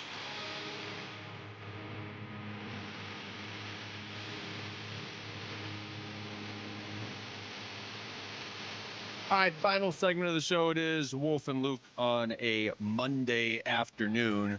Circling back to D-backs here, Wolf. Day off, 3 straight against the Rays coming up. They have, I would say for the most part, been able to tread water pretty well without Ketel Marte. Now, like yesterday was kind of an adventure at second base, but they did still get the win. You know, it helps when Corbin Carroll's hitting the way he has and Perdomo and Josh Naylor. But if injuries are going to start to mount, especially like in the bullpen, like their margin for error is getting a little thinner. They need Ketel Marte back here soon. Yeah, you know, you just get this feeling right now that the bullpen, which has been lights out, rock solid for the most part, all of a sudden the rotation's going to come around and then the bullpen's going to go south. You know what I mean? Yeah. Please stop it. Let's get everyone playing at an even, consistent level for the most part. That's what I'd like to see. Now, maybe that isn't the definition of the game of baseball. Maybe it's all about peaks and valleys, which it is. I think it's probably ludicrous for me to think that everyone's going to somehow start playing at a very consistent, even level. It just doesn't work that way, does it? Be nice. I mean, and this is where as a GM, you must just, I don't know, you must just pull your hair out sometimes. The Diamondbacks are doing fine. Like I don't think anybody's upset that they're 13-9. But it's just, you put together your roster, and that's really all you can do as a GM. I mean, you can make moves during the season. You can send guys down, call them up. I get that. But for the most part, like the bulk of what you have built is there. It's a matter of if they can stay healthy. As far as hitters, they've been relatively healthy. But, I mean, you have A.J. Puck going on the injured list. You have this coming out of the end of yesterday's game. I think a lot of us were watching like, hey, this is cool. Shelby Miller's doing really good. You know, Where is Justin Martinez? Well, Torrey had an answer afterwards. He was not available. Was just a little bit fatigued, a heavy workload for the first couple weeks of the season. So coming out of this day with the built-in off day tomorrow, we feel like he's going to be 100% ready for the rest of the season. So, once again, I cannot pitch J Mart, Puck, Beeks, Shelby every game. I would love to. We have to be responsible here, and this is just a situation where he needs a little bit of rest, and he'll get back on the bump on Tuesday. Yeah, okay, so there it is right there. This overall fatigue that J Mart is experiencing right now of everything that has happened. That one for me, I think AJ Puck is what I'm concerned with the most. Yeah, me too. Just because of how good he has been, of course, how effective he's been, and now the inflammation. Now everyone, once again, it's inflammation. It's not like you've hit the iceberg. You just see there's an iceberg, all right? It's just inflammation is all that it is right now. Nobody panic and think that you've hit the iceberg, okay? Rick, yeah, but we as don't. I'm not looking at command and control, I'm not doing it. Rick, who earlier, what did you say, Rick? I don't want to put words in your mouth, but about elbow injuries and pitchers. I can't find a time that I remember ever seeing an elbow injury or elbow inflammation or elbow soreness or whatever it is not lead to Tommy John surgery at some point. And this could be Tommy John surgery in a year. It can be Tommy John surgery in 3 weeks. But to me, that's what it leads to. See, I firmly disagree that there aren't examples of guys, hey, guy went on the injured list for 2 weeks with an elbow injury. Now he's back and he's fine. Yes. I just don't know where to find an example off the top of my head. But I don't think this is that bad. No, it is not. Rick, I will guarantee you, there's somebody listening to this I'll just in the start pulling game up. of baseball. Somebody's laughing about that. Okay, now I'm guessing there was probably a dozen guys last year around baseball that had an injured elbow and then were fine 2 weeks later, and you just don't hear about them. Yeah. Like, you have an elbow injury. Big deal. Jamal, why don't you Google that, Jamal? I mean, you're sitting back there. Let's see. Luke just said something that is very interesting right now. But to me, the general fatigue overall, the overall fatigue is what I'm bothered with. It doesn't seem like J-Mart. Because it's April? Yeah. Yeah, that's where. has been worked to an extreme. I'm sorry. Maybe they're being extra cautious because it's the same weekend when AJ Puck goes on the injured list, and they're like, "Hey, we had two pretty good closers, and Justin Martinez seems a little fatigued." You played another cut. You want it right here in the show? I want this cut. Overall fatigue, and once a trainer comes in and talks to me about that, I have to really pay attention to it. And when he says he needs another day off, he needs another day off. So, and out of respect to the athlete and what's going on around us right now with AJ, we're not going to risk anything. No, there it is. He even said AJ in there, actually. Yes, I know. The overall fatigue right there. Interesting. Where suddenly you press a little bit. That was the follow-up question, was it not, Luke? Mm-hmm. Yeah, the follow-up question right there. You press just a little bit, and all of a sudden it was a trainer that actually approached Torrey and said that, another day would be great for this guy right now with the general fatigue, which there's bells and whistles going off right now. But I'm a football guy. Mostly just because it's I April. am a football guy. If this were mid-August and, okay, you're just being smart. And Torrey's reasoning there is totally, if that's all it is, that's totally legit, okay? But it's just, it's April. That's the only thing. They're going to need Justin Martinez a lot. Not them saying you overpitch him, but you're going to need him for 6 more months, hopefully. Yeah, he's pitched 7 innings. Yeah. 7 innings right now. So, for me, it's like, wow, general fatigue right now. And where did the trainer get that idea? He got it from J-Mart. Yeah. J-Mart saying that, just general fatigue. There's nothing wrong. I feel fine. I'm just really tired.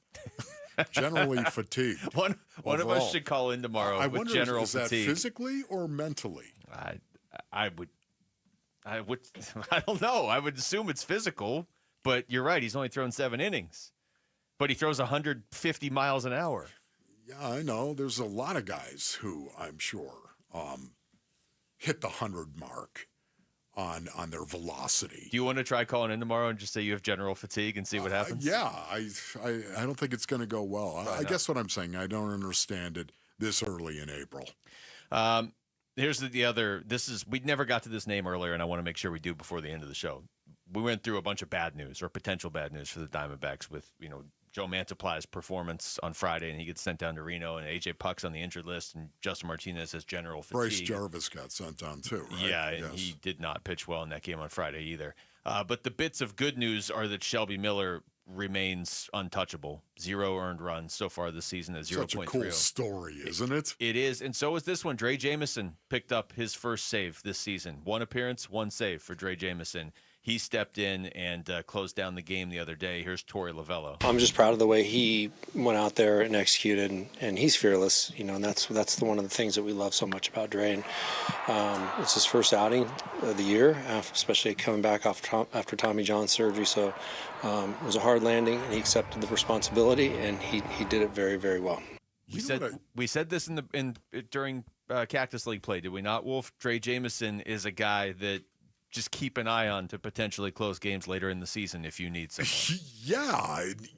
What's so weird about this is how many of his teammates we've talked to that actually use the same thing. He's fearless. Yeah. And what Torey just said, he's fearless. Man, first of all, is that a great character trait for a closer, to be fearless? Pretty much, for the most part. But it also can get you into trouble, well, yeah. I would imagine. If you're too fearless. But I think you do need to have it to be a good closer. It just I might agree also with get that. you in trouble. Yeah. Yes. It's just fascinating to listen to other people that are in the baseball world actually talk about another baseball player and use fearless as the description. Yeah. It's not like, he's got a great fastball and great changeup. And no, he's fearless. Man, that's kind of cool. The saves on this team right now, since this is something we were all looking for at the start of the season, A.J. Puck leads the way with 4, then J. Mart with 2, and Dre Jameson with 1. And if they have a game tomorrow, which they do, and they're in that closing position, I would assume it's J. Mart, but I don't know. All right. Thanks to Rick and Jamal behind the glass. For Wolf, I'm Luke. We got Burns and Gambo next on Arizona Sports, the local sports leader. Peace and strength. Bickley and Marana mornings. It's a bad situation, but it's a bad situation born from a desire to win, which is opposite. If you want to talk about the worst owners of all time, there's been a litany of owners in professional sports who didn't care one lick about winning. They cared about making money and saving money, and that's not the case here. Listen, there's been a lot of swings and a lot of misses. Matt Ishbia is saying, I'm going to take a million swings at this. He needs to start connecting. He needs to get one of those new bats in Major League Baseball. He needs to get a torpedo bat. Torpedo Matt. Bickley and Murata, mornings on Arizona Sports, the local sports leader. Hey, get in. What? Who are you? I'm future you. Constipation with belly pain still coming back? Yeah. Mia, our doctor figured it out. She said it's irritable bowel syndrome with constipation, or IBS-C, and Linzess could help you get ahead of it. Linzess linaclotide is a prescription medicine that treats IBS-C in adults. It's not a laxative. It's a once-daily pill that helps you get ahead of your symptoms. It's proven to help you have more frequent and complete bowel movements and helps relieve overall abdominal symptoms, belly pain, discomfort, and bloating. These symptoms were studied in combination, not individually. Do not give Linzess to children less than 2. It may harm them. Do not take Linzess if you have a bowel blockage. Get immediate help if you develop unusual or severe stomach pain, especially with bloody or black stools. The most common side effect is diarrhea, sometimes severe. If it's severe, stop taking Linzess and call your doctor right away. Other side effects include gas, stomach area pain, and swelling. Talk to your doctor and say yes to Linzess. Learn more at linzess.com or call 1-800-LINZESS. Tired of fighting for your store's last bottle of water or lugging hundreds of bottles of water each year from the store to the car to the fridge to the recycling? For less than $1 a day from Parker & Sons, you can have an unlimited supply of bottle quality water right at your tap. Drinking water keeps you healthier, aids in weight loss, keeps skin hydrated, and flushes your body of toxins. Call Parker for your free estimate on a reverse osmosis system at 602-2-REPAIR or visit parkerandsons.com. This is a story of the one. As a maintenance specialist for university housing, he knows college students can major in wear and tear. Plus, housing so many students doesn't leave a lot of room to house all the supplies he needs. That's where Grainger comes in. With over 1 million industrial-grade products and fast, dependable delivery, Grainger carries the quality products he needs so he doesn't have to. From a new door hinge to a whole new faucet. Call, click Grainger.com, or just stop by. Grainger, for the ones who get it done. Workdays can be unpredictable, but your workwear shouldn't be.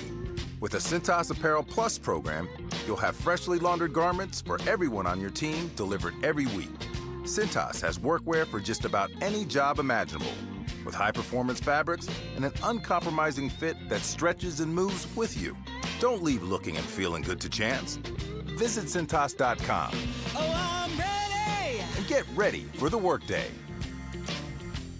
This is Secret Clinical dominating extra stinky stress sweat. And this is regular deodorant. Secret Clinical in a heat wave. Oh, what a beautiful day! This is regular deodorant. Ugh, I can't. Secret Clinical with workout sweat. Let's run another marathon. And regular deodorant. How much more? Secret is the GOAT. Because nothing fights sweat better. Stay fresher under pressure. This is a story of the one. As a maintenance specialist for university housing, he knows college students can major in wear and tear. Plus, housing so many students doesn't leave a lot of room to house all the supplies he needs. That's where Grainger comes in. With over 1 million industrial-grade products and fast, dependable delivery, Grainger carries the quality products he needs so he doesn't have to. From a new door hinge to a whole new faucet. Call, click Grainger.com, or just stop by. Grainger, for the ones who get it done. Hey, it's Pat. The other day at work, they brought in pizza for lunch, so I swooped in and I grabbed 3 slices. The coworker next to me said, "Geez, Pat, you can't have it all." Then I corrected him and said, "Yeah, I can, and you can too." With a new 2025 Toyota truck, power and performance, capability and reliability. Well, I must have convinced him because he grabbed the plate out of my hand and he said, "Good point, Pat." Right now, get 1.99% financing for 72 months on a new 2025 Tundra SR or SR5. Or get competitive financing or a great lease deal on a new Camry, RAV4, or Tacoma. Plus, check out the all-new 6th generation 4Runner, arriving daily at your Valley Toyota dealers. Shop anytime at valleytoyotadealers.com. Toyota, let's go places. 1.99% with $14.75 per thousand borrowed for 72 months. 0 down payment if you qualify. Offers end 4/30/25. See dealer for details. KMVP FM Phoenix. Arizona Sports, the local sports leader. On the Arizona Sports app and on 98.7. I'm Mitch Varel, with Trending Now. It's presented by Parker & Sons Heating, Cooling, Plumbing, and Electrical. It is officially NFL Draft Week. The first round begins on Thursday night, and the Arizona Cardinals are slated to select 16th overall. If you ask ESPN's Mike Tannenbaum, he thinks the Cardinals should look to add to their defense. I would love a front seven pressure player for them. They struggled a little bit on third down last year, but I think they have a good nucleus. I think they're heading in the right direction. To hear his full conversation with Bickley and Murata from this morning, find that interview now on ArizonaSports.com and on the Arizona Sports app. Some Diamondbacks injury updates per our own John Gambadoro. A.J. Puck is set to have an MRI to see what the condition of his elbow injury is. He's currently on the 15-day injured list. And Merrill Kelly not expected to miss his next start after exiting yesterday early due to cramping. And in the NBA playoffs, Game 2 between the LA Clippers and Denver Nuggets will be on our airwaves. Nuggets up 1-0. Can the Clippers tie things up in Denver? Coverage starts at 6:30 over on ESPN 620 AM and the Arizona Sports app. This report is brought to you by Asset Preservation Wealth and Tax. Meeting a financial advisor? Be prepared. Asset Preservation Wealth and Tax shares 22 must-ask questions to guide you. Visit AssetPreservationWealth.com for the full list and a free portfolio review. Arizona Sports, the local sports leader. Burns and Gambo starts now. Straight up to the claw. On this Monday afternoon, good afternoon, and welcome into today's edition of the Burns and Gambo Show. Here on Arizona Sports, the local sports leader. My name is Dave Burns, alongside the one, the only John Gambadoro. Hi, Gambo! Burnsy, what's going on? I see, at the corner of my eye, I can see you winding up. Bergie, what's going on? I can watch you breathe in all that oxygen. Yeah, that's it. We actually put it all into the that first 4 seconds of the show. Then it's all over. It's all downhill from there. We give you the best we've got for the first 10 seconds. After that, it's just not going to. Then we need a nap. No, you know what? It's not quite that. We're just not going to yell as much. Maybe right? There won't be all the yelling. Well, that's not true. You yell a little bit from time to time. I yell a lot. Yeah. You do. But we'll try to keep the yelling down to a minimum here. Hope everybody had a good weekend. Hope everybody had a nice Easter weekend with family and friends, however you celebrate. Hope it was good. The weather was a great Easter. Gorgeous. Yes, it was a great fantastic. Easter. Yes. It's wonderful. NBA playoffs. We got a lot to take from that if you're a Suns fan, right? It wasn't me playing that team. Didn't it just seem like every other game, it's like there's actually kind of a Suns angle here. There's a Suns hook to a Ty Jerome angle. The Ty Jerome or the Rockets or the Oklahoma City. Or there was a little hook in every single game. The Rockets won by 97 points. It was incredible. I've never seen a team beat another team that badly. The Thunder won by 97 points. 97 points. That was a glimpse into the future that wasn't for the Phoenix Suns, right? We got a lot to unpack. Thanks for joining us. We appreciate you hanging out with us here on this Monday afternoon. Let's weigh in on our top story of the day on the Burns and Gambo Show. Burns and Gambo, the weigh-in. Swung on, that ball blasted towards center. Thomas, though, is there. He makes the catch, and that's your ball game. Diamondbacks win it by a final score of 3-2. Jamison gets the save in his return to the majors, and there will not be a sweep here at Wrigley Field as the Dbacks hang on and win it in a thriller. You and I had a similar takeaway to that game yesterday. They needed that one. They had to get that one. Crazy game, crazy 11th inning. Just overall, first of all, Merrill Kelly was outstanding. I'll say this now because I reported it a few minutes ago. I don't expect him to miss any starts. Right now, the thought is he is going to be able to make his next start. They got an off day today, so it's an extra day for him to get some rest. He was absolutely outstanding in that baseball game. Retired 16 straight Cubs at one point. But, man, what a crazy game, that 11th inning. Perdomo's on second base, and I'm like, but he wasn't the last out. But there's a rule because the last out was the pitcher's spot that, you get to use the guy before him. So he ends up running. Naylor, third hit of the game, drives him in with the RBI single. It's 3-2. Thomas singles, his runs on first and third. Naylor, and I loved it. I absolutely loved it. I enjoyed it too. Yeah, he takes off for the plate because Wicks isn't really paying all that attention. He's the biggest, most lumbering runner on the team, right? You really thinking Josh Naylor's going to steal? Absolutely loved it. Straight steal of home too, man. Just go. And usually when a guy's out, you're like, oh God, how can you do that? Oh. How stupid is I'm like, man, that was fun. It was kind of fun, wasn't it? That was freaking awesome. Now, if if that ball is 3 inches higher, he's safe. It was so close. Now, if they had lost the game, I don't know if we'd have been as thrilled with the steal of home because, then you're like, oh, man, that could have been a run-scoring opportunity. But because they won, it was really easy in retrospect to go, yeah, that was a lot of fun. I'm kind of glad he tried that. That was cool to watch. If Corbin Carroll's at the plate or if Naylor's at the plate or Marte's at the but it was Gabby Moreno. He hasn't been hitting very well. Yeah.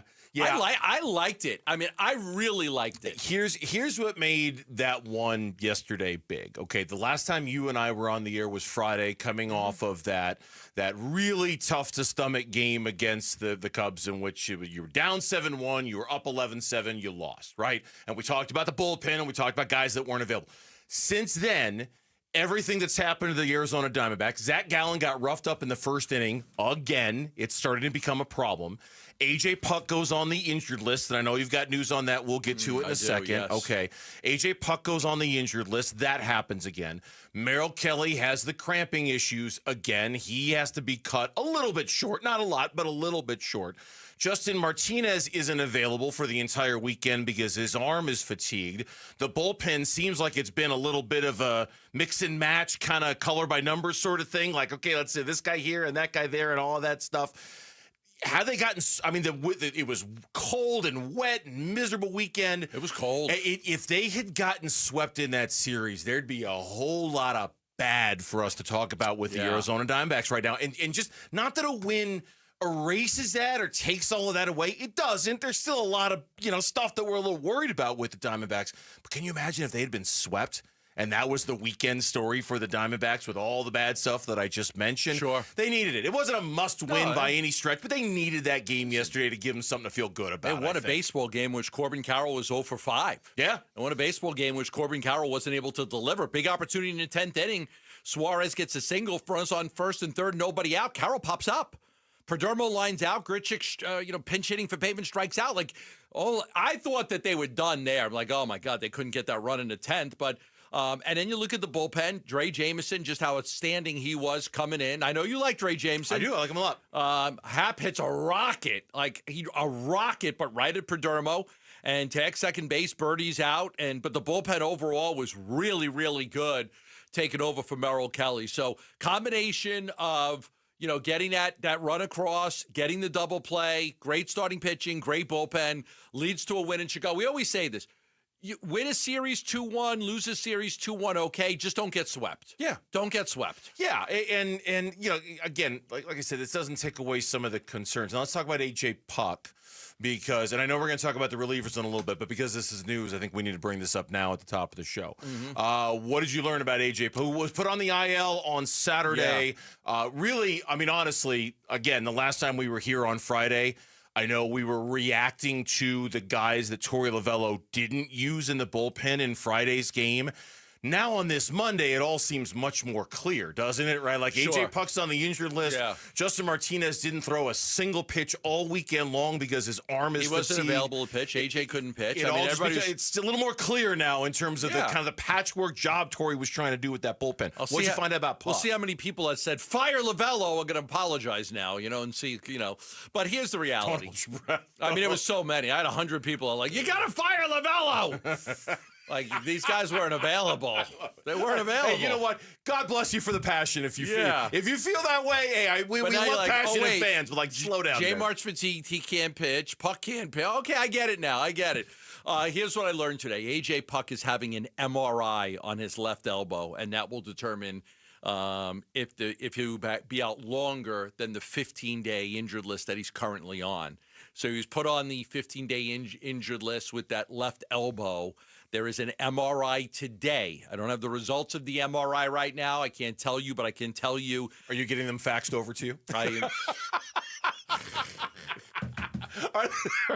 Would you be surprised? No, I wouldn't. You get them faxed over to you. Yeah, I get one of these commercial breaks. If you're watching on YouTube, Gamble will be looking at the MRI results, holding up to the light to see if he can give us a diagnosis on A.J. Puck's elbow. Somebody's medical information. I'm just saying he is getting an MRI today, and that MRI, from what I'm told, will give them a better, clearer understanding on whether he's going to be out any longer than the initial 15 days. It's troubling. As Nick Piccoro had reported over the weekend, Puck said this was the first time he had dealt with any kind of soreness in that elbow since he came back from Tommy John surgery back in 2018. He obviously is a hard thrower. He obviously, had a lot of different pitches. There's a lot of stress on that elbow.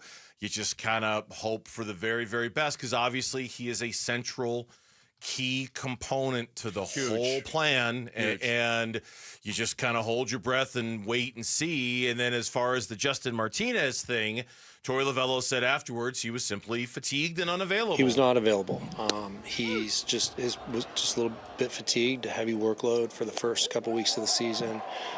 So coming out of this day with the built-in off day tomorrow, we feel like he's going to be 100% ready for the rest of the season. So, once again, I cannot pitch J. Mart, Puck, Beeks, Shelby every game. I would love to. We have to be responsible here, and this is just a situation where he needs a little bit of rest, and he'll get back on the bump on Tuesday. You hear that answer? There's a little echo of what happened on Friday in that answer. There's an echo. You can hear it. It's in the playoffs. You can do that, but you can't do that over the course of a 162-game season. You have to realize the playoffs is a little bit different animal. The season's coming to an end, and the guys are going to have 4 or 5 months off. So but you could do it then with the season winding down. You can't do it in the beginning of the season. You can't do it. Yeah. Too risky. The phrase I saw used more than once when talking about Justin Martinez is dead arm, which is a common kind of early season thing for a lot of guys. So it doesn't sound like anything to be overly concerned about with Justin Martinez, but we shall see. When we come back on the Burns and Gambo show, we have arrived. The NFL draft is this Thursday. Who are the Cardinals going to take? Well, just stay tuned and we'll tell you. Well, no, that's not really the case. Next on the Burns and Gambo show. Dbacks Cubs. Swung on, that ball blasted towards center. Thomas, though, is there. He makes the catch, and that's your ball game. Diamondbacks win it by a final score of 3-2. Jamison gets the save in his return to the majors, and there will not be a sweep here at Wrigley Field as the D-backs hang on and win it in a thriller. A D-backs day off before starting a homestand against the Rays tomorrow. Listen to the D-backs play ball on Arizona Sports 98.7 and the Arizona Sports app. Give your roof some TLC with JLC. JLC Roofing, a roofer-owned roofing company right here in Arizona. 3 generations of roofers. When I say it's in their blood, it's in their blood. That's what they do. From grandfather to father to son, they do a great job for Arizona homeowners and even offer our listeners $1,500 off a full replacement roof. That's right, $1,500 off a full replacement roof. They service the entire state. They do tile, shingles, foam, rolled roofing. They'll make sure you have the right underlayment. It's going to get really hot soon. This is a great time to get your roof replaced if you need it because the heat takes a toll on roofs, especially the underlayment. Call JLC Roofing at 602-ROOFING. That's 602-ROOFING, or go to jlcroof.com. Looking for winning deals? Native Grill & Wings has you covered with $10 meal deals available all day. Every day featuring choices like our My Native Burger, Native Chicken Sandwich, and more.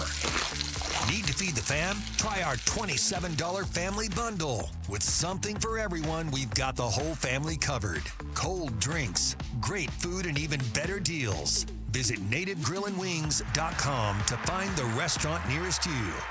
Hey, it's Vince Marotta with some exciting news from Earnhardt Ford in Chandler, the Ford Motor Company from America for America employee pricing event. And this is a big deal, folks. This means you pay what they pay across a full lineup of trucks and SUVs with few exceptions. And if you're considering a new vehicle, you got to give Earnhardt Ford a chance to prove why they've been a trusted name in the Valley for over 73 years. They're a family-owned dealership that offers a no-bull way of doing business. That's why generation after generation of Arizonans return to Earnhardt. Stop in now at Earnhardt Ford and take advantage of employee pricing, or check out their fully digital shopping experience with No Bull Express at earnhardtford.com. Offers require approved credit and end June 2nd, 2025. That's earnhardtford.com. Most new vehicles include the No Bull protection packages and added benefit. $699 for cars and SUVs, $1598 for trucks. For well-qualified customers through Ford Credit, U.S. residents only. Available on select new 2024-2025 Ford vehicles only. Exclusions apply. Prior purchases. Traditional AXZD plan ineligible. Plus tax, title, license, and $599 doc fee. See dealer for details. Need inspiration? Shop Fry's. For mouth-watering meals and appetizing ingredients. Our low prices add up to big savings. Plus over $600 in digital coupons each week. And up to $1 off per gallon at the pump. At Fry's, you always get big flavors and big savings. Fry's. Fresh for everyone. Fuel restrictions apply. You can save more with our weekly digital deals. Select boxes of Nabisco Ritz crackers are only $1.99 each with your digital coupon. Fry's. Fresh for everyone. Hi, I'm Kamiko, the founder of Miko's Hot Chicken. When we started our family restaurant, we were also raising a family. But let me tell you, it wasn't easy. Our Chase Ink card was there to reward us on all of our business needs. Now we have a thriving location, and we're hungry for more. With the Chase Ink Business Unlimited card, you can earn unlimited 1.5% cash back on every purchase, so your business can go from here to possible. Chase for Business. Make more with yours. Real business owners compensated for their participation. Cards issued by JPMorgan Chase Bank and a member FDIC. Subject to credit approval. Terms apply. Go from daydreamer to industry leader with Amazon Business. From office supplies to IT essentials, Amazon Business provides tools that help you save costs and make insight-based decisions. Learn how to bring your visions to life at AmazonBusiness.com.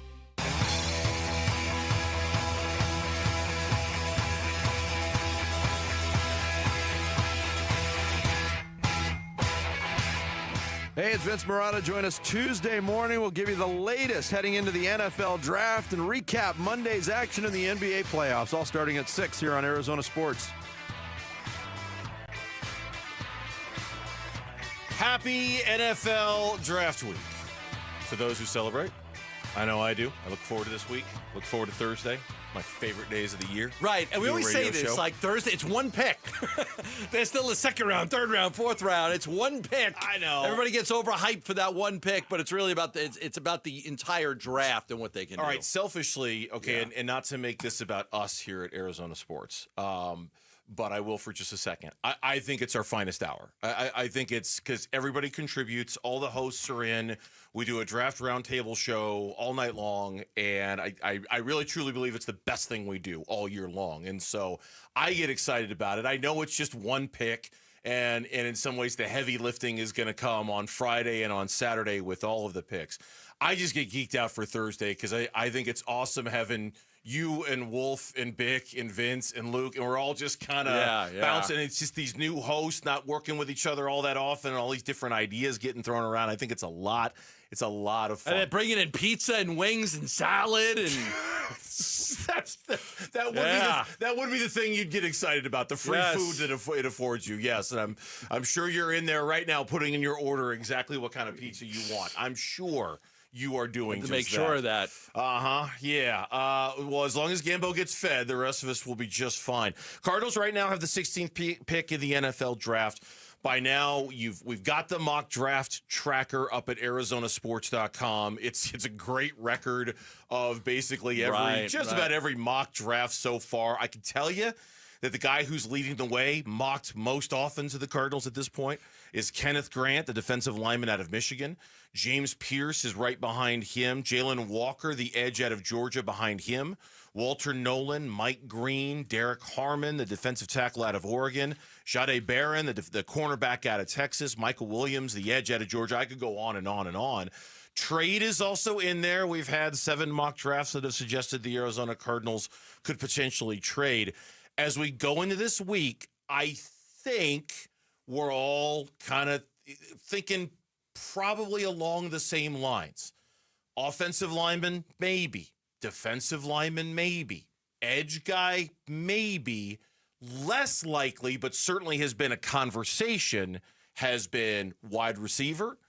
Corner has been talked about a little bit in some of the mocks that we've seen. It seems like those 5 positions, with a bigger emphasis on offensive line, defensive line, and edge, seem to be where the general consensus has been over the last few weeks going into this week. What I can tell you is that, because so many people have been asking me about it, we will have a Gambo 5. I buried the lead. I apologize. See, that's why they're letting you pick pizza, because you're coming up with the Gambo 5. Yes, that was the only way I was going to do it, is if they were going to feed us.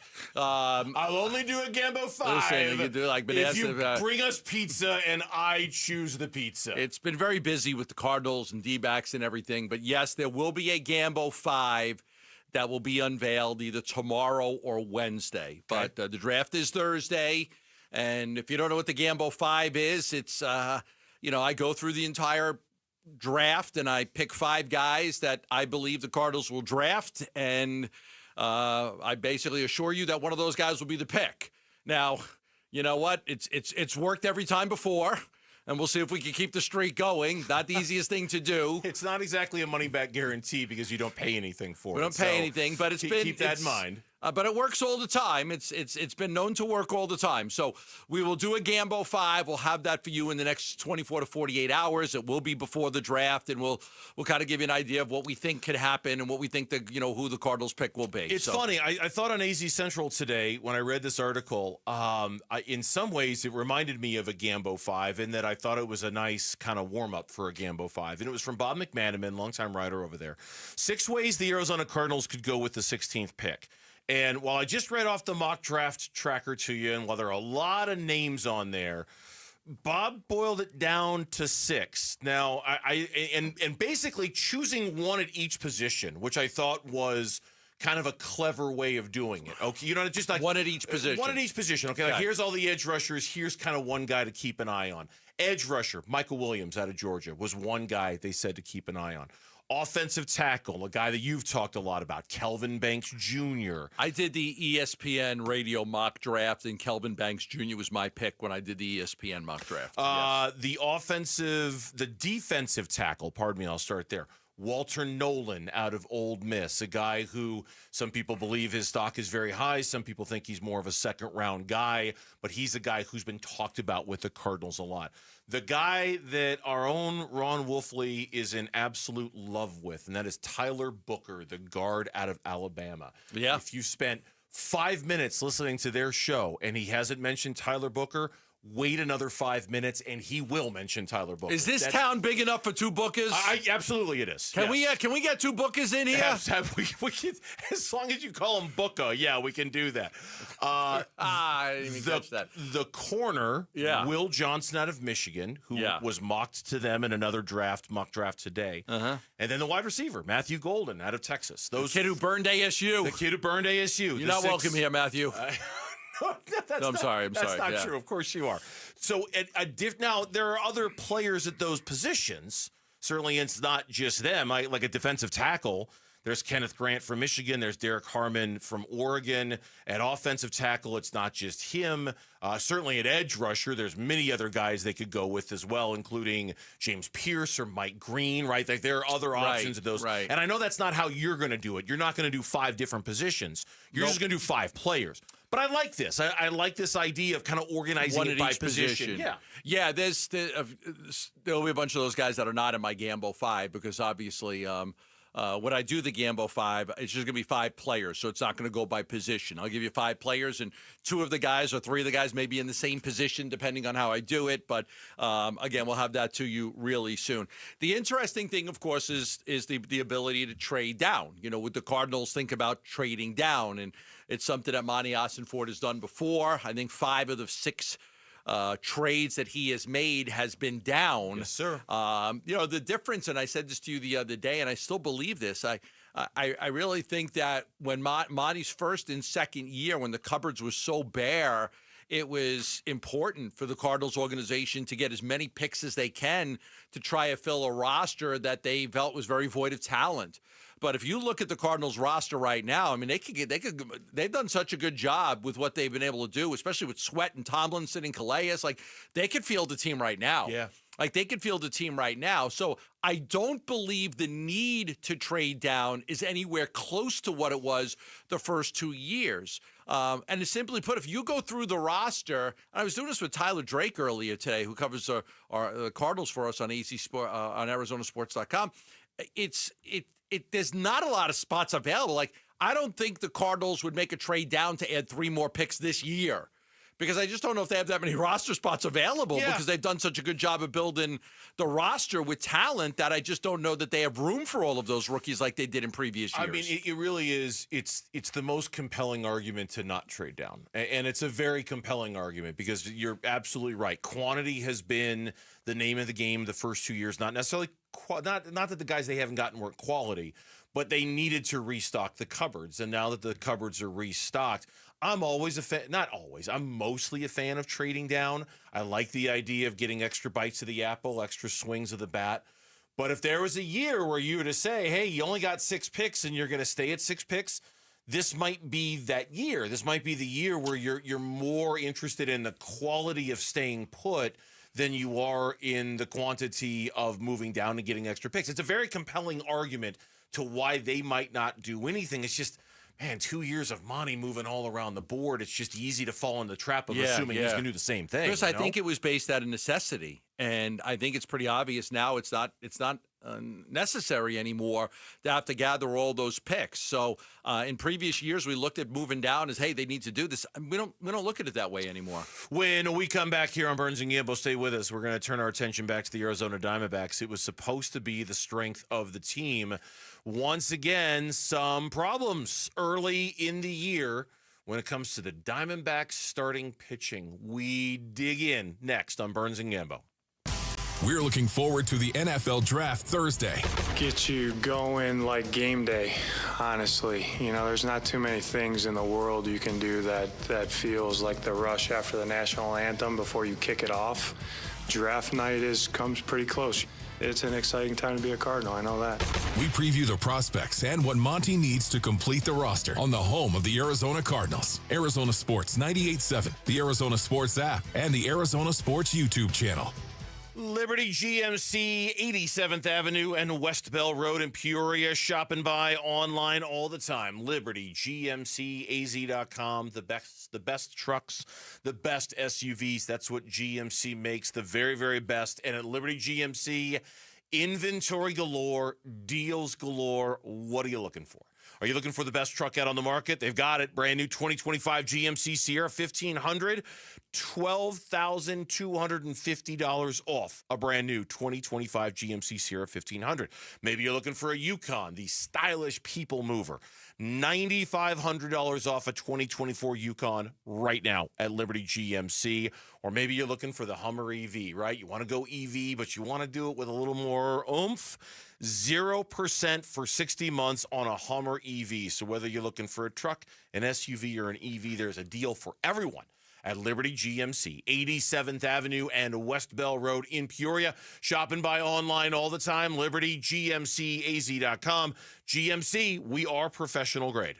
Attention! If you've been using GLP-1 medications to lose weight or thinking about starting, now's the time to act. For a limited time, you can get $200 off your GLP-1 medications at Red Mountain Weight Loss. Our compounded GLP-1 medications are in stock today. No shortages, no waiting, no hassle. And don't miss this opportunity to save. Book your appointment today and lock in your $200 savings before it's too late. Real doctors, real results, Red Mountain. Visit redmountainweightloss.com before this offer's gone. That's redmountainweightloss.com. At Shane Company, we love a spring engagement, but you might be wondering, how do I find the perfect engagement ring? As a trusted family jeweler since 1929, we get asked this a lot. We have a wide selection of ring settings, like vintage designs with romantic details, floral settings inspired by nature, and classic styles with clean lines and sleek metals. Dreaming of the most beautiful diamond you've ever seen? At Shane Company, we handpick only the sparkliest center stones in all shapes and sizes, from oval to round to marquise, and more. We have gorgeous natural and lab-grown diamonds at competitive prices, in-store, ready to compare side by side. Drawn to certain colors? We're known for our rainbow of vivid natural sapphires, including shades of blue, straight out of a fairy tale, handpicked by our owner, Tom Shane. At Shane Company, we have the best free lifetime warranty that includes the center stone, plus resizing, repairs, and cleanings for life. Visit us at shaneco.com or in store. No appointment necessary. Shane Company, your friend and jeweler. Twin Peaks is the best in the game. Here, your favorite drafts are poured at a frosty 29 degrees, and rare barrel-aged whiskeys are served just the way you want them. It's bigger game days and bolder fight nights. I mean, where else can you find a scratch kitchen that always comes in clutch every day from lunch to late night? Only at Twin Peaks, the #1 sports bar. Twin Peaks Scratch Kitchen scores every time. Dig into hand-smashed burgers, chef-inspired flatbreads, and more at your local lodge. You heard the news. Newsmax just went public on the New York Stock Exchange and listed on the big board. Millions of Americans like you are joining our news revolution. Reuters Institute says Newsmax is one of the top 12 news brands in America. Even President Trump says it's terrific. 40 million Americans go to Newsmax, and its audience grew 50% since the same time last year. Millions really are making the switch to Newsmax. If you want to be a Newsmax share owner, call your advisor or get more info at newsmaxinvest.com.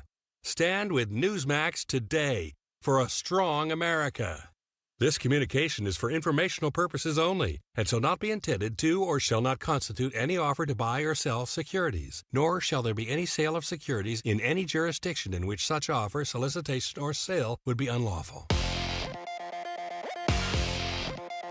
I'm Mitch Vareldes with Trending Now. It's presented by Parker & Sons, heating, cooling, plumbing, and electrical.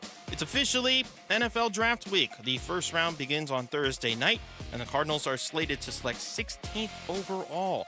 And if you ask ESPN's Mike Tannenbaum, he thinks the Cardinals should add to their defense. I would love a front seven pressure player for them They struggled a little bit on third down last year, but I think they have a good nucleus. I think they're heading in the right direction. To hear his full conversation with Bickley and Murata from this morning, find the interview right now on ArizonaSports.com and the Arizona Sports app. Some Diamondbacks injury updates per hour. John Gambadoro. A.J. Puck set to have an MRI today. They're going to check to see the condition of his elbow injury. He's currently on the 15-day injured list. And Merrill Kelly not expected to miss his next scheduled start after exiting yesterday early due to cramping. And in the NBA playoffs, Game 2 between the LA Clippers and Denver Nuggets will be on our airwaves. Can the Clippers tie this series up at 1 apiece before it sends to Los Angeles? The coverage starts at 6:30. That'll be over on ESPN 620 AM and the Arizona Sports app. This report is brought to you by America Roofing. America Roofing wants to give you some relief on your roof. Save 12% with their tariff and tax relief or get a free inspection. Online at AmericaRoofingCo.com, Arizona's largest roofer.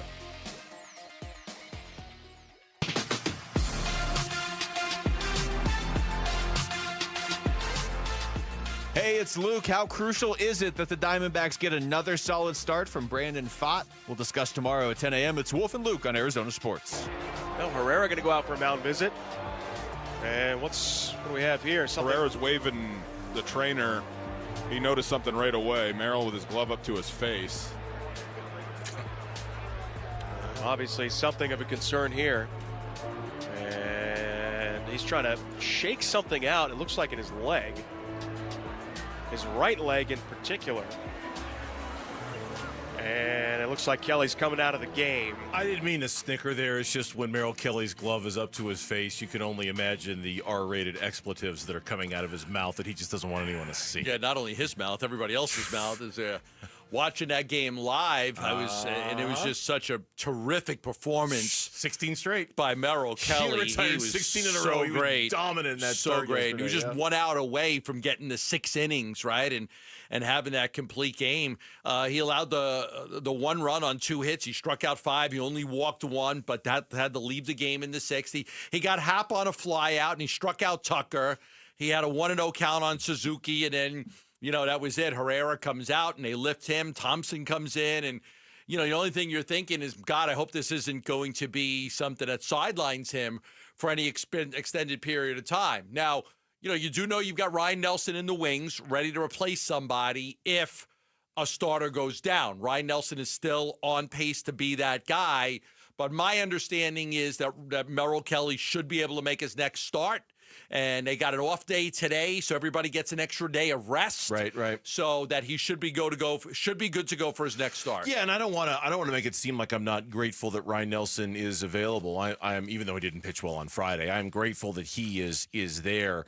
I mean, to me, this is less about breaking glass in case of emergency and using Ryan Nelson, and this is more about, hey, Merrill Kelly's pitching really well. I don't want to see him go anywhere, and so when it's the cramp, and we found out later it's the cramping issue, which we sort of, I don't want to say we assumed because we didn't. Normally this is a thing that happens to him in the heat of the summer. Normally, this is a thing that happens to him at Chase Field when the roof is cold and it's a little bit warmer in there. It seems to have plagued him, especially there.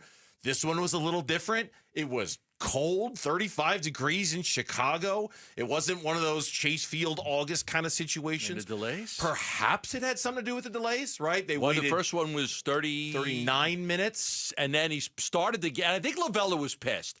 They started the game. Merrill pitched to 2 guys, put 2 guys on base. Starts raining. Tarp comes out. He's like, why did we even start this game? Of course, he should have been pissed. Why did we start this game? Every manager should have been pissed. Like, guys, it's an hour. It was an hour. Look at the Doppler. You see that big red blob coming our way? If there's a big red blob coming our way, don't start the game. Don't start the game if there's a giant thing of weather coming our way. Wasn't there a movie called The Blob back in like the 50s or something? The Blob. It's like a horror, like a really horror movie. The Blob. Movie called The Blob. Yeah, that's why. Well, because when I was doing Diamond Talk, I actually got pretty good at reading those maps. You can kind of tell. Hey guys, don't play the game. It's gonna rain. It's coming. Well, you never want to have your starting pitcher start the game, and then if it would have been a half an hour more, he probably doesn't pitch again. Probably doesn't. But because it was within the hour, he pitched an inning in the dugout, like not the dugout. dugout. He went back into the whatever you call the it. underground bullpen. The underground bullpen, and he pitched an inning in the underground bullpen, and so then he was able to come out and feel like he didn't miss that much, and he was able to stay sharp. But he was so great. He was so dominant. And the first thing you think about is, man, I really hope this isn't going to be something that's going to sideline him for a while. So my understanding is it's not. Should be able to make his next start. No, that's good news. It's funny. I wasn't worried about the long-term ramifications of Merrill Kelly in that he might miss some time. You were worried about winning that game? No, I was just worried about it's still happening. Like it's the cramping issue. It's still happening. Right. And it's not, like I said, it's not happening in August, and it's not happening at Chase Field. It's happening in April when it's freezing cold. These guys have the best people working for them, and they just can't figure out how to get Merrill Kelly. And they can't figure this out. And it's always the same. It happens later in the game. It never happens early. Never happens in the second or the third inning. It's always like the fifth or the sixth. It's always like the same pattern. And it's got to be. We know Merrill. We've had Merrill on our show a dozen times. This has got to piss him off to no end. Yes. Because he was sticking it to the Cubs yesterday. Oh, yeah, they couldn't hit him. Just sticking it to him. And he's got to come out because he's got a cramp. I think I'm just going to walk by his locker. I'm going to go tomorrow or Wednesday and just drop a bottle of Pedialyte right there. Hold on. I had written down on my show sheet, I want you to read that number right there to the audience, right there in the corner. 233.17. Okay, what's that for? I wrote down, that's when you were going to mention Pedialyte for the first time. Was it 2:33 and 17 seconds? That's great. You went to 2:37 and about 25 seconds, okay. so I was about 4 minutes off. Because I knew, I'm like, he's going to mention the Pedialyte thing again. For the love of God, I know he's going to do it. Great. It's like magic. As if the Diamondbacks training staff doesn't know about Pedialyte. I'm going to tell whatever. him. Okay, but that wasn't the only thing from this weekend from the starters. Zach Gallen. Zach Gallen's first innings are... this one was like the first two innings. It was brutal. It was hard. Gave up 2 runs in the first through 32 pitches, then gave up 4 more in the second. He had 64 pitches through the first 2 innings. Now, luckily, settled down, 1, 2, 3 in the third, 1, 2, 3 in the fourth, got to go 6 innings, gave up 6 runs and 7 hits. But, man, the first inning, he walks Happ. He gives up the RBI triple off the right field wall to Tucker. He gives up the RBI single to Bush. In the second, he walks Amaya, gives up a single to Birdie. Then the RBI ground out to Tucker off his glove. He made a nice play off of his glove. And then the real damage. Suzuki hits a bomb, 2-run homer into the left field stands.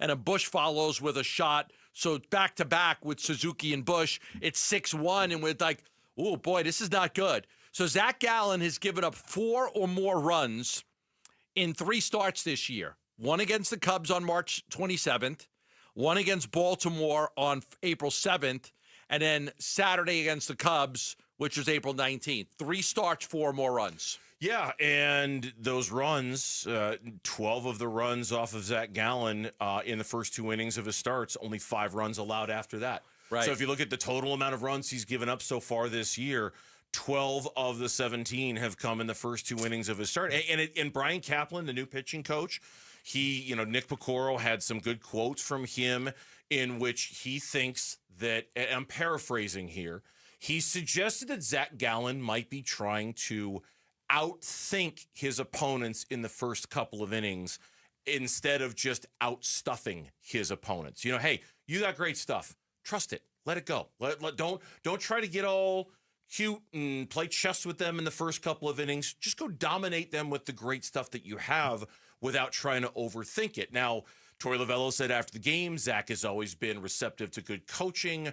I'm sure he's getting coached up on the first and second inning issues right now, but it is interesting to have the pitching coach kind of go on record, the new pitching coach, and say, yeah, I think he's doing too much of this and not enough of the other stuff, and maybe we need to work on that before his next start with the first inning. Interesting. He had been 3-0 in Wrigley Field and just given up 1 run and struck out 17 in 19 innings. So he has had a lot of dominance at Wrigley Field. So to come back and pitch poorly in that game was just not usually him. He usually owns them over there. He had a great start there last year. Here's the quote. I think Zach has to feel really confident of who he is and be really aggressive and get them on their heels instead of the other way around. I think it's a matter of pitch 1 being like, you have to account for me and not the other way around. I think it's that simple, close quote. We'll see if it's that simple the next time Zach Gallen takes the mound. And then, of course, Corbin Burns, he was not the problem at all on Friday. Though, have you seen his strikeout numbers? They are way down compared to where he usually is. I know it's early. Yeah. But his strikeouts per 9 so far in his Diamondbacks career are very low compared to where he usually is. Man, I'd like to go back when they signed him. It was one of the things that was talked about a whole lot is that he wasn't striking out a lot of batters anymore. Here, and I'll just give you this note. Here it is. This is from January 16th. Burns' strikeout rate has actually declined annually since a peak K rate of 36.7 in 2020. That's not necessarily the red flag you might read it to be. Burns mixes 6 pitches, starting with the cutter curveball combo, By all evidence, he has simply been a smarter, more refined hurler over time. So I remember, I just went back to this because I had it in my notes. That was on January 16th because that was something people brought up, and I did some research on it. And yes, so since 2020, his strikeout rate has gone down, but they said it's because he's just become a smarter pitcher. Yeah. So take it for what you want. Yeah, no. And I'm not just going to judge him off the strikeout numbers, but his, and he pitched. He was not the problem on a day where the wind was blowing out. He held the Cubs to 2 runs on 6 innings. He did fine, but he doesn't have a win yet this season. His ERA is nearly 5 on the season so far. Right. So, and the strikeout numbers are way, way down. When we come back here on Burns and Gambo Show, after I remind you, as we're calling all Minecraft-loving families. Head to the contest page now at ArizonaSports.com. You'll have your chance to win 4 tickets to the Dbacks Braves game on Minecraft night. Plus, you'll score 4 tickets to see the brand-new Minecraft movie, which is making a fortune at your local Cineplex. When we come back, what a start to the NBA playoffs, at least out west, and certainly as it relates to the Suns. We'll talk about it next on the Burns and Gambo Show. Bickley and Morana Mornings. Mike Tannenbaum said he's a big believer in Marvin Harrison Jr. Again, but do you believe in the rest of the room? That's really the big question to me. Where is the standout talent? Don't you need more than one, even if Marvin Harrison Jr. is that guy? The Cardinals in 2003 got Anquan Bolden in the 2nd round. In 2004, they got Larry Fitzgerald in the 1st round. In the 2008 season, 2009 calendar year, they played for a Super Bowl championship. Might be something said for putting together a young, dynamic wide receiver duo. Bickley and Morana, mornings on Arizona Sports, the local sports leader. Love telling you about the Schwartz Laser Eye Center and the Team Eye Doctor for your Arizona Diamondbacks and Phoenix Suns. Dr. J. Schwartz. Yeah, the pros trust the Schwartz Laser Eye Center with their eyes, and so should you. Me and my entire family, we will only go to Dr. J. Schwartz. Matter of fact, my daughter Gabriella, who's a doctor in Tucson, she's coming down next week because she's got an eye appointment with Dr. J. Schwartz. And I can't even tell you how many eye doctors she probably passes to come all the way down here to see the good doctor, Dr. J. Schwartz. But for a reason. She has been going to him since she was a kid, and she trusts him more than anybody else to take care of her eyes. So for her, it's glasses and contact lenses and just getting her eye exam. For me, it was LASIK surgery. I've had dry eye. I've had the Schwartz Laser Eye Center taking care of my family for decades. And they can take care of you and your family, too. Locations in Glendale, Scottsdale, and Mesa. Call 480-483-EYES or go online at teamidoc.com. Did you hear? A recent stash of $10 gold Liberty coins from the 1800s has been found. These gorgeous gold coins are as bright and shiny as the day they were struck in the late 1800s. And less than 200 of these gold coins are available. Coin experts are calling this gold find an incredible opportunity. Call 1-800-917-4635 and you are guaranteed a $10 gold Liberty coin minted by the U.S. Mint in the 1800s. But with extremely limited availability, you must call now. These gold Liberty coins from the 1800s are still in uncirculated condition. That is history you can hold in your hand. To learn more, call 1-800-917-4635. Call now and you'll receive a free American Coin Collector's Bonus Package, a $40 value, free with every order. Call 1-800-917-4635 now to secure your $10 gold Liberty coins dated from the 1800s before they sell out. That's 1-800-917-4635. Message and data rates may apply. Hey, this is Dave Burns. And John Gambadoro. And every year we hear far too many heartbreaking stories involving children in water. Please take 2 seconds out of your day to help prevent these tragedies. Learn life-saving water safety tips and enter to win swim lessons from the YMCA and a pool alarm from Life Buoy. Go to Fulton2seconds.com or text SWIM to 620-620. And never forget that 2 seconds is too long to take your eyes off kids near water. This is Doug Fulton of Fulton Homes, proud to partner with KTAR to keep your kids safe around water. May 5th through the 11th, get close to the future legends in women's golf. The Carlisle, Arizona Women's Golf Classic returns to TPC Scottsdale's Champions Course. Brought to you by Carlisle Companies.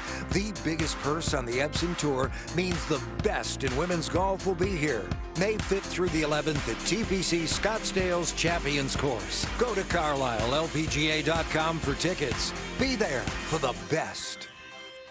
Dan Bickley with My Guy Bear, one of the Henley brothers that owns Waltz TV and Appliance. And Bear, why should our listeners shop at Waltz? Well, Dan, we're all about making it easy. No membership fees, no loyalty points. You get the best price every time. If you find a better price somewhere else, we'll match it and give you 30 days of price protection. That's pretty sweet. No risk, just great deals. And don't forget, folks, drop my name. You'll get a 3-year warranty for free or 10% off installation labor. Shop local. Shop Waltz. The Burns and Gambo Need to Know Social Poll. Presented by Sanderson Ford. Lauren is here. Hi, Lauren. Hi, guys. Did you have a good weekend? I did. Fantastic. Yeah, it was very nice. Celebrated Easter. My sister's in town. Went to see the movie Sinners. All things good. Yeah, that movie's getting good word of mouth out there. Really good word of mouth out there. Michael B. Jordan, I like him. He's good. He's good. He's Sinners. good in it. Sinners. It's like a. I don't want to give too much away, but it's kind of like a horror movie, sort of. But not in the traditional Not in the sense. traditional Not like sense. a jump scare. Right. Kind of And horror. it's Michael B. Jordan, who was in Creed by the same guy who directed Creed. So anyway, there's that. But enough of that. You got a poll question for us today. What are we asking of the folks today? Well, it's NFL draft week. It is? But yeah, breaking news, Okay. guys. Jeez. Breaking news. NFL draft week. NFL draft starts on Thursday. And instead of diving right into the weeds of things, day one, we're going to focus on the exciting things for local fans, which is Cam Scadaboo. Scadaboo. And we're asking, which round of the NFL draft do you think that Cam Scadaboo will be drafted in? Your options: 2 or 3, 4, 5, 6 or 7. I'm going to go 3. Okay. I'm going to go third round. I like those teams that have those extra picks. Oh yeah, a lot of comp picks. At the end of the third round. I think he's going to go third round. A lot of comp picks at the end of the third round.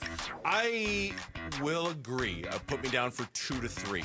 But I think late third round. It's the second and the third round is on Friday. I bet somewhere around 7:30 or 8 o'clock on Friday night, Cam Scadaboo hears his name called.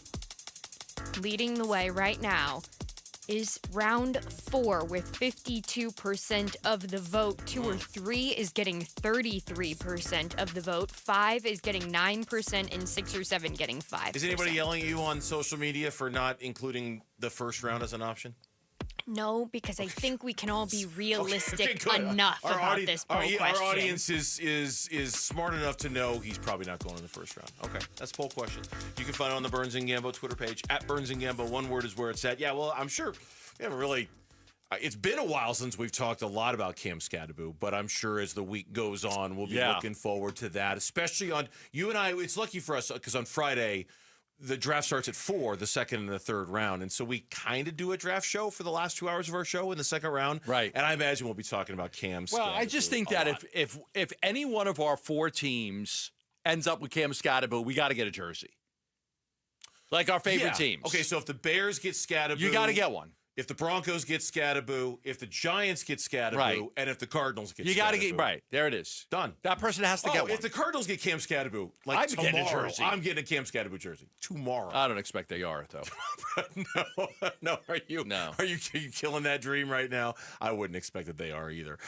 In the meantime, speaking of killing dreams, if you had any dreams of the Phoenix Suns making the playoffs and being the 8th seed and getting into the play-in tournaments, they could have the right to play Oklahoma City. Oh my goodness. Oh my goodness. Did they get demolished yesterday? The Memphis Grizzlies by the Oklahoma City Thunder. They got demolished. I'm going to be honest, like, I didn't watch every playoff game, but I watched some, when time called for it, and I would put the game on and watch it.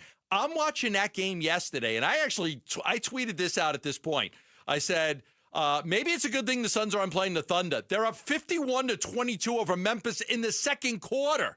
It was a 29-point lead. It ended up being 30-something, and they won by 51. John Morant's like, never again are we going to play that badly. It was a bloodbath. I'm watching that. I almost couldn't believe what I was watching, almost to the point where, like, is Memphis even going to play the rest of the games, or are they going to just forfeit because, like, they can't play with them? And you just a well-rested Oklahoma City team playing off a team that just got out of the play-in. Yeah. There wasn't a snowball's chance in hell Memphis was going to win that game. No, but you're talking about the 5th largest margin in the history of the NBA playoffs. I know. Right? I know. Did anybody think it was now? And Shai Gilgeous-Alexander didn't even play well. No, he didn't. I mean, it didn't have to. I mean, he just scored 15 points. Chet Holmgren had 19 points and 10 rebounds. Jalen Williams had 20. Those guys didn't need to play a ton. It was such a blowout. Look, I'm probably in the minority when I say this, okay? Because I saw your tweet and I was watching the game. I still would have rather had the Suns made the playoffs. Me too. Me too. And not because of the pride of making the playoffs, because I think the embarrassment of getting embarrassed by Oklahoma City is infinitely less embarrassing than watching Houston finish with either the first, second, or third. Yeah, there's something about going away quietly, though. Yeah, there's something about going away quietly. I'm going to be gripping on May 12th, the day of the NBA draft lottery, to see. And by the way, did you see today it's the coin flip today. Yeah, today was the Suns. Did they have it? Did they have it already? They did. It's hilarious. The NBA release says the Phoenix Suns won the coin flip today against the Portland Trailblazers, which means the Phoenix Suns lost the coin flip today against the Portland Trailblazers because now Houston has slightly better odds of getting the number one I knew pick. it was today. It was today. The Suns won the flip, but because the Suns won the flip, and the pick goes to Houston, the Suns actually lost the flip because now Houston's. But to read the press release from the NBA is hilarious because hey, the Suns won the coin flip. No, they didn't. I'm on Rockets Wire. They lost via Phoenix. The Rockets win the 2025 draft tiebreaker, drawing for potentially a higher pick. Yeah, with the Portland Trailblazers. It's just a little bit better odds. It's maybe one or two more ping pong balls. I don't know exactly how it works out, but yeah, the Suns lost. The Suns won, but the Suns lost today. They lost the coin flip. So Houston's it's the 9th best odds that go to Houston now for the pick. So again, they have a 17.3% chance of getting a top 4 pick. Yes. And what, like 3.8. Okay. Compared to, what is it if they were the 10th best? Do you have that in front of you? I can look it up. It's a little bit better than if they had the 10th. It's okay. It's fine. I can look it up in a second. There's a 50% chance the pick is 9th. So yeah, of course. But yeah, I mean, look, we went through the Ryan McDonough years well enough to know how this whole thing works. Give me 4 straight 51-point blowout losses by the Phoenix Suns to Oklahoma City in the first round over the threat of Houston having the number 1, number 2, or number 3 pick any day. That is way less embarrassing than the Suns giving up Cooper Flagg in the draft to the Houston Rockets. I could give you way less embarrassing. I understand, but like again, it's go away quietly. Nobody pays attention to you. They rail on you for a day or two, and then everything's changed. You start losing by 50 4 games in a row. Phoenix has a 3.8% chance at the top pick. Portland has a 3.7% chance. Okay. Now I don't know the top 4, how much those odds change. but that's the top pick overall. 17.3% compared to 16.9. It's okay. It's a little bit better. It's a little bit. It's just more. Of course, they lost the coin flip. You know, it's not. It really doesn't change the math that much. It's just one of those. Of course, they did. Imagine if Portland gets the number 1 pick. You're like, "Ooh, I'm glad we won that coin flip." That's a glasses half. I'm trying to find an angle for you, Burnsy. That's the happy way of looking at it. I know we wanted to talk about Denver's big win here, but I'll give you a Suns update. I am not expecting any movement this week because I think a lot of evaluation is still going on. So I'm not expecting any movement this week on front office, coach type of thing. If there will be, it'll be later in the week, but not this week because of just a lot of evaluation going on. The only team member upset we're not talking about the Nuggets here is Mitch, but we'll talk about the Nuggets a little later on the show. Don't you worry about it, Mitch. We'll talk about your boy Westbrook. Wide open and the corner way three. He played when we come back on the Burns and Gambo show. What is the Cardinals' biggest need for this upcoming draft? And will they address that need in round 1? We'll talk about that coming up right here on the Burns and Gambo Show. Friday afternoons at 2:30 on Arizona Sports. Burns and Gambo talk Diamondbacks baseball with Dbacks manager Torey Lovello. Brought to you by Estrella Jalisco. Don't miss Burns and Gambo with the skipper. 2:30 Friday afternoon. Listen on the Arizona Sports app and 98.7. This is a story of the one. As a maintenance specialist for university housing, he knows college students can major in wear and tear. Plus, housing so many students doesn't leave a lot of room to house all the supplies he needs. That's where Grainger comes in. With over 1 million industrial-grade products and fast, dependable delivery, Grainger carries the quality products he needs so he doesn't have to. From a new door hinge to a whole new faucet. Call, click Grainger.com, or just stop by. Grainger, for the ones who get it done. Wesley Financial Group is not a law firm. Do you find yourself stuck in a timeshare? Get the real facts about the timeshare industry and your options for cancellation. Chuck McDowell, founder of Wesley Financial Group, has put together a free information guide that reveals the secrets the timeshare industry doesn't want you to know, including the 5 ways to get rid of your timeshare. Call now and get this timeshare cancellation guide absolutely free. Call 800-838-6161. That's 800-838-6161. 800-838-6161. Hi, this is Stuart Willis, President of Asset Preservation Wealth and Tax. A personal relationship with your financial advisor really matters. It's super important that you have the ability to talk about anything you need to with your advisor. So if you have been pushed off to a call center and you don't have a one-on-one relationship with your financial advisor, then reach out to us at assetpreservationwealth.com. That's assetpreservationwealth.com. Investment advisory services offered through Foundations Investment Advisors, LLC, an SEC registered investment advisor. 1-877 Cars for Kids. KARS Cars for Kids. 1-877 Cars for Kids. Donate your car today. Donate today at carsforkids.org. Your car, running or not, could be picked up as soon as the next day. No title, no problem. Go to carsforkids.org today. 1-877 Cars for Kids. Donate your car today. Now accepting donations of land, homes, buildings, or any kind of real estate. DQ presents... Picture this. Picture your favorite DQ treat. Is it a blizzard treat? Maybe a cone? Are you feeling a shake? Could be a dilly bar kind of day. Or a peanut buster parfait. I'll wait for you to pick. Okay, now picture your favorite treat right where it belongs. In your hand. Or your car cup holder. Your bike basket. Or your special treat fanny pack. Wherever it is, stop picturing it and get your real hands on a real DQ treat today. Only a DQ. Happy tastes good. Hello, everybody. Eric Bryan, owner of Precision Air and Plumbing. Before you know it, the temperatures will be rising into the 100s. Is your AC system ready? For a limited time, we are offering AC tune-ups for just $59.95. Plus, we're including a free 1-year maintenance membership at absolutely no charge. Don't wait until the last minute. Make sure your AC system is up to the task for handling Arizona's scorching desert weather. Call Precision Air and Plumbing today at 602-FIX-MY-AC.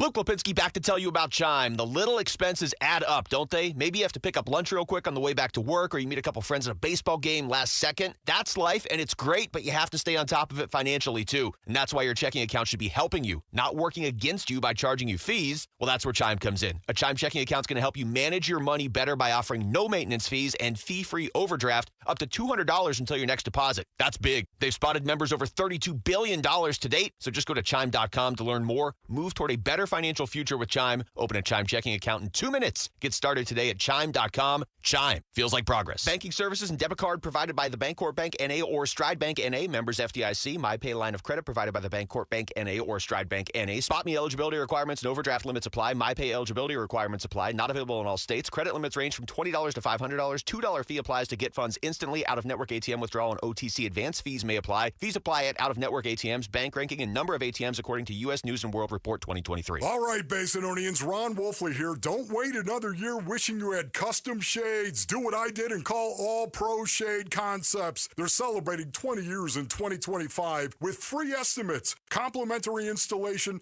and they will cover your sales tax. I use roll-down shades to keep the cold air out and turn my patio into another room. And when summer comes, their retractable awnings block the sun and add backyard shade. Visit allproShadeConcepts.com and tell them Wolf sent you. KMVP FM Phoenix. Arizona Sports, the local sports leader. On the Arizona Sports app and on 98.7. I'm Mitch Vareldis with Trending Now. It's presented by Parker & Sons Heating, Cooling, Plumbing, and Electrical. It's officially NFL Draft Week. The first round begins on Thursday, and the Cardinals slated to select 16th overall in that first round. And if you ask ESPN's Mike Tannenbaum, he thinks the Cardinals should look to add to their defense in round one. I would love a front seven pressure player for them. They struggled a little bit on third down last year, but I think they have a good nucleus. I think they're heading in the right direction. To hear his full conversation with Bickley and Marana from this morning, find the interview now on ArizonaSports.com and on the Arizona Sports app. Some Diamondbacks injury updates per our John Gambadoro. A.J. Puck is set to have an MRI to see what the condition of his elbow injury is. He's currently on the 15-day injured list. And then Merrill Kelly not expected to miss his next start after exiting yesterday early due to cramping. And in the NBA playoffs, Game 2 between the LA Clippers and Denver Nuggets will be on our airwaves. Can the Clippers tie things up before it sends back to Los Angeles? Coverage starts at 6:30 over on ESPN 620 AM and the Arizona Sports app. This report is brought to you by YRefi. Don't let private student loan debt ruin your life. Go to YRefi.com. That's YREFY.com.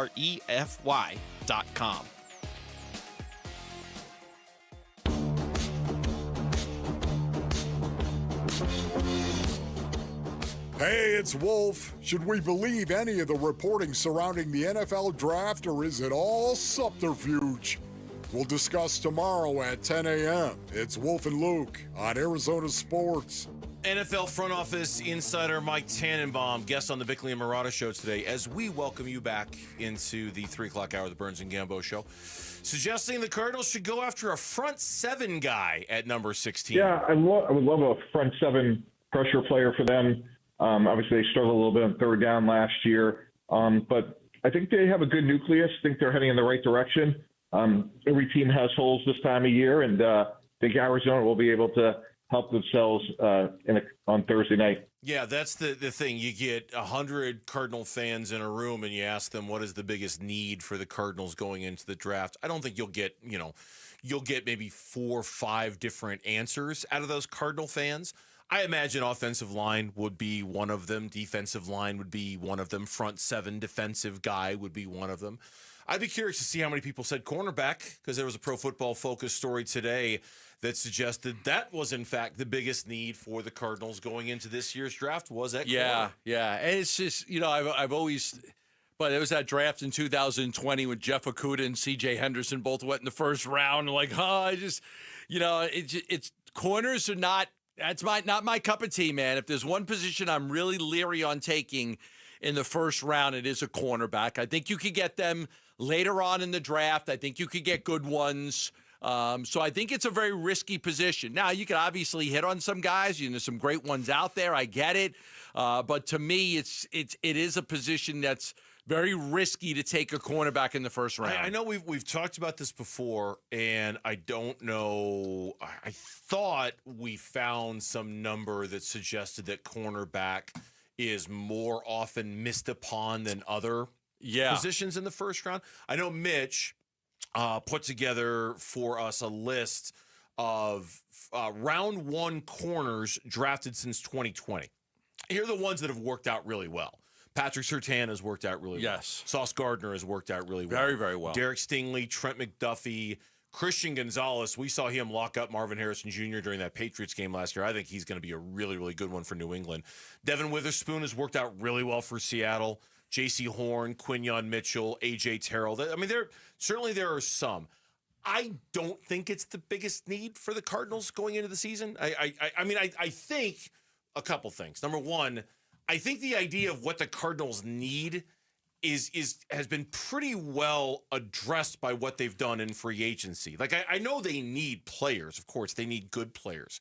But I feel like for the most part, they've got a pretty complete roster going into the draft and don't really need anything. You know what I mean? No, you could take best available player. I mean, you could, because especially with what they were able to do with Sweat and Tomlinson and Calais all coming over. Like, okay, lots of needs addressed. Some, you got long-term answers in Sweat. Tomlinson's going to be good for a number of years. Calais is more of a one-year guy before he retires, but still plays the game at a high level, will give you great leadership. Cornerback is just something I look at and I say, okay, you did have Melton, Max Melton as a pick last year. There was the other kid that they picked that didn't play last year. He'll be coming back. So it's cornerback is a position I think that, yes, you need it. You'll address it. I just don't want to do it in the first round because I think there's just too high of a risk that player's not going to pan out. I guess when we talk about need in the draft, and again, not saying the Cardinals don't need certain, of course they do, okay? I think you can, though, look at positions where you wonder, do they have enough young guys who are coming up that you'll feel good about the position a year or two from now? And I think at the cornerback position, you can kind of say that, okay, yeah, they could use a corner. They could use a young corner to kind of add to the stable that they've got right now with the Max Meltons and the Garrett Williams. And you're thinking of Jaden Davis as the guy who didn't play a whole lot last year. There's the Star Thomases and guys like that. Elijah Jones is the other guy as well. Could they use another young corner? They probably could. I know they could use a young defensive tackle. Badly use a young defensive tackle. Last year it was Darius Robinson. I get that. But in terms of that is a position I'd be shocked if in the first 3 rounds they didn't address that spot, because I think they need a good young one coming through the system because they've got a lot of older players at that position. Calais is older. Tomlinson is older. You're going to need young guys at that spot. I'd be very surprised if I don't have a defensive tackle in my Gambo 5 when I do it in a couple of days. Because I agree with you. I think that they need to, Calais is a one-year guy. He's a great stopgap. He'll come in. He'll play, 35% of the plays and give you something. But you're rotating those guys in as much as you can. So to get a young guy in the system, I think it would be a great pick for them. So I understand that. There are some good corners. To me, I just think that you could grab a corner in the later rounds and get somebody that could be good and could help your team as well. I know they need a young tackle. They need a young tackle. That's another one of those spots where first 3 rounds, they're going to draft a tackle. Yes. Because it's Jonah Williams. This is basically the last year of his deal. It's probably the last year of his they need a young guy that they can project as playing on the other side of the line from Paris Johnson Jr. Right. They don't have that guy on the roster. That's something else they've got to do. That hasn't stopped the mocks, though. Jordan Reed, 7-round mock today on ESPN, had them going corner in the first round. Okay. Will Johnson, the cornerback out of Michigan, who feels like a guy... it feels like it's dreaming that he's going to be there at number 16. I do wonder if he is there at 16, would he be the kind of temptation to go, you just can't pass up on that guy? Because everything I'm reading about him is that he is not going to be there at 16. When I see a mock that has him there at 16, I'm very surprised by it. Well, I mean, if you look at we have a great piece up, the mock draft tracker on ArizonaSports.com, and you take a look at it, and it shows you like all the main mocks, what they have. And they've got the Texas cornerback is mocked to the Cardinals 14 times, quite a bit. Will Johnson is the Michigan cornerback that you just mentioned, mocked to the Cardinals 6 times. So there's 20 prominent mock drafts out there that have the Cardinals taking a cornerback. So, look, again, not my cup of tea. When I do my Gambo 5, I'll give you my feeling on it, but there are good corners. I just wonder if you could get one a little bit later on in the draft and not have to use a first-round pick on one. Mike Tannenbaum again on Bickley and Murata today talking about the corners. Yeah, I like it. I like Will Johnson. He didn't run, but he's long. He's physical. Jahdae Barron, I think, is a really productive player. He certainly has versatility. Max Harrison from Kentucky is another guy that could run with length. So if that's the direction they want to go, I don't think they have to trade up. I think they could sit there and get a player that could come in and start. Look, the biggest thing that could happen at the position for the Cardinals in 2025 is that Max Melton takes the jump from first-year player to second-year player. Yes. It's the same thing that Garrett Williams did last year from year 1 to year 2 in his development, and he was fantastic last year. If Max Melton can follow the same trajectory as Garrett Williams did for the Cards, they're going to be fine. Now, I don't know if he's going to or not, but we believe, and when I say we've talked about this before, that the year 1 to year 2, that's when you find out. That's when you find out. That's why it's such a huge year for Marvin Harrison Jr. It's why it's such a huge year for Max Melton, for a few other guys for Darius Robinson. It's a huge year for him. And I think way more importantly than whether they go corner in the first round is Max Melton ready to take the leap? Because they took a leap of faith last year in taking Max Melton. Yes. They moved down in the second round believing that he was just as good as the options they had if they hadn't moved down. And some of those players have turned out to be pretty good. They kind of made a wager on Max Melton being good, and he needs to pay that off this year. Yeah. The Barron kid out of Texas is an inside cornerback. So I look at that, I'm like, okay, that's one thing, like they don't need an inside cornerback. Like if you want to say outside, like the Johnson kid, okay, but inside cornerback is not something they need. So the Barron kid is Jahdae Barron. Right, who's been mocked to the Cardinals more than any other cornerback. Yes. He's an inside guy. That doesn't really make sense. The other guy, Johnson, is more of an outside guy. As you can tell, the NFL draft is coming, and we've got your chance to win brand new NFL draft hats, repping your team. Head to the contest page at ArizonaSports.com. Lock in your prediction for the first pick. Try to nail as many picks as you can. The more you get right, the better your shot to win. When we come back, when we were last talking about Diamondbacks baseball, we were trying to figure out why all those guys weren't available on Friday when they lost to the Cubs. Now we know. Bullpen shakeup, and we'll talk about it next on Burns and Gambo.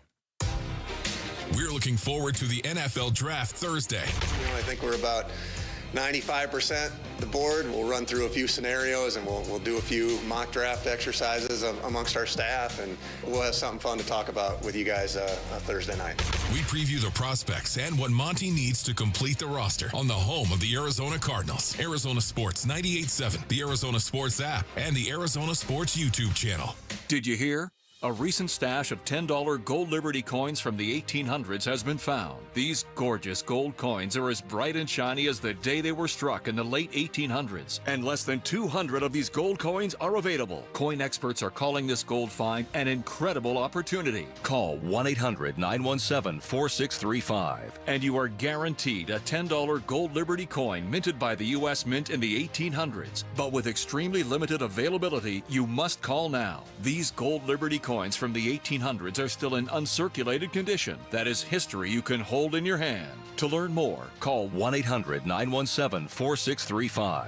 Call now and you'll receive a free American Coin Collector's Bonus Package, a $40 value, free with every order. Call 1-800-917-4635 now to secure your $10 gold Liberty coins dated from the 1800s before they sell out. That's 1-800-917-4635. Dan Bickley here, and sports sports fans know the importance of being number one, which is exactly why you call Parker & Sons. They are the best in the business. They're celebrating 50 years in the Valley. They're fast, reliable, and their trophy cases full of awards. They are the company you trust with your heating, cooling, plumbing, and electrical needs. Your house deserves nothing less. Call 602-2REPAIR. That's 602-2, then REPAIR for Parker & Sons. Homeowners, life can be stressful, and so can selling your home, but it doesn't have to be. Carol Royce with Your Home Sold Guaranteed Realty is going to price your home properly and get it in front of thousands of exclusive qualified buyers. That's exactly what Carol did for the Martin family, selling in 11 days for 100% of market value. Call Carol Royce today and ask her about her 100% of market value guarantee, or visit carolhasthebuyers.com. That's carolhasthebuyers.com. Carol and seller must agree on price and possession. It's the first day of the first grade, and she found a new best friend. It's a laid-back Sunday afternoon, you wish would never end. The homemade taste of Bluebell, and good friends gathered round.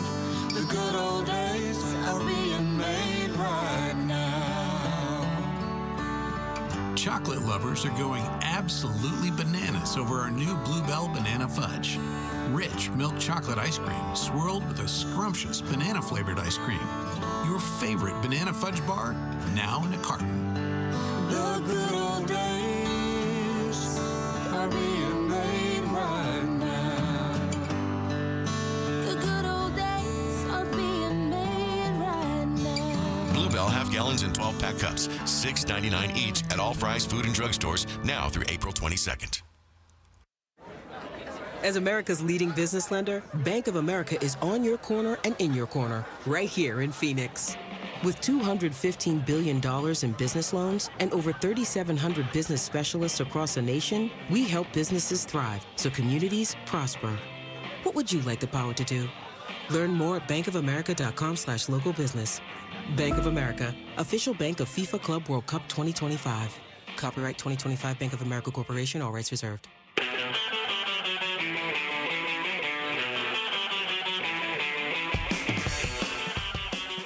Hey everybody, Dan Bickley here. The Diamondbacks return home. Can they find elevation? We'll discuss starting at 6 a.m. on Arizona Sports. Fatigued and unavailable. He was not available. Was just a little bit fatigued, a heavy workload for the first couple weeks of the season. So coming out of the stay with the built-in off day tomorrow, we feel like he's going to be 100% ready for the rest of the season. So, once again, I cannot pitch J Mart, Puck, Beeks, Shelby every game. I would love to. We have to be responsible here, and this is just a situation where he needs a little bit of rest, and he'll get back on the bump on Tuesday. It's kind of like me when I used to take all those mental health days off. I would call the bosses and say, I am fatigued and unavailable. I will not be coming into work today. And you would go to the movies. And I would go to the movies. Exactly. Yeah. I'm fatigued and unavailable. Oh, and I've got to go see the latest Star Trek movie down at the Cineplex, so I won't be coming into work today. I think I'm going to start doing those on Monday and Fridays. You're just going to be fatigued and unavailable Monday through Friday. Just be here Tuesday, Wednesday, Thursday. That was Torey Lovello yesterday. When Shelby Miller came out for his second inning of work. Yeah. I felt it. I bet you did too. It was like, uh-oh. Ruh-roh. Where's Justin Martinez? Where's J Mart? Why is Justin Martinez not even warming up? Why are they showing me the bullpen camera and I don't even see Justin Martinez? And that's when and then suddenly it just all like the universe just all kind of clicked into place. On Friday when we were doing the show and the Diamondbacks lost that heartbreaking game where they were down 7-1, they were up 11-7. Mantiply got rocked. Bryce Jarvis got rocked. Ryan Nelson got rocked. And everybody afterwards was like, where the hell was Justin Martinez? Where the hell was A.J. Puck? Right. Why are you not using these guys? And suddenly yesterday it was like the light goes on. Oh, okay. A.J. Puck's on the IL with an elbow injury. Justin Martinez is going through some kind of a dead arm thing right now. And Torey Lovello was clearly hamstrung by his bullpen over the weekend. I mean, he had limitations put on him. It was very obvious. Hearing all of it, you can see it now. Well, the good news is that Mantiply is no longer on the roster. Like, that's good news. Mantiply got sent down because he couldn't get anybody out. That was just a train wreck right there. They made a lot of bullpen moves, right? A.J. Puck, who I reported earlier, is having an MRI today on the elbow. He went to the 15-day deal. Bryce Jarvis and Joe Mantiply went to Reno. Dre Jameson, who got the save yesterday, did a great job. He's back. And then two guys that most people don't even know who they are, J.D. Fireeisen and Juan Murillo, were added to the bullpen. Both of those guys pitched this weekend, and they pitched good. Murillo looked great. Oh, man, that kid's fastball is unbelievable. He struck out Bush on 3 pitches, the last being 100 miles per hour. I think Steve Berthume did a great job explaining. Jose Herrera was the player who told the D-backs brass about him in winter ball. He did a terrific job. Struck out Tucker on a 99-mile-per-hour fastball. Struck out Bush on a 100-mile-per-hour fastball. Fireeisen, he came in. He struck out Swanson on a changeup. I mean, that's great to be able to have a couple of guys, that you could go to. Fireeisen's 32 years old. He's pitched for a bunch of different teams, Milwaukee, Tampa, the Dodgers. He was signed as a free agent like a month ago. Literally a month ago, they signed him as a free agent. And then the other kid, Murillo, he was a minor league free agent, non-roster invitee. So the fact that Hazen's getting some production out of guys like that you're basically picking up off the scrap heap is tremendous. Yeah, Murillo had a really good spring. He was continuing that success in Reno. He had really good numbers there. But it's not A.J. Puck. And it's and back on the Justin Martinez thing here for just a second. Okay, yes. Torey Lovullo erring on the side of caution with Justin Martinez. Overall fatigue, and once a trainer comes in and talks to me about that, I have to really pay attention to it. And when he says he needs another day off, he needs another day off. So, and out of respect to the athlete and what's going on around us right now with AJ, we're not going to risk anything. Yeah, you can, and again, you can see why Torey Lovullo wasn't going to risk anything on Friday if Justin Martinez is going through a deal where the trainer's coming to him and saying don't use him. If A.J. Puck is going on the injured list because he's got elbow, and now you're saying that A.J. Puck is going to have an MRI on the elbow and it could be worse. Yeah, it was today. The MRI was today. Yeah, so now the big picture concerns here are, with Puck, it goes without saying, if the MRI shows something serious, that's a real problem because he's one of your main cogs down there. Martinez should be fine. Hopefully it's just there's a phrase in the dead arm. Usually a few weeks after the season starts, your arm just kind of feels a little bit lifeless because of what you've done in spring training and ramping up. Usually kind of passes and then you're fine. But without Puck and without not knowing about Martinez, Kevin Ginkel, I think he's close, but he's not quite back yet. Suddenly that bullpen that you were really putting a lot of faith and trust into is being manned by guys that we don't know. And as good as they might have been in spring and as good as they might have been for Reno, we don't know Murillo. We don't know Fireeisen. We don't have trust in them. We didn't know Beeks that well. No, we didn't. And he's been sensational. He was great yesterday. He was great yesterday in that game. You're right. No, we're just going to have to learn to trust them when the guys that we do trust, A.J. Puck and Justin Martinez, when they're not available, Kevin Ginkel, when those guys aren't available, we're just going to have to learn to trust the new guys a little bit because so much of the equation is riding on that bullpen being elite. You had you had two guys that were closing baseball games with you. And now one of those guys is on the shelf and the other one's dealing with a little bit of a dead arm. So you wonder, okay, if you had a game tonight, who's closing for you?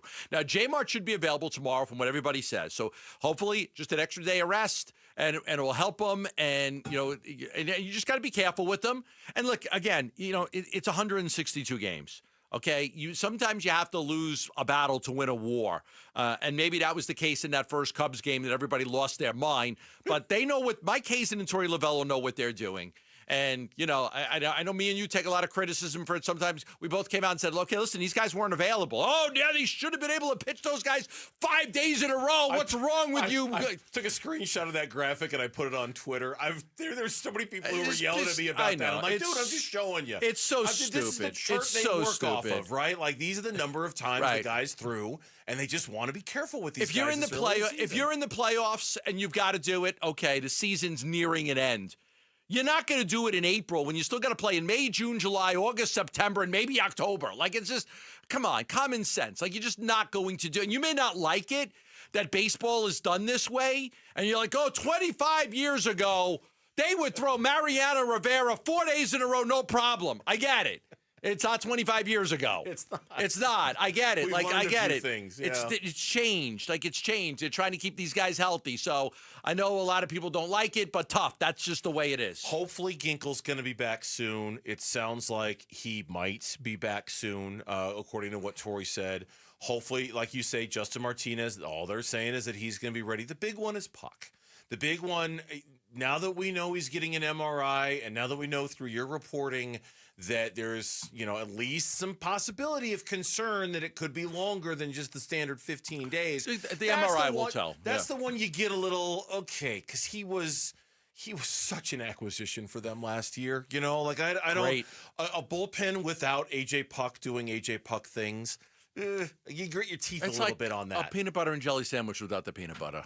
You just can't have it. Who just eats a jelly sandwich? I mean, nobody. Does anybody just eat a jelly sandwich?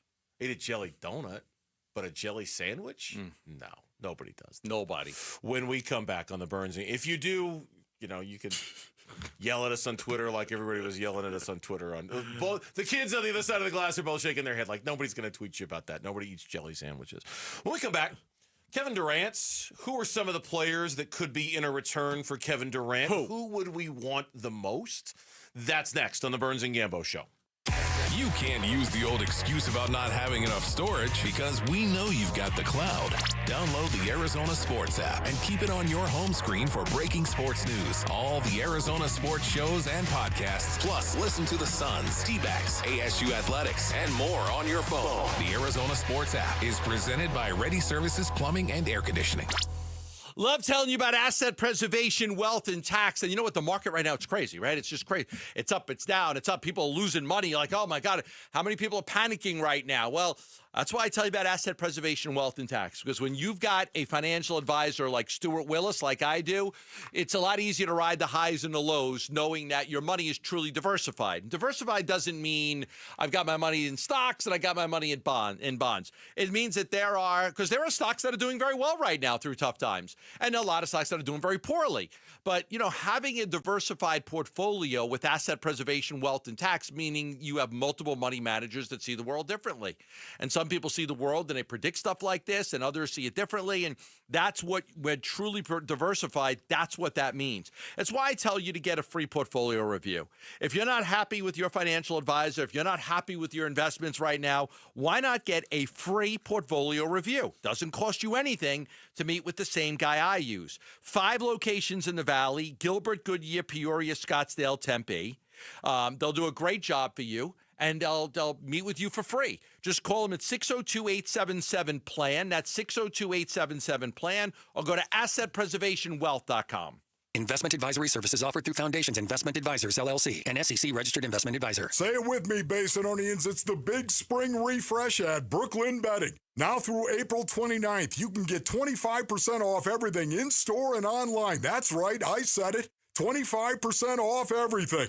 Head on over to one of Brooklyn Betting's 12 Basin locations. Grab a knowledgeable sleep expert who will help you find the perfect sleep solution. And tell them Wolf sent you. And remember, shipping is always free. For the best sleep ever, get the best mattress ever at Brooklyn Betting.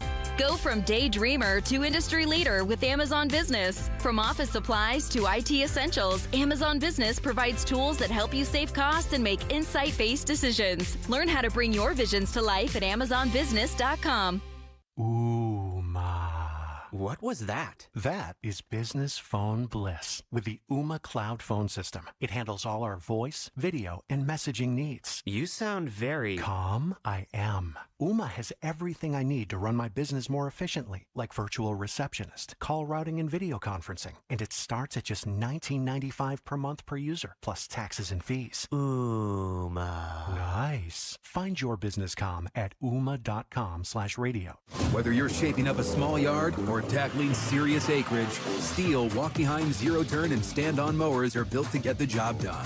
Shop online or at your local Steel dealer. Steel. Let's go mow. Available at participating dealers. Every business has a purpose, A purpose to inspire. A purpose to innovate. A purpose to serve. At SRP, our purpose is to power yours. From rebates for energy-efficient upgrades to money-saving programs, we help businesses of all sizes find reliable, affordable, and sustainable energy solutions. Discover the possibilities at savewithsrpbiz.com.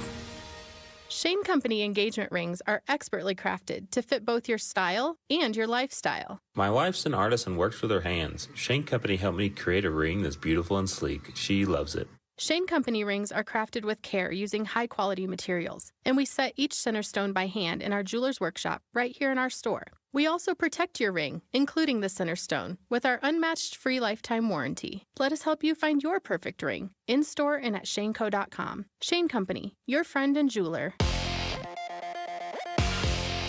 I'm Mitch Vareldis with Trending Now. It's presented by Parker & Sons Heating, Cooling, Plumbing, and Electrical. It's officially NFL Draft Week. The first round begins Thursday night. Cardinals slated to select 16th overall in the first round. And if you were to ask ESPN's Mike Tannenbaum, he thinks that the Cardinals should look to add on the defensive side of the ball. I would love a front seven pressure player for them. They struggled a little bit on third down last year, but I think they have a good nucleus. I think they're heading in the right direction. To hear his full conversation with Bickley and Murata from this morning, find that interview now on ArizonaSports.com or on the Arizona Sports app. I mean, you can find it both places, but take your pick. It's up to you. Some Diamondbacks injury updates per our John Gambadoro. A.J. Puck set to have an MRI to see what the condition of his elbow injury is. He's currently on the 15-day injured list. And then Merrill Kelly not expected to miss his next scheduled start after exiting yesterday early due to cramping. And in the NBA playoffs, Game 2 between the LA Clippers and Denver Nuggets on our airwaves. Can the Clippers tie things up before the series heads to Los Angeles? Coverage starts at 6:30 over on ESPN 620 AM and the Arizona Sports app. This report is brought to you by YRefi. Don't let private student loan debt ruin your life. Go to YRefi.com. That's YREFY.com.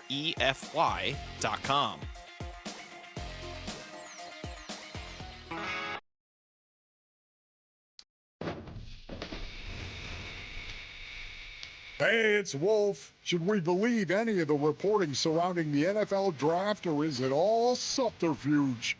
We'll discuss tomorrow at 10 a.m. It's Wolf and Luke on Arizona Sports. This is Steve Kerr, the head coach of the Warriors, after the playoff game last night between Golden State and Houston. They're not a typical modern NBA team. And, I think, in terms of spreading you out, playing fast, shooting a million threes, they're kind of old school. In many ways, they're in the image of their coach. Ime was a grinder as a player. He was, tough and physical, and that's what Houston is. And in this series, you can see they know where their advantage lies, and it's playing Adams a lot, sometimes playing him with Şengün, having everybody crash. So it felt like 1997 out there to me.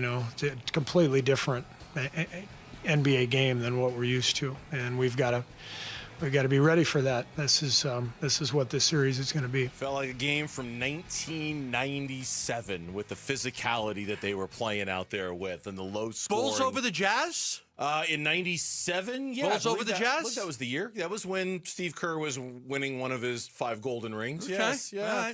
All right. It was almost impossible not to watch that game last night and think about Kevin Durant and the Houston Rockets. Yeah. I think impossible, right? I really do think that the Houston Rockets' interest in Kevin Durant may very well hinge on what they do this year. If they get beat by the Golden State Warriors, right? If they get beat by a play-in team, you sit at that game last night, they scored 85 points. What was their problem last night? They couldn't score. Yeah. Like, the Warriors had such great defense. Their defense was so good last night. It wasn't Jimmy Butler had 25 and Curry was 12 of 19 from the field. Golden State only scored 95 points. They didn't score 100. The problem was the Rockets couldn't score, and that's when you sit there and you say, okay, Van Vliet was 2 of 13, and Houston only made 6 out of 29 three-pointers. That's when you look at it and you say, how would Kevin Durant have – Kevin Durant, well, Kevin Durant can score against anybody. Totally. You could put the 5 best defensive players in the NBA on the court together, and Kevin Durant can score. Yes. Like, that's not a problem. So, like, for the Rockets, if you're looking at that one game, you're like, oh, Durant would have helped us. Oh, he would have helped us. Yeah. And Jalen Green didn't play well. So you're like, okay, Jalen Green and Jabari Smith for Durant, maybe you win that game. That's how we're looking at it. I would think the Rockets are looking at it in a similar fashion. I would think exactly the same thing. And which is why late last week there was some reporting being done around the NBA. Hey, the Rockets aren't serious suitors for Kevin Durant. They don't want to mess with the process. They've got these young guys. They don't want to mess with the chemistry. They like it. They want to be he doesn't fit the trajectory of the organization. I will believe it when I see it. I really will. I'll believe it when I see it, because the eye test, the sniff test, the everything test is if the second-seeded Houston Rockets, I know it's Steph Curry, and I know it's Jimmy Playoff Butler, and I know it's Draymond Green, but if the second-seeded Houston Rockets get eliminated in the first round of the playoffs to the 7th seed, don't tell me especially if all the games are going to look like that, especially if they're going to struggle to score like that against Golden State, don't tell me they're not going to at least think about Kevin Durant and his availability. I'll believe it when I see it. The Rockets are in a tough spot because, if you're the Suns or you're any of these, the bottom teams, you look at Oklahoma City and like, all right, look, I'm not winning anything against them in the next year. But if you're the Rockets, like, you got to try. Yes. Like, you have to try. Because of, like, I've got Van Vliet, you got Brooks, you got Amon Thompson, you got Şengün. Like, you've got a good team. You've got to try to compete with Oklahoma City. The Denver Nuggets have to try to compete. The Clippers have to try to compete. The Lakers with Luka and they have to try. A lot of the other teams, they don't have to try. They can look at Oklahoma City and say, okay, we got to try to prepare for 3 years from now. So we use that as kind of a launching point for a conversation, a story that was done by Dwayne Rankin over at azcentral.com. Dwayne, of course, covers the Phoenix Suns for that publication. Here, and this is just exactly how the article is headlined. Here are 10 players the Suns could try to land in a Kevin Durant trade. The first name that is listed is Jabari Smith Jr., the very first name that's on the list. Yes. Okay, so Houston Rockets, Jabari Smith Jr., he writes, while the thought of Jalen Green sharing the backcourt with Devin Booker is intriguing, landing Smith Jr. from the Rockets would give the Suns a versatile four-man with upside. Obtaining draft picks as a part of a deal with Houston is a given. So we bring up the Houston game last night as sort of like we say, we'll believe it when we see it. We'll really see it. Is Houston really not in on Kevin Durant? Let's see how this goes. Jabari Smith, you would think, would be a name around which it would be centered. Here are some of the other names, and these are going to come from teams that are potentially in the same boat as the Houston Rockets. Julius Randle of the Minnesota Timberwolves. Now, they won. They beat the Lakers over the weekend. They did. Big game. If you're, and we'll talk about that in the next segment, but if you're looking at a potential, now, I don't love Julius Randle as a return in a package. It would have to be more, better. It would have to be, younger. It would have to be younger. I'm looking at you, Jaden McDaniels. I would really like you to come on over in a trade with the Minnesota Timberwolves. Julius Randle is a tough, hard-nosed physical player. He fits what you want, but he's just not my favorite asset that could come back from Minnesota. He'll be 31 by the time the season starts next year. Like right around the time the season starts, he's 31 years old. I'd rather have a younger player coming back. Like Jabari Smith fits the younger profile to me. Desmond Bane from the Memphis Grizzlies was a name that made the list. Whether the Grizzlies would want to. I love Desmond Bane, but I do love Desmond Bane as a player. He's tough as nails, and he shoots the ball very, very well. And they actually really liked him in the draft a few years ago. Yes. Remember when we I was Oh, yeah, I remember that very well. So I just think that the thing with Desmond Bane is, he is a shooting guard that shoots. Jalen Green at least drives to the basket and attacks the basket. Desmond Bane just gives you another shooter. He's young, 26 years old, and he's big. He's big. He's not small. He's a big guard, which is good for size-wise.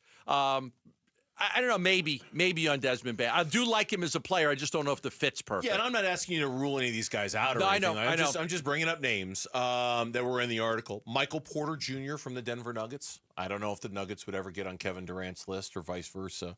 I don't know. Can you imagine Jokic, Jamal, and Durant? No. I mean, as long as you keep Aaron Gordon, you've got a premier defender. Porter Jr. is a streaky player. He's got great size, very streaky. He's had some injuries, though, right, Mitch? Isn't he pretty injury-prone, Porter Jr.? Yeah, Mitch is giving me the nod of the head. It's kind of injury-prone. I'm going to stay away from injury-prone guys. And you remember the playoffs a couple of years ago, he was the guy the Suns were targeting just about every single trip down the floor to try to get matchups against. He's gotten better in that regard, but not elite. He played 81 games last year, 77 this year. So for the last 2 years, he's been pretty healthy. Andrew Wiggins, if you're going to make a deal with the Miami Heat. No. P.J. Washington Jr., if you're going to make a deal with Love the Dallas PJ. Mavericks. PJ is such a good player. But again, I mean, he's not going to be your best player or your second best player. P.J. Washington is good as your third or fourth best player. He fits in really well. OG Anunoby, if you're going to make a deal with the Knicks. Listen, there's a lot of talk about the Knicks that I'm hearing. In my circle of people that I talk to in the NBA is keep your eye on the Knicks. Let's see what happens with them in the playoffs too. Because, they could go for it. OG Anunoby and Mikal Bridges are defensive-minded guys. So if the Knicks, I always said this, if the Knicks put together a team, around Brunson, Cat, and KD, who's your defenders? They've got to keep at least one of Mikal or OG Anunoby so you have somebody who can guard the opposing team's best player. Somebody made mention to me about this a few days ago, too. You really think the Knicks gave up all of those draft picks for Mikal Bridges just to see him walk 2 years into his Knicks career? I mean, that would be... You talk about a bit of a disaster, right? How many did they give up? 5 first-round picks for Mikal Bridges? You can give up all that for Mikal Bridges, and you're just going to let him walk the minute it's time to pay him? I mean, you can have a conversation about Mikal Bridges getting traded for Kevin Durant again. I know, but it's just before your imagination runs away with it. I'm not talking about you. I'm talking about to our audience out there. Before your imagination runs away with that idea, just remember what the Knicks gave up to get him, and then ask yourself whether they would just let him walk or whether they would trade him after everything they gave up. Isaiah Hartenstein, if Oklahoma City decided that they were desperate for Kevin Durant. I think the reason Oklahoma City is as good as they are is because of Isaiah Hartenstein. He's really good. I mean, not that they wouldn't have been good. Yeah. Not that they wouldn't have been good, but the level of toughness he brings to that team. I mean, they got some dogs on that team that defend, like Jalen Williams and Lou Dort, but adding Hartenstein, because he's so different than Holmgren, right? I mean, Holmgren is the finesse player. He can score, and Isaiah Hartenstein gives you that tough, hard-nosed rebounder and tough physical guy. I think they'd be crazy to get rid of him. Jalen Suggs, if you want to make a deal with the Orlando Magic, and Devin Vassell, if you wanted to make a deal with the San Antonio Spurs. Okay. I mean, I really like the Castle kid, but I don't think you're going to get him. Stephon Castle. No, you're not going to get Castle. But Vassell's, again, shooting guard. It seems like everybody, there's so many shooting guards out there. Yeah. It's like, can we get somebody that's not a shooting guard? Jabari Smith and OG Anunoby are the 2 names on this list, and P.J. Washington to a certain extent. Those are the 3 names on this list that kind of stand out to me a little bit in terms of how they would fit. I like Jabari. He shoots the 3. He's a good offensive rebounder. He's a good defender. He could guard 1 through 4. He's great on switches. I mean, I would prefer a package with Jabari. When we come back on the Burns and Gambo show, another team that we might be watching this postseason to see if they flame out early did the exact opposite this weekend. They took it to Luka and LeBron. We'll talk about that next on the Burns and Gambo show. Wolf and Luke, middays 10 to 2. I don't necessarily need a project at receiver. I need a Matthew Golden or a Tedero McMillan or somebody. If Tyler Booker is still there at 47 and they don't take him, I'm going to be reacting like you on draft night, Wolf. Bring the intensity, furrow the brow. Tyler Booker does that. He will destroy you. That's what he does. That's what I want. I want somebody out there playing patty cake. Patty cake. Baker's man. Bake me a cake as fast. Knock it off. Wolf and Luke, middays 10 to 2 on Arizona Sports, the local sports leader. Dan Bickley here with my guy Bear, one of the Henley brothers that owns Waltz TV and Appliance. And Bear, Waltz has been serving the Valley for 68 years. Why should our listeners come to you for their electronics and appliances? Well, Dan, we've been around for so long because we're always evolving, just like the technology we sell. We offer great prices and unbeatable customer service. I can attest to this. Waltz made it so easy to upgrade my viewing experience. Remember, drop my name for a free 3-year warranty or 10% off installation labor. Shop local. Shop Waltz. Phoenix, Saturday Night Lights are calling. Phoenix Rising takes on San Antonio on Saturday, April 26th at 7 p.m. A must-see Western Conference clash. It's one of the most popular nights of the season with fan-favorite drink specials available all evening long. Tickets start at just $15. Get yours now at phxrisingfc.com. That's phxrisingfc.com. Great soccer, great deals, great night out. Enjoy springtime in a new Toyota car, truck, or SUV. Come check out the most reliable, best-selling, and best-value vehicles on the road, including Tacoma and the all-new 4Runner. Visit your Valley Toyota dealers or valleytoyotadealers.com today. At Dignity Health's Orthopedic and Sports Medicine Institute, keeping you moving is a joint effort.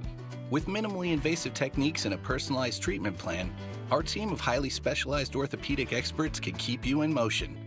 We care for your knees, hips, and shoulders so you can enjoy what moves you. Don't let joint pain put your life on pause. Keep moving forward and find your path back to what you love. Learn more at dignityhealth.org/azortho. Hello, human kindness. Hey, Green Gobbler here. So you've got a clogged drain in your bathroom. Water in the sink's overstaying its welcome. You're spitting today's toothpaste on top of yesterday's toothpaste. You hope that it go away. Yeah, clogs don't just go away. I make them go away. I'm Green Gobbler, the only clog dissolver you need. I'm bleach-free, safe for your pipes, and I work. Guaranteed or your money back. Because I never met a clog that was gonna unclog itself. Green Gobbler. Let the gobbler get it. This is a story of the one. As a maintenance specialist for university housing, he knows college students can major in wear and tear. Plus, housing so many students doesn't leave a lot of room to house all the supplies he needs. That's where Grainger comes in. With over 1 million industrial-grade products and fast, dependable delivery, Grainger carries the quality products he needs so he doesn't have to. From a new door hinge to a whole new faucet. Call, click Grainger.com, or just stop by. Grainger, for the ones who get it done. Attention, if you've been using GLP-1 medications to lose weight or thinking about starting, now is the time to act. For a limited time, you can get $200 off your GLP-1 medications at Red Mountain Weight Loss, the #1 leader in medical weight loss. Our doctors are weight loss experts creating customized programs that help you lose weight faster, safer, and more effectively than medication alone. And the best part? Our GLP-1 medications are in stock today. No shortages, no waiting, no hassle. These prescriptions are compounded right here in the U.S. and tested in FDA-inspected labs, ensuring the highest quality and safety at a lower cost. You get doctor-guided care with real medical support every step of the way. Don't miss this opportunity to save. Book your appointment today and lock in your $200 savings before it's too late. Real doctors, real results, Red Mountain. Visit redmountainweightloss.com before this offer's gone. That's redmountainweightloss.com.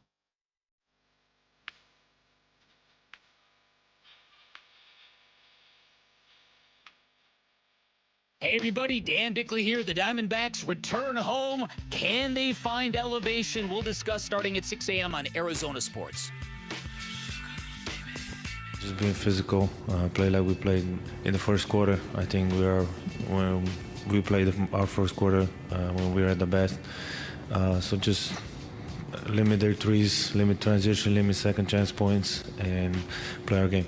Luka Doncic after the game. If we're going with the theory that as Suns fans, we want to root for teams that might be interested in Kevin Durant to get eliminated in the playoffs as soon as possible.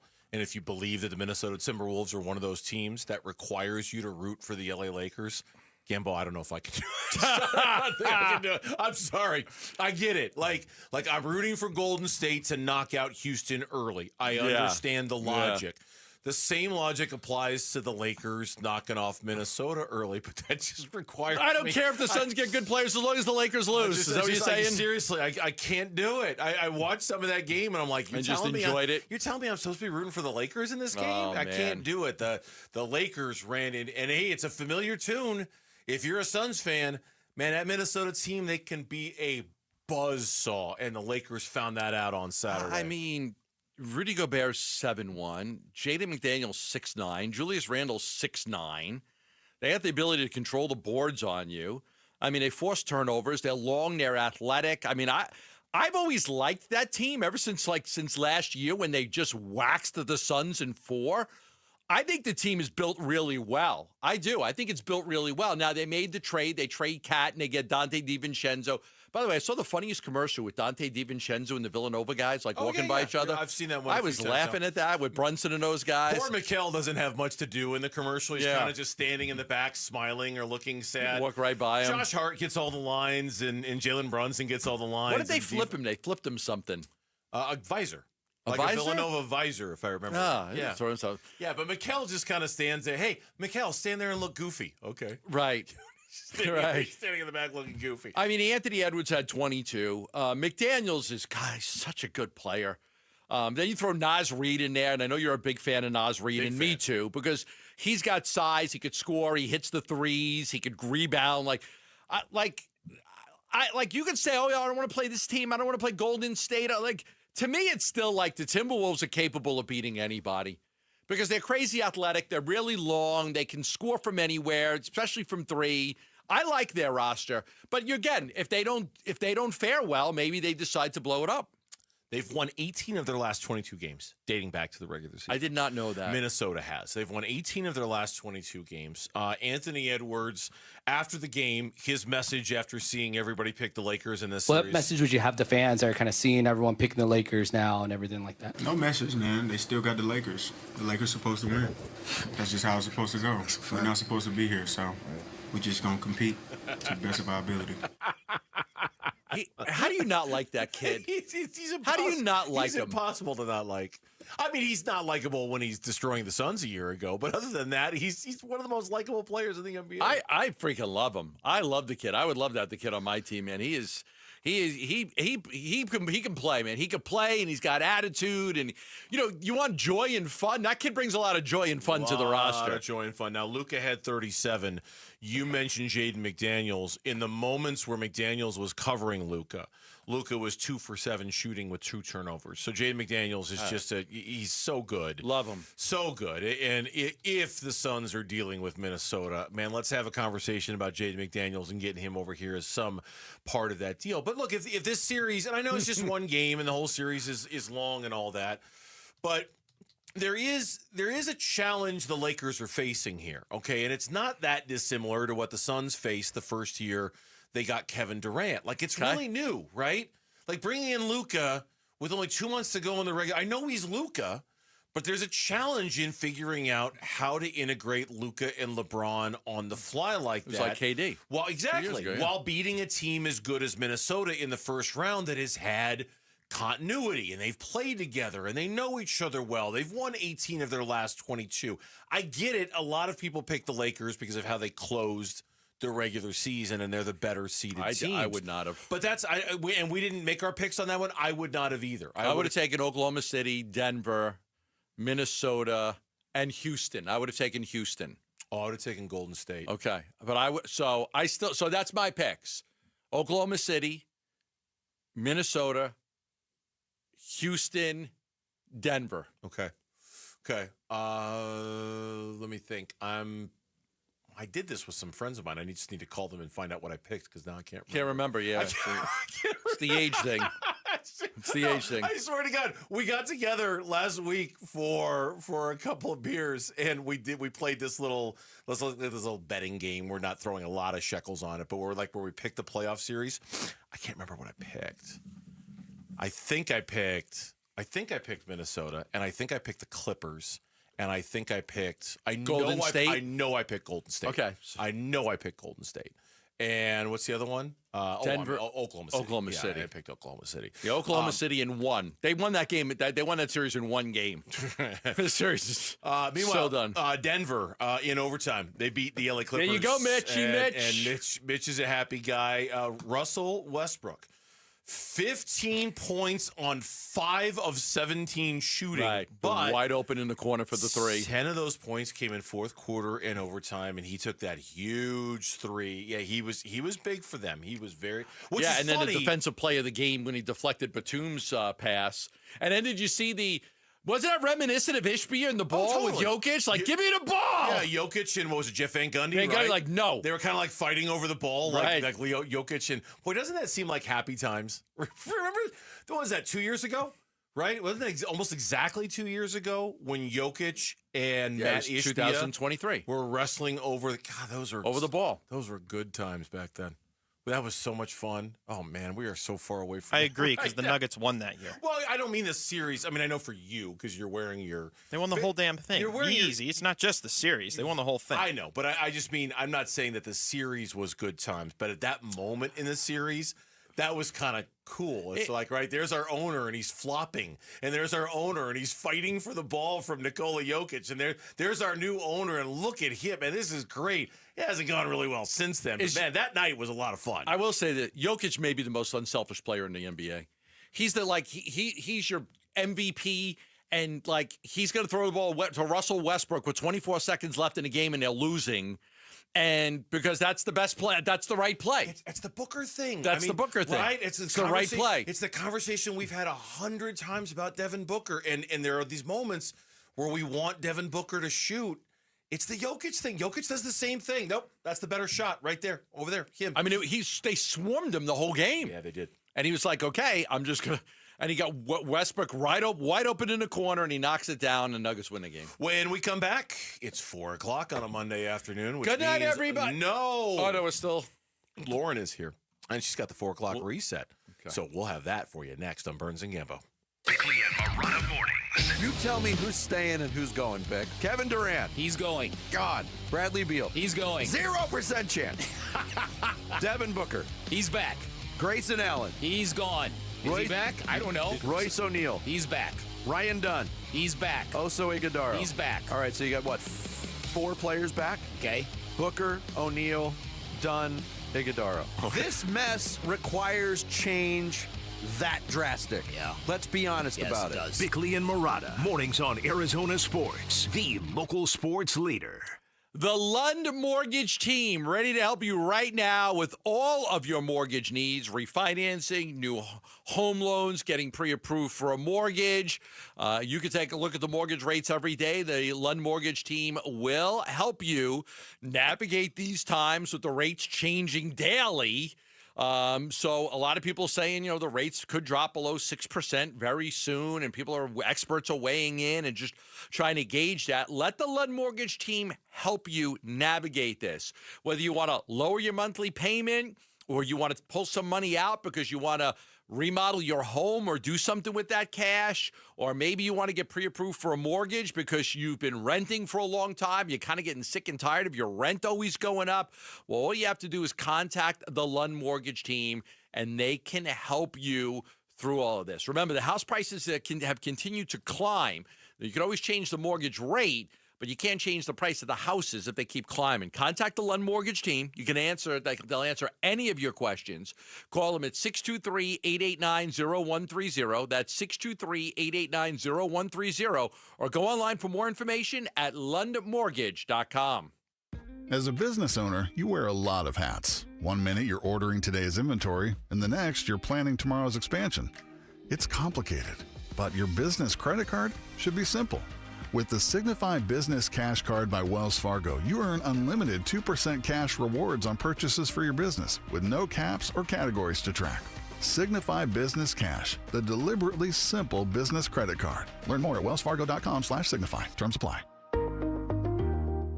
Message and data rates may apply. Hey, this is Dave Burns. And John Gambadoro. And every year we hear far too many heartbreaking stories involving children in water. Please take 2 seconds out of your day to help prevent these tragedies. Learn life-saving water safety tips and enter to win swim lessons from the YMCA and a pool alarm from Life Buoy. Go to Fulton2seconds.com or text SWIM to 620-620. And never forget that 2 seconds is too long to take your eyes off kids near water. This is Doug Fulton of Fulton Homes, proud to partner with KTAR to keep your kids safe around water. Dan Bickley here with my Hey guys, Shane O'Hanrahan and Shane, with all the confusion over tariffs, what does it mean to the automobile industry? Right now, all that is in limbo, but what I can tell you is every vehicle on Chapman BMW's lot is tariff-free. With financing as low as 1.99%, the time to buy is right now. So get in and get your best selection of your brand new BMW. That's really good news for people who want to drive off in the ultimate driving machine. Yes, it is, and Chapman BMW is here to help. That's Chapman BMW, 2 great locations, 1 great experience. All right, Basinonians, Ron Wolfley here. Don't wait another year wishing you had custom shades. Do what I did and call All Pro Shade Concepts. They're celebrating 20 years in 2025 with free estimates, complimentary installation, and they will cover your sales tax. I use roll-down shades to keep the cold air out and turn my patio into another room. And when summer comes, their retractable awnings block the sun and add backyard shade. Visit allproshadeconcepts.com and tell them Wolf sent you. The girls are back in town. The Epson Tours Road to the LPGA comes to Arizona May 8th through the 11th at the Carlisle, Arizona Women's Golf Classic at the TPC Champions Course. Bunker to Bunker, the golf show, and Shady Rays are sending listeners to the event, and 2 lucky grand prize winners will walk with the pros with VIP hospitality and a brand new pair of Shady Rays Green Wolf sunglasses. Come watch the ladies chase their dreams. Enter to win today at bunkergolf.com. KMVP FM Phoenix. Arizona Sports, the local sports leader. On the Arizona Sports app and on 98.7. I'm Mitch Ferreldis with Trending Now. It's presented by Parker & Sons Heating, Cooling, Plumbing, and Electrical. It is officially NFL Draft Week. The first round begins on Thursday night, and the Cardinals are slated to select 16th overall in the first round. If you were to ask ESPN's Mike Tannenbaum, he thinks the Cardinals should look to add on the defensive side of the ball. I would love a front 7 pressure player for them. They struggled a little bit on third down last year, but I think they have a good nucleus. I think they're heading in the right direction. To hear his full conversation with Bickley and Murata from this morning, you can find the interview now on the Arizona Sports app and on ArizonaSports.com. Some Diamondbacks injury updates per our John Gambadoro. A.J. Puck set to have an MRI to see what the condition of his elbow injury is. Likelihood is he's maybe had that MRI already, so when there's an update, we will pass that along. But Puck is currently on the 15-day injured list due to that elbow inflammation. And then Merrill Kelly not expected to miss his next scheduled start, despite exiting yesterday due to cramping. And in the NBA playoffs, Game 2 between the LA Clippers and Denver Nuggets will be on our airwaves. Can the Clippers tie things up and send it back knotted at a game apiece in Los Angeles? Coverage starts at 6:30. That's over on ESPN 620 AM and the Arizona Sports app. This report is brought to you by America Roofing. America Roofing wants to give you some relief on your roof. Save 12% with their tariff and tax relief, or get a free inspection. Online at americaroofingco.com, Arizona's largest roofer. Arizona Sports, the local sports leader. Burns and Gambo, the 4 o'clock reset. 4 o'clock reset. Top stories of the day, all in one place for you. Conveniently put there by Lauren, our fine producer on the other side of the glass. Lauren, you've got the top stories of the day. What are they? All right, we're going to lead off with the Arizona Diamondbacks because they avoided the sweep in Chicago against the Cubs yesterday, winning 3-2 in extra innings. But Merrill Kelly did have to leave the game early in the 6th inning, dealing with some of that cramping. Though Gambo, right across the glass from me, is reporting that he won't miss his next start. No, I'm expecting that he will make his next start. They get an off day today, so everybody will get an extra day's rest because of the off day today. We got Font Rock tomorrow going, but I am expecting, from what I heard, that Merrill Kelly will not miss any of his starts. Yeah, I mean, unfortunately, we've been through this so many times with Merrill Kelly. I wasn't really expecting him to miss starts. It's just, it's a nuisance. It's still, you know, like in August, I would have expected this. Chase Field, roof closed, it's hot, okay. It was 35 degrees yesterday at Wrigley Field, and he was cramping up in the 6th inning. Now, I get it. It's, you know, there was a 39-minute delay to start, then another 59-minute delay on top of that, and he kind of pitched through that. But it's annoying that it's still this issue that just they can't. I mean, they got some of the best minds in the sport who work for these teams, and they can't figure out what to do. It's baffling. Truly. Baffling, I said. Oh, truly, Burnsy. And just as Gambo mentioned, the D-backs have an off day today. Tomorrow they start a 6-game homestand, 3 versus the Tampa Bay Rays, and then 3 versus the Atlanta Braves. Speaking of the Atlanta Braves, Spencer Strider made his return to the mound for the Braves last Wednesday, a little over a year after his 2024 season came to an end on an elbow injury that required surgery. Well, today the Braves placed him on the 15-day IL due to a strained right hamstring. Oh, my goodness. Oh, my A goodness. very, very good pitcher who cannot catch a break at all when it comes. And they are, now I haven't been tracking them lately. They got off to a terrible start this season. Yeah, but then he pitched last week and he was really good. Yeah, he was really good. Yeah, but now with him hurt again. Yeah, right. Like they are like, if you're looking at this list of teams in the National League and they're all competing for the same thing, everybody assumed the Braves were one of the teams. So far, it's early. Yeah. So far, they have not been one of the teams. And Maddox, Glavine, and Schmaltz aren't walking through that door. No. Neither Unless Steve they're Avery. calling the game. Yeah, unless they're calling a game. That's it. None of those guys. I always liked Steve Avery. Steve on those Avery. teams. He was good. He was like the guy nobody knew.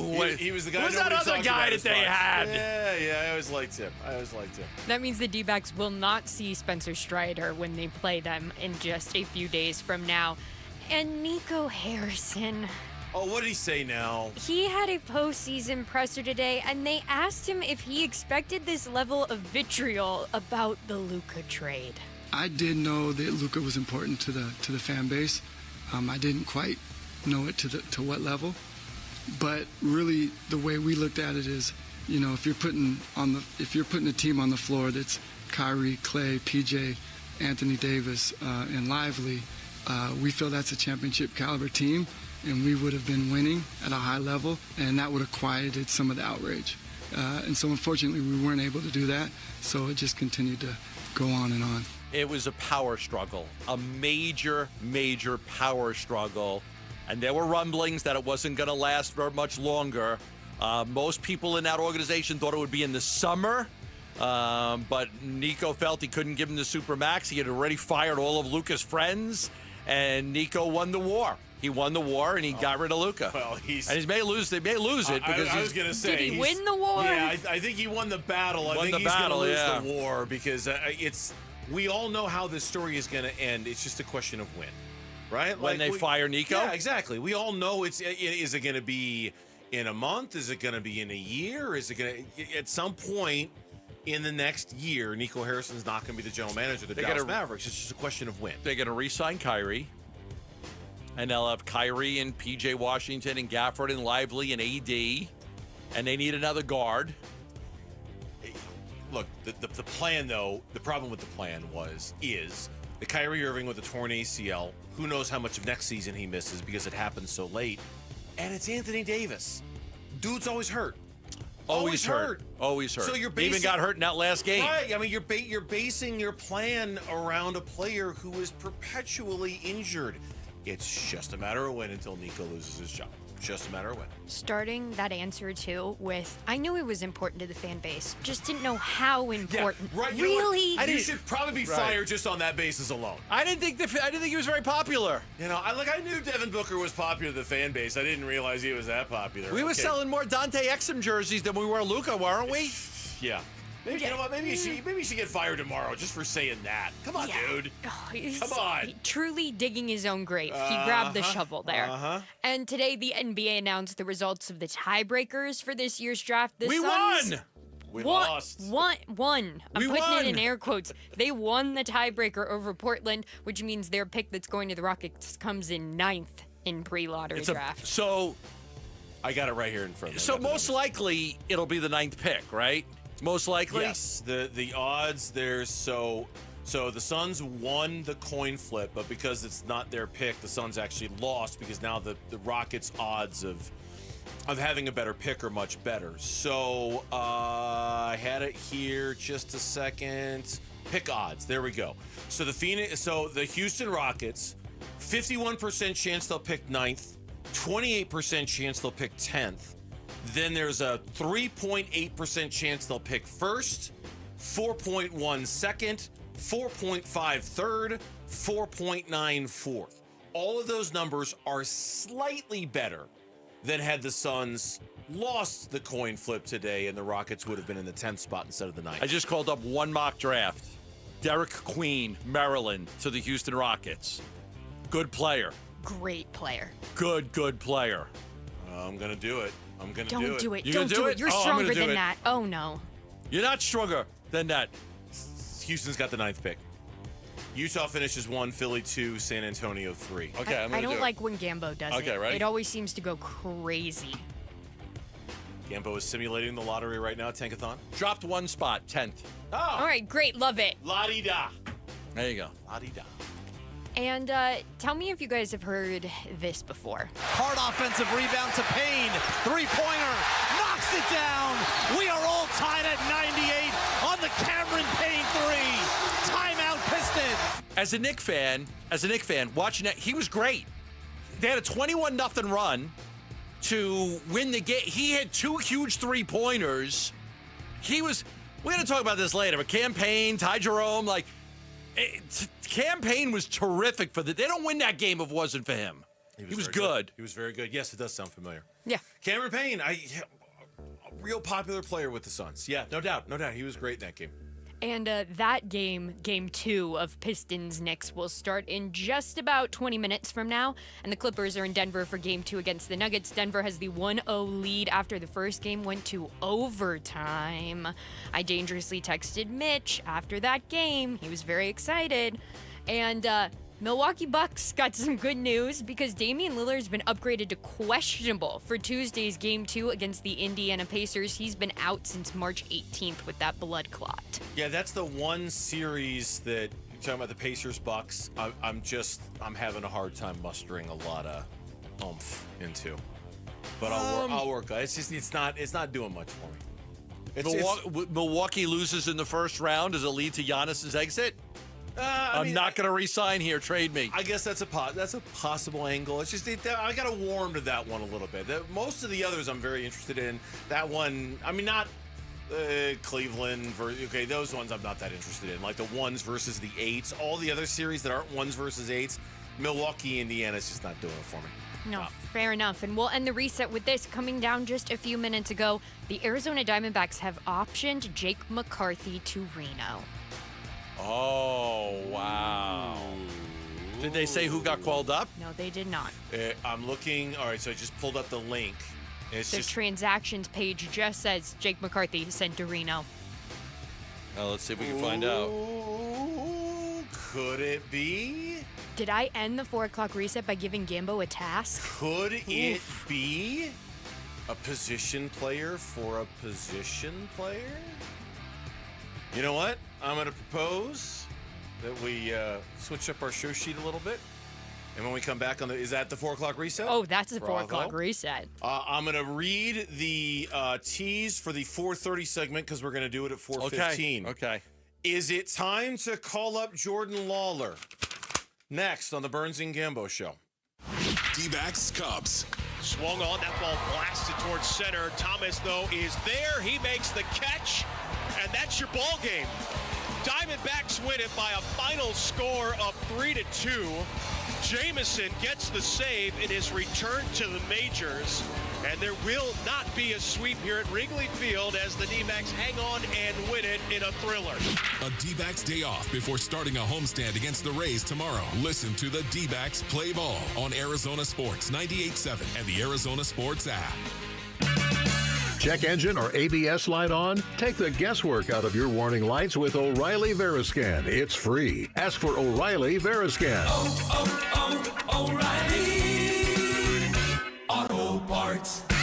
How can you free your team from time-consuming office tasks? Amazon Business. Smart business buying tools enable buyers to find and purchase items fast so they can focus on strategy and growth. Free up your team and focus on your future. Learn more at AmazonBusiness.com. Ooh, ma.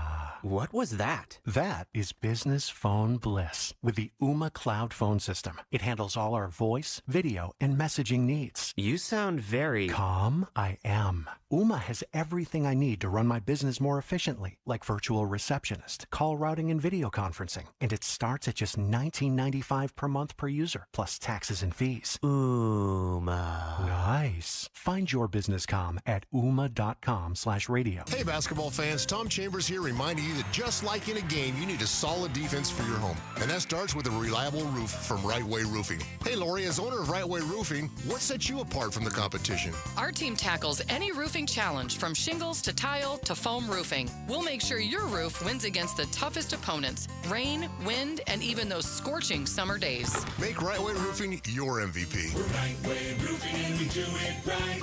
We'll always keep you watertight.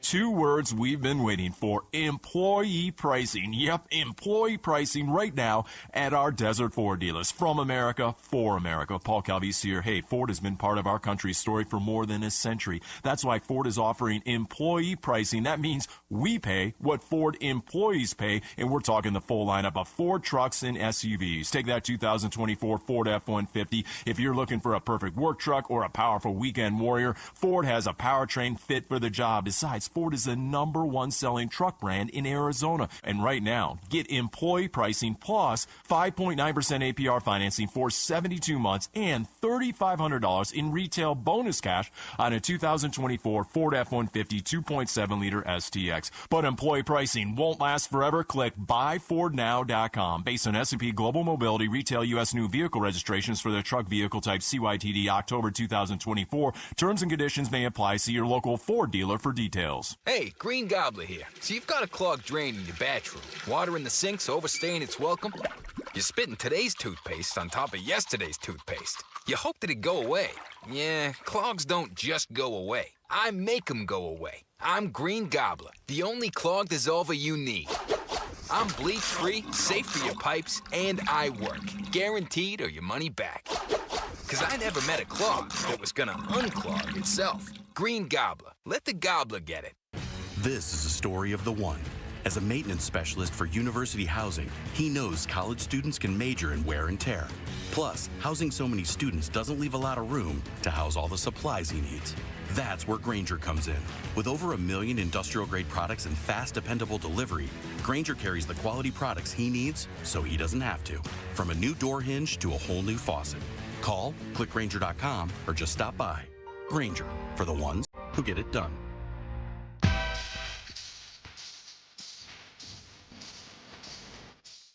Hey everybody, Dan Bickley here. The Diamondbacks return home. Can they find elevation? We'll discuss starting at 6 a.m. on Arizona Sports. Well, got our answer. Jake McCarthy being sent down to AAA Reno. All you gotta do is give me a couple of minutes, time out during the break. Dude, well, you make it sound like I doubted you. You make it sound like I didn't have faith in you. You know what? You do have a lot of faith in me. Yeah. You don't. You've never been one to doubt me. No, I mean, don't get defensive with me. Don't be like that with me. Needed a couple minutes here. So Jake McCarthy got sent down. Yes. Now it was on our show sheet. We just bumped it up a segment in which we were going to talk about whether it's time to call up Jordan Lawler. We can still have that conversation, but that's not who's been called up by the Arizona Diamondbacks. Gambo? No. Jorge Barrosa will be the call-up. That's what I expect. The outfielder who is in the minor leagues right now and having a good season, hitting .295, 3 homers, 16 RBIs, an on-base percentage of .362, an OPS of .857. I'm expecting that with McCarthy being sent down, Jorge Barrosa will be the call-up. It does. Okay. I mean, look, I get it. We were kind of stoking the fire a little bit with the Lawler thing. From a positional standpoint, it obviously doesn't make any sense. Well, we can talk about him. Oh, and we're going to. I'm just, we'd be bringing up an infielder for an outfielder. I'll just say this about The struggles have been very, very pronounced for Jake McCarthy. It has been a real struggle for him this year to find any kind of he's batting .073. He currently has 3 hits in 41 at-bats so far this season. He, after having an unbelievable year last year in which it felt like at times he along with Eugenio Suarez and certainly Corbin Carroll in August and September were kind of carrying the Diamondbacks offense to a certain extent. Jake McCarthy had an unbelievable year last year. It has been a really poor start for him. He knows it. Everybody knows it. Send him down to Reno. Hopefully get some confidence back and bring him back. Yeah, he's really struggled. But it doesn't make any sense to call up an infielder for an outfielder, and the Diamondbacks haven't done that. They've called up an outfielder in Barossa, who, he's having a good year so far down in Reno. Yeah, Jorge Barossa is one of their better prospects. He's a young player out of Venezuela. He is only 24 years old. So signed with the Diamondbacks as an international free agent in July of 2017.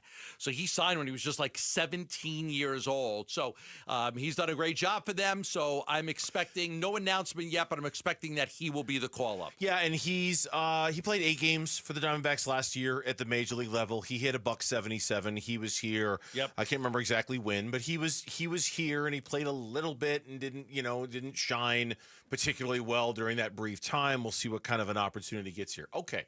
So now that conversation's done, okay, let's have it. Let's have the Jordan Lawler conversation, because he is just destroying the baseball right now at Reno, and he hit a home run in Reno last night. Went over everything. That it should be landing in Phoenix sometime in the next hour or so. I think he hit it to Lake Tahoe. Right. I mean, it just kept carrying and carrying and carrying.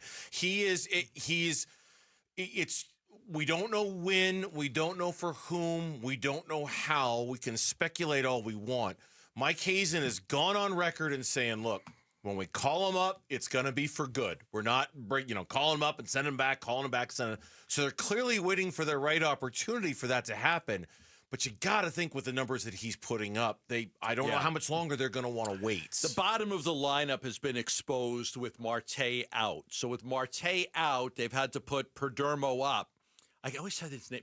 I got to take the R out of Perdomo. I can't do it. I'm trying. Perdomo? Perdomo. It's not Perdomo. I know. I just can't say it right. I just can't. Jerry. With Jerry. Just call him Jerry. Yeah, seriously. God, I just cannot. Or just call him Domo. Domo. God, I just can't. And I'm aware of it, and I just can't do it. The bottom of the lineup has really struggled for the Diamondbacks, with Jerry Domo having to bat up top now instead of at the bottom. They're very aware of it. It's something they're keeping their eye on. Now, Lawler, people say, well, he's playing a lot of second base, but Marte's supposed to come back. Yes. Marte's getting closer to coming back, but the one position that Lawler does not have a lot of experience at is second base. Yes. He's fine at shortstop and third. They're not worried about him on the left side of the infield. They're fine. He doesn't need to get all these reps at second and third. But he needed some reps at second, because if Marte goes down, again, they want him to be the guy. And if Marte's got to, and you may want to be careful with Marte and give him some days off here and there. And that's where Lawler getting the experience at second base can come in handy. So no decision has been made yet to bring him up. They're very aware of how well he is doing, but they're obviously just trying to get him some experience at second base, so that way, he's able to play that position as well. His numbers, so now keep in mind, it's the Pacific Coast League. It's about as hitter-friendly as you're going to find in the minors. Yeah. So there's certain, that's why pitchers who do well down there I'm always interested in, because it's a real hitters league. That being said, so far this year in 83 at-bats, 98 plate appearances in 21 games, Jordan Lawler is hitting .325. He's got an on-base percentage of .423. He's got a slug of .627. That's an OPS of 1.049. Jeez. He's got 5 homers, 20 RBI, 8 stolen bases. Wow. He's walked 12 times.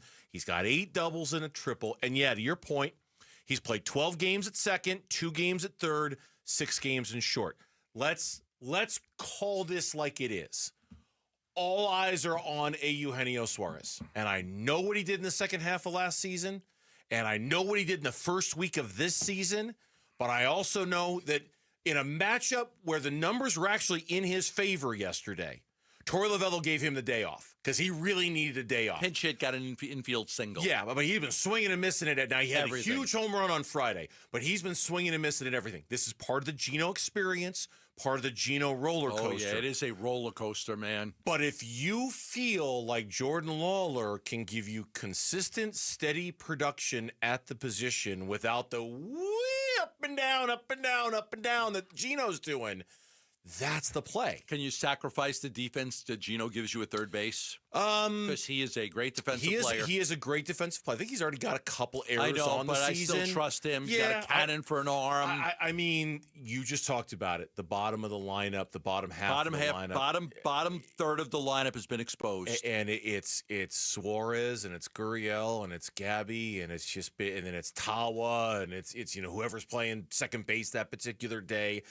That's the play. It's just a question of when you want to do it, when you want to commit yourself to that. Because if you believe what they say, if Jordan Lawler is going to get called up, he's here to play every single day, right? That's the play. So who would he play every day for? Not Cattell, pardon me. Or Caddell. Neither one of them. Neither one of us can say the middle infielders correctly. Not Cattell, not Perdermo. But Suarez. That's the play. That's the place. I think that Jordan Lawler is your starting third baseman next year. This team is not going to re-sign Eugenio Suarez. No. He's not coming back. He's on the final year of his contract. The roller coaster ride will end. Very likely it'll end, and he'll go somewhere else and play. And he'll give the Diamondbacks 2 years. He's just holding the seat for Lawler. And, Lawler's still young. He's still a kid. He's still very young. What's he, 23 years old, 24, I think, yeah. 24 years old. 22, I'm sorry, 22 or 23, yeah. So he's still very, very young. So I think what you could do this year is you could bring him up if you could get him enough at-bats, the at-bats that Hampson is getting, the at-bats that Tawa is getting. Can you bring him up and feel better about him than Blaze Alexander? If you could get him regular at-bats, you're going to play second today. You're going to play short tomorrow. You're going to play third. Then you're going to play second, short, third. Suarez isn't going to play every day. If you feel like you can get him enough at-bats, okay, great, bring him up. If not, well, then keep letting him rake down there, and he will be a full-time player next year, guaranteed. I don't disagree. The number of at-bats is key. He's got to make sure he gets them on a regular basis. And by the way, since he turns 23 in July, okay, so he is still just a kid. Right. He is still a kid. But I also don't want to – if you feel like Jordan Lawler is the missing piece to put you over the top this year, don't wait. Don't wait. Yeah. Don't hesitate. Yeah. You know what I mean? I understand the law. I do. He is going to be the starting third baseman next year. How many bats does he have already? Almost 100. See, that's the thing, right? I mean, the longer you keep, what you don't want to do is you don't want to bring him up and give him 150 at bats on the whole year. No. So the fact that he's already got 100 at bats in the minors. I just don't. This season is not something to be sacrificed in the name of Jordan Lawler's development. If he's good enough to help you play every day, win every day, be a contributor, you got to find a spot for him. Where? Third. You would pull Suarez out of the lineup now. I'm just saying. No, I'm not saying right now. I'm saying when you do it, that's the play.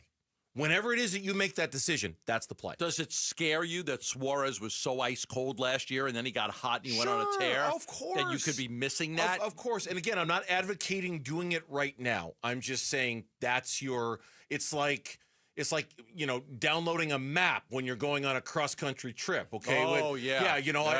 I might not be there yet, but I know that when I get to the 40, I'm going to hang a left and I'm going to go that direction. Yeah. When you bring up Jordan Lawler, that's where he's going to play. He's going to play at third. It's just, can Suarez give you enough consistency there to hold him off? I don't know. When we come back on the Burns and Gambo show, should the Arizona Cardinals consider drafting a quarterback? And if so, who? That's next on the Burns and Gambo show. Wolf and Luke, middays 10 to 2. Grits. Does that sound like a toughness issue? It does to me, and I think that's what he was alluding to. On the defensive end of the floor, so much of the time, Base-Onians, it does. That's where it shows up. Especially when you're talking about the NBA. It's where it shows up, on the defensive end of the floor. If you don't have defense, you notice it. And the Suns noticed it in a big way this season. I mean, I do credit Matt Ishbia for the accountability he took. all throughout the press conference. Wolf and Luke, middays 10 to 2 on Arizona Sports, the local sports leader. From America, for America, employee pricing at Sanderson Ford. I'm looking at some of these deals right now, and you may want to rush over there. How about a 2024 Ford F-150 XLT truck? Just $57,701, best-selling truck in America, plus 5.9% financing for 72 months. They've also got a 2024 Ford Bronco Sport from America, for America, employee pricing. $40,926 right now on that Ford Bronco Sport. The MSRP is much higher. Take a look at the 2024 Ford Bronco. Just $65,126, and you can get 4.9% financing for 72 months. Now you pay what they pay with employee pricing, plus you'll receive all Ford factory incentives and APR rates when you shop Sanderson Ford. No hassle, no pressure, no nonsense, no added markups. 51st Avenue in Glendale or online at sandersonford.com. Tired of fighting for your store's last bottle of water or lugging hundreds of bottles of water each year from the store to the car to the fridge to the recycling? For less than $1 a day from Parker & Sons, you can have an unlimited supply of bottle quality water right at your tap. Drinking water keeps you healthier, aids in weight loss, keeps skin hydrated, and flushes your body of toxins. Call Parker for your free estimate on a reverse osmosis system at 602-2-REPAIR or visit parkerandsons.com. Twin Peaks is the best in the game. Here, the ultimate lunch lineup boasts wall-to-wall sports and scenic views. When you're hungry and in a hurry, the Scratch Kitchen delivers lunch in the clutch. I mean, where else can you order a 29-degree draft beer and a quickie combo on your lunch break? Only at Twin Peaks, the #1 sports bar. Twin Peaks Scratch Kitchen scores every time. Dig into hand-smashed burgers, chef-inspired flatbreads, and more at your local lodge.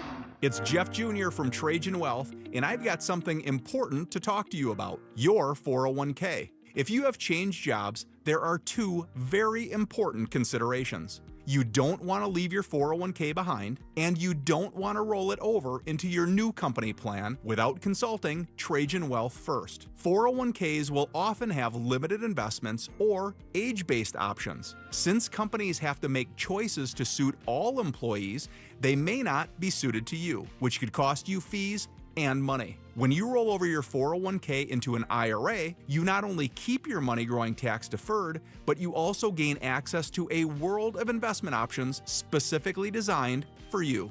Trajan Wealth and our fiduciary advisors have helped thousands, and we can do the same for you. Call Trajan today at 480-990-3300. That's 480-990-3300. Advisory services offered through Trajan Wealth LLC, an SEC registered investment advisor. I'm Mitch Varel. This with Trending Now. It's presented by Parker & Sons Heating, Cooling, Plumbing, and Electrical. It's officially NFL Draft Week. The first round begins on Thursday night, and the Cardinals are slated to select 16th overall. If you were to ask ESPN's Mike Tannenbaum, he thinks that the Cardinals should add on defense. I would love a front seven pressure player for them. They struggled a little bit on third down last year, but I think they have a good nucleus. I think they're heading in the right direction. To hear his full conversation with Bickley and Murata mornings, you can find it right now on the Arizona Sports app and on arizonasports.com. Per the Arizona Diamondbacks team website, it would appear that on their transactions page that outfielder Jake McCarthy has been optioned to AAA Reno. No official move has been announced yet, but it sounds like per our John Gambadoro, a corresponding move will be Jorge Barrosa, the outfielder who started the season in AAA Reno. And in the NBA playoffs, Game 2 between the LA Clippers and Denver Nuggets, that'll be on our airwaves. Can the Clippers knot things up before it goes to Los Angeles? Coverage starts at 6:30. That's over on ESPN 620 AM and the Arizona Sports app. This report is brought to you by Waste Connections of Arizona. Spring is in the air, and that means home improvement projects. Need a roll-off to haul that trash and debris away? WasteConnections.com/Phoenix.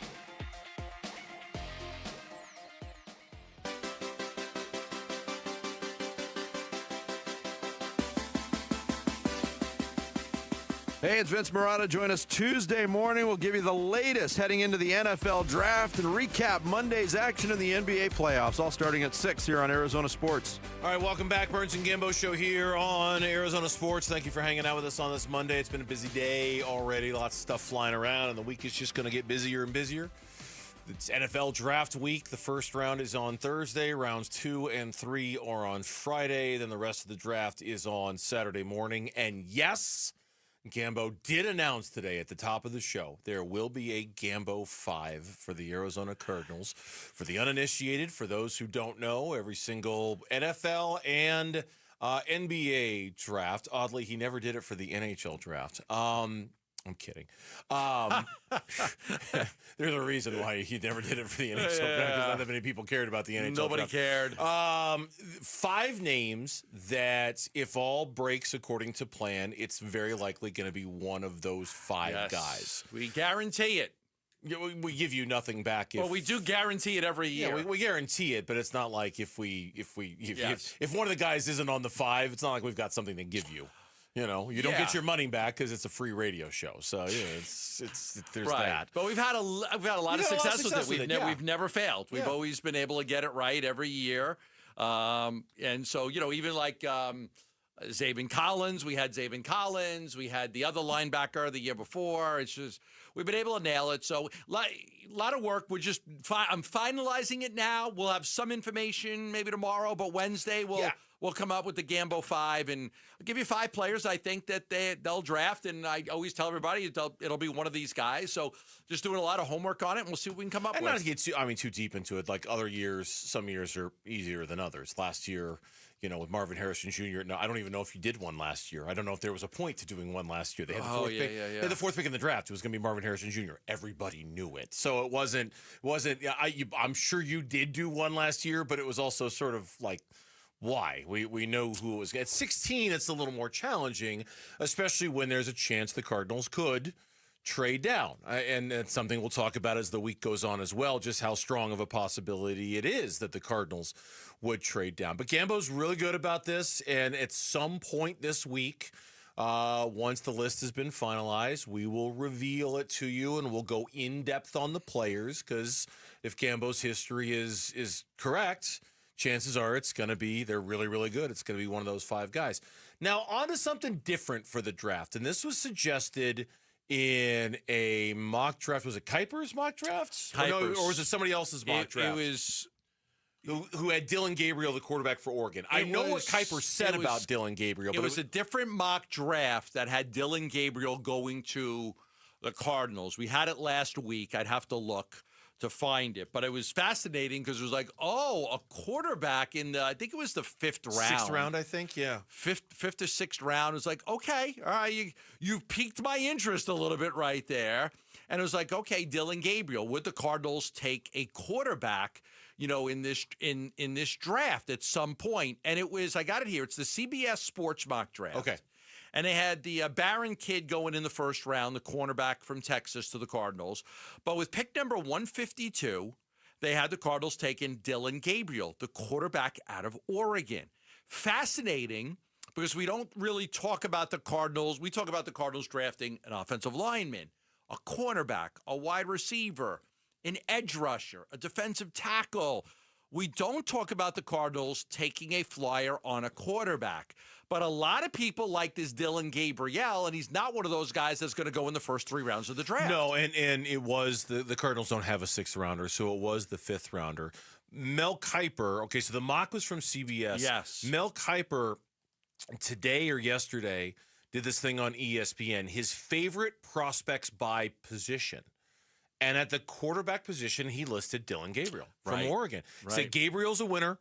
He's won 46 of his 63 starts over time at UCF, Oklahoma, and Oregon. There's a lot of good football on his tape. Gabriel was terrific last year. 5'11", 205 pounds, a rhythm passer, pinpoint accuracy. How tall? 5'11". That's probably why he's not, Probably, yes. Not Probably very- why he's not higher. Yeah. Not higher, yeah. Really impressive timing, sees the field well, makes quick decisions, gets the ball out on time and target, completed 73% of his passes, et cetera, et cetera. Gabriel is sort of a poor man's Tua Tagovailoa in the way he plays and not just because both are lefties. He also says I should probably mention Shedeur Sanders here. I am higher on Sanders than other evaluators. He's my QB1, even above Cam Ward, but he's not everybody's QB1, and a lot of people think they're not sure where Shedeur Sanders is going to go. Projection, I think Gabriel ends up going in the 4th or 5th round.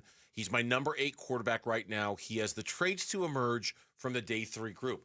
What, if anything, would it say if the Arizona Cardinals spent a pick on a quarterback this year? Development guy that they, feel like they can work with and try to, build in case they do move on from Kyler Murray to get another quarterback in the system. I mean, the guy was 3rd in the Heisman voting. Oregon had a great season.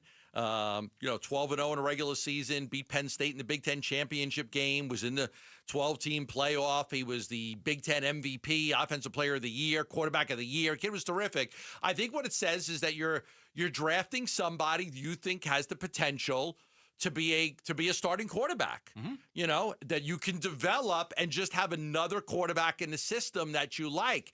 And again, because he's, I'd have to find out why he's predicted to go so low. It could be because he's 5'11", the size thing, but a lot of people think he'd be a great fit for the West Coast spread style offense that a lot of these teams run. I don't know. This is not a great quarterback draft, but you would think that somebody is going to take a flyer on this guy before the 5th round. You think somebody would do that?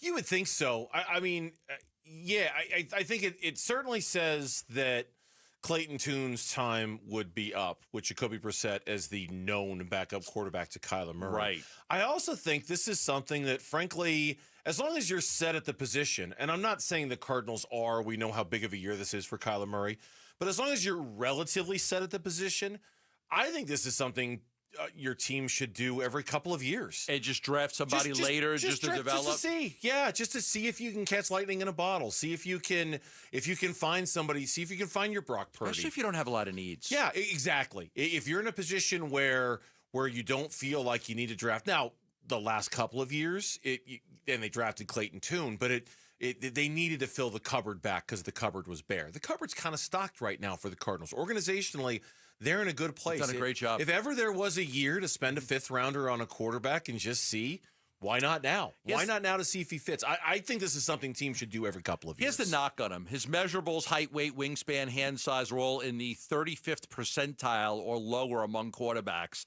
That's quite a barrier to developing into a successful NFL signal caller. They mention the good news is players like Russell Wilson, Kyler Murray, and Bryce Young have proven there's a path to success for these guys. Downfield passes in 2024 traveled 7 yards, the 7th lowest mark in the FBS. That's the nature of Oregon's offense. In the season prior, Bo Nix had an average depth of 6.8 yards. So they're trying to say that that's Oregon's offense. I mean, look at Bo Nix. He had a great year.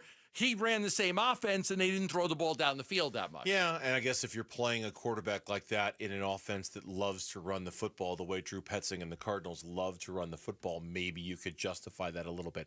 It would be nothing more than a flyer, a lottery ticket, just to see if you landed something, see if you got yourself a little prize at the end of it all. And there's nothing, I don't think there's anything, I don't know if they'll do it or not, but I don't think there's anything wrong with that. Or a special teams player in the 5th round. Yeah, right? Yeah, and sometimes you can get good ones there too. Speaking of Kyler, join Kyler Murray and friends for the first annual Kyler Murray Foundation Celebrity Softball Game. It is happening on May 17th. It's at Salt River Fields, and if you want to be there, register now for your chance to win a family 4-pack of tickets. Head to the contest page at arizonasports.com for all the details and your shot at winning.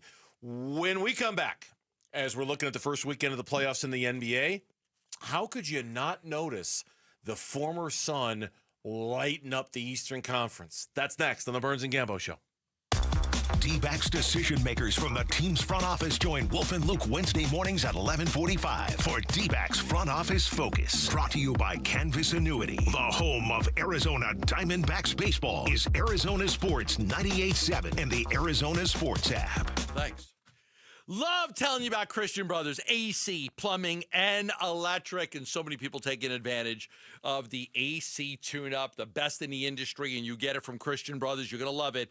They're going to do a complete tune-up for $129. Complete tune-up, $129. Condenser coils clean, condensate drain line flush. They're going to go through everything, inspect everything, and get your AC unit ready to go right now for what's going to be 6 brutal months of having your AC unit on every single day, all day, every day. Now, Christian Brothers, this is not an inspection. They're not just giving you a price for an inspection and then saying, okay, for us to do work, we're going to charge you all this extra money. They're going to clean the condenser coils. That's taking off the facing of your AC unit. They use a detergent. They clean the whole thing out. It's important to make sure your unit is running efficiently. So they do that. They go up in the attic. They do the condensate drain line flush. Very important to do. So they get their hands dirty for $129. They're there for a long time. And they get your unit ready to go for the summer. Take advantage of it. $129. Call Christian Brothers at 602-222-3535. That's 602-222-3535. This is a story of the one. As a maintenance specialist for university housing, he knows college students can major in wear and tear. Plus, housing so many students doesn't leave a lot of room to house all the supplies he needs. That's where Grainger comes in. With over 1 million industrial-grade products and fast, dependable delivery, Grainger carries the quality products he needs so he doesn't have to. From a new door hinge to a whole new faucet. Call, click Grainger.com, or just stop by. Grainger, for the ones who get it done. Welcome to Staples. Hi, I hear Staples prints it all. Oh, you bet. Posters, banners. Can you print it all for Mother's Day? Oh, of course. Photo gifts like canvas prints, photo puzzles. Can you print it all for graduation? Sure can. Custom cards and invites. Can you print a huge banner with the grad's picture? Oh, definitely. Even an embarrassing baby picture? Oh, those are the best kind. I know, right? Print it all for moms and grads at Staples. And right now, get 40% off custom cards, invites, and photo gifts. N75 exclusions apply. Visit staples.com/print for details. Attention! If you've been using GLP-1 medications to lose weight or thinking about starting, now's the time to act. For a limited time, you can get $200 off your GLP-1 medications at Red Mountain Weight Loss. Our compounded GLP-1 medications are in stock today. No shortages, no waiting, no hassle. And don't miss this opportunity to save. Book your appointment today and lock in your $200 savings before it's too late. Real doctors, real results, Red Mountain. Visit redmountainweightloss.com before this offer's gone. That's redmountainweightloss.com. Dan Bickley with my guy Bear, one of the Henley brothers that owns Walt's TV and Appliance. And Bear, you guys put the big in big screen televisions. That's right. We have the largest TVs in the valley, like our jaw-dropping 115-inch model. It's an experience you have to see to believe. Wow. And if I need my new TV delivered or installed? Speedy delivery, full installation, you name it. We've got it covered. Don't forget, drop my name. You're going to get a 3-year warranty for free or 10% off installation labor. Shop local. Shop Waltz. Are you looking to find more fairways, hit more greens, and lower your scores? Then a custom golf club fitting from a Shields certified master fitter is your answer. Learning from the world's top fitters at Titleist Performance Institute, Callaway Performance Center, and the Ping Proving Grounds, we're equipped to fit you with the right clubs to make your game more consistent. Go to shields.com/expert fitting to schedule a custom fitting today. Burns and Gambo Need to Know Social Poll Update. Presented by Sanderson Ford. And updates on our Twitter poll question of the day found on X at Burns and Gambo. One word is where it's at. Not only is it draft week for the Arizona Cardinals, it is draft week for Cam Scatterboo. And that is the poll question. And with that in mind, we're asking, which round of the NFL draft do you think that Cam Scatterboo will be drafted? 2 or 3, 4, 5, 6 or 7? 2 or 3. 3, specifically 3. I think he'll be third round. Yes, round 1, not an option. Somebody had suggested, this was a while ago, that the line in the sand for Cam Scatterboo was the 100th pick in the NFL draft. Will it be before or after that? I think the Giants have 2 third-round picks. I believe you're correct. Is there a Cam Scatterboo jersey in your future? I think a team that has multiple third-round picks can say everybody's going to love the kid. Okay, everybody that interviewed him is going to love him. There's nobody that's going to be like, I don't want that kid. Everybody's going to love him. It's just you've got other needs. So if you've got multiple picks in the third round, you can be like, all right, I'm going to draft my need guy here. And with my second, third rounder, if that kid's still there, I'm taking him. The Giants, to your point, in the third round have the 65th pick and then the 99th pick.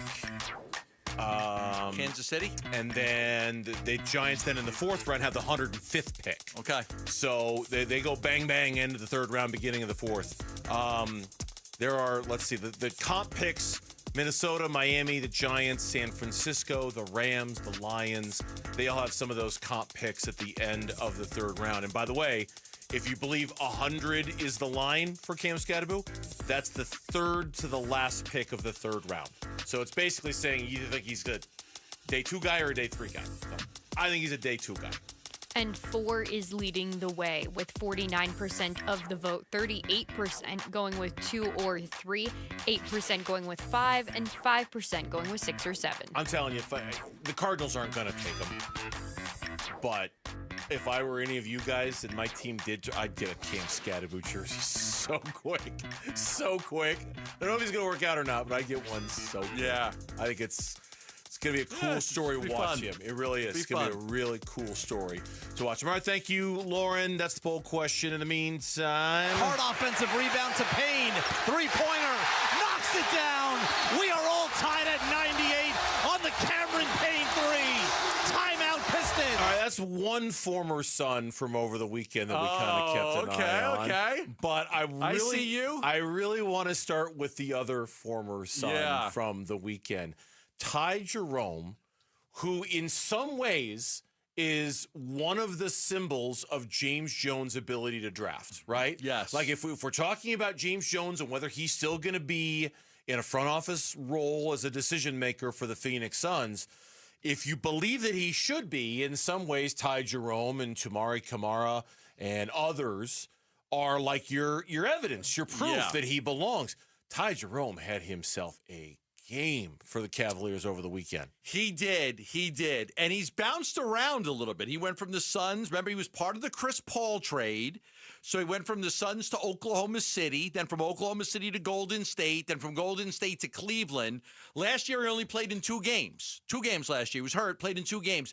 This year, he played in 70 games. 70 games. He was one of the more valuable role players in the entire NBA, and he did just a great job for them. But yeah, that was a guy that, they drafted in I think it was the 2019 draft, the 20 draft that they drafted Ty Jerome. Had to be 19. It had to be the 19 draft because that was his first year. And he has been terrific. And he was so good for them last year. This year, he was so good for Cleveland this year. 2019, you're right. 2019 draft. Yep. And it just goes to show you that there are role players sometimes take a little bit longer to develop, right? I mean, because this guy's been around a bunch of different teams. You're like, and he's really popped right now, just really popped and been a good player for them. And was vital to the Cavaliers' ability to have a great season this year and have a good playoff game in the first game. Yeah, and look, I'm not gonna. I think he's also an example of the value of patience in the NBA. And I'm not saying things would have been different for the Suns had they kept Ty Jerome. I'm not suggesting that at all. But there is the last 2 years of Suns basketball has been very impatient. The organization has been impatient. There's been not a lot of sitting around, not a lot of waiting around. It's all been go, go, go. It's all been move, move, move. And I think Ty Jerome is also an example of why the next iteration of the Suns and their front office and how they decide things and how they do things is going to require something out of them that, quite frankly, under Matt Ishbia, they've just shown they have none of, and that's patience. And Ty Jerome is an example of what that patience can look like. Now, again, I'm not saying, I screwed up by getting rid of Ty Jerome. No, because it took him going to a couple of different teams, to your point, to kind of find himself. But it is going to require Matt Ishbia and Josh Bartelstein and whoever it is that's running the front office for the Suns to do something they haven't done under Matt, and that's be patient. And that's going to be really hard for Matt. But I think it's going to be really difficult for Matt. But it also means to be patient with Dunn and Oso Aguadaro. Oh, totally. Because, absolutely.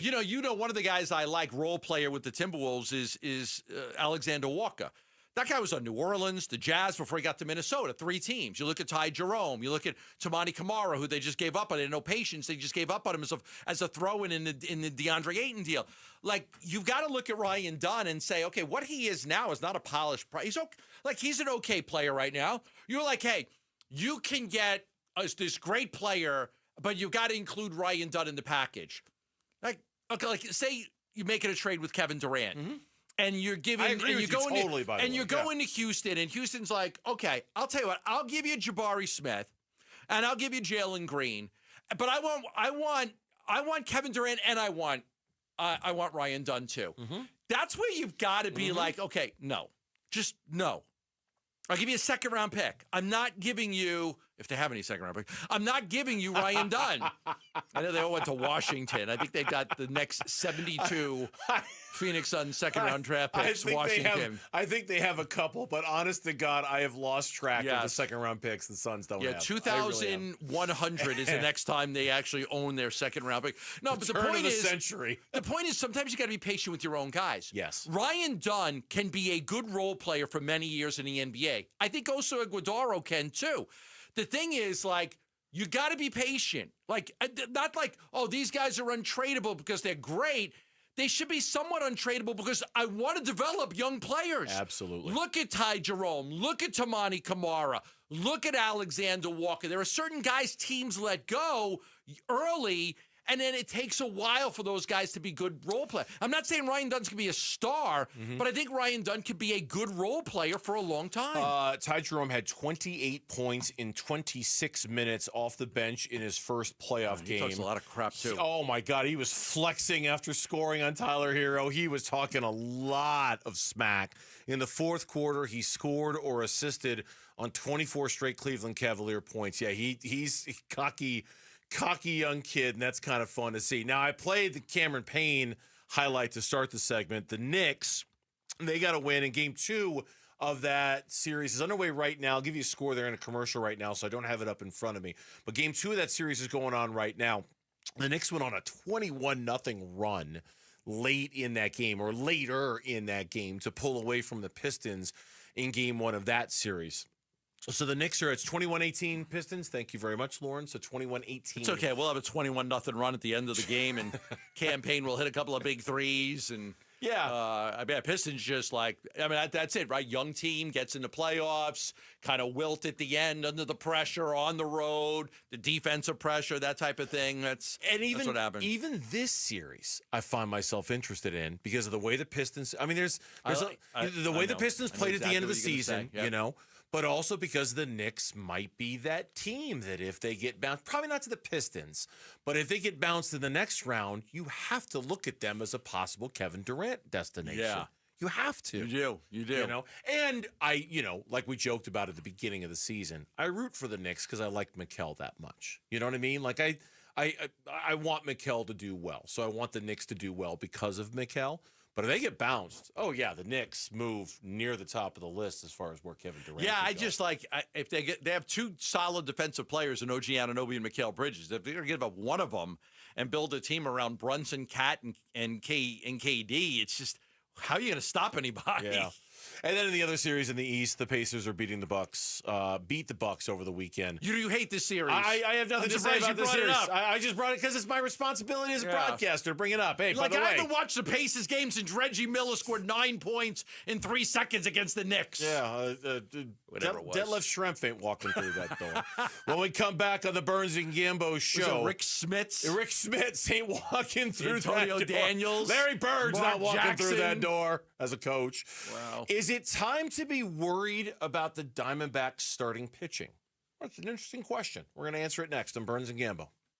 Wolf and Luke, middays 10 to 2. If you're going to have an MVP season, this is how it would start. The way Corbin Carroll is hitting the ball, the way he's doing everything right now, if he can string this together for the full season and the way he's swinging looks relatively sustainable, he's going to be in the conversation. He's going to win the MVP if he just keeps hitting at the rate he is right now. How many home runs would he have? How many RBI? I mean, my goodness. He would be putting up numbers that were legendary.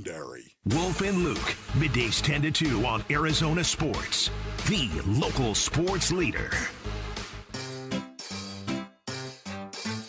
1-877 Cars for Kids.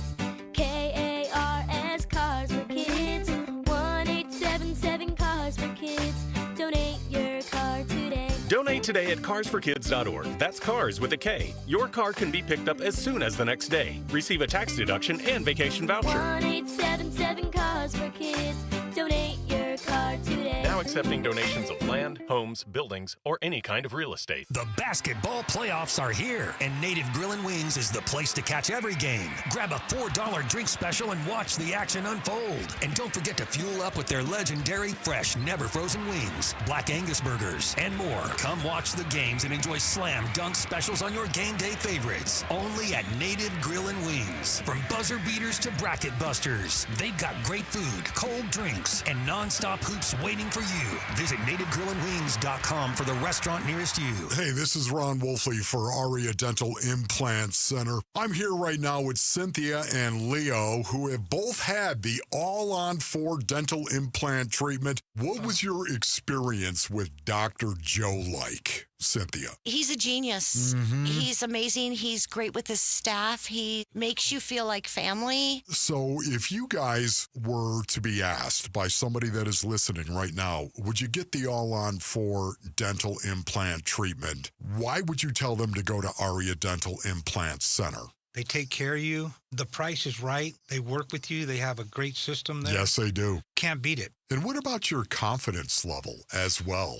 You remember when you used to be really confident in your 20s and 30s? Yep. Well, you gained that back. Big time. Don't listen to me. Listen to Leo and Cynthia. Go to AriaDentalImplantCenter.com. That's ARIA DentalImplantCenter.com. Luke Lipinski back to tell you about Chime. The little expenses add up, don't they? Maybe you have to pick up lunch real quick on the way back to work, or you meet a couple friends at a baseball game last second. That's life, and it's great, but you have to stay on top of it financially, too. And that's why your checking account should be helping you, not working against you by charging you fees. Well, that's where Chime comes in. A Chime checking account is going to help you manage your money better by offering no maintenance fees and fee-free overdraft up to $200 until your next deposit. That's big. They've spotted members over $32 billion to date, so just go to Chime.com to learn more. Move toward a better financial future with Chime. Open a Chime checking account in 2 minutes. Get started today at Chime.com. Chime. Feels like progress. Banking services and debit card provided by the Bancorp Bank N.A. or Stride Bank N.A. Members FDIC. MyPay line of credit provided by the Bancorp Bank N.A. or Stride Bank N.A. Spot me eligibility requirements and overdraft limits apply. MyPay eligibility requirements apply. Not available in all states. Credit limits range from $20 to $500. $2 fee applies to get funds instantly. Out-of-network ATM withdrawal and OTC advance fees may apply. Fees apply at out-of-network ATMs. Bank ranking and number of ATMs according to U.S. News & World Report 2023. It's where every home run memory and walk-off victory is stored. Your brain shapes you, defines you, makes you you. But as any ball player knows, a brain or spine condition can change the game. That's why Barrow Neurological Institute is always swinging for the fences, pushing the boundaries of neuroscience medicine. Ranked top 10 in the U.S., Barrow helps patients hold on to their dreams, their memories, and themselves right here in Arizona. Barrow Neurological Institute, minding what matters most. Visit barrowneuro.org to learn more. KMBP FM Phoenix. Arizona Sports, the local sports leader. On the Arizona Sports app and on 98.7. I'm Mitch Vareldis with Trending Now. It's presented by Parker & Sons Heating, Cooling, Plumbing, and Electrical. It is officially NFL Draft Week. The first round begins on Thursday night, and the Cardinals are slated to select 16th overall. If you ask ESPN's Mike Tannenbaum, he thinks the Cardinals should look to add on defense in the first round. I would love a front seven pressure player for them. They struggled a little bit on third down last year, but I think they have a good nucleus. I think they're heading in the right direction. To hear his full conversation with Bickley and Murata from this morning, you can find the interview now on ArizonaSports.com and on the Arizona Sports app.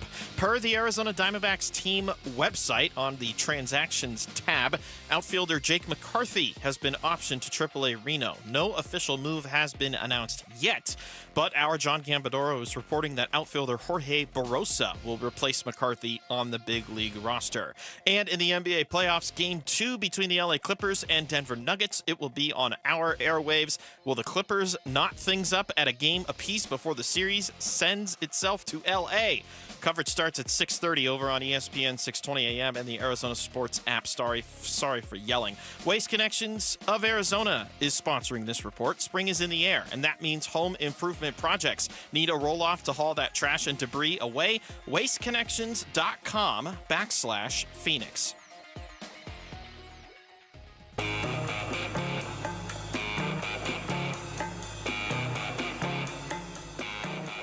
Hey, it's Luke. How crucial is it that the Diamondbacks get another solid start from Brandon Pfaadt? We'll discuss tomorrow at 10 a.m. It's Wolf and Luke on Arizona Sports.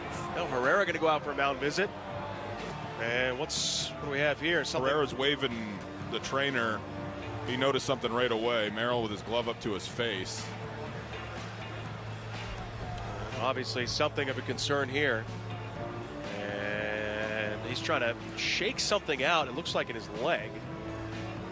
His right leg in particular. And it looks like Kelly's coming out of the game. To sit here and have a conversation about whether we're concerned about the Diamondbacks rotation is a funny one to have, only because it was less than a week ago Diamondback starters were on a 6-game quality start streak that was only interrupted because Merrill Kelly or because Brandon Pfaadt couldn't finish 6 innings against the Marlins, even though he pitched great. Eduardo Rodriguez the next day struck out 9 Miami Marlins. He pitched great. It wasn't a quality start. Like, it wasn't that long ago. We're like, oh man, this starting rotation, they're getting it done. They're grooving. They're cruising. Here we are a week later, and I don't think anybody's panicked or concerned about the Diamondbacks starting rotation. That would be silly to do that. But there are individual things that have sort of cropped up in the last 24 to 48 to 72 hours that you just have to wonder about. Is this something down the road we need to be worried about? The most recent of which is Merrill Kelly, who once again had to deal with the cramping issue yesterday. On a cold, windy, wet day in Chicago. He had to leave that start a little early because he was cramping again in his leg the way he always seems to. And he was absolutely dealing, man. He had retired 16 straight. It was a terrific pitched game by Merrill Kelly. He was 1 out away from completing 6 innings, only allowing 1 run and 2 hits and striking out 5. He was dominant in that outing. Now, you had the rain delay that postponed the game for about 39 minutes. Then Merrill Kelly comes out in the first inning, pitches to 2 batters, and then it starts raining. They bring the tarp out. I saw Lovello kind of like arguing with the other, like, why did you bring us out here? Yep. You know, you now look at it. I could have got the Dave Burns. He knows. He would have told me it's going to rain. He sees the red blob. He knows.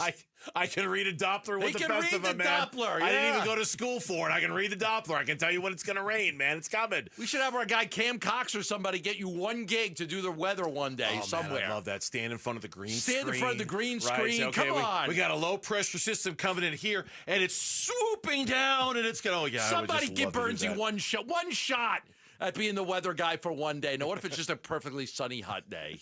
That's fine. And I just, I still get the point to the map. You get the point to the map, Stuff, So now you've got a 59-minute delay. Merrill Kelly goes out there, throws to 2 batters, and then you have a 59-minute delay. He goes down into the tunnel or whatever, and is just warming up, pitching an inning to just try to stay sharp, and then comes out and pitches a gem of a game. I don't know why the cramping happened. You know, we always thought it was the heat, but it definitely wasn't the heat there. Nope. Maybe it was the long delay or something. Whatever it was, I don't think it's a big deal. My understanding, what I reported earlier, is that he is not even going to miss a start. No, and you did report that earlier. It's not a big deal other than it keeps happening. And And the pattern of it happening, even in and of itself, isn't that big of a deal. Usually it's much later in the game, about the time you probably would have pulled him anyway. He still gave them quality outing yesterday, went plenty deep into the game, all of that stuff. The concern is that it's going to happen at a really inopportune moment, or that it's going to, and really the bigger concern is they can't figure out why. What are we, 2 years now of this issue with Merrill Kelly? Right? With all the technology and everything and all the advanced science. And I mean, I respect and appreciate your reporting. I was never worried about him missing time with this. It wasn't about sitting there in the dugout, like just massaging his leg in between innings. I don't know. Like just massaging his leg in between innings. I don't know. I think the bigger concern, if we're going to have a conversation about the D-backs rotation, is Zach Gallen in the first inning of these games. Yes. And overall, in general, Corbin Burnes has not been the dominant force that the Diamondbacks thought when they were saying. He's been good. He was really good on Friday.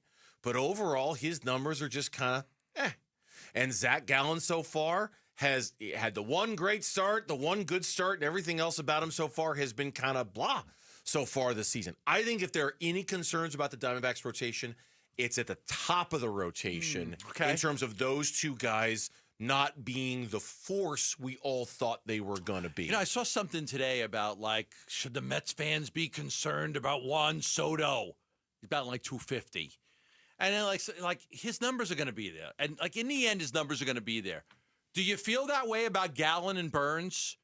That over the course of 35 starts, these guys are going to give you a lot of good outings, help you win a lot of baseball games, and in the end, they're going to be there? Do you feel that way? Yes, I do. Yeah, I do too. But I also learned a lesson last year from Corbin Carroll. This time a year ago, I could look up and tell you exactly what Corbin Carroll was batting on April 21st of 2024. And on April 21st of 2024, I was I'm not worried about it. He's Corbin Carroll. Yeah. He'll be fine. And he wasn't. He wasn't fine until the middle of July. So there is, do I think Zach Gallen's going to be fine? Yes. Do I think Corbin Burnes is going to be? Yes, of course I do. But is there also, precedent in baseball to say, hey, they're not going to be fine, or hey, it's going to take them longer than you think to turn it around? And that's what I'm trying to figure out with these two guys is when should we be worried? How they've made what, 5 starts? 4 or 5 4 starts so far? He's made 4 starts. Okay. How 4 more? 8. 3 more? 8 total? Okay. Yeah, because that 8, you're talking about 25% of the amount of starts you're going to have. Okay. You're going to on a typical I agree year, with this, you're by going the to way. get, like last year, he had 32 starts. The year before, he had 32 starts. The year before, 33. If you get to 8 starts, that's 25% of the season. All right, Gallen's made 5. Corbin Burnes has made 4. So if I would agree with you that if we get to 8 for each and we're still talking about this, then my needle moves into worried a little bit. Last year, Corbin Burnes in the month of April had an ERA of 2.76. Okay. 2.76. He gave up 1 earned run, 2, 2, and 3. He was really, really good. Really good. He had a start in March, too, by the way, in which he pitched 6 innings and gave up 1 run. So if you compare March and April, the first 1, 2, 3, 4, 5, 6 starts, his ERA was probably about 2.5. He was really good. So this year it's a little different. Definitely a little different for him.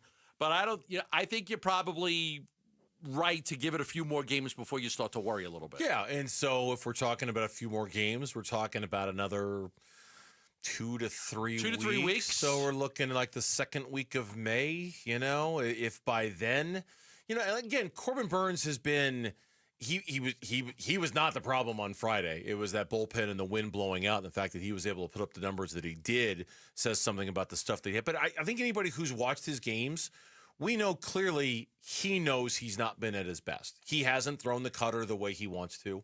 He's still, I think, struggling a little bit to find it at the level that he's used to having it at. And when that happens, everything should come together for him. But he has not been nearly as dominant as we thought. And Gallen, I don't know, man. Gallen's first 2 innings and that start on Saturday were brutal. 2 innings. He gave up the back-to-back home runs. He gave up the 2 runs in the first, the 4 runs in the second, the bomb to Suzuki and then Bush. Then he had a 1-2-3 third, a 1-2-3 fourth. He ended up pitching 6 innings. Just not a typical Zach Gallen outing. But man, like if he didn't have this outing against the Yankees, you might be concerned. But God, he still has the ability to be that dominant pitcher because he was so good against the Yankees. But overall, he's had 3 kind of not so typical Zach Allen outings so far this year. You take away the start against the Yankees, and I'm just eyeballing it. His ERA is about 7 so far this season. If you take the Yankee start out. Again, 5 starts, but I'm guessing it's about 7. The NFL draft is coming. We've got your chance to win a brand new NFL draft hat repping your team. Head to the contest page at arizonasports.com. Lock in your prediction for the first pick and then try to nail as many picks as you can. The more you get right, the better your shot to win. Speaking of the NFL draft, there are so many different directions the Cardinals could go at number 16 overall in the first round of the draft. We'll talk about their options. It's draft week next on the Burns and Gambo Show. We're looking forward to the NFL Draft Thursday. Get you going like game day, honestly. There's not too many things in the world you can do that feels like the rush after the national anthem before you kick it off. Draft night comes pretty close. It's an exciting time to be a Cardinal, I know that. We preview the prospects and what Monty needs to complete the roster on the home of the Arizona Cardinals. Arizona Sports 98.7, the Arizona Sports app, and the Arizona Sports YouTube channel. Hey, Green Gobbler here. So you've got a clogged drain in your bathroom. Water in the sink's overstaying its welcome. You're spitting today's toothpaste on top of yesterday's toothpaste. You hope that it'd go away. Yeah, clogs don't just go away. I make them go away. I'm Green Gobbler, the only clog dissolver you need. I'm bleach-free, safe for your pipes, and I work. Guaranteed or your money back. Because I never met a clog that was gonna unclog itself. Green Gobbler. Let the gobbler get it. This is a story of the one. As a maintenance specialist for university housing, he knows college students can major in wear and tear. Plus, housing so many students doesn't leave a lot of room to house all the supplies he needs. That's where Grainger comes in. With over 1 million industrial-grade products and fast, dependable delivery, Grainger carries the quality products he needs so he doesn't have to. From a new door hinge to a whole new faucet. Call, click Grainger.com, or just stop by. Grainger, for the ones who get it done. Bankruptcy, foreclosure, bad divorce? Don't worry. Desert Wind Harley is now considering all credit applications. Couldn't get financed in the past? Don't worry. No perfect credit, no cash down, no problem. Get financed on a new Harley today. Visit desertwindharley.com. On approved credit. The Window Depot wants to help bring your dream kitchen to life. As a family-owned and operated business, we pride ourselves on offering the best prices, the biggest inventory, and exceptional customer service you won't find at the big box stores. From premium cabinets to stunning quartz and granite countertops, faucets, hardware, and sinks, our designers are here to guide homeowners every step of the way, all under one roof. Find a location near you or shop online at thewindowdepot.com. The Window Depot, more than a window store. At Shane Company, we know getting engaged is a big decision. But once you know, you know. That's the way our customers feel when they choose a Shane Company engagement ring. They walk into a warm welcome and walk out with their dream ring, knowing they got it right. For almost 100 years, we've been offering personalized shopping experiences. And we're in it way past the honeymoon, with a free lifetime warranty that includes the center stone, cleanings, repairs, and resizing for life. Shop with us at shaneco.com or at your neighborhood store. Shane Company, your friend and jeweler. For a limited time only at Santan Ford. Santan Ford is employee pricing, saving you thousands. You can buy new 2025 Ford Explorers for as low as 2.9% APR, or take up to $8,700 off brand new 2025 Ford Escapes. And Santan Ford has hundreds of Escapes to choose from. Let's recap: employee pricing, financing options that are good for your wallet, and selection galore. It's all going on now. From America for America. See you at Tim Hovick Santan Ford in Gilbert. Tired of running out of hot water? Right now at Precision Air and Plumbing, get 25% off a tankless or hybrid water heater. Systems that deliver hot water on demand, take up less space, and cut down on energy costs. It's efficient, reliable, and perfect for Arizona homes. And with flexible financing options, it's more affordable than ever. Make the precision decision today and call us at 602-765-IKE. You just realized your business needed to hire someone yesterday. How can you find amazing candidates fast? Easy. Just use Indeed. Start at Indeed.com/credit.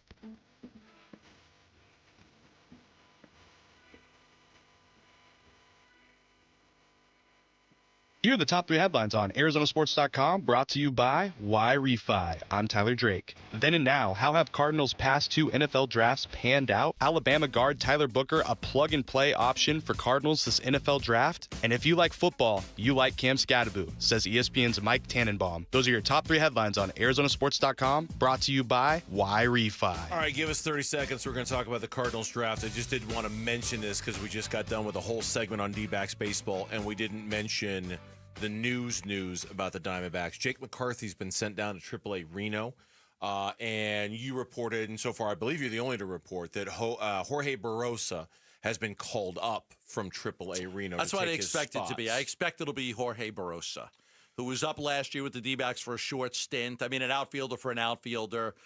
We've talked about Lawler already today. They're trying to get him enough reps at second base. He doesn't have much experience there, so that way he'd be able to fill in at second, short, and third if he gets called up. So it's not going to be Jordan Lawler from what I hear, and not a bullpen arm. So I'm expecting it's Barrosa. Barrosa's hitting .295 down in Reno. He's got an OPS of 857, 3 homers, 10 doubles, 16 RBIs in about 95 at-bats. So he's off to a really good start down there. An outfielder for an outfielder. And, of course, Jake McCarthy, it has been a struggle for Jake so far. This year, he is 3 for 41 to start the season. Yeah, it's just been a real struggle for him. I mean, he had such a great year last year, and his confidence was just waning. He had the one big hit, about a week or 10 days ago, whenever it was, that one big hit where he finally got his first hit. It helped him win a baseball game. But other than that, it's been a tough outing. And the Diamondbacks are really struggling. with Marte out, bringing Perdomo up to the front of the lineup. It's really hurt the back of the lineup. Like, they're not really doing well 7, 8, and 9. They kind of been exposed a little bit, not having Jerry Jerry protected the back of the order. He protected the back of the lineup. By moving him up, it's really exposed the back half, yes. Yeah, no doubt about it. We'll probably have another Jordan Lawler conversation a little bit later because his numbers are, by the day, are getting harder and harder to ignore if you're a Diamondbacks fan. All right, so draft week. This week, the first round of the draft is on Thursday. Rounds 2 and 3 are on Friday. The rest of the draft is on Saturday morning. I'm ready. One of my favorite weeks of the year in Gambo has announced that there will be a Gambo 5 this year. We did do it last year. I know we did do it last year. I think we've done it just about every year. Maybe not the. I'm just trying to. As usual, I'm just looking out for your best interest here. I don't know why you did one last year when everyone and their mother knew they were going to take Marvin Harrison Jr. That's all. I was like, man, why did you go through all that trouble to do a Gambo 5 last year? We had when we all knew who they were going to take, right? We had Odunze and Neighbors and Harrison and Joe Alt, and it was like one other player.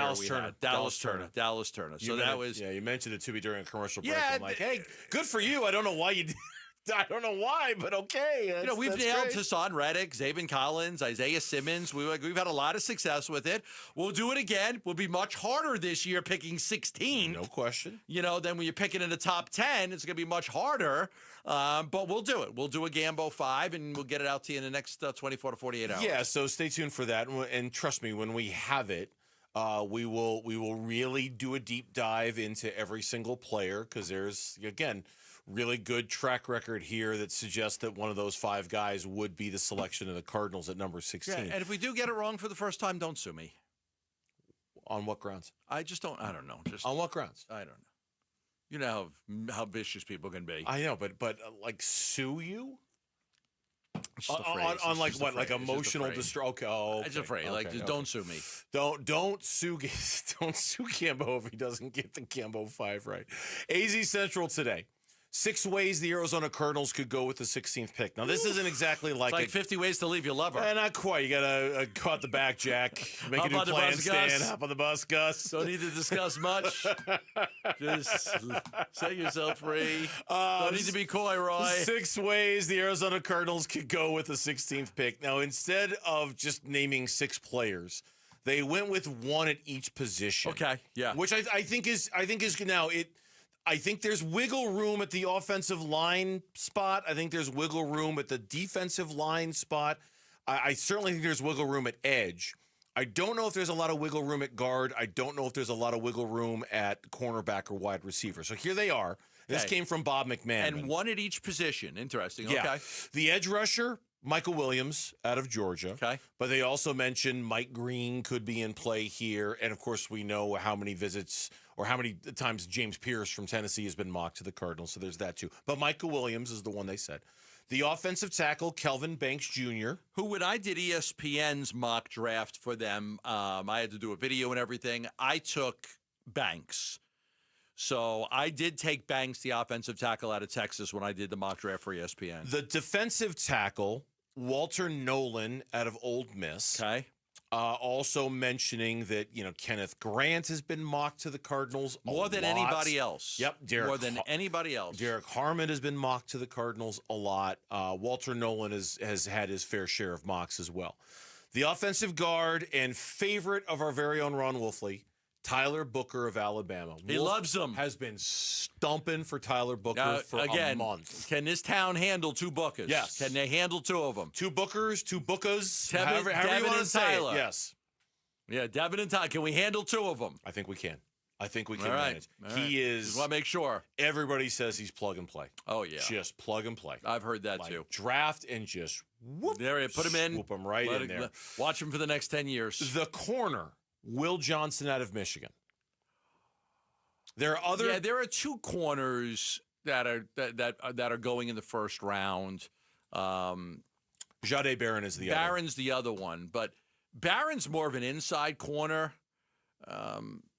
This guy's more of an outside corner. They don't need an inside corner. So if you're looking at corners, Johnson's an outside guy. That would make more sense than having an inside guy. He is, boy, I tell you, he's the one guy that if something semi-crazy happens and he's there at number 16, I don't know if that's going to be a tough one to pass on. I think Okay, I think he's going to be a real tough one to pass on if he's there at number 16. Okay. And then the wide receiver, Matthew Golden out of Texas. No, not allowed after he beat ASU. We're not allowed to have it. No, not allowed. We didn't say the same thing about David Boston. Maybe we should have. Yeah, we should have said the same thing about David Boston. That didn't work out real well, right? Wide receivers who beat ASU in big games don't fare very well. So, again, by position, AZ Central suggesting Michael Williams is the edge, Kelvin Banks Jr. is the offensive tackle, Walter Nolan out of Ole Miss is the defensive tackle, Tyler Booker out of Alabama as the guard, Will Johnson out of Michigan as the corner, Matthew Golden out of Texas as the wide receiver. The mock draft tracker, which we have up at ArizonaSports.com, Kenneth Grant, the defensive lineman out of Michigan, has been mocked to the Cardinals the most, 25 times so far. James Pierce, the edge out of Tennessee, is second. Jalen Walker out of Georgia is third. Walter Nolan is fourth. Mike Green, the edge out of Marshall, is fifth with 15 times. Michael Williams is up there pretty high. Jahdae Barron's up there pretty high. Kelvin Banks is up there pretty high. Trade. And the option of trading it's not in the top 10, but it's close. There have been 7 different mock drafts that have suggested the Cardinals might trade this pick. Yeah, and I think that this year is very different than previous years. Monty Ossenfort has made 6 trades on draft day. 5 of them were to move down. And I think in the first 2 years, there was cause for that. There was reason for that. The cupboard was bare. You were trying to bring in players. This roster, after what they accomplished in free agency, is so good that I can make an argument that they can't afford to have 7 draft picks, because they don't have room for 7 draft picks on their roster. There's not that many spots available. So even trading down to me, unless you were getting picks for next year, I don't know if trading down makes a lot of sense to add more picks this year because, again, they just don't have a lot of spots available. I won't rule it out. I don't think you could ever rule it out. But I do think that it's not a necessity this year the way it was in the previous years when the cupboards were bare and they needed players. All right, when we come back on the Burns and Gambo show, how could you not watch the Rockets-Warriors game last night and think to yourself that Rockets team doesn't need Kevin Durant? We did. We'll talk about that next on Burns and Gambo. Wolf and Luke, middays 10 to 2. I don't necessarily need a project at receiver. I need a Matthew Golden or a Tedero McMillan or somebody. If Tyler Booker is still there at 47 and they don't take him, I'm going to be reacting like you on draft night, Wolf. Bring the intensity, furrow the brow. Tyler Booker does that. He will destroy you. That's what he does. That's what I want. I want somebody out there playing patty cake. Patty cake, patty cake. Baker's man. Bake me a cake as fast. Knock it off. Wolf and Luke, middays 10 to 2 on Arizona Sports, the local sports leader. The Schwartz Laser Eye Center and Dr. Jay Schwartz ready to help you with all of your eye care need. Now, a lot of you out there, you've got a family doctor, you got a pediatrician, you've got a dentist, an orthodontist, you got a tax guy. How many of you don't have an eye doctor? Don't have you're like, oh, if something happens with my eyes, glasses, contacts, it's good to have an eye doctor. Dr. Jay Schwartz is the team eye doctor for the Suns and the Dbacks. They've got an eye doctor. He's also my family's eye doctor because all of us in our family have gone to the Schwartz Laser Eye Center for decades. Dr. Jay Schwartz has locations in Glendale and Scottsdale and Mesa, and he can handle all of your eye care needs from the simple eye exam, if you need a good, thorough eye exam to see where your eyes are at, to a vision correction procedure. I had LASIK surgery done there. I've told people for decades it's one of the best things I've ever done for myself, about 15 years ago. So a decade and a half, I've told people how much it worked for me. I'm 58. I don't wear glasses or contacts. Call the Schwartz Laser Eye Center at 480-483-EYES or go online for more information at teamidoc.com. Dan Bickley here, and sports fans know the importance of being number one, which is exactly why you call Parker & Sons. They are the best in the business. They're celebrating 50 years in the Valley. They're fast, reliable, and their trophy cases full of awards. They are the company you trust with your heating, cooling, plumbing, and electrical needs. Your house deserves nothing less. Call 602-2REPAIR. That's 602-2, then REPAIR for Parker & Sons. Desert Diamond West Valley brings you the Legends Tribute Series. See an incredible outdoor concert for free every Thursday. This April, see Voyager, Sweet Home Alabama, the Country Artist Tribute, and tribute to Tom Petty and Stevie Nicks, Dragging My Heart. Go online for the full schedule. It's time to live the diamond life. Desert Diamond Casino West Valley. An enterprise of the Donna Ogden Nation. Message and data rates may apply. Hey, this is Dave Burns. And John Gambadoro. And every year we hear far too many heartbreaking stories involving children in water. Please take 2 seconds out of your day to help prevent these tragedies. Learn life-saving water safety tips and enter to win swim lessons from the YMCA and a pool alarm from Life Buoy. Go to Fulton2seconds.com or text SWIM to 620-620. And never forget that 2 seconds is too long to take your eyes off kids near water. This is Doug Fulton of Fulton Homes, proud to partner with KTAR to keep your kids safe around water. Is your financial advisor offering you up to a 30% upfront bonus? Are they promising you up to 10% growth per year guaranteed for your retirement income? If not, you need a new financial advisor. I'm Jeff Jr., founder of Trajan Wealth. If you plan to retire within the next 10 years, don't wait only to find out it's too late. I've seen hard-working folks like you retire only to be required to go back to work, all because their advisor told them guarantees like these were too good to be true. They're not. That's up to $30,000 up front or up to $10,000 per year on $100,000, all guaranteed for retirement income. Don't work when you're supposed to be retired. And if any financial advisor tells you it's too good to be true, they simply don't have the options we do. Call Trajan today at 480-990-3300. Annuity guarantees are based on the claims paying ability of the issuing insurance company. I'm Mitch Varel, this with Trending Now. It's presented by Parker & Sons, heating, cooling, plumbing, and electrical. It's officially NFL Draft Week. The first round begins Thursday night, and the Cardinals are slated to select 16th overall. If you were to ask ESPN's Mike Tannenbaum who he would take, he figures somebody on the defensive side of the ball. I would love a front seven pressure player for them. They struggled a little bit on third down last year, but I think they have a good nucleus. I think they're heading in the right direction. To hear his full conversation with Bickley and Murata from this morning, you can find the interview right now on ArizonaSports.com and on the Arizona Sports app. Per the Arizona Diamondbacks team website, outfielder Jake McCarthy has been optioned to AAA Reno. No official move has been announced yet, but our John Gambadoro is reporting that outfielder Jorge Barosa will replace McCarthy on the big league roster. And in the NBA playoffs, Game 2 between the LA Clippers and Denver Nuggets will be on our airwaves. Can the Clippers even things up against the Nuggets before the series transitions to LA? Coverage starts at 6:30 over on ESPN 620 AM and the Arizona Sports app. This report is brought to you by Sanderson Ford. Sanderson is the #1 Ford dealership in Arizona for sales and customer satisfaction. Located on 51st Avenue, just south of Glendale, and online at sandersonford.com.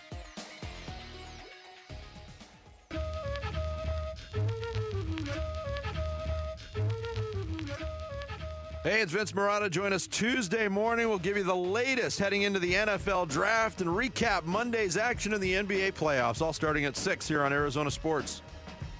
95-85. Even Steve Kerr, after the game, said it was a very 1997 kind of game that was played between the Warriors and the Houston Rockets last night, and the score would indicate that maybe more than anything. It was very physical. It was very defensive-minded. It was very, the Golden State, the best defense in the NBA since they acquired Jimmy Butler, in addition to being, 25-8, I think, 23-8 since they got him. There was something else about that game, though, last night that if you're a Suns fan, I just don't know how you could watch it any other way other than to look at Houston and say, tell me again you guys aren't going to want Kevin Durant this summer? Tell me again you're not going to be compelled to make a move. I know it's just one game and they can still win the series, and nobody ever won a series based off of what happened in game one. But the tone of that game last night, how many times did you get?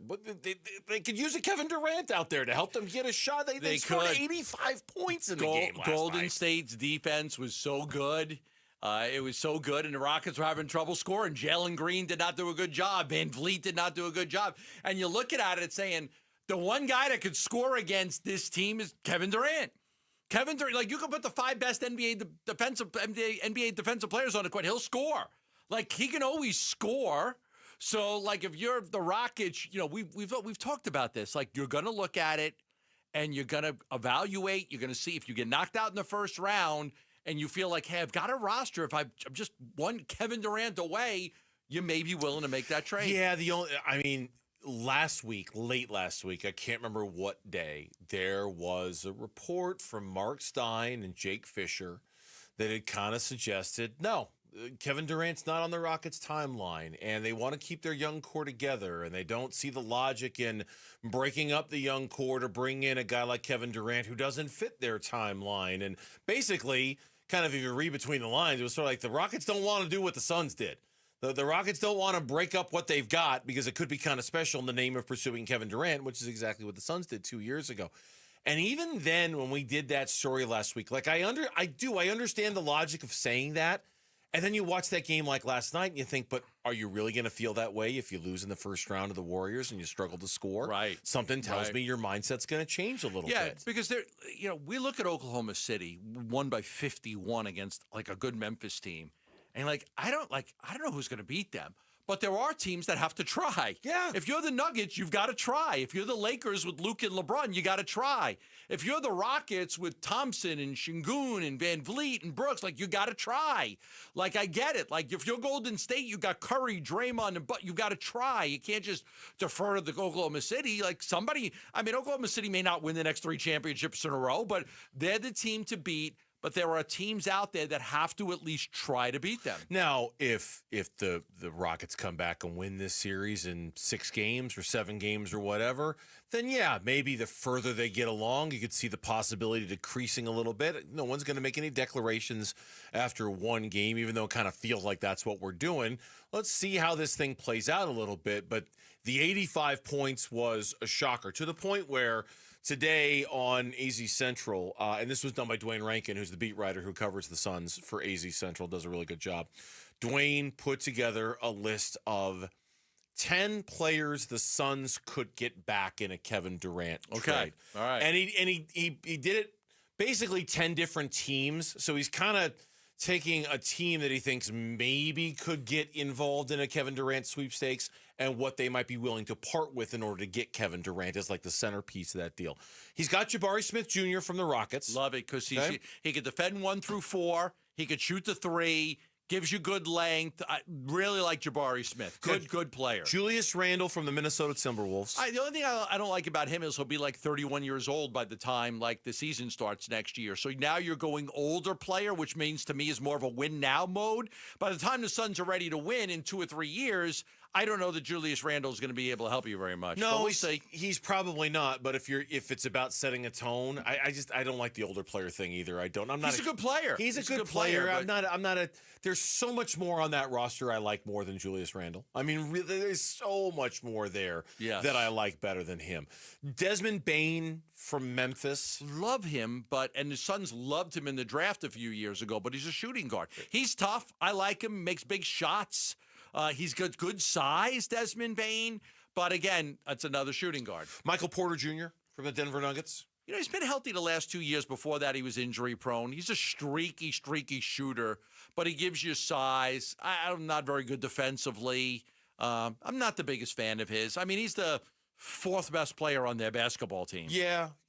I'm not the biggest fan either. Andrew Wiggins from the Miami Heat. No. PJ Washington from the Dallas Mavericks. Love him, but I can't be he's a good player. I'd rather have Lively, but PJ Washington plus what? Because remember, you got to make you got to make money match. And this exercise, Dwayne's not matching money, and he's certainly not saying it's just gonna be these players. I think he's just, again, the exercise is kind of let's take 10 teams where Kevin Durant could go to, and what would be the player that would maybe come back.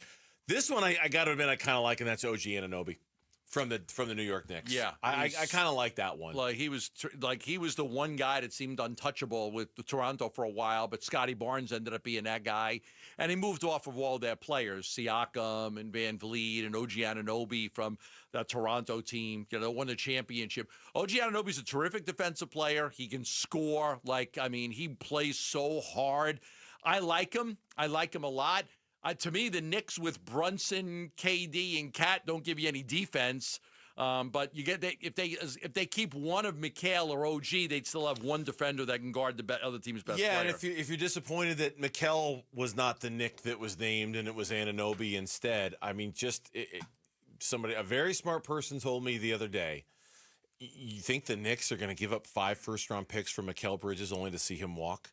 And now Mikal maybe hasn't worked out the way they thought, but my God, they gave up so much to get him. It seems really unlikely that they would cast him off this quickly after giving up the farm to get that guy. I get it. He hasn't been maybe the star that they thought. He's still been a pretty good player for them. And listen, Detroit should have won Game 1. And the Knicks had a 21-0 run to win it. Detroit's winning Game 2 at halftime right now. I mean, if the Knicks do lose this series, that's another team that's like, how do we get over this hump? Now, see, I could buy the Rockets being like, hey, you know what? Let's keep the young core together. Let's not mess with this. The Knicks, I think if the Knicks get bounced in the first round, they're going to reek of desperation. I mean, just reek of like we got to do something. We got to fix this. There's no way a team built like this should go out in the first round. I think they're the team that flies right up the desperation depth chart and becomes the #1 destination for Kevin Durant if they lose in the first round of the Pistons. I think he's going to New York if that happens. Right, but they also have, between Brunson, Cat, Mikal, OG Anunoby, they could give up one of those guys. Mm-hmm. They could give up, have to give up more, but they could give up one of those guys and still feel like they've got a really good basketball. No doubt about it. Yeah, no doubt. Isaiah Hartenstein from Oklahoma City. I don't understand. I think that he's been so great for them. I don't understand why they would want to get rid of him. He's such a different player than, say, a Chet Holmgren, who's a skinny, finesse player, scorer. Hartenstein is tough as nails. I mean, when the Knicks lost him, that was tough for them. Yeah. And he's gone there and given them a lot of heart, and he plays so hard, and he could rebound, and he could score. I don't know why they'd want to get rid of him. I think it'd have to be an absolute disaster for Oklahoma City to part with anybody this offseason in a major trade for Kevin Durant. I just don't think they're going to do it. Jalen Suggs from Orlando. And Devin Vassell from the San Antonio Spurs. Don't love Suggs. I like him. I don't love him. Vassell, again, you get to the shooting guard thing. I like the Castle kid, but they're not going to give him up. He was so good. Rookie of the year. Vassell's a good player, but again, it's too much of the same position. They got to try to get away from that. The three names that stand out to me on this list, within reason, are Jabari Smith Jr., OG Anunoby, and PJ Washington. Those are the if you're talking about players that I would, let's talk. I think those three are the ones that stand out to me on this list. But I don't know. That's if you're a Suns fan, that's how you watch these NBA playoffs, trying to figure out where Kevin Durant's going to land in all of it, right? When we come back, we got a little bit of a hint of a roster move for the Arizona Diamondbacks today. All it's done is whet our appetite for when we might see a significant roster move for the Arizona Diamondbacks, and that's next on the Burns and Gambo Show. Bickley and Marotta Mornings. Mike Tannenbaum said he's a big believer in Marvin Harrison Jr. But do you believe in the rest of the room? That's really the big question to me. Where is the standout talent? Don't you need more than one, even if Marvin Harrison Jr. is that guy? The Cardinals in 2003 got Anquan Bolden in the second round. In 2004, they got Larry Fitzgerald in the first round. In the 2008 season, 2009 calendar year, they played for a Super Bowl championship. Might be something said for putting together a young, dynamic wide receiver duo. Bickley and Marotta, mornings on Arizona Sports, the local sports leader. Everything these days seems to have some kind of a fee attached to it, right? There's a delivery fee. There's a service fee. Here's a convenience fee. If you bank, then fees are commonplace, right? Global Credit Union, they are all about eliminating fees, just doing away with them. There's never been a better time to join Global Credit Union than right now. I'm a very, very happy member. They offer the full range of financial services, checking accounts and savings accounts and loans and everything. But Global Credit Union is all about eliminating the fees. Global members enjoy no fee checking accounts, no fee savings accounts, no fees for, I accidentally went over my account balance kind of fees. Nothing like that at all. There are so many benefits that come with Global Credit Union. Explore the benefits of becoming a member at globalcu.org. Your world of financial possibilities. Free checking and no monthly maintenance fee. Only apply to core checking accounts. Direct deposit required for early payday. Other fees may apply.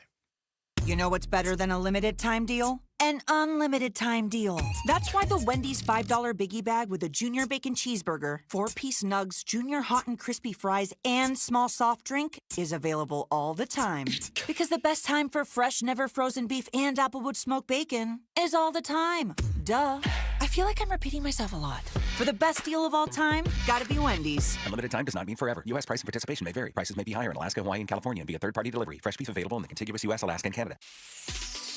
Look out, world, we're getting strong. The future's here and we belong. She can STEM, she can do more. Like build a rocket and watch it soar. Or clean the oceans and make the world a better place. Oh, she can STEM, so can you. Find a cure, invent something new.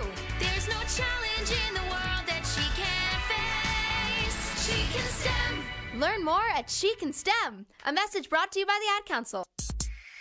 Attention, if you've been using GLP-1 medications to lose weight or thinking about starting, now is the time to act. For a limited time, you can get $200 off your GLP-1 medications at Red Mountain Weight Loss, the #1 leader in medical weight loss. Our doctors are weight loss experts creating customized programs that help you lose weight faster, safer, and more effectively than medication alone. And the best part? Our GLP-1 medications are in stock today. No shortages, no waiting, no hassle. These prescriptions are compounded right here in the U.S. and tested in FDA-inspected labs, ensuring the highest quality and safety at a lower cost. You get doctor-guided care with real medical support every step of the way. Don't miss this opportunity to save. Book your appointment today and lock in your $200 savings before it's too late. Real doctors, real results, Red Mountain.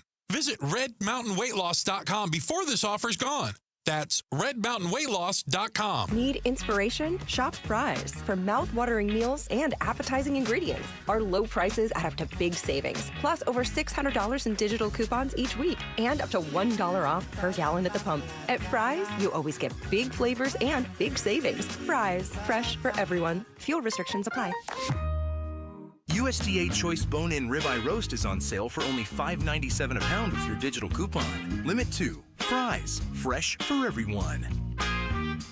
Dan Bickley here with my guy Shane O'Hanrahan. And Shane, with all the confusion over tariffs, what does it mean to the automobile industry? Right now, all that is in limbo. But what I can tell you is every vehicle on Chapman BMW's lot is tariff-free. With financing as low as 1.99%, the time to buy is right now. So get in and get your best selection of your brand new BMW. That's really good news for people who want to drive off in the ultimate driving machine. Yes, it is. And Chapman BMW is here to help. That's Chapman BMW. 2 great locations. 1 great experience. Arizona Sports, the local sports leader. Burns and Gambo, what's on tonight? What is on tonight's brought to you by Global Credit Union. Explore the benefits of becoming a member at globalcu.org. Your world of financial possibilities. NBA playoff action is on tonight right now at halftime. Pistons are beating the Knicks by a score of 55-49. And then later tonight, the second game of the NBA playoffs is the Clippers and the Denver Nuggets, 7 o'clock tip time. That one's going to be on ESPN 620 tonight. If you want to listen to it there, it's there. Denver is up 1-0 in that series after their Russell Westbrook, Nikola Jokic-led win in Game 1 over the weekend. So, yeah, Cade Cunningham has 20 right now for the Pistons. Okay. And then tomorrow, full slate, including the series I really don't care about, Milwaukee, Indiana. Memphis, Oklahoma City's tomorrow. Minnesota and the Lakers are tomorrow as well. Of course, the Diamondbacks are back in action tomorrow. Diamondbacks are off tonight. A much-needed off day for them. They open up a homestand tomorrow with the Rays in town for 3 and then the Braves in town for 3. Then after that Braves series, do yourself a favor, go look at the schedule for the Arizona Diamondbacks after the Braves series. And I'm not counting the Braves because they're off to a really rough start. Pretty much for the next 3.5 weeks, the Diamondbacks play nothing but contending teams in the National League. Mets, Phillies, Giants, Dodgers. Okay. Good teams in the West, good teams in the wild card. Pretty much nonstop. That's what the next 3 weeks are going to bring after this week is done. That's where they're going to need Corbin Burns and Zach Allen to start dominating baseball games. Yes. Be nice. It's you guys. It hasn't happened yet. It hasn't happened yet. Nope. Good start here and there. Nothing.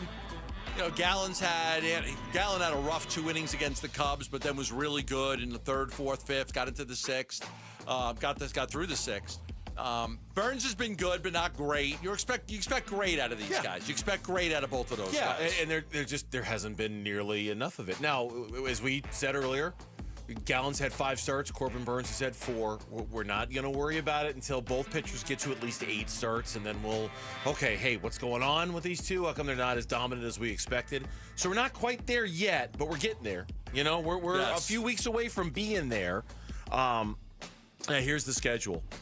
At New York, at Philly, home against New York, home against the Dodgers, at San Francisco. You get a little 3-game break against the Colorado Rockies, and then you're at the Dodgers for 3. So basically the entire month of May, you're playing either the Mets, the Phillies, the Giants, or the Dodgers in the entire month of May. That's going to be a hell of a month for the Diamondbacks. Yeah. Right now, Padres have 6 losses, Dodgers 7, Giants 8, Diamondbacks 9. That's how close it is. Crazy. 6, 7, 8, 9 each have. That's the losses that they have. If you took the Diamondbacks right now and you put them in the Central, they'd be in first place. Sure. They'd be in first place in the Central Division. Put them in the American League, I think they'd have one of the best records. At 13-9, they'd be tied with Texas for the lead in the West, tied with Detroit, and they would be a game behind the Yankees in the East. Okay, so they'd have the second best record in the American League. Yep. Yeah, that's how it goes. We had a moment today. Now, first of all, Gambo's had some news when it comes to the Arizona Diamondbacks. Number one, A.J. Puck MRI today. Yes. The results of which will dictate whether he's going to be on the IL for just the 15 days or longer. So obviously there's some measure of concern there that it might be longer than just the 15 days, but the MRI will bear that out. Merrill Kelly's not going to miss a start. It was just cramps. You know, we've all been dealing with it with him. No more so than him, and he's been frustrated with it. But it's not going to cost him a start or anything. And then we found out from the Diamondbacks transactions page that they're sending down Jake McCarthy, and you're reporting it's going to be Jorge Barrosa. Yeah, I'm expecting Barrosa gets the call up. There was a moment there when we found out Jake McCarthy was being sent down, before you reported that it was going to be a Barrosa call-up, that we were speculating about Jordan Lawler. Now, it wouldn't make a lot of sense to call up an infielder to replace an outfielder, and that's why it's going to be Barrosa. But, man, you can't go a couple of days without seeing another highlight of Jordan Lawler, either defensively at Reno or offensively at Reno, where he doesn't do something spectacular. He hit a home run out of the ballpark yesterday in Reno. It landed in Lake Tahoe, about 100 miles away, okay? Yeah, it looked like it. He is off to a tremendous start, and you just can't help but thinking, when? You know, when does he come? You can't help but think that if you're a D-backs fan. I think that right now they're playing him a lot at second base. It's the one position he doesn't have enough experience at. They're fine with him at short and third. Fine. They feel like he could play short and third right now. But, you know, since Marte went down, they were like, let's get him experience. This doesn't mean Marte is going to be out long, and Marte is actually getting closer. But it'd be good to, like, have him as an option for second, for short, for third. So he's getting experience at second, getting a lot of games there. At this point, I know it's a discussion. They've had a problem with the bottom of the order ever since Marte went out, and they had to take Jerry and put him at the top of the order. That has been something that's hampered them. That's been exposed a little bit, the bottom of the order. You know, you're batting Herrera and Hampson and Tawa, and you're just not getting enough out of those guys. So that's where, if, you know, and you said it, Lawler's got 100 at-bats already in the minor leagues. 100 at-bats so far. Yeah, you want to make sure that he doesn't go through a whole season as a utility player with 150 at-bats. He's got to get the at-bats because he very well will. He's likely going to be your everyday third baseman next year when they move on from Suarez. And once Kitzel comes back, there's not a path for him playing every day. And Mike Hazen's been on record as saying, when we call up Jordan Lawler, it's going to be for good. He's not going back down. So unless there's a path for him, and I agree with you 100%, there's got to be a path for him to get regular everyday at-bats. I guess I'm just looking at the exit strategy at third base a little bit earlier than next year and wondering how much more of Geno Suarez's inconsistencies do you have to put up with if you're the Diamondbacks before you decide to give Lawler the position and give it to him full time? It's tricky because, you know, last year they almost gave up on him twice, and then he ended up having a really good year with the home runs and the RBIs, and so you always feel like he's just like, he got off to a great start. He had 5 home runs in like 5 days or 6 days, and then he was terrible for a while. But then he hit the grand slam the other day. It's just, I think his batting average is so low. It's like, look, he's not going to be here next year. The question is, do you get to a point this year where you decide that he's not worth having on the roster? And I know if you're listening to me, it sounds like I'm in some hot, like I've forgotten all about what Geno Suarez did in the second half of last season. I did not forget what Geno Suarez did in the second half of last season. Hell, I drafted him on my fantasy team, hoping he could give me some of that production this year. I'm just saying, you don't. If you feel like Jordan Lawler is the one player that you're a player away from taking this team to the next level, don't wait. Don't wait. Don't wait because you're hoping for Geno Suarez to rediscover it and be consistent. You know, this season is not worth sacrificing in the name of waiting because of Geno Suarez. That's all I'm saying. Yeah, no, I get it. If you feel Lawler could be a little bit more consistent and not go through the highs of Geno are so high and the lows are so low. Like, this guy's got no middle ground. None. Right? That's none. Right? I mean, there's no in between. He's either hitting 5 home runs in a week batting 100. or he's 5 for his last 41. I mean, there's no in between with him. Yeah, so like if you get to the point where you just you feel like there's going to be more downs than ups with Geno, then you could look at Lawler. I don't know. I mean, he plays great defense. That's a plus for Geno. You're not going to platoon him, right? So you're not going to, because it's right. You're not going to platoon him. You could probably give him a few more days off. If you brought Lawler up, you could give Marte a few blows. He could play second. You can give him a few blows at short. He could be a DH, a right-handed DH instead of Grichuk at times. He could play some third. I think you could get him enough at bats. It's just a matter of when are you going to call him up. Could you trade him? I wouldn't